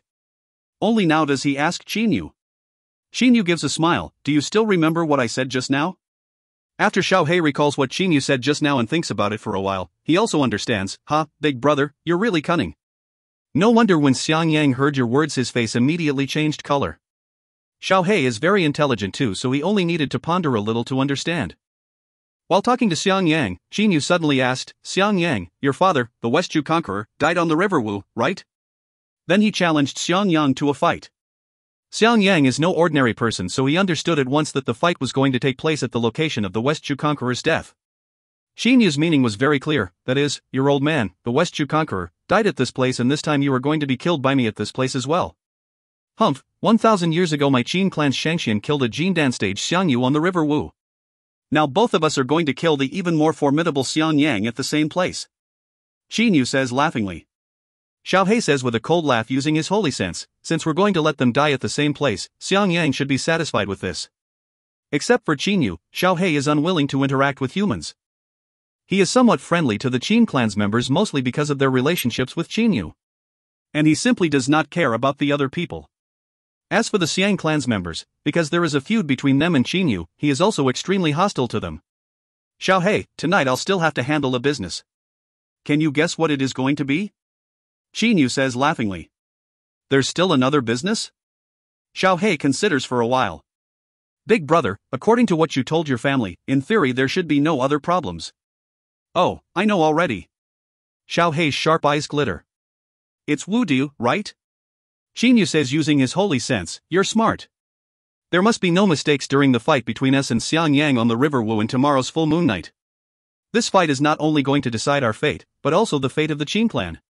Therefore, if a late Jindan expert like Wu De lives, I won't be able to fight unworried. Qin Yu's intention is very clear.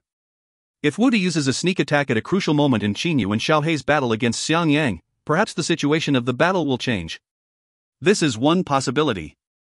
Another possibility is, if they perish together with Xiang Yang, leaving Wu De, who holds a grudge against the Qin clan, alive, he will become a serious menace to the Qin clan. No matter what happens, Wu De must die first. Good, Wu De, his martial younger brother almost killed you, just let me burn this bastard up directly. Xiao He says with hatred.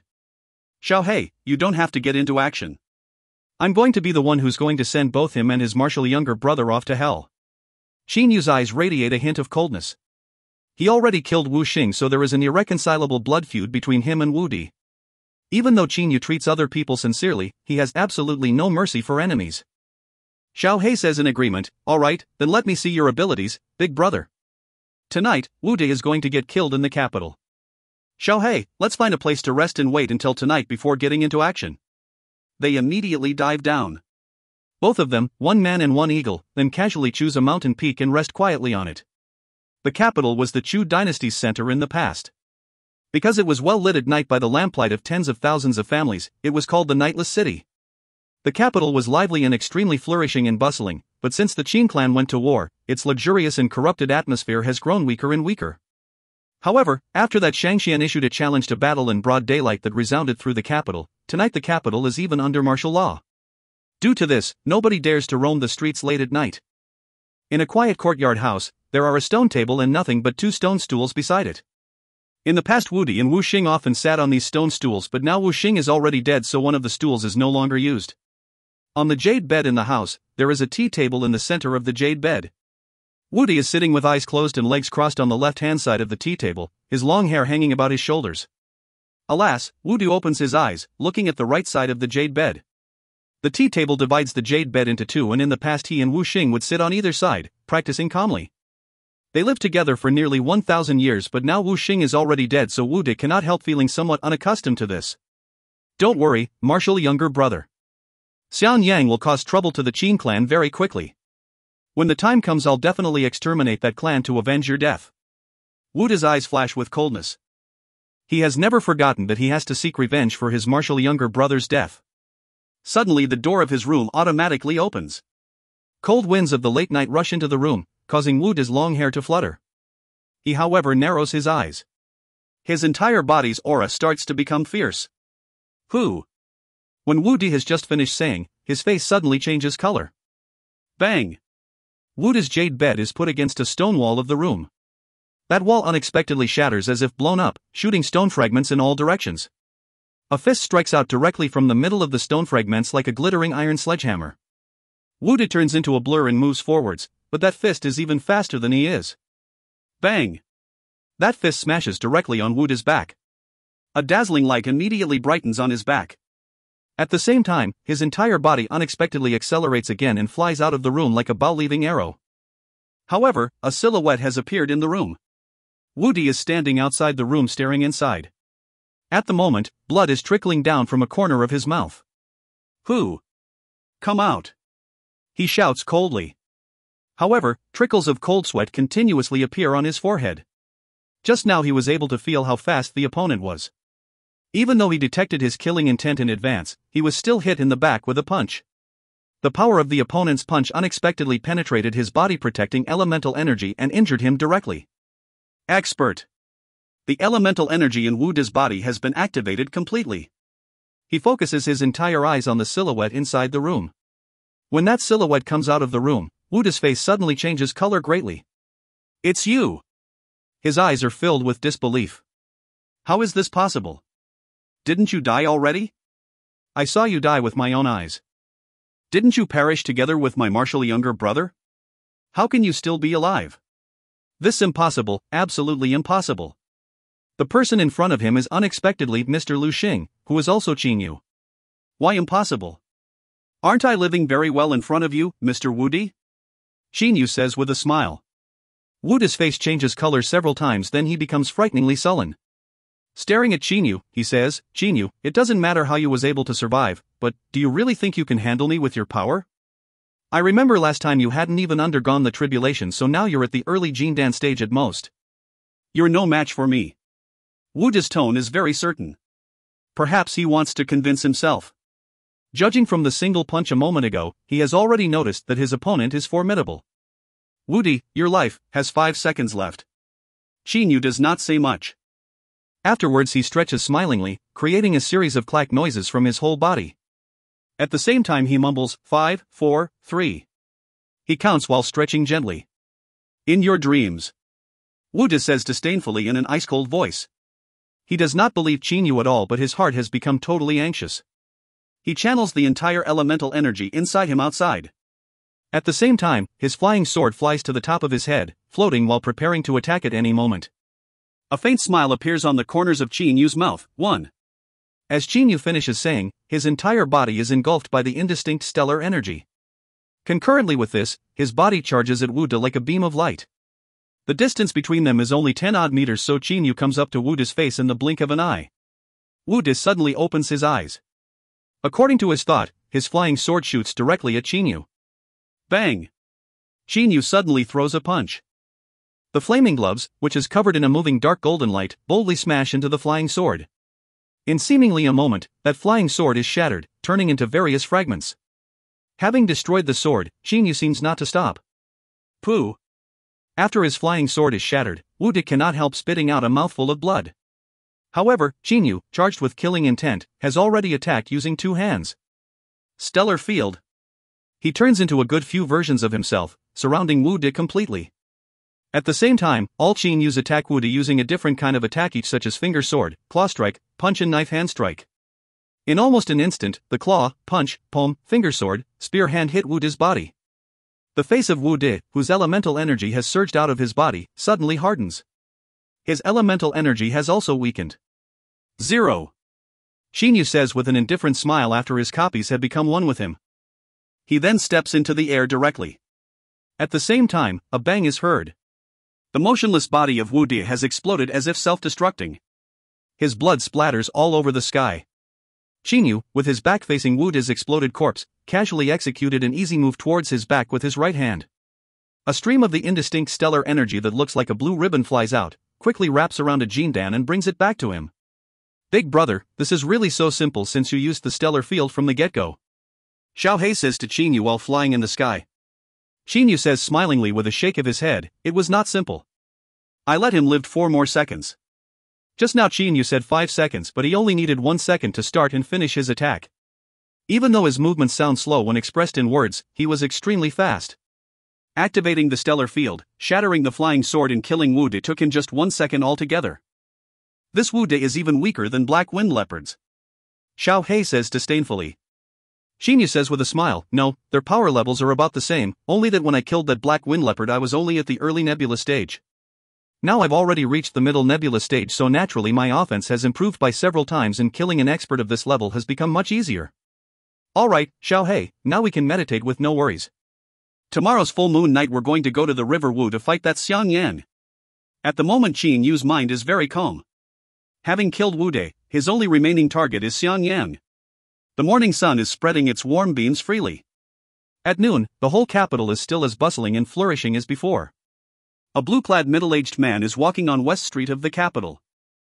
He is none other than Qin, who was only able to reach the Chu dynasty's capital from the town of Xiyang after going non-stop for nearly a day. He knows that his identity cannot be revealed, so used the appearance and bone-changing art to change his appearance.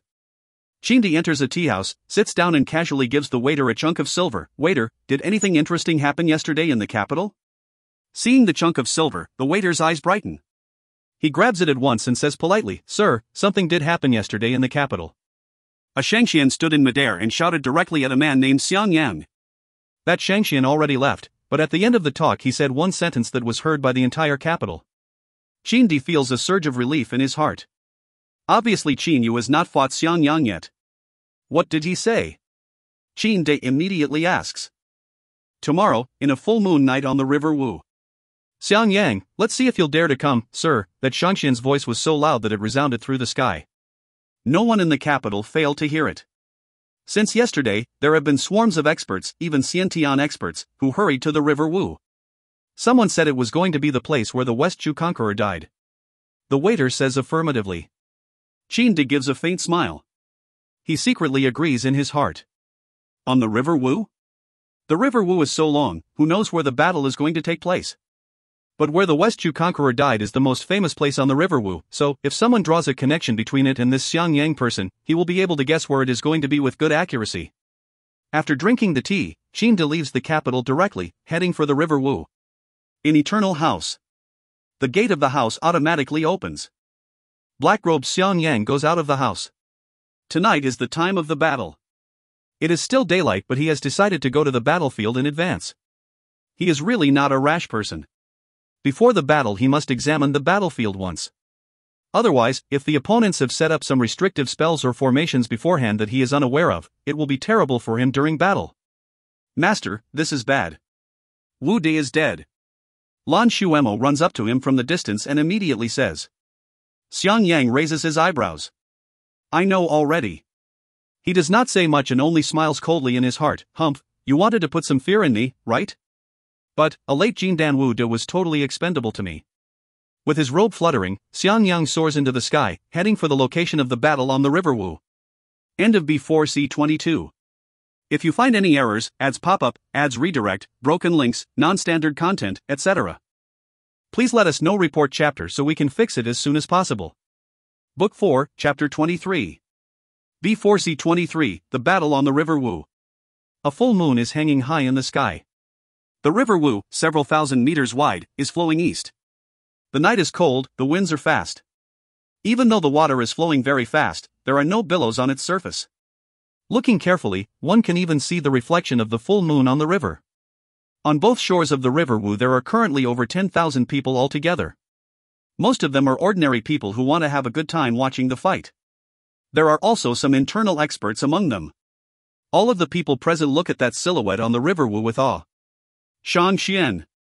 His black robe fluttering freely, his black hair also flowing, Xiang Yang is standing with his arms folded on his chest. His sharp ice-cold eyes are closed at the moment.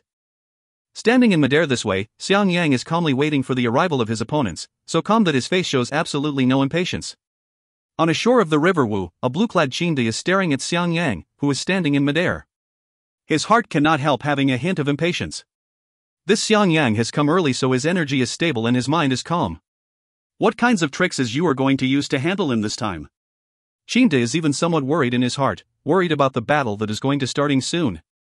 As for whether Qin Yu will come, he simply has no doubt about that because he knows his son very well. Qingde has changed his appearance so other people do not recognize him. Qingde. A voice suddenly rises in Qingde's mind. Qingde's face changes color, holy sense communication. Seemingly at the same moment, he sees the person who has communicated with him using the holy sense. He cannot help smiling because it is none other than Fenjiuzi. Brother Phone, you really made me jump. Qingde says smilingly using his holy sense. Fenjiuzi has slightly altered his appearance as well. He says to Qingde via his holy sense, who let you leave the town of Xi'an directly without telling me anything? Not long after you went, I immediately followed you, but only now do I catch up with you.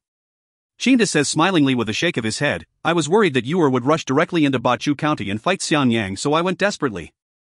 Now it looks like you is still a careful person. He has never rushed into battle before. Fenjiuzi looks around for a while then looks at the bright moon in the sky again, saying doubtfully, Xiang Yang seems to have come very early. Why hasn't Xiao Yu shown up yet? It'll be pretty useful for him to come a bit early to get familiar with the surroundings. Plus, now he shouldn't have anything else to do, right? Not only are Qingde and Fenjiuzi somewhat anxious, the other people, who have come to watch the fight, have all become impatient too. Time slowly goes by. 1 hour has passed. Then 2 hours has passed. Qin Yu and the eagle are still nowhere to be seen. The spectators on both shores of the River Wu have started to discuss noisily. Obviously all of them have become anxious because the other party of the fight has not appeared yet. They also find it hard to keep waiting. Suddenly, Xiang Yang opens his eyes. There seems to be 2 almost real beams of light shooting westwards directly from his eyes. At the same time his whole body's aura suddenly becomes fierce. It surges non-stop like a wave that continuously attacks new heights. Fierce winds rise, sending sand flying and rocks rolling. Most of the people on the shores retreat quickly. Only the few experts can keep staying on the shores. People like Qingde and Fenjiuzi cannot help slightly narrowing their eyes looking into the sky. Rumblings. The water of the River Wu starts to roar, as if there is an aquatic dragon rolling underwater. Waves surge one after another and hit the shores, causing deafening noises. However, Xiang Yang, who is standing in midair above the river, is not affected at all. When the full moon reaches its highest point, 2 blurs come towards him like floating. It's Yuer. Qingde figures out who they are even faster than Fenjiuzi. Even though the waves are rolling and he has to look through the water spray from ashore, he can still see clearly that it is Qin Yu with his fierce aura. He also sees a black eagle that is vibrating his wings. Xiao Yu has come. That black eagle is really strong. Just by vibrating his wings he can cause the River Wu to roar. Fenjiuzi is also shocked by Xiao Hei's power. He simply does not know that before overcoming the 4 and 9 heavenly tribulation Xiao Hei could already create fierce winds. Now that he has reached the middle phase of the Gene Dance stage, he has become much more powerful than in the past. The people who are watching from afar on both sides of the river immediately become excited. All of them stare at the silhouettes in the sky. The blurs then stop, turning into a man and an eagle. Xiao He pulls back his wings. The river Wu's monstrous waves all weaken sharply with a loud noise. In just a while, the entire river has become as calm as it was a moment ago, and great waves can no longer be seen. The cold winds of the night are blowing non-stop. The people on both sides of the river Wu all hold their breaths. You finally arrived. A faint cold smile appears on Xiang Yang's face. Jin Yu and Xiao He face Xiang Yang. Staring at Xiang Yang, Jin Yu says with an indifferent smile, "Xiang Yang, did you become too impatient because of waiting? My brother and I came a bit late to let you live a bit more. Why don't you thank us for this?" "Cut the crap," Xiang Yang says angrily in a cold voice. At the same time, various blood-red streams of energy start to surge to the outside of his body. Afterwards, they form a light blood-red mist that looks like a cloud of blood and spreads toward Jin Yu and Xiao He. In only a short while, the blood-red mist has enveloped them. Xiang Yang, this kind of trick is only used by ordinary internal experts. Real Xiationists won't do this. The light silvery stellar energy surges to the outside of Jin Yu's body. It rotates continuously, forming a nebula. The blood-red mist cannot enter the area covered by the nebula. Humph. Xiang Yang utters a cold humph. He detests this young Xiationist to the utmost. During the exchange yesterday, Jin Yu mocked him for not understanding Xiationists' formations, restrictive spells, flying sword techniques, and the arts of pill making and weapon forging. Now Jin Yu is mocking him again for using an outdated trick.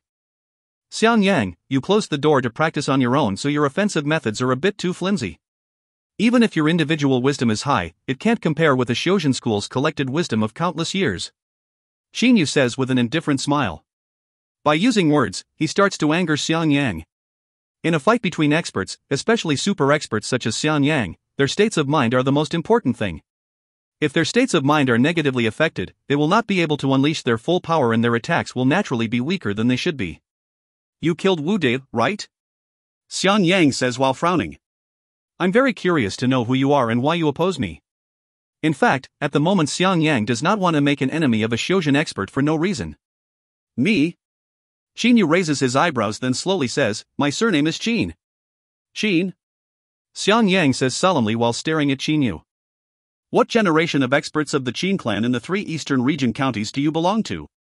The Qin clan seems to never have had a super expert of your level. What generation of Qin Da's seniors are you from?"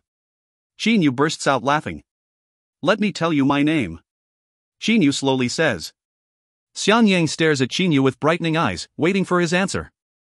"I am," a faint smile appears on the corners of Jin Yu's mouth. "Jin Yu. Jin Yu."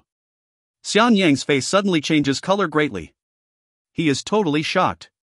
However, after Jin Yu finishes saying, his whole body arrives at Xiang Yang's face in an instant like rolling thunder. A light silvery fist quickly appears and smashes directly at Xiang Yang's chest in an audacious manner at the same time. Bang! Xiang Yang's blood-red body-protecting elemental energy quickly appears outside his body and blocks Jin Yu's punch directly. But Jin Yu's fist immediately changes. First it turns into a knife hand and attacks, then it forms a finger sword and attacks again. Attack continuously. Pooh! Pooh! Following 2 sounds of collision, the body-protecting elemental energy outside Xiang Yang's body has been broken by Jin Yu's right hand. Jin Yu cannot help giving a faint cold smile. He wants to kill Xiang Yang directly in the next strike using the flaming sword. If he can succeed, the whole thing will be too simple for him. But he does not mind succeeding in such a simple way at all. The flaming sword. With a thought, the flaming sword appears in his hand. He thrusts it directly at Xiang Yang's heart at his fastest speed like lightning. Clang! A long metallic noise rises. Jin Yu feels his arm go numb. His body cannot help flying backward. He clenches his teeth, twisting his entire body violently. Making use of the strong force of the waist, his right leg slashes at Xiang Yang like a blade of a windmill. Scram! Dot! Xiang Yang makes a wave of his right hand. His right arm collides with Jin Yu's right leg once. As a result, Jin Yu has to fly away backward and Xiang Yang also has to back off a short distance of several meters. This exchange of blows sounds slow in description, but it was actually quick as a flash. From beginning to end, the ordinary people on both sides of the river only felt that their vision was blurred for a moment before seeing that both experts had slightly retreated some steps. Their speeds were really too fast. The eyes of the people on both sides of the river pop out of their heads. None of them doubts that just now the two experts really exchanged blows. However, even peak Xiantian experts and people like Qin and Fen Jiuzi only saw Qin Yu disappear for a moment, then saw him and Xiang Yang fly backward after a shock wave. Humph, Qin Yu? Don't even think about fooling me. But, you're really cunning and deceitful. Just now you indeed startled me. Too bad, your power is still a bit too weak. Xiang Yang says with a cold smile. But he is frightened retrospectively in his heart. The Zionist before him is really too cunning. Just now he unexpectedly attacked him the moment he was startled. If it had not been for his secret trump card, perhaps he would have died of his heart being penetrated. Now, as Qin Yu looks at Xiang Yang, his face slightly changes color. A dark red suit of armor has appeared on Xiang Yang's body. This suit of armor protects not only the upper half of his body, but also his thighs, arms, and lower legs. Xiang Yang's entire body is now protected by this suit of armor, so Qin Yu cannot help getting startled. What do you think about my suit of armor? It's middle holy class. Over 300 years ago, when I was still traveling the world practicing, I found a holy rock. Then I learned the art of forging from wood and made this suit of armor. Xiang Yang takes a look at the suit of armor on his body. His eyes are filled with satisfaction. Qin Yu secretly groans. I never thought this geezer would have a middle-grade holy-class suit of armor. Well, I was able to find a chunk of in-rock flaming iron, so a 1,000-year-old genius like him should have found at least a good holy rock too. He understands that he cannot be overconfident because other people are not necessarily less lucky than he is. Xiao He is flapping his wings on one side. Big brother, it looks like we'll still have to join forces, he says using his holy sense. Hearing this, Qin Yu nods his head. With the appearance of the suit of armor, it has become extremely difficult for him to kill Xiang Yang by himself. A middle holy weapon in the hands of an early Yuanying expert is no less powerful than his high-grade holy weapons. After all, his own power is still inferior to the enemy's. Xiang Yang, your power is pretty good, so my brother and I are going to attack you together, Qin Yu says with an indifferent smile. Xiang Yang says disdainfully and coldly, brothers? A human and an animal unexpectedly call each other brothers? Looks like you're an animal too. Xiang Yang also wants to anger Qin Yu and affect his state of mind, but Qin Yu sees through his trick with ease and is unaffected by it. However, a resounding eagle cry rises. Qin Yu is not angry, but Xiao He has become infuriated. Pa! His eagle eyes brighten. Two flashes of lightning shoot out extremely fast at Xiang Yang's body from them. Because the distance between Xiao He and Xiang Yang is not long and these flashes from his eyes are really terrifyingly fast, Xiang Yang is hit squarely by them. How dare you scold my big brother? Die! Xiao He is so furious that he cries non-stop. Flashes of lightning continuously flicker on his entire wings, then shoot out at Xiang Yang's body. Like the god of thunder, Xiao He keeps sending out various flashes of lightning unceasingly. Animal! Xiang Yang has been angered. He can withstand the flashes, but if continuously hit by them, his entire body will still go numb. He immediately charges at Xiao He. However, Xiao He slightly shakes his wings, using the passing lightning flashing 9 times technique. He then moves around Xiang Yang non-stop. Because his speed is too fast, Xiang Yang simply has no way to catch up with him. Xiao He therefore can keep hitting him using his flashes. Screw you! You scolded my big brother.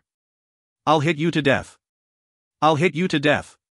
Xiao He's voice rises in Xiang Yang's mind non-stop through holy sense communication.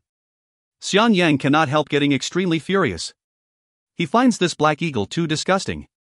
But a beam of light is shooting violently at him. Actually, it is not a beam of light, but Qin Yu's body.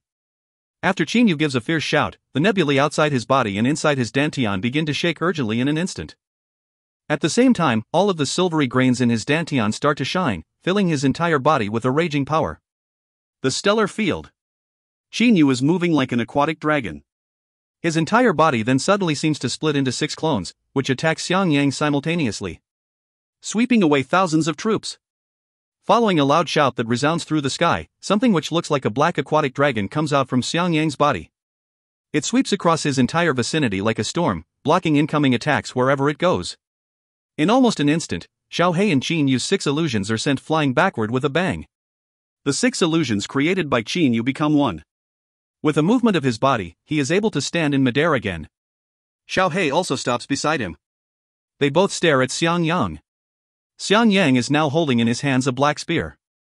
He says while looking at Qin Yu and Xiao He, the true offensive method of my Xiang clan's conqueror's heaven opposing art isn't a flying sword technique, but a close-quarters spear technique.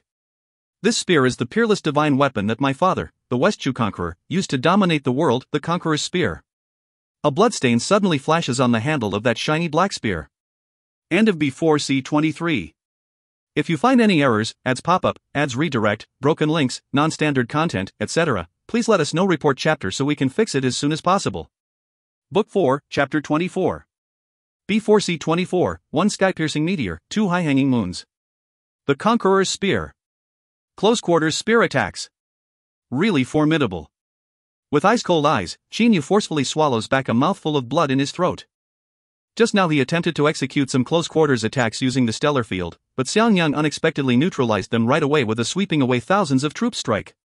A Zionist who uses close-quarters attacks? This is truly strange. In general, Zionists attack using their flying swords, but Xiangyang practiced pure martial arts and has reached his currently level by himself and thanks to his own experience, therefore his way of practice is different from the other Xiojin schools and his method of offense is very individualized. Big brother, Xiangyang is even much stronger than we expected. Who would have thought he'd be good at close-quarters combat? Not only does he have a suit of armor, he also has a long spear. Thanks to this, both his offense and defense are extremely formidable. Xiao He says using his holy sense. Qin Yu calmly says through holy sense communication, let's find his weak points. If we can't succeed, we're going to have to use the last move in our plan. The last move, alright. Xiao He's voice becomes resolute. Qin Yu stares at Xiangyang and suddenly says with a cold laugh, Xiangyang, at the beginning of the fight, you were able to save your little life thanks to your suit of armor. Just now I executed a fierce strike, but you saved your life again with the help of this conqueror's spear. Next time. I want to see how you're going to avoid death. Qin Yu has struck his killing blows twice, but Xiangyang has negated them all using his secret trump cards. Xiangyang says with an unconcerned laugh, indeed, the first time you were so cunning that I almost got hit. The second time your speed was quite frightening and really made me jump. But, do you really think I'll give you one more chance? Qin Yu, just now you was most probably hit by my spear. It didn't taste very good, right? I've got a word of advice for you, don't try to resist because it's going to taste even worse later.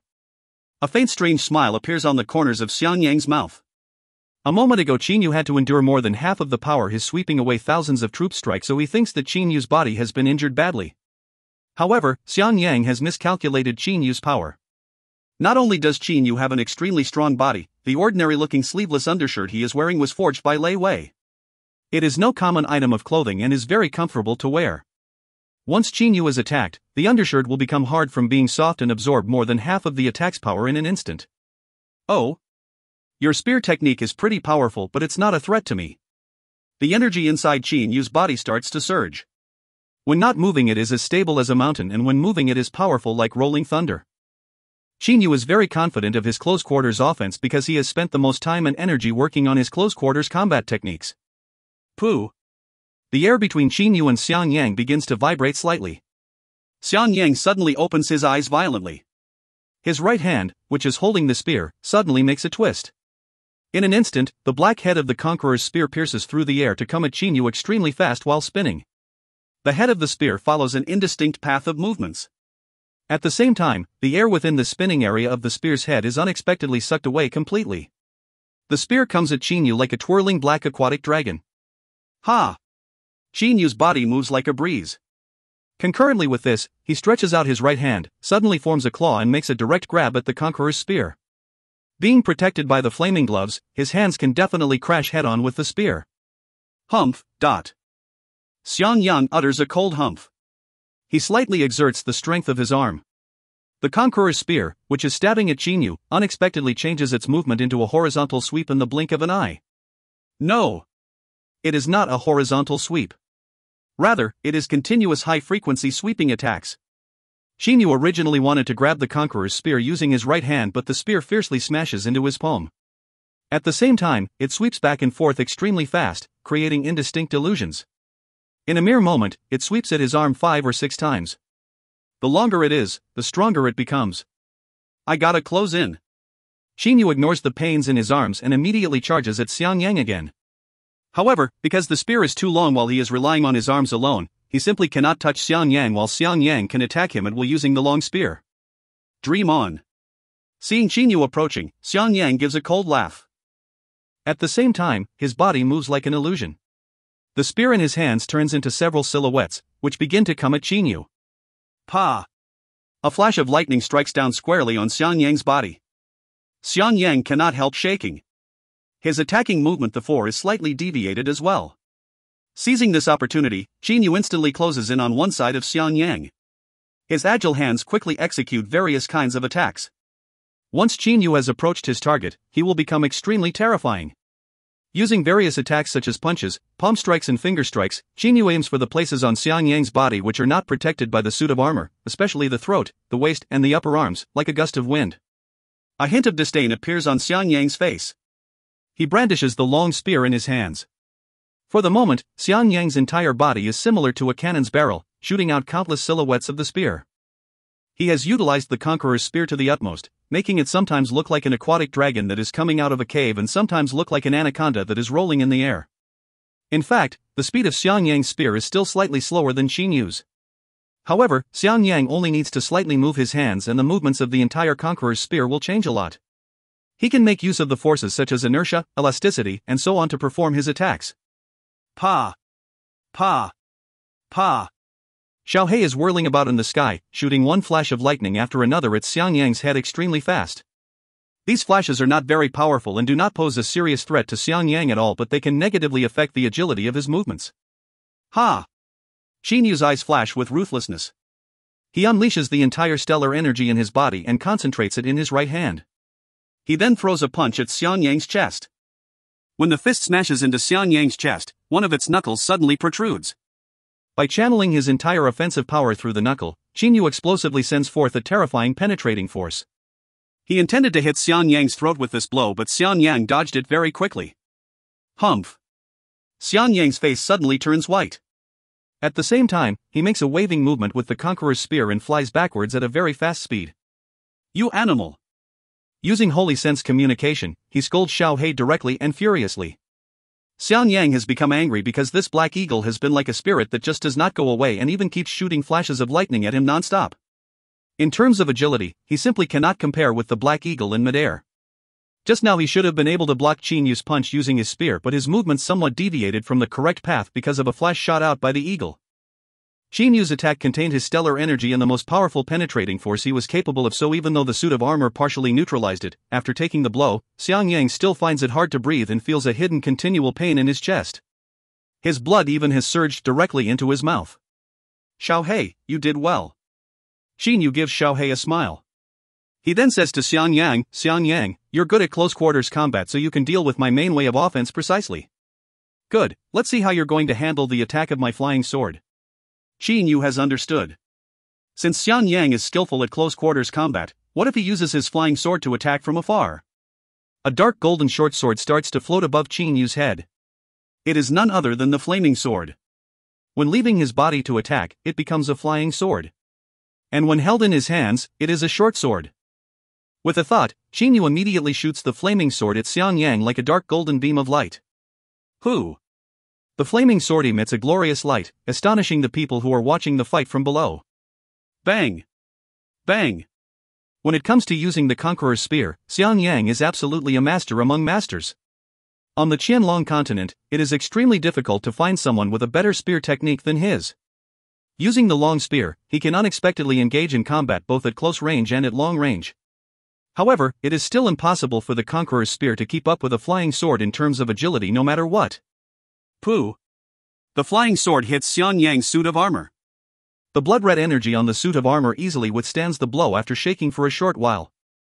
It is not that Qin Yu does not want to attack Xiang Yang's vital points, only that when Xiang Yang is on the defensive, he focuses his energy on guarding his vital parts such as the throat. Pa! Another flash of lightning strikes down on Xiang Yang's head. Good, Black Eagle, you're an animal.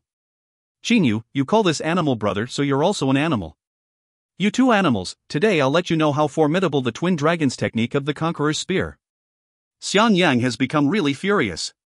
With a bending movement of his hand, the conqueror's spear is unexpectedly twisted for a while, then splits into two. From a long spear it has become two short spears. Xiang Yang holds a short spear in each of his hands. You scolded my big brother again. Screw you. Don't you remember what I said? Hearing Xiang Yang's words, Xiao He becomes furious again. His voice rises in Xiang Yang's mind directly. At the same time, flashes of lightning keep sparkling on his wings. Xing Yu immediately becomes worried, so he tells Xiao He using holy sense communication, Xiao He, Xiang Yang's single spear was already so fast. Now that it has become 2 short spears, he should have gotten even much faster. His offense is now definitely formidable, so you mustn't do anything rash. Xiao He, however, pays basically no attention to that. Big brother, don't worry about me. I'll let him know how formidable I am. Xiao He tells Qin Yu directly using his holy sense. Big brother, just now you were the main attack. Now it's my turn. You can just attack sneakily from one side using the flaming sword. The flashes on Xiao He's body become even more dazzling. Xiang Yang, you bastard. You should be struck by lightning. Xiao He is furious. With a shake of his wings, various flashes of lightning shoot down upon Xiang Yang's body in an instant, extremely fast, like a shower of rain. You animal, I'm going to kill you first. Xiang Yang can no longer put up with the Black Eagle in front of him. Disregarding everything else, he charges at the Black Eagle like a beam of light while holding the 2 short spears. However, with a shake of his wings, the Black Eagle flashes away extremely fast. Qin Yu's eyes brighten. He immediately thrusts the flaming sword towards Xiang Yang. Bang! Xiang Yang's 2 short spears quickly create a whirlwind, pulling Qin Yu's flaming sword down. Concurrently with this, they keep coming at the Black Eagle. Xiang Yang's eyes have reddened with killing intent. Simply ignoring Qin Yu, at the moment he only wants to eliminate that annoying Black Eagle before his eyes. You animal! You can only run! Xiang Yang shouts furiously. Because Xiao He is a Jindan stage demonic beast and, moreover, he has an innate pride, he hates being insulted by other people the most. Insulting either Qin Yu or him will anger Xiao He. And once he becomes furious, it will. Boom, dot. A stream of flaming lightning comes out from Xiao He's mouth. Feeling its power, Xiang Yang immediately evades it. However, Xiao He's eyes flash with coldness and that flaming flash unexpectedly turns around. Because the distance between it and Xiang Yang is too short this time, he simply has no time to dodge it. Break!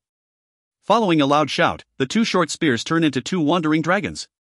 The 2 black dragons move around Xiang Yang's body extremely fast. His surging blood-red energy has also been channeled into the spears.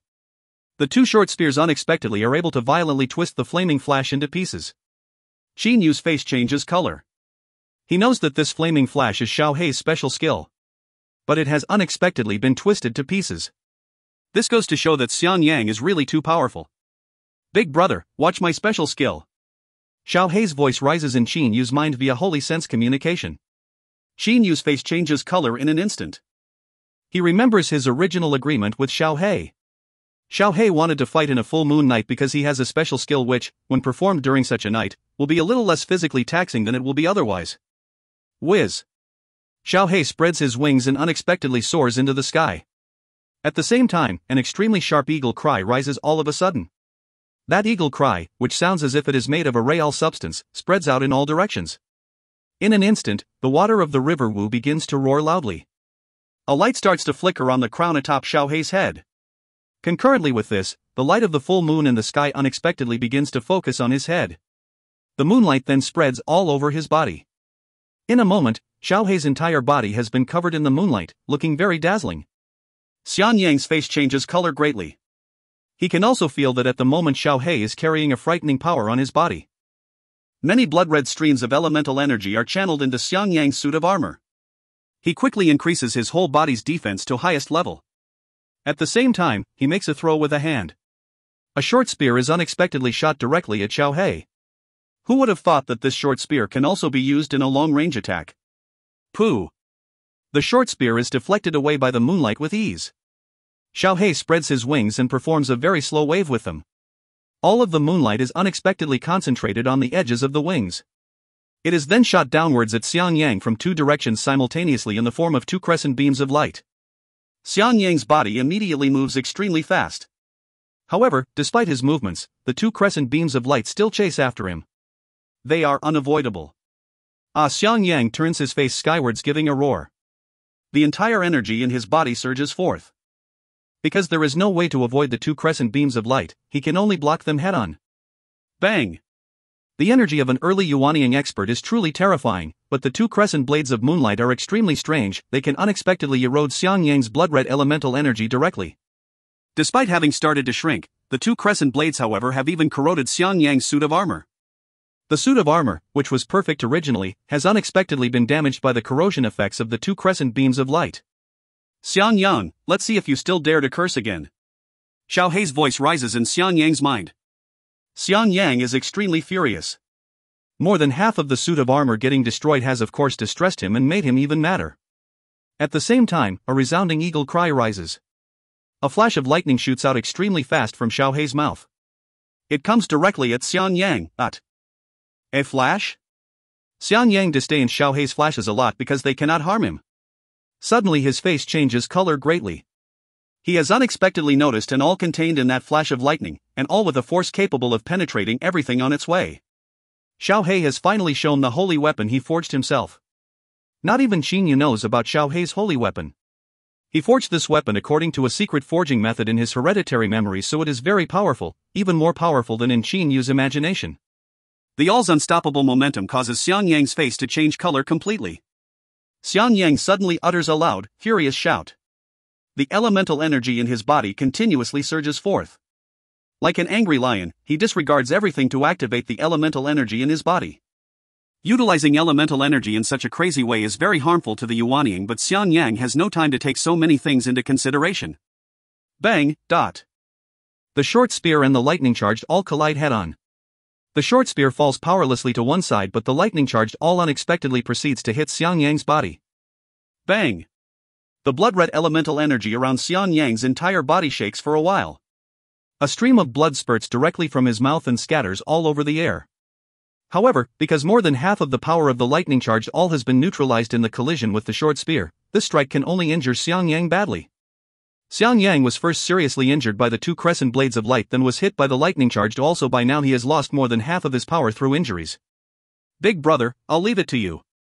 After shooting out the lightning charged all, Xiao Hei immediately tells Qin Yu using holy sense communication. This is the last move that Xiao Hei and Qin Yu have agreed upon. Qin Yu is going to strike Xiang Yang a fatal, final blow. This is going to be his most powerful strike that he is going to put his life on the line to execute. At this moment Qin Yu's entire body starts to blaze like a flame. The stellar field. The meteor strike. The nebula in Qin Yu's dantian begins to vibrate urgently. Its silvery grains all start to burn very strongly in an instant. The number of the silvery grains decreases at an obviously fast speed. At the same time, the stellar energy generated by the blazing silvery grains forms a huge nebula outside Qin Yu's body. A huge nebula that is several tens meters in diameter has appeared outside Qin Yu's body. The surging stellar energy of this nebula is not just 10 times more powerful than it was when Qin Yu used the stellar field in the past. This nebula even enfolded Xiang Yang. There is a cold and severe expression on Qin Yu's face. His body then splits into 9 illusions. That huge nebula has formed a maelstrom. The 9 illusions are at the edge of the maelstrom, each of which is holding a flaming sword. Each of the flaming swords is charged with Qin Yu's stellar energy and is sending out a sword strike. When Qin Yu uses the stellar field, his speed reaches its maximum. The 9 illusions are actually the afterimages created by Qin Yu performing 9 different movements. Because he is too fast, the 9 movements seem to appear at the same time. Concurrently with this 9 different sword strikes are executed. 9 stars unification. The 9 illusions merge into one. Qin Yu's whole body becomes engulfed in several meters of stellar light, looking very dazzling. Those who are watching from even 100 li away can see Qin Yu's body charge directly at Xiang Yang like a meteor. The whole thing sounds slow in description, but in fact, right after Xiang Yang was injured by Xiao Hei, Qin Yu's attacks have already reached his front. The both of them have cooperated with each other very well. Xiang Yang basically has no time to dodge. Having become hysterical, he shoots his 2 short spears at Qin Yu like 2 aquatic dragons. However, Qin Yu's body becomes illusions again. Holding the flaming sword, Qin Yu turns into several blurs. A dazzling light flashes through Xiang Yang. Xiang Yang's body gets a shock. He looks at Qin Yu in disbelief. By now, several vital points of his body such as his heart and throat have been penetrated by Qin Yu's flaming sword. Since Qin Yu used the 9 stars unification technique and fused the blazing silvery stellar energy with his body, his offensive power was really terrifyingly powerful.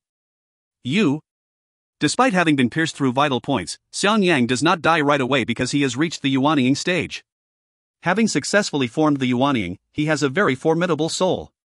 Suddenly, a faint, strange smile appears on the corners of Xiang Yang's mouth. Qin Yu's face changes color all of a sudden. He instantly dives down using his stellar field. At the same time he tells Xiao He using holy sense communication, "Xiao He, run." Qin Yu's speed is extremely fast, but in just a moment. Boom! Xiang Yang's entire body explodes. His Yuanying has self-destructed. This is the self-destruction of a Yuanying stage expert. A terrifyingly destructive force spreads out in all directions. The experts on both sides of the River Wu can only feel that a dazzling sun has appeared before their eyes. Careful! Fenjiuzi and Qin De also immediately activate their body-protecting elemental energy and lie down on their stomachs. The ground on both sides of the River Wu begins to shake as if there is a quake going on. All of the ordinary people within a 1-kilometer radius of the explosion's epicenter simply die instantly with blood flowing out from their ears, eyes, nose and mouth. Within this radius, ordinary internal experts die in a mere moment. Even the Xiantian experts who are watching the fight from a distance of 1 kilometer are severely injured as well. The self-destruction of a Yuanying stage expert is really frightening. In the middle of the night, the entire Bachu County can see its dazzling fireball. At the moment of the explosion, a deep rumbling starts to resound through the entire sky and ground for a while. People at other places of Bachu County first saw a sky-piercing meteor then a full moon come into existence. The people on the sides of the River Wu felt that the explosion was as dazzling as a sun, but people who were at least 100 li away from the battlefield felt that it was similar to the bright moon in the sky.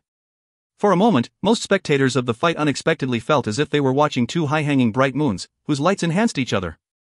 A sky-piercing meteor, two high-hanging moons. This battle is really too terrifying. Xiaoyu, what has actually happened to Xiaoyu? Qin Feng, who has returned to Lei Shui County, looks in the direction of the faraway battle. His face is full of anxiety and worry. End of B4C 24. If you find any errors, ads pop up, ads redirect, broken links, non-standard content, etc., please let us know. Report chapter so we can fix it as soon as possible. Book 4, Chapter 25. B4C 25, Unstoppable. Xiang Guang has been worrying since the beginning of the fight because after all this fight is related to the existence of the whole Xiang clan. Therefore he has been standing on a tower at a gate of the capital, looking in the direction of the fight. After a meteor flashes through the sky, Xiang Guang's entire heart becomes anxious. A meteor? Where did it come from? He has become nervous. He simply does not know that the meteor was formed by the terrifying stellar energy generated when Qin Yu burned the silvery grains of the nebula inside his body, which were also similar to silvery stars. Because Qin Yu used this special skill, the star-like silvery grains inside him, his basic source of energy, decreased a lot in volume due to being burnt, but he was also able to unleash a frighteningly powerful amount of energy. Immediately afterwards, a huge explosion takes place. A full moon that is even comparable to the full moon in the sky has been created by the explosion. The self-destruction of a Yuanying stage expert is really too powerful. Another full moon. Xiang Guang's breathing becomes heavy. Standing on the edge of a city gate tower, he looks in the direction of the battlefield with wide open eyes. A long time after the explosion, everything quietens down. What actually happened? What's the result? Has Great Ancestor killed the enemies? Xiang Guang continuously asks himself in his heart. Beads of sweat have even appeared on his forehead. He knows one thing: if Great Ancestor dies, his Xiang clan will be done for. Xiang Guang suddenly turns his body looking to one side. He asks at once, "Yi Yan, I ask you, what has happened on the River Wu?" He also knows that a fierce battle has happened on the River Wu, but he has no way to guess its outcome. Yi Yan secretly feels miserable. He is not an immortal, how can he possibly guess the result of the fight? However, because Xiang Guang is staring at him, how can he dare to say that he does not know either? Yi Yan immediately bows, saying, "Your Majesty, we're really too far from the battlefield, so it's impossible to find out what has happened exactly." However, the meteor just now must have been a powerful attack executed by a participating Shangxian. The bright moon in the end should have been a frightening explosion caused by the self-destruction of a certain Shangxian's Jindan or Yuanying.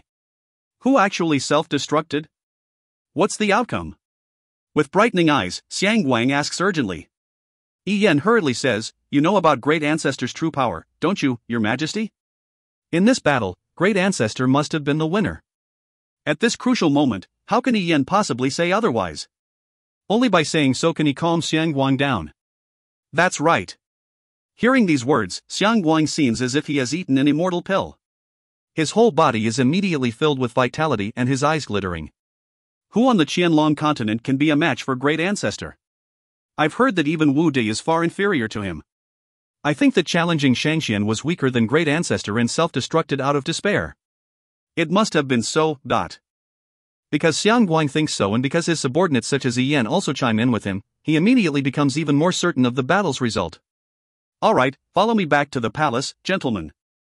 Together we're going to calmly wait for Great Ancestor's return and prepare a celebration banquet for him. Very high-spirited, Xiang Guang immediately gives an order to the several trusted high-ranking officials around him. He then runs back to the imperial palace to prepare a celebration banquet for his great ancestor.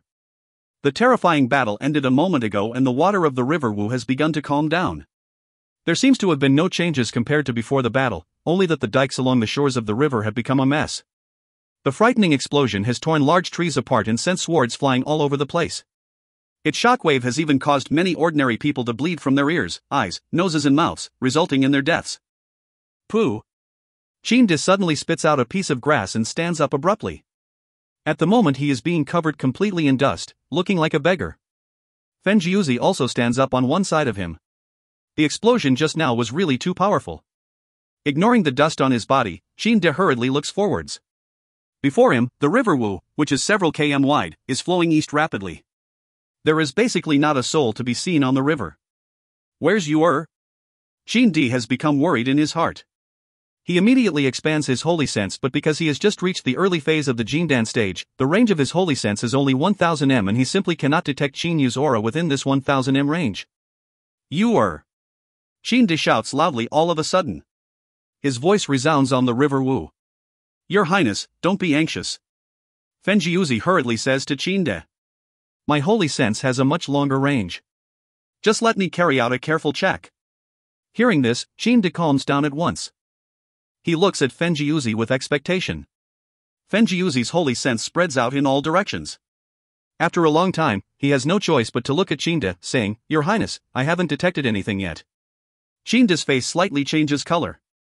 Then, as he remembers the explosion a moment ago, he says with brightening eyes, Brother Feng, I remember Yu'er was diving down towards the river Wu at the moment of the explosion. Perhaps he is at the bottom of the river now. Fen Jiuzi says with a shake of his head, How deep is this river Wu? Our holy senses are over 1 kilometer in range, so if there was something at the bottom of the river, we should have already noticed it, but we haven't detected anything yet. Bang! The water of the river Wu suddenly explodes. A silhouette soars into the sky from underwater. Immediately afterwards, there is another sudden loud splash and a black eagle also flies into the air from the bottom of the river. A human and an eagle thus soar into the sky above the river Wu. Qin and Fen Jiuzi both look at that silhouette. Ah, it's Yu'er. Qin's whole body becomes excited. The human and the eagle then fly towards Qin and Fen Jiuzi like two beams of light. In only a moment, both of them have already arrived at Qin's face. Qin Yu looks at Qin. A faint smile appears on his pale face. Father, I've succeeded. Qin feels a numbing sensation running through his entire body. He cannot help getting slightly misty-eyed. His face is full of excitement. Without thinking much, he suddenly hugs Qin Yu. Qin Yu also hugs his father. The both of them hug each other tightly this way. Father, you look so dirty. At this crucial moment, Qin Yu unexpectedly says a sentence that destroys the mood. Qin is startled. The explosion just now totally covered him in dust, but afterwards he had to hurriedly search for Qin Yu, so he has yet to remove the dust from his body. You stinking brat, ... Qin scolds with a smile. He then activates his elemental energy to shake the dust off his body directly. Ha, don't be noisy, both of you. Let's return quickly, alright? Fen Jiuzi says with a loud laugh. He then goes up to one side of Qin Yu and casually gives him a punch in the chest, saying, You little brat, who would have thought that you would be able to kill even a Yuanying expert at such a young age? Having watched Qin Yu grow up, Fen Jiuzi naturally has fatherly feelings for him. Now that Qin Yu has made such an achievement, he also feels very happy for him.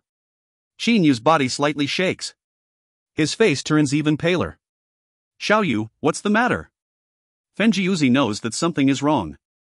Even though the punch he threw just now carried some power, it definitely should not have been a problem to a Zionist. Qin Yu says smilingly with a shake of his head, Never mind. I only suffered some small injuries after executing that ultimate skill just now. It doesn't matter. Once I go back and practice in peace, I'll recover very fast. There is a very brilliant smile on his face at the moment. Humph, small injuries? To perform the first level of my Dark Moon technique, I lost 1/3 of my energy. That blow you executed was much stronger than mine, so you must have lost at least half of your power. Perhaps your channels, muscles and bones have all been badly injured. If these injuries are considered small, then I don't know what should be called big injuries? Xiao He says discontentedly, using his holy sense. Qin Yu gives Xiao He a stare. Indeed, this time Qin Yu has been very seriously injured. The silvery grains in the nebula inside his dantian are the source of his energy, but he unexpectedly executed a special skill, burning away these silvery grains. Therefore, now these silvery grains are only about half of their former sizes.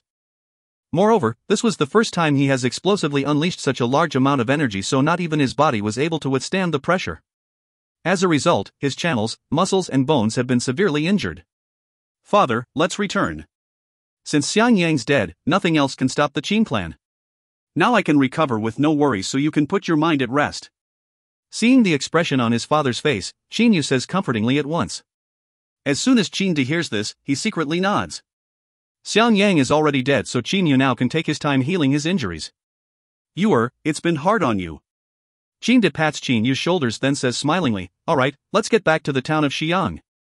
Soon afterwards, Qin De, Qin Yu, the Black Eagle and Fenjiuzi pierce through the sky, heading directly for the town of Xiang. The influence of this battle has been immense. People in the several hundred cities around the battlefield all saw this frightening battle, the sky-piercing meteor created by Qin Yu and the terrifying energy generated by the Yuanying self-destruction, which was unexpectedly as brilliant as the full moon in the sky. A sky-piercing meteor, 2 high-hanging moons. News of this legendary battle is spread by the experts on whole Qianlong continent. Even when the Shangxian of the Ming dynasty and Han dynasty come to the scene to investigate, they cannot help admitting that both sides in this battle have far surpassed them in power. This battle later will become a legend on the Qianlong continent and provide inspiration for every martial art expert. According to the descriptions of the surviving Xiantian experts who watched the battle from the shores of the river Wu, one side of this legendary battle was Xiang Yang while the other side was very mysterious, consisting of a man and an eagle. Many people will try to find out who this man and this eagle were but will achieve nothing. Their identities thus will become a riddle on the Qianlong continent. In a sumptuous banquet in the town of Xiang. Come, bottoms up, bottoms up. With a slightly reddened face, Su Yuan stands up and says in a drunken voice. After the death of Xiang Yang, there is no concern left over the war, so the Qin clan has become totally relaxed as well. As a general military counselor, Su Yuan used to say that he could not drink wine to keep his sensibleness, but now he is also drinking wine wantonly without any scruple. When things have reached this point, if the Qin clan could not win, then those generals should all kill themselves to atone for their incapability. So many years, Your Highness, we prepared for this day for so many years and we've finally succeeded. Your Highness, we've finally succeeded. Tomorrow, as soon as you give an order, we're going to launch the final attack. Ba Chu County, the Chu dynasty's last county, will fall into our hands completely. Su Yuan says emotionally in a half-drunken voice. Qin De suddenly drinks up a cup too and says with a nod of his head, that's true. 18 years, it's been 18 whole years. We haven't had a good sleep for the last 18 years. We've finally succeeded. The aura around Qin De's entire body has totally changed. It is no longer cold and fierce as before and only gives off a free, natural feeling. No, it's not only 18 years, father. The Qin clan seniors actually prepared for several hundred years. Each generation of seniors continuously made preparations for the future. Had it not been for these several hundred years of preparations, even with the help of the Mu clan and the Shangguan clan, we wouldn't have come to the current situation. Qin Sheng's entire body has also become very excited. That's right. Qin De suddenly nods. The Qin clan seniors prepared for several hundred years. They waited for so many years. There is also Jing Yi. She's been waiting for this day for so long. After saying, he falls silent all of a sudden. He is remembering the scenes of the past. Father. Qin Feng's eyes flash with coldness. I'll definitely cut off Xiang Guang's head to console mother's soul in the sky. When he was 10 years old, he saw the death of his mother with his own eyes, so he has been waiting for this day ever since. Qin De nods and suddenly says, Zhanger, have you been keeping a close watch on the movements of the Xiang clan in the capital? Don't let them run away at the last moment. Qin Zhang says confidently, don't worry, father. Every member of the Xiang clan is in the palm of my hand. Even the Emperor Xiang Guang can forget about escaping from the imperial palace. By now, the Qin clan's secret forces have all been put under Qin Zheng's control. Qin De nods, then turns to Qin Yu on one side, who is giving Xiao He a roast duck. Qin De looks smilingly at his third son. For the moment he only smiles without saying a word. Father. Seeing Qin De only smile at him, Qin Yu cannot help feeling at a loss. Qin De's smile contains a father's extreme satisfaction with his son. It is a gratified smile. Having a son like Qin Yu, Qin De can take pride in his life. The next day, Qin De, dressed in a suit of armor, stands outside the west gate of the town of Xi'an looking west. The people such as Qin Zhang, Qin Feng, Qin Yu and Su Yuan are standing behind him. There are also the crack troops whose duty is to protect this nucleus of the Qin clan. We've been preparing for several hundred years to succeed in one morning. Qin De's eyes glitter. The west is the direction of the target this time, Bachu County. Suddenly, Qin De shouts to the order-delivering soldiers behind him, order the armies in Leishui County, Shankai County and Jinyang County to attack Bachu County together at full force. I want the whole Bachu County to be subdued within a half month. Yes. The several order-delivering soldiers immediately take the order, then ride away very fast on their birds to transmit it. Leishui County, Shankai County and Jinyang County each have several 100,000 troops. After the order is given, more than 1,600,000 troops of the Qin clan instantly rush into Bachu County. Seeing that the situation is not good for them, many troops and generals of the Xiang clan quickly surrender. The Qin clan spies use a lot of money to buy off their enemies from within, while the Qin clan's army threatens them from the outside, so the Xiang clan's last county basically collapses at the first blow. Its defense is destroyed with ease by the Qin clan's army like dry weeds and rotten wood. This attack on Bachu County is basically like a race. The Qin clan's cavalry troops advance non-stop. Once they have occupied a city, they garrison some troops in it, then continue to hurry on with the attack. Even though the Qin clan has to dispatch some troops to defend the cities it defeats on the way, in the end, its armies on the three different directions still amount to over 1 million. Such a large number of troops have gathered outside the capital. End of B4C 25. If you find any errors, ads pop up, ads redirect, broken links, non-standard content, etc., please let us know. Report chapter so we can fix it as soon as possible. Book 4, Chapter 26. B4C 26, No Way Out.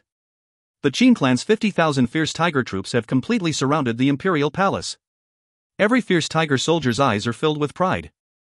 Only a half year has passed since the beginning of the war, but the entire Chu kingdom has fallen into the hands of the Qin clan, and therefore, as the Qin clan's finest soldiers and officers, they all feel very proud.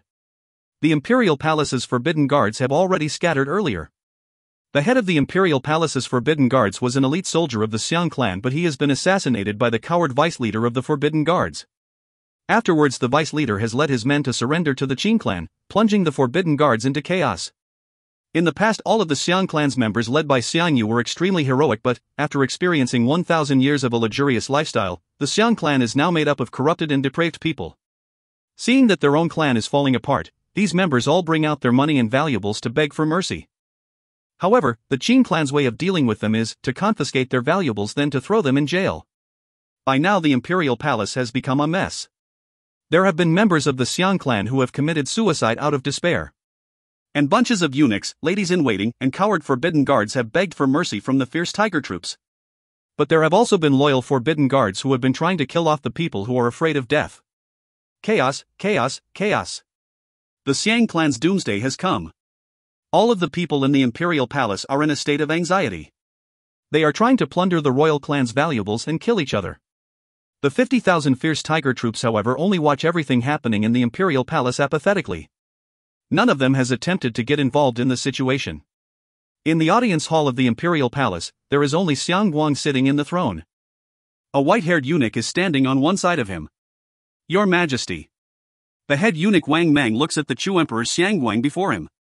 Wang Mang has been in the palace since he was still a kid. Now his only relative is his younger sister's grandson, who he already sent to the Ming dynasty long ago with proper arrangements. However, an over 90-year-old Wang Mang does not want to run for his own life. Xiang Guang, who is sitting dejected in the throne, looks as if he is sleeping. Despite hearing Wang Mang's words, he only raises his head after a long time. He then gives Wang Mang a lifeless look. Oh, it's you, Manager Wang. When things have come to this, only you still accompany me. Wang Mang says, why haven't you run away, Your Majesty? As long as you can save your life, you will be able to stage a comeback, won't you? Xiang Guang shakes his head. Anyone else can run, but I can't. His eyes flash with coldness and fierceness. The Qin clan has been preparing for so many years but has always been refraining from action because it's been enjoying the power of the East vanquishing Prince position. But, that year I caused that incident, bringing about its current revolt. It was because of me that the Qin clan rebelled. I'm the #1 target. Xiang Guang has gone mad. Great Ancestor has already sent the most promising members of the Xiang clan to a different place. He did so just in case something bad would happen, but now it seems to have become the only method of surviving for the Xiang clan. Only they are the most important things to the Xiang clan at the moment. I definitely can't run away. Once I run, the Qin clan will stop at nothing to catch me, so even those hidden members will probably be found out. Xiang Guang's body slightly shakes. He then gives a disappointed smile. I can't run. Without Great Ancestor, I definitely won't be able to escape from the Qin clan's tight encirclement. Since it has come to this, I'm going to stay here to wait for Qin De. After killing me, Qin De will be less likely to hunt down the other members of the Xiang clan. With the protection of Great Ancestor's 4 disciples, those hidden members should be able to survive. I only hope that one day they will be able to avenge the destruction of the kingdom, in which case I'll be satisfied even though I'll have to die. Wang Meng looks at Xiang Guang for a long time as if this is the first time he has ever met him, then says with a sigh, Your Majesty, I've always thought that you thought that I'm absurd and silly, right? Xiang Guang says with an indifferent smile. Wang Meng does not deny, saying, Judging only by the fact that you dare to stay here to wait for Qin De, I sincerely admire you, Your Majesty. I'm now just an old man, so there's no point in my living. There's nothing else I can do, but I'm still capable of such a simple thing as perishing together with you. Xiang Guang gives Wang Meng a look without saying anything. After a while, a black-clad silhouette suddenly appears in the audience hall. Seeing Xiang Guang, he immediately bows, saying, Your Majesty, the mission has been accomplished. All of the concubines and the other female members in the palace, including the princesses and the empress, have passed away. As soon as Wang Meng hears this, his face changes color. He quickly understands that Xiang Guang has ordered that all of his female relatives in the palace be killed.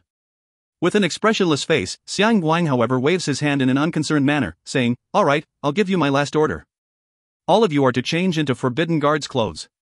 When the Qin clan's troops enter the imperial palace, try to kill as many of them as possible. Yes. The black-clad silhouette says expressionlessly, then leaves the audience hall extremely fast at once. Your Highness, ... With a loud sound, the fierce tiger troops, who were staying closely together outside the gate of the palace, all get down on one knee almost simultaneously. At first sight, only some people such as Qin De are still standing among several tens thousand people. Qin De is bringing along his 3 sons and Su Yuan heading straight for the imperial palace. The 50,000 fierce tiger troops also rush into the palace right after him. At the moment Qin De looks apathetic. There is no trace of a smile on his face. The 3 brothers, Qin Feng, Qin Yu and Qin Zhang, and Su Yuan are not smiling in the slightest either. All of the people present go direct toward the audience hall. They seem to already know where Xiang Guang is. The fierce tiger troops however are focusing their entire attention on everything around. Pooh! A knife is drawn. A Xiang clan's forbidden guard is cut in half. That fierce tiger soldier then coldly pulls back the battle knife in his hand. On the way to the audience hall of the imperial palace, there are quite a few fearless forbidden guards who charge at the fierce tiger troops, but what they do is merely akin to throwing their lives away successively. In a short while, the audience hall is already in sight. Qin De's eyes flash. He cannot help walking a bit faster. Suddenly, the 3 forbidden guards of the Xiang clan who are charging at the Qin clan's troops from the distance speed up. They come into the middle of the fierce tiger troops like 3 illusions. Blood then splatters and severed limbs fall down. In just a moment, 6 or 7 fierce tiger soldiers have been killed. Humph! All of a sudden, a cold humph rises. With 3 sharp screams, the 3 silhouettes fall down directly on the floor for good. A hole has appeared on the forehead of each of them. It turns out their heads have been shot through with pebbles. One of them is none other than the black-clad man who met Xiang Guang not long ago in the audience hall. Qin De turns his head, taking a look at the 3 corpses without saying a word. He then strides directly to the entrance of the audience hall. Qin De is outside the audience hall while Xiang Guang is in it. Both of them look at each other. Qin De takes one step after another into the audience hall while looking at Xiang Guang. The 4 people consisting of Qin Feng, Qin Yu, Qin Zhang and Su Yuan also follow him closely into the audience hall. Qin De is now on the lower part of the audience hall while Xiang Guang is on the higher part. Even though Qin De has to slightly raise his head to look at Xiang Guang, there is a note of disdain in his eyes. You've come, a faint smile appears on the corners of Xiang Guang's mouth. Qin De says coldly, Right, I've come. At this point you're still acting as if you're not afraid of death? Xiang Guang, I know you don't want to run away to protect the Xiang clan's elite members. Do you think I'm right? Xiang Guang slightly narrows his eyes, then says with an indifferent smile, if I say you're wrong, will you believe it? At this point you're still trying to play it cool? Xinda's eyes are full of disdain. Xiang Guang however simply does not care about that. I'm still the emperor. Xinda, hasn't you come to kill me? If you want to kill me then kill me. Don't waste my time. I'm already tired. Xinda takes a careful look at Xiang Guang, Emperor? If you want to call yourself emperor then just do it. But I never thought that you wouldn't be afraid of death. Why would I call myself emperor when you tell me to? Xinda, in this life you won't ever be able to order me. Even if I have to die, I will never be afraid of you. Xiang Guang unexpectedly does not call himself emperor. At the moment he is trying to do the opposites of what Xinda tells him. Oh. I remember that the Xiang clan still has some elite people. Xinda wants to see Xiang Guang panic. But Xiang Guang pays no attention to his words. Xinda, let me tell you something, those elite members of the Xiang clan have already gone into hiding. They no longer have any connections to me. You can deal with them however you like. Xinda's face darkens. Xiang Guang continues to say smilingly, let me tell you another thing, you won't be able to control even my death. Because, he bursts out laughing. His face turns purple extremely fast. Afterwards, 2 purplish-black streams of blood flow out from his nose. Even though I have to die, I'll kill myself. Don't even dream about controlling. Before Xiang Guang can finish saying, he is already dead. But there is only a cold smile on his face. Wang Meng on one side also smiles. He takes out from his bosom a bottle and drinks up the liquid contained in it at a gulp. Your Majesty, I'll follow you. Blood flows out from Wang Meng's ears, eyes, nose and mouth too. He then falls powerlessly on the floor and dies. Xinda looks at the dead body of Xiang Guang. His expression is very complex. For the moment, no one else can imagine what he is thinking. Is he feeling happy because of Xiang Guang's death, or is he regretting not being able to torture Xiang Guang personally? Father, this Xiang Guang fellow waited for you here probably because he wanted to protect the elite members of the Xiang clan who had gone into hiding. Xin Feng looks at Xiang Guang's corpse, his eyes filled with coldness. Xinda says with a shake of his head, Fenger, you're wrong. The one who knows a person best is his archenemy. Xiang Guang was so merciless that he was able to kill even his wives and children. So, how could he have possibly cared about the other members of the Xiang clan? Then why did he wait for us here instead of running away early on? Xin Feng asks. Xin Zhang says coldly, Big brother, based on Xiang Guang's last sentence we can figure out his reason. He naturally knew that we were determined to capture him and it was simply impossible for him to escape, so he brazenly waited here to get on his high horse in front of father for a while before killing himself. Xin Zhang has seen through everything very clearly. Xiang Guang indeed wanted to let Xinda know that he would control his own life and death and that, even though he was going to die, he would kill himself. Xinyu says with an indifferent smile, Xiang Guang was very ignorant. Weren't his life and death actually under father's control? If father's armies hadn't forced him, how would he have ended up like this? He killed himself, but even so he was forced to kill himself by father, and yet this fella Xiang Guang still thought that he controlled his own life and death. He was just fooling himself and other people. Su Yuan says with a wave of his feathered fan. Xinda strides towards the throne, removes Xiang Guang's corpse from it with a kick, then looks at it for a long time. He then suddenly turns around and looks outside the audience hall, saying loudly and clearly, the Chu Emperor Xiang Guang is already dead. From now on the Chu dynasty no longer exists. Thanks to several hundred years of preparations and Xinda's 18 years of meticulous planning, the Qin clan was able to come out of the 3 eastern region counties to take control of the 2 northern region counties and the 3 southern region counties. Its armies then advanced with a nearly unstoppable momentum, only to be blocked by Xiang Yang, the Xiang clan's great ancestor, at a crucial moment. However, in the legendary 2 Moons battle right afterwards, Qin Yu and Xiao He joined forces and were able to kill Xiang Yang, the real first emperor of the Xiang clan. Following Xiang Yang's death, Xinda gave an order and the Xiang clan's last county quickly fell into the hands of the Qin clan too. At this point, the Xiang clan was wiped out and the Xiang dynasty completely collapsed. In the following month, all of the 12 counties of the Chu kingdom are reorganized. Every remaining member of the Xiang clan is found out and killed. The hidden forces of the Qin clan among the common people also play a great role in hunting down the Xiang clan survivors. The Han dynasty and Ming dynasty originally wanted to take advantage of the situation to gain some benefit, but they never thought that the true military power of the Chu kingdom would suffer almost no loss during the civil war. At first the country was divided between 4 big forces, but it has been unified. The Shangwan clan's 2 northern region counties are now under the Qin clan's complete control, and the Mu clan is also willing to give the Qin clan the 3 southern region counties. Unlike the Xiang clan in the past, at the moment the Qin clan is having real control over the kingdom's 12 counties. And the true reason the Mu clan switched sides and gave away its 3 southern region counties so easily was that it has basically been a branch of the Qin clan for many years. The Mu clan has always been concealing its true identity and has even been loyal to the Xiang clan for several hundred years. It has followed the lead of the Xiang clan so closely that even Xiang Yang thought that it was really loyal. The secret that the Mu clan is a branch of the Qin clan have been known only to the heads and elders of either clan. In the princely mansion in Yen City. This period of time, Qin Yu has been practicing in peace to restore the power he lost during the battle against Xiang Yang. He has also discussed Xiuzhen-related matters with Qin Di and Fen Jiuzi. As for his body's injuries, they were already healed long ago by the meteoric tear. In Qin Yu's courtyard house in the princely mansion, Qin Yu, Qin Feng, Qin Zhang, Qin Di and Fen Jiuzi, 5 people altogether, are sitting at a stone table. At the moment there are 3 secret books on the table. They are none other than the 3 Xiuzhen secret books Qin Yu left behind before. Xiao Yu, your Uncle Feng and I have read your 3 secret books. Even your Uncle Feng thinks that these 3 books are all top-class Xiuzhen secret books. He has now given up his original Xiuzhen technique to follow the ones written in these books. Qin Di says smilingly. Fen Jiuzi also says emotionally, Xiao Yu, as far as my school's secret practice technique is concerned, even I only know its method for reaching the Yuanying stage. And it isn't as clear as the ones in these books. Such profound and mysterious practice techniques are perhaps better than even my school's most precious esoteric technique. Qin Yu, however, says nothing. With a wave of his hand, 5 middle-grade holy short knives and a black long spear suddenly float above his palm. End of B4C26.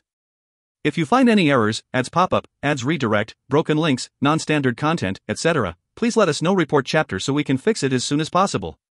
Book 4, Chapter 27. B4C27, A New Journey. 5 short knives and a black long spear are floating in the air. Father, I'll give you these 5 short knives and this long spear. Qin Yu says smilingly. Ah, these are, there is a note of ecstasy on Qin Di's face. Weren't these 5 short knives taken in by Wu Xing last time? Qin Di can totally understand that Qin Yu naturally came into possession of Wu Xing's treasures after his death. However, when ordinary people obtain such treasures as these weapons, they will keep them for themselves instead of giving them to other people. Seeing the black long spear, Fen Jiuzi says with wonderment, this long spear is the Xiang clan's conqueror's spear, right? In that battle on the river Wu, even though I was staying on a river shore, I still saw how formidable this conqueror's spear was. Xiao Yu, I never expected that you'd even manage to fetch the spear after killing Xiang Yang. This really is. Qin Yu gives a smile. Pity his suit of armor was badly damaged by Xiao Hei's special skill and was no longer useful. Xiao Hei uses holy sense communication at once from a distance. Big brother, pity what? If more than half of his suit of armor hadn't been corroded by my dark moon technique, it would have been extremely difficult for you to kill him directly. You really went overboard. Having been badly injured, you still dived so deep into the water to fetch this long spear. Being questioned by Xiao Hei, Qin Yu simply chooses not to answer. Father, these 3 secret books were given to me by my master, but I have no use for them. I can guarantee that they're absolutely top-class practice techniques in the Xiuzhen world. But the techniques are only a bridge to a Zionist, and he still has to walk the path of practice step by step on his own. Even with these secret books, Uncle Feng, and you still need to try hard because their usefulness is actually not very great. Qin Yu says smilingly. Fen Jiuzi says with a shake of his head, Xiao Yu, don't be so modest. These Xiuzhen secret books also contain various suitable attacking techniques. With these top-class techniques, even if an opponent is a level above us in power, we will still be able to rely on our powerful attacks to give him a good fight. The determining factor in a battle between Zionists is their fighting power. A Zionist's fighting power is decided by his holy weapons, holy pills, power level, and offensive techniques. In other words, during a battle, a Zionist has to rely on his holy weapons, holy pills, personal power level and some special attacking techniques, which is exactly what Qin Yu and Xiao Hei have done. Towards end of the battle, Qin Yu executed the stellar field and the meteor strike while Xiao Hei performed the first strike of the dark moon technique, which was even more formidable than his flaming lightning. Only thanks to these special blows were they able to kill Xiang Yang, who was actually much more powerful than them. This has shown that attacking techniques are no less important than holy weapons. Father, I have 10 holy pills in here, 10 bluish vermilion pills. They are very effective in healing Zionists' injuries. Qin Yu takes out from his spatial ring a jade bottle which contains 10 bluish vermilion pills. Bluish vermilion pills are like a sacred medicine when it comes to treating injuries. Generally, when the internal organs are damaged, even Zyationists will find it hard to recover from this, but if they can eat a bluish vermilion pill, they will become healthy very quickly. Qingyu has the meteoric tear, so these bluish vermilion pills are not important to him. However, he has only taken out more than half of the bluish vermilion pills left behind by Lei Wei and has put the remaining 3 pills in another bottle just in case Xiaohei will need them later. Bluish vermilion pills, you said bluish vermilion pills? Fenjiuzi suddenly opens his eyes wide. Qingyu is stupefied because Fenjiuzi is a bit too shocked at the moment. Yep, they're bluish vermilion pills. Uncle Feng, what's the matter? He asks doubtfully. Fenjiuzi stares at that jade bottle and says in astonishment, bluish vermilion pills, moreover there are 10 of them. Oh my, Xiaoyu, who is exactly your master? These bluish vermilion pills are high-grade holy pills. Even one of them is already very precious, yet you have 10 pills. High-grade holy pills? Yes, let me tell you something, even one bluish vermilion pill is extremely important. When a Zyatianist suffers a loss of elemental energy, he can practice to replenish his power, but when his internal organs are injured, it will be very difficult for him to recover from this. Fenjiuzi says emotionally, the internal organs are very weak, so you can only nurture them slowly using your elemental energy to let them gradually recover on their own. But with the bluish vermilion pills, it will take you just a few days to recover. To a Zyatianist, the pills that can replenish his power are not important, but the pills that can heal his internal injuries are extremely valuable. When a Zyatianist's bodily functions stop working permanently, if he has reached the Dongshu stage, he can abandon his physical body to become a loose immortal, but if he has yet to reach the Dongshu stage, his soul will be destroyed, resulting in his death. Xiaoyu, you better keep these bluish vermilion pills for yourself. Your master must have given them to you so that they can be your lifesavers. Fenjiuzi tells Qingyu sincerely. Even though they are 10 high-grade holy pills, he is not greedy for them at all. Later you'll probably meet some dangers on the path of practice, so you must bring these bluish vermilion pills along just in case. Qingdi advises Qingyu while staring at him. Qingyu does not know what to say. In terms of healing injuries, is there anything that can compare with the meteoric tear? It was even able to heal such a mortal wound as a punctured heart. Given its great effectiveness at healing, how can these high-grade holy pills or top-grade holy pills possibly compare with it? Perhaps not even the legendary immortal pills can match its curing ability. Father, Uncle Foam, please don't worry about me. I still have some bluish vermilion pills for myself. These 10 pills are for both of you. Having said so, Qingyu takes out another jade bottle that is containing 3 other bluish vermilion pills. After he opens the bottle, Qingde and Fenjiuzi can smell the faint scent of the bluish vermilion pills, so in their hearts they believe him as well. Qingyu hurriedly says, Father, this is a token of my regard for you. If you don't accept these pills, I won't be able to leave the Qianlong continent without worries. Leave the Qianlong continent? Qin Zhang, Qin Feng, and Qin De all exclaim in shock. For the moment they have forgotten the matter regarding the bluish vermilion pills. Yes, I'm going to leave the Qianlong continent. Xiaohei and I have been ready to go on an uncertain journey and to enter the Xiuzhen world. Qingyu says resolutely with a nod of his head. He has already thought this decision through carefully. There are simply no goals left for him on the Qianlong continent. So, now the only way to make his life exciting is to go on a journey that is full of dangers and opportunities. Qingde lets out a sigh, but he then bursts out laughing. Since you returned from the wilderness, I've noticed that you've undergone drastic changes. This time you even killed Xian Yang. Yes, now you're only 20, but you've already reached such a high level. Brother Feng, with Yuer's achievements, he should be considered a genius in the Xiuzhen world, right? Fenjiuzi exclaims with a nod of his head, not only is he a genius, it's hard to meet a person like him even once in 10,000 years. Qingde says with a nod, that's right. He reached such a level at the age 20. The Qianlong continent is no longer challenging enough for him. Yuer shouldn't be restricted in such a small place as the Qianlong continent. I should have thought of this early on. Yuer, I approve of your decision. A person should live for himself and rush forwards with enthusiasm to reach his own goals. Perhaps several thousand years later, the Qin clan will also be able to have an immortal who can achieve ascension. Yuer, do you think this will come true? Qingde says laughingly while looking at Qingyu. Qingyu says with a nod, yes, father. Fenjiuzi however says laughingly, have the both of you really gone mad? Do you think it's so easy to achieve ascension? In the history of my school, for no one knows how many million years, there have been only 2 seniors who were able to accomplish this feat. Moreover, this is what happened 1,000,000 years ago. But Qingde says, you're wrong, Brother Foam. Have you ever seen anyone else who was able to reach Yuer's current level at the age of 20? Fenjiuzi is startled. He then shakes his head. No, I haven't. That's right. Yuer has created such a miracle. Isn't it only ascension? I totally believe in my son. Shinda looks at Chinyu, his eyes full of a fatherly love. Chinyu also nods resolutely. I'm very confident about myself too. Fenjiuzi cannot help saying with a forced smile, you two are really father and son. Alright, take your time admiring yourself. In the follow-up period of time, the three brothers, Chinyu, Qin Zheng and Qin Feng, often chat with each other. Qin Zheng and Qin Feng both know that Chinyu is going to leave after the enthronement, so they make the most of this period of time talking with him a lot. Chinyu usually practices meditation or spends time with his family to pass this last period of time on the Qianlong continent. At Fenjiuzi's place of residence. Uncle Feng, what is this? Chinyu looks doubtfully at the slip of jade in his hand. Fenjiuzi says with a smile, this slip of jade contains my school's sea chart. The ocean is boundless. If you wander about aimlessly, who knows what kinds of places you'll reach. You might even enter the Devil Islands by mistake and get your Jindan or Yuanying eaten up by other people, which will be horrible.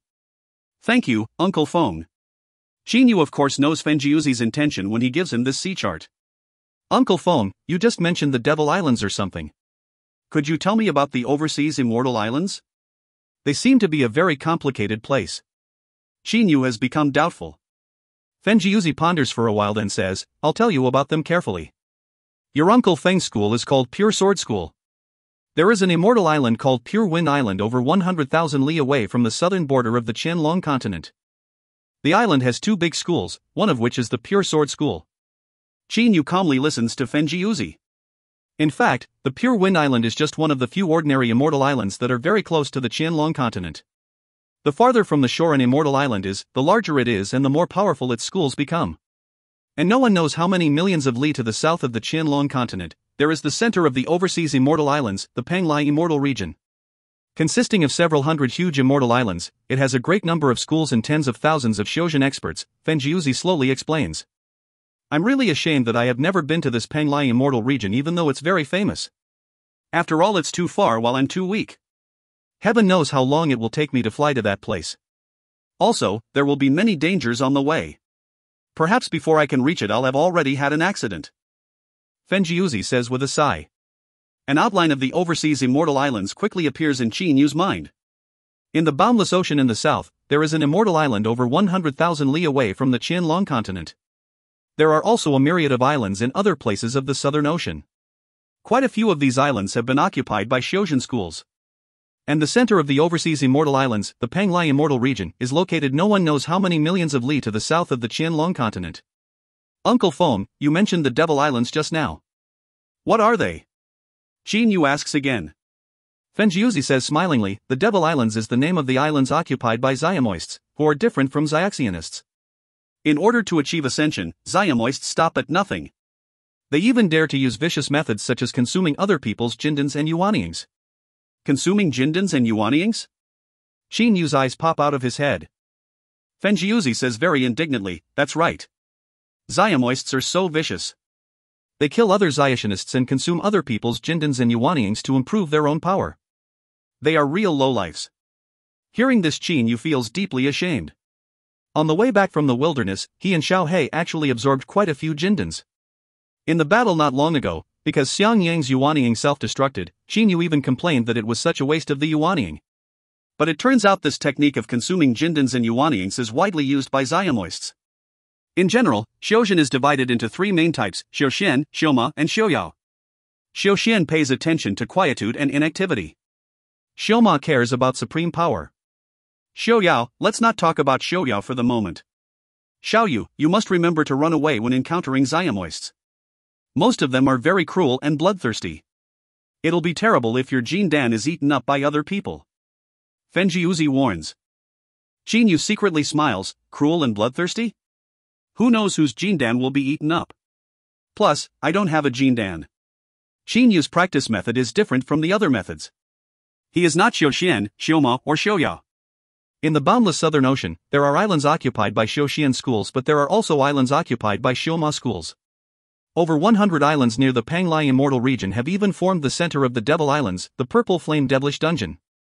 It and the Panglai Immortal Region are equally well known. These two powers have struggled against each other very fiercely. Fen Jiuzi keeps introducing. Qin Yu has become clear about the overseas immortal islands. Xiao Yu, you should know that the biggest power in the boundless ocean isn't Xiaxianists or Xiamoists. It's not the Panglai immortal region or the purple flame devilish dungeon. Fen Jiuzi's expression has become serious. Qin Yu is startled. The biggest power is Zuyuyoists. Fen Jiuzi says very affirmatively. What is the largest thing in the boundless ocean?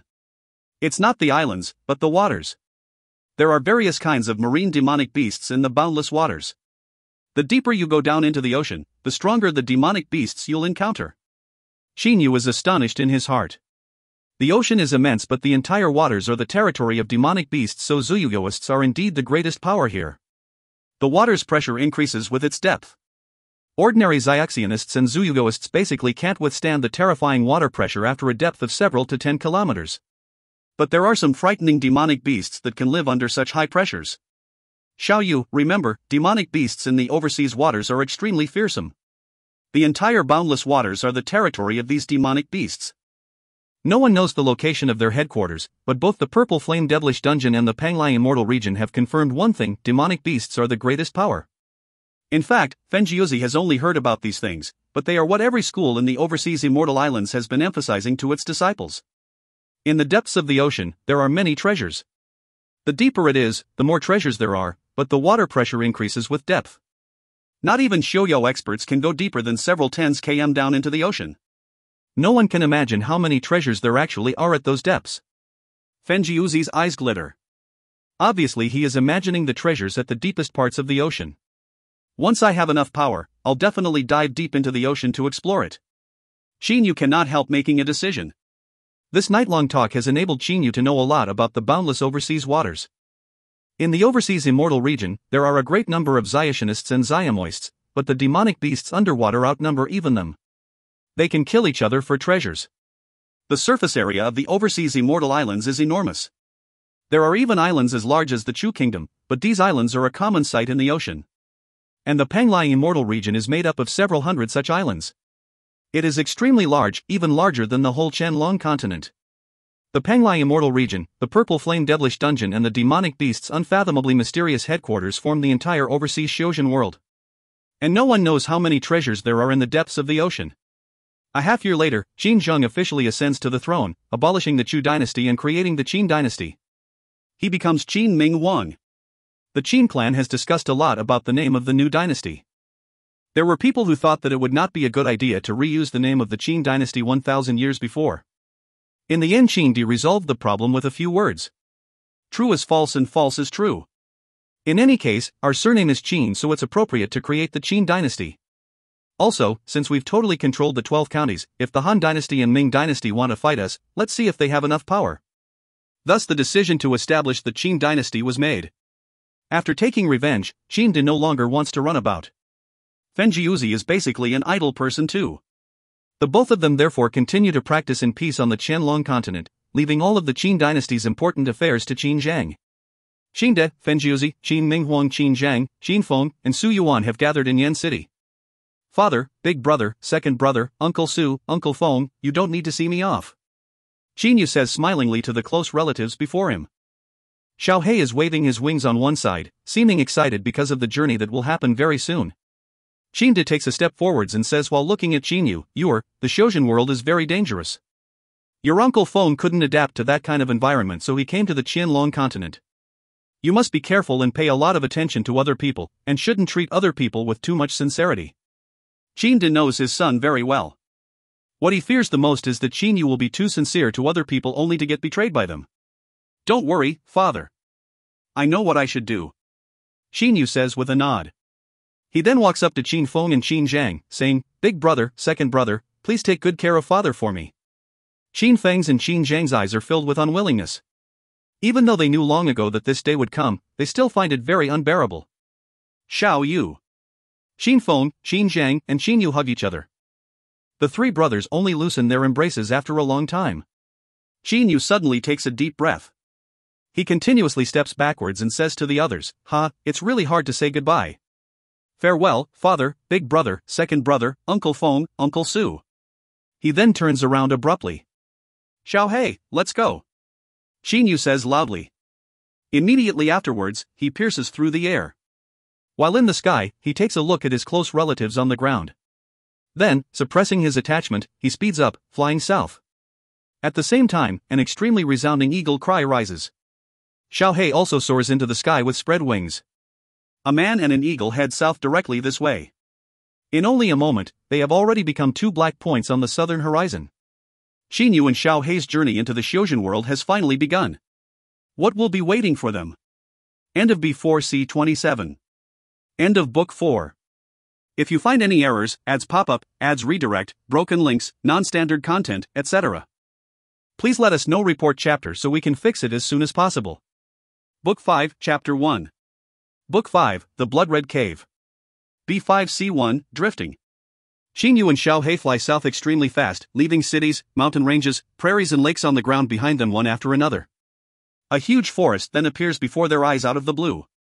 Xiao He, come down with me. Xinyu suddenly uses holy sense communication.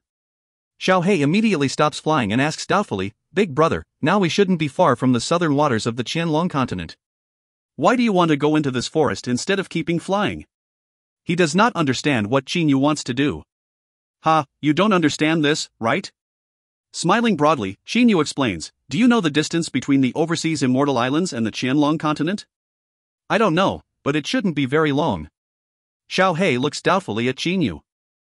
He still does not understand what the distance between the overseas Immortal Islands and the Qianlong continent has to do with Xinyu going into this forest exactly. Xinyu says with a smile, "Let me tell you, the nearest overseas Immortal Island is 100,000 li from here, and the Penglai Immortal region is even millions of li away. The enormousness of this ocean is basically not something you can imagine. Since the distance is so long, if we always fly on the ocean, it'll be very boring." "Big brother, what do you mean?" Xiao He suddenly understands a bit. "Let's make a large ship and put it in the spatial ring. While wandering on the ocean, when we are bored, we'll take it out and fish, or sunbathe, or enjoy the ocean's winds on it." Flying all the time will be boring, right? Xinyu wants to make good preparations for a long-term wandering. As a Ziotionist, his lifespan is almost limitless, thus he does not care about his time. And drifting on the ocean experiencing adventures is also a form of practice. Xiao He becomes excited at once. "Very good. Since this forest is so big, there must be huge trees here. Let's find some quickly." After saying, he simply does not wait for Xinyu and dives down into the immense forest himself. Xinyu also dives down with a smile. After entering this enormous forest, he and Xiao He discover that it has no traces of human presence and is thickly grassed over and wooded. Obviously this forest is a very ancient one. Xinyu and Xiao He go through the forest extremely fast, not worrying about its so-called wild beasts in the slightest. They only need to send out their auras a little and none of those wild beasts will dare to approach them. "Ah, there's a very thick redwood over there," Xiao He suddenly says using his holy sense. Xinyu has also quickly detected that redwood, which is about 10-odd meters in diameter and can be considered relatively large in this ancient forest. But he says with a sigh, "Too bad, there were so many big trees in the wilderness, but we never thought about chopping down one to make a ship." There were no traces of human presence in the wilderness for millions of years, so those ancient trees had reached 70 to 80 m in diameter, and there were even some trees whose diameters had reached 100 m, which was simply very astonishing. This is the first ancient forest that Xinyu and Xiao He have gone into since leaving the wilderness, but even so those trees that have reached 100 m in diameter are nowhere to be seen. "Big brother, this forest is still within the boundaries of the three big kingdoms. Even though there are no traces of human presence here, some Xintian experts could have gone through it. Those extremely large trees are treasures, so they must have been chopped down long ago," Xiao He says powerlessly. Xinyu, however, is not willing to stop searching. A tree that is 10-odd meters in diameter is not small, but it is still far from what he wants. This forest is also very large. Let's keep going through it to find a bigger tree. Xinyu makes a decision. Xiao He does not object to it and continues to fly extremely fast with him. As this man and this eagle travel, they use their holy senses to search carefully for an even larger tree. There are only a few Ziationists on the whole Qianlong continent, so it is extremely rare to see Ziationists who use their holy senses in search of a tree like this. In a short while Xinyu and Xiao He have already covered 100 li, during which the largest tree Xinyu has been able to detect was only about 20 m in diameter. He and Xiao He therefore keep searching. To them, going 700 to 800 li across this forest is not considered far at all. "Ah, Xiao He, there's an exceptionally large tree 6 kilometers ahead of us." Xinyu becomes excited. "An exceptionally large tree? How large is it?" Xiao Hei is also surprised. How large must that tree be to be able to amaze and excite Qinyu? This forest is not one in the wilderness, so, even if there is a bigger tree, how large can it be? In only a short while, Qinyu and Xiao Hei have already come close to that big tree. Wow, it's like a huge wall. Xiao Hei says in amazement using his holy sense. Qinyu's face is also full of excitement. This dark red old tree is surrounded by sinuous branches and looks as if it is carved out of rock. Obviously it is extremely hard. The diameter of this old tree is even more shocking, about 50 m, which makes the tree look like a wall. Even though it cannot compare with some old trees in the wilderness, a tree like this is still extremely difficult to come by outside the wilderness. Good, let it be this tree. It's already thick enough. Qinyu nods in satisfaction. The flaming sword then immediately flies out from his body and sends forth an indistinct and extremely long stream of stellar energy. This stream of stellar sword energy is 10-odd meters long. Even though the old tree is extremely hard, it is still far from being able to withstand the sword energy. Qinyu smilingly points with a hand and the flaming sword instantly cuts through the tree's base. It is 50 m in diameter, but, under the power of the sword energy, it is cut off completely in just a moment. Afterwards, the huge tree falls with a loud noise, knocking down several tens other large trees. Whiz! Whiz! Whiz! The stellar sword energy easily removes the branches of the tree. This old tree is 300 to 400 m in length, but an overly long tree is useless to Qinyu, so he cuts away the 200 m long part of the trunk that is thickest. He then starts making a ship carefully. The way he makes the ship is very simple. First he slices off all of the tree bark, leaving a smooth tree trunk. Having seen ships before, he cuts the trunk in half and casually picks out one part. He then carves a hole that is 30 m wide and 80 m long into it. This is the place to sleep and rest. With some casual defensive restrictive spells, this ship will be stronger than some large ships in defense. Qinyu laughingly sets up some defensive restrictive spells on the ship. He believes that it will not fall to pieces even when facing a hurricane. Xiao Hei spits out his holy all and uses it to carve some simple patterns on the ship as decorations. A ship has been created so simply. Well, very good, very not bad. Xiao Hei looks at his carvings very satisfactorily. Qinyu grabs this quickly made ship. With a thought, he sucks it into his spatial ring directly. Only his Manghuan ring can contain such a large ship. As for that storage bracelet, its space is too small. Xiao Hei, let's go. Qinyu laughs out loud and soars into the sky directly. Xiao Hei also flies up right after him. Having created a large ship, they are very excited. Making something personally step by step feels totally different from buying something. They immediately accelerate. Qinyu is standing on the flaming sword while Xiao Hei has also sped up by several times. Even though Qinyu is not using the body weapon unification technique and Xiao Hei is not using the passing lightning flashing 9 times, their speeds are still extremely fast. After a half day, they finally reach the southern waters of the Qianlong continent. 2 beams of light land on the seashore and turn into a man and an eagle. As they take a look at the endless ocean, they cannot help feeling an intense pleasure.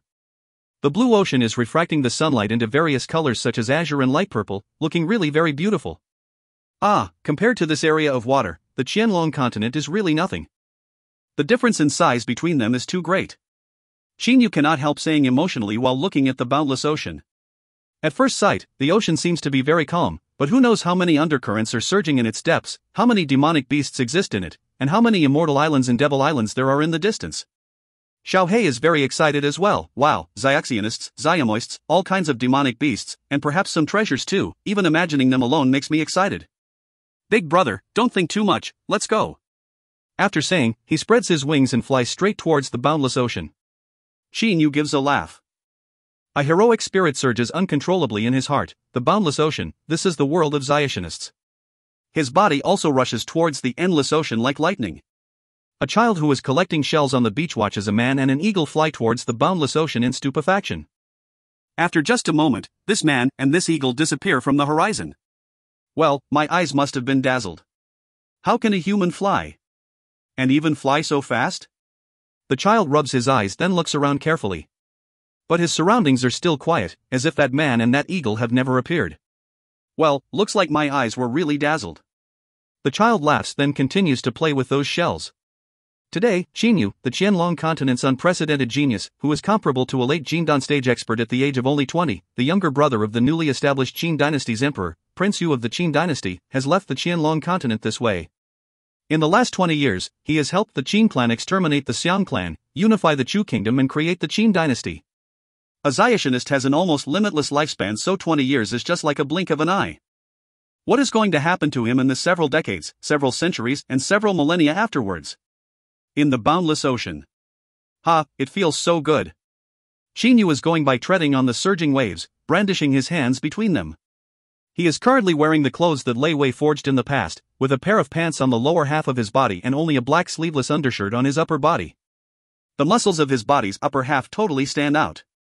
At the moment Qin Yu is full of vitality. He is treading the waves freely, looking wild like a sea god. Ha! He suddenly makes a wave of his hand. Many huge streams of water unexpectedly start to move around his body like the energy streams that appeared when he was practicing the Trans-Heaven 3 diagrams in the past. However, these water streams are 10 times thicker than the energy streams before, and the area encircled by them is also 10 times larger. With the water streams moving around his body, Qin Yu is expressing his feelings wantonly. All of a sudden he reaches out a hand and a big fish that weighs 10-odd Jin floats up. Using only telekinesis, he has caught a big fist just like that. Xiao Hei, prepare to roast fish. He says laughingly to Xiao Hei in the sky. Then, with a wave of his hand, a huge object suddenly appears on the surface of the ocean. It is none other than their large wooden ship, which is 200 m long and is 50 m wide. Defensive restrictive spells have been set up on this ship, so perhaps not even one of the 3 big kingdom ships can compare with it in defense. Roast fish, wow, very good. Xiao Hei dives down and lands directly on the deck. With a jump, Qin Yu immediately gets on board from the ocean's surface. He then goes directly into the center of the ship. This ship's cabin is 30 m wide, 80 m long and 10 m deep. There are many things in the cabin such as waterbeds, a grill, fishing rods, and so on, which have been taken out from Lei Mountain House. When wandering the universe, Lei Wei enjoyed himself a lot, so he naturally had these things. Qin Yu therefore has put them in the cabin of this ship. This grill master setup is really, Qin Yu keeps praising highly.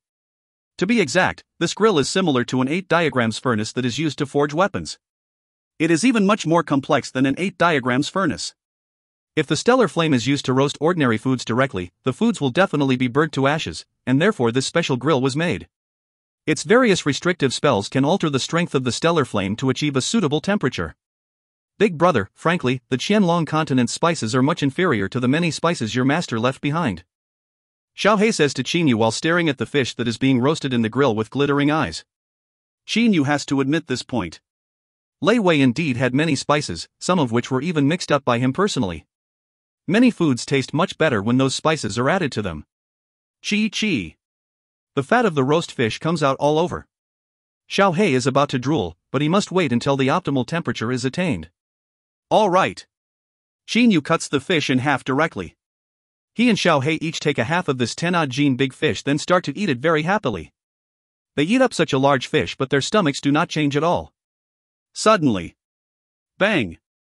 The ship shakes. What's going on? Qin Yu immediately makes a sweep using his holy sense. He then bursts out laughing. These sharks unexpectedly want to destroy my ship. Too bad, it's very hard. With defensive restrictive spells set up on it, this ship is really not something that these sharks can destroy. He suddenly gives a smile, but you have to pay a price for hitting my ship. Like an eagle with spread wings, he immediately flies out of the cabin. Making a push against the deck using his feet, he dives into the ocean. There are several 10 sharks around the ship at the moment. Qin Yu quickly detects the leader of these sharks. With a jump he gets on this shark and grabs its fin directly. Feeling that someone is sitting on it, the shark starts to move like crazy at once, alternating between swimming underwater and jumping into the air. Behave. Qin Yu exerts the strength of his legs, pressing the shark to the point where it begins to cry miserably. At the same time, his stellar energy rushes through the shark's entire body. Feeling that Qin Yu is formidable, the shark stops resisting in an instant. This is good. Go ahead for me. Qin Yu rides the leading shark forwards. The other sharks follow him on one side. Xiao Hei also steers the ship to follow him on one side. Under Qin Yu's control, this shiver of sharks continuously goes south. Xiao Hei then starts to fish. After all, roast fish taste really very good. End of B5C1.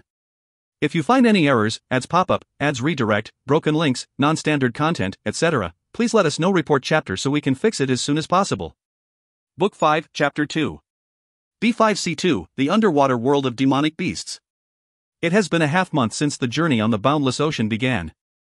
During the last half-month, sometimes Qin flew on the sword, sometimes he trod on the waves and sometimes he rested on the big ship. He and Xiao He have only come across several islands in a half-month and they were merely ordinary small islands with no traces of human presence. It is still very far from the overseas immortal islands. Xiao He, why do you want to learn angling with me? Won't it be faster if you come directly into the water and catch fish? Qin lies down on the deck and enjoys the ocean winds as he pleases.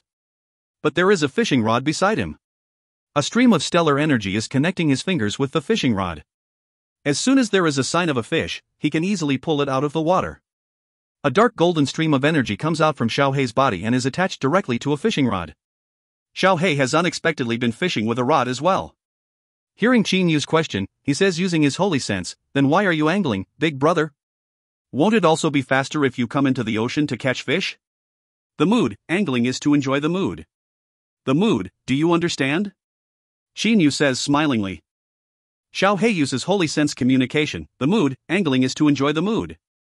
Ha, so simple, who wouldn't understand this reason?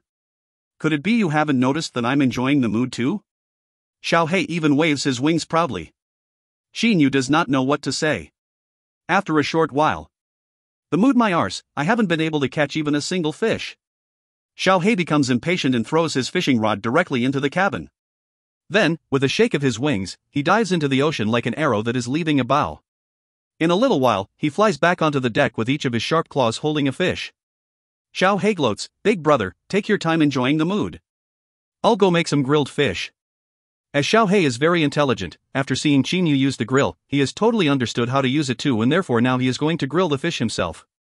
Qin Yu has nothing to say. Suddenly, his fishing rod shakes. He hurriedly lifts it up with a grab. With a hey sound, he pulls a fish out of the water. Ha, such a big fish. Angling feels much more enjoyable than catching fish directly does. In a happy mood, Qin Yu fetches the fish and conveniently throws it straight into a vat that is specifically used to store fish in the cabin.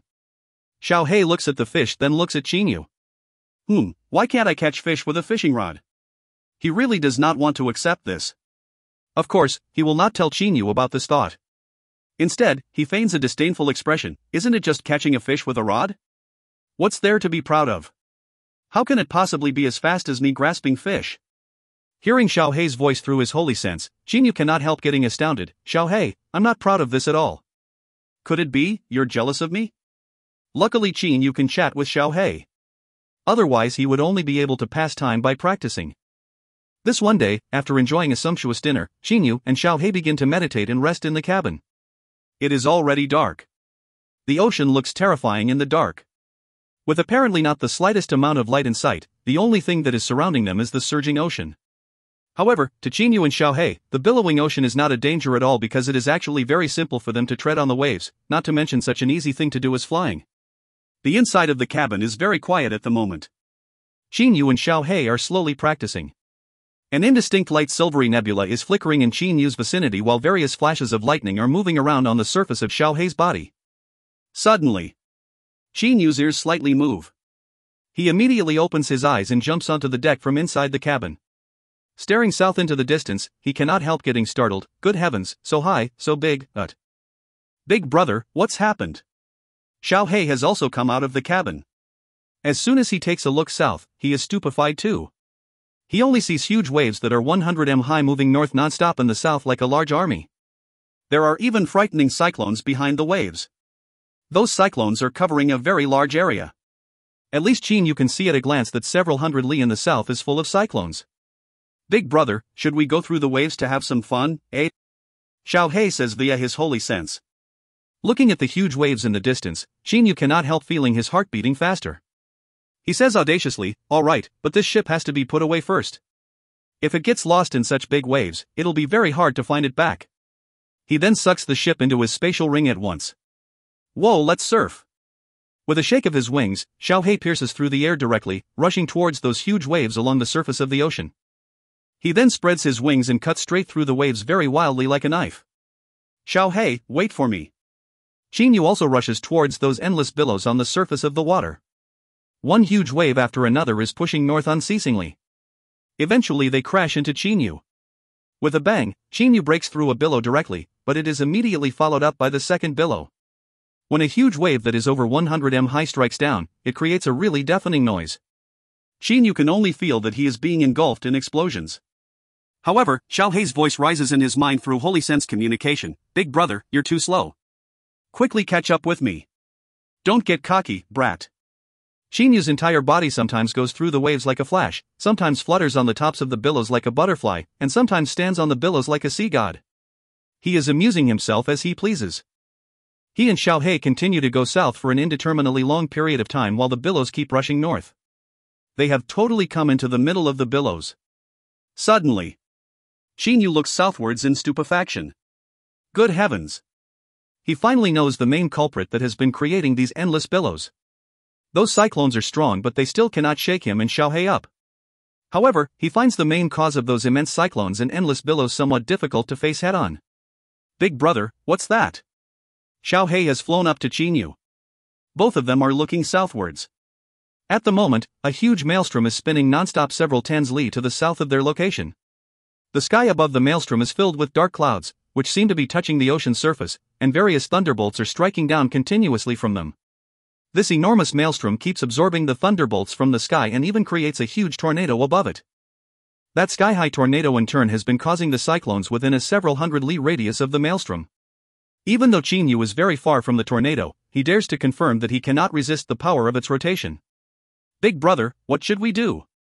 Xiao Hei seems not certain about being able to handle it either. One man and one eagle only stand on the waves, looking at the terrifying maelstrom and tornado in the distance. Chinyu then opens his mouth, saying, I'd like to beat this tornado, but I don't want to become a toy for it. Once we're pulled into it, we'll definitely be spun to the point of dizziness, then get sucked in by that maelstrom. Then Xiao Hei looks at Chinyu. Chinyu's face relaxes into a smile. Let's dive down. It's said that the underwater world is the territory of demonic beasts. Shouldn't we experience it a bit? Xiao Hei of course has no objection to this. Immediately afterwards, a man and an eagle dive down into the water. As they go down, the water pressure gradually increases. Xiao Hei, you're really formidable. They say that water isn't suitable for birds to go into, but you seem not to be affected by it at all. Chinyu says using his holy sense. Xiao Hei says, Big brother, the underwater world is only unsuitable for ordinary birds. Jindan stage birds have already become Zuyuyoists, so they naturally can go underwater. Plus, I'm not only a Jindan demonic beast, but also an extraordinary demonic beast. Since Xiao Hei and Chinyu have talked to each other a lot, he also knows that he is not an ordinary demonic beast. How can ordinary demonic beasts possibly compare with him, who cannot transform into a human after going through the 4 and 9 heavenly tribulation and, moreover, possesses hereditary memories? Both Chinyu and Xiao Hei have very strong bodies, so the water pressure does not affect them much. It's very quiet under the water indeed. They dive down 1000 m without taking a break. At the moment, it is very quiet at a depth of 1000 m in the ocean. Various multicolored fish are swimming. Seemingly not afraid of Chinyu and Xiao Hei in the slightest, they swim past them. There are also small fish whose entire bodies radiate rays of light. Fish are the most commonly seen kind of animal in the ocean, and Chinyu and Xiao Hei usually encounter densely populated shoals of fish. But once in a while, they see other kinds of underwater animals as well. Chinyu and Xiao Hei keep diving down to a depth of 2000 m. What a large whale! It should be several hundred years old. Looking at an over 100 m long huge whale that is swimming in the distance, Chinyu cannot help getting startled inwardly. However, Xiao Hei beside him suddenly becomes excited. Many flashes of lightning spread out from his body. Chinyu only feels his body get a shock. It turns out some flashes have reached him. Xiao Hei, what are you doing? He immediately looks doubtfully at Xiao Hei, who however says in excitement via holy sense communication, Big brother, this whale has a lot of life essence. There's a method for absorbing blood and flesh in my hereditary memories. 9 flashes of lightning then shoot out from the surface of Xiao Hei's body and hit different parts of that huge whale squarely. With a miserable cry, that whale begins to shrink at a shocking speed. Various streams of blood essence continuously flow into Xiao Hei's body along the 9 flashes of lightning. Xinyu's eyes pop out of his head. In just a short while, the blood essence of a 100 m long whale has been gobbled up completely. What that is left of the whale is only a layer of skin and its bones. Xiao Hei has just absorbed a whale, but his stomach has unexpectedly remained unchanged. Chinyu cannot imagine where so much blood essence of that 100 m long whale has gone. Wow, it felt really good to refine the blood essence and absorb the life essence of a Xiantian level whale. In terms of life essence, it wasn't inferior to an ordinary Jindan demonic beast. Xiao Hei praises highly. Qin Yu is almost speechless. Xiao Hei, that whale was so big, how was it able to go down your stomach? He looks at Xiao Hei. Xiao Hei, however, says, Big brother, I didn't eat it.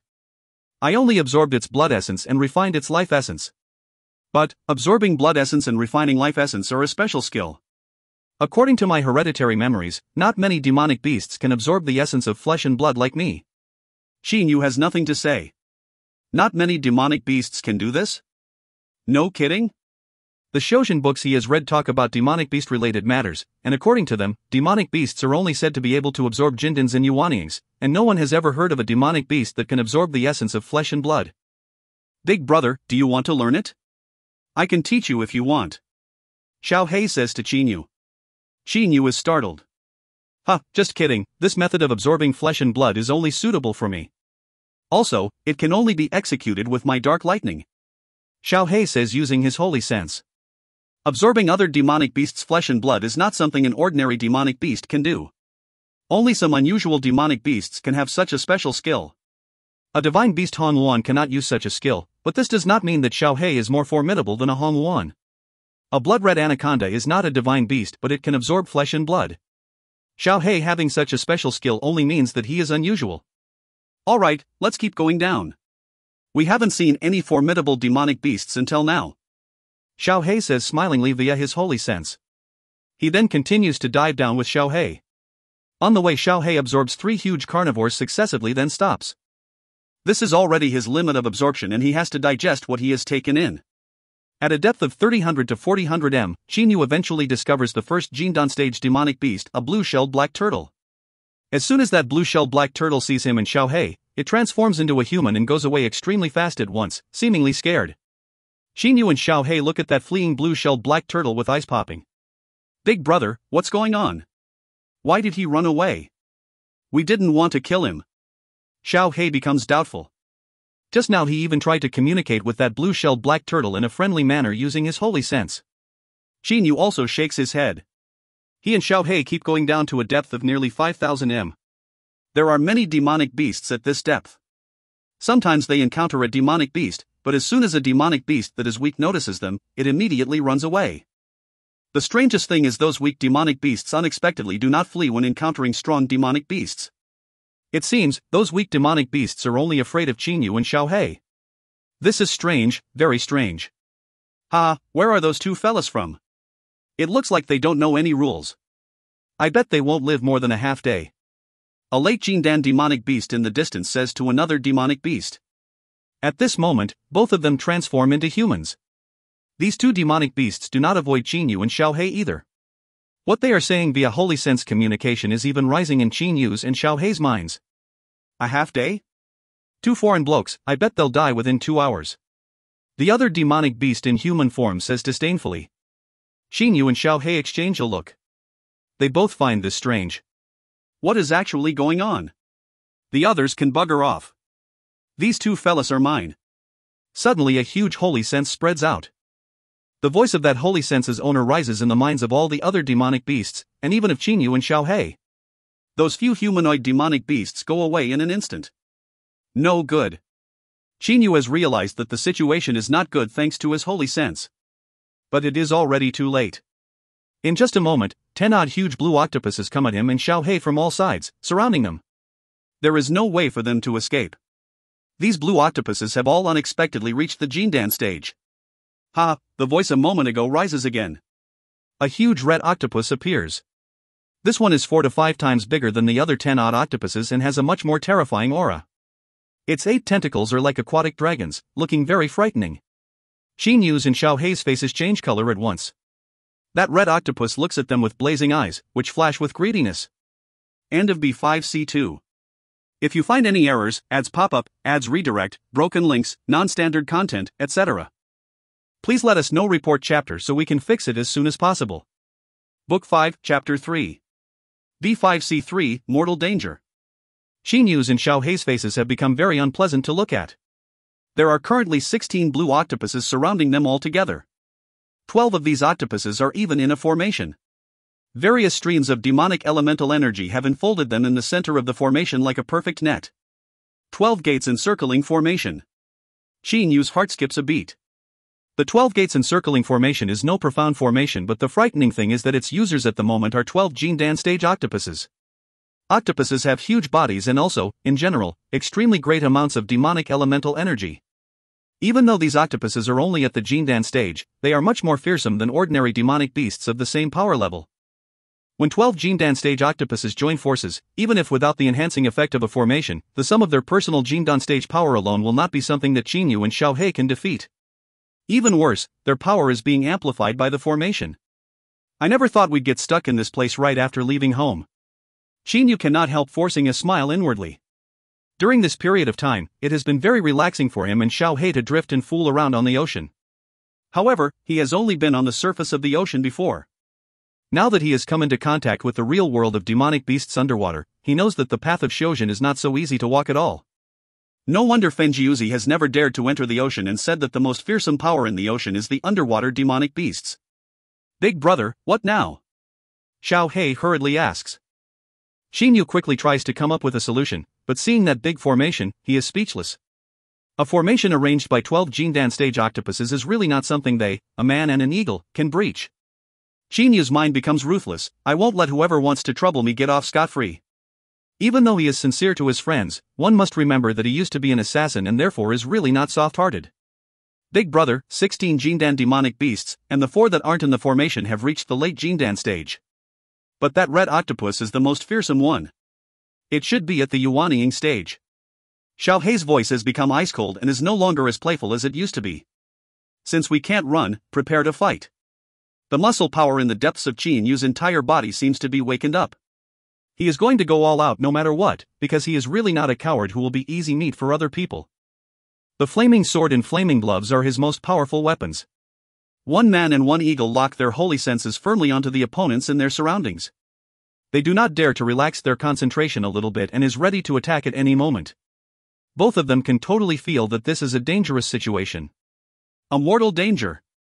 There are 12 Jindan stage octopuses in a 12 gates encircling formation and 4 other late Jindan demonic beasts in its surroundings. At the same time, there is even a Yuanying stage red octopus whose raging aura is being sent out non-stop.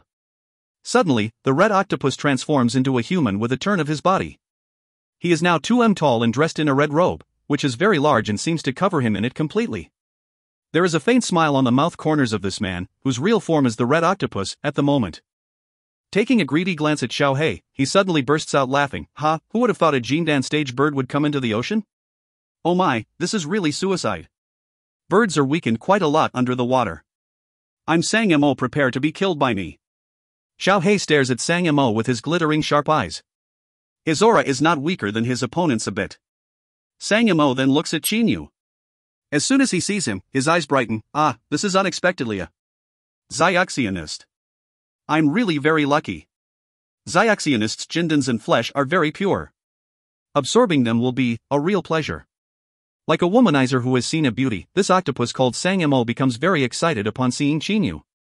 His saliva seems to be about to come out of his mouth. Oh? You said I'm a Xiaoxianist? Chinyu asks laughingly. Under the current situation, Chinyu still does not seem nervous in the slightest, nor does he hurry to flee.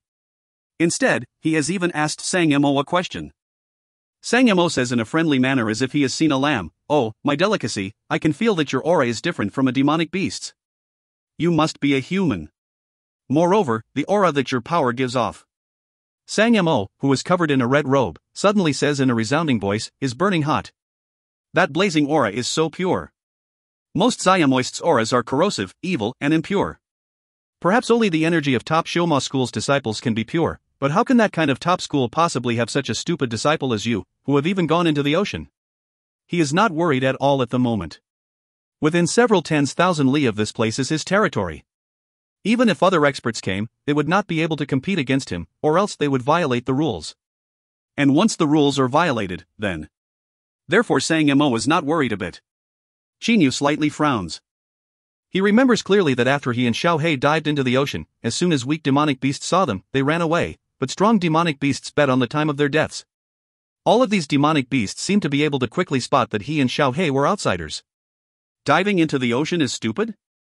Why? He acts the fool. Moreover, he really does not know the reason of this. Looks like you're really very naive.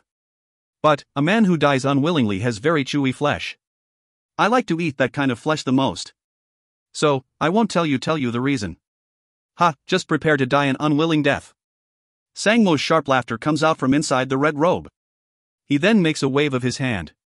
Father, I've never eaten a Xiaxionist. Tut, I really want to get a taste of him. Could you give me just a leg? A late Jindan stage blue octopus on one side, which has turned into an evil-looking young man, says to Sang Mo. After smacking his lips a couple of times, Sang Mo says unwillingly, "You little brat. Alright, I'll give you a leg." He is somewhat indulgent towards his son. That evil-looking young man becomes excited at once. This is really too good. Father, give me that eagle too, okay? Sang too. Sang Mo's face darkens. A red beam of light shoots out from his eyes. What I hate the most is the insatiable type. Though you're my son, I've already given you a leg of a Xiaxionist. If you keep talking nonsense, don't blame me for being ruthless. Immediately Sang Tu no longer dares to say anything. Once Sang Mo gets ruthless, even though he will not kill him, it will still be possible that he will throw him in jail for 100 years or so. Sang Mo looks at those 12 octopuses in the formation and gently makes a wave of his hand. Xinyu and Xiao Hei, who are being surrounded by the formation, have activated all of their power, ready to launch their most powerful attacks anytime. Big brother. Xiao Hei's voice rises in Xinyu's mind. With his entire body emitting clack sounds, Xinyu also uses holy sense communication. Xiao Hei, there must be no mistakes in this fight. Prepare to go all out. After breaking out of the formation, we must rely on our speeds to run away. Even if only one of us can escape, that'll be enough. He is not confident that both he and Xiao Hei will escape. Screw them. Let's go all out. Even if I have to die, I'll take some of them with me. Xiao Hei has become furious. Suddenly. Netting. Sang Mo gives an order with a very brilliant smile. The 12 blue octopuses instantly channeled their demonic elemental energy into their formation. That formation unexpectedly forms a net of energy, which comes straight at Xinyu and Xiao Hei, trying to tie them up. At the same time, the 12 blue octopuses follow the net closely and attack them together. These octopuses also know very well that, while the 12 gates encircling formation is formidable in surrounding people, its offensive power is ordinary. Perhaps the joint force of 12 brats alone is enough to handle that Xiaxionist and that eagle. By now Sang Mo has already planned ahead for everything. What is there for him to worry about? He is even a Yuanying stage demonic beast and, moreover, an octopus, whose offense is extremely powerful. Sang Mo is much more formidable than Xian Yang, even though both of them are early Yuanying stage experts. A divine beast can easily kill 10 Xiaxionists who are at the same power level as it is. Sang Mo is not a divine beast, but he must be able to deal with 2 to 3 Xiaxionists of his power level. Xiao Hei! Xinyu suddenly shouts loudly. At the same time, the flaming sword appears in his hand. He makes a slash at the energy net with it, but somehow the net unexpectedly is not cut open. However, Xiao Hei, who was shouted to bite Xinyu a moment ago, takes a swipe with an eagle claw. Pooh! The energy net is shattered. Its energy scatters all around. Chirp! An extremely resounding eagle cry comes out from Xiao Hei's mouth. Concurrently with that, he shoots up with a movement of his wings. An octopus gently swings its 8 huge long tentacles downwards and unexpectedly rushes up like a flash. At the same time, it sweeps its tentacles, which are as thick as buckets, ferociously at Xiao Hei like huge whips. That octopus's 8 tentacles are very powerful. Xiao Hei's eyes glitter. Pa! 2 flashes of lightning shoot out directly from his eyes and hit that octopus's body. That octopus immediately gets a shock, but when Xiao Hei wants to run away, 5 to 6 other octopuses have already stood all around him. Each of them has 8 tentacles as thick as buckets. Several 10 such very nimble tentacles have completely surrounded Xiao Hei, leaving him no way out. In an unavoidable fight, the brave one wins. It's time to go all out. Xinyu clenches his teeth. His entire body turns into a whirlwind. Ha! Immediately after a loud shout by him, a miserable cry is heard. 3 tentacles have been cut off. Xinyu is holding the flaming sword in a hand. Because this high-grade holy weapon is filled with stellar sword energy, even if the tentacle were more formidable, they would still not be able to withstand its attacks. Sang Mo, who is watching the fight from a distance, gives several continuous cold laughs. "Third bro, you go play with him a bit." Yes, big brother. There are 4 late Jindan stage blue octopuses besides Sang Mo at the moment. One of them is his son and the others 3 are his brothers. He already noticed long ago that this man and this eagle had not reached the Yuanying stage. Cut off my tentacles, die. A sharp voice rises in Qin Yu's mind through holy sense communication. The octopus whose 3 tentacles were severed by Qin Yu a moment ago was brandishing its other 5 tentacles like crazy. At the same time, a black airstream suddenly rushes out from it. In an instant, the airstream has already covered several hundred meters. Poisonous.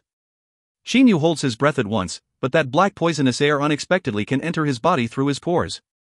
In just a moment, Qin Yu feels a numbing sensation in the places that have been permeated into by it. He immediately channels his stellar energy forcefully, stopping all of the poisonous air. Bang! When he has just hurriedly stopped the poisonous air, a terrifyingly powerful force smashes into his waist squarely. His whole body is sent flying uncontrollably. At the same time, several tentacles continuously hit him with loud bangs, basically giving him no time to adjust to the situation. He is smashed back and forth like a sandbag. Using a flaming glove, Qin Yu violently makes a grab at a tentacle and tears it apart directly. Then, making use of the force, he dodges to one side with a swaying movement of his body to get a peaceful moment. Blood is oozing from his mouth. He spits the blood inside his mouth out, his eyes glittering with coldness. Screw you, a bunch of 8-armed bastards. Qin Yu's body is very strong and has been trained to the point where it is comparable to holy weapons. In addition to that, the clothes he is wearing can absorb more than half of the offensive force, so he has not suffered any serious injuries. By now Xiao Hei has also been surrounded by 7 or 8 octopuses.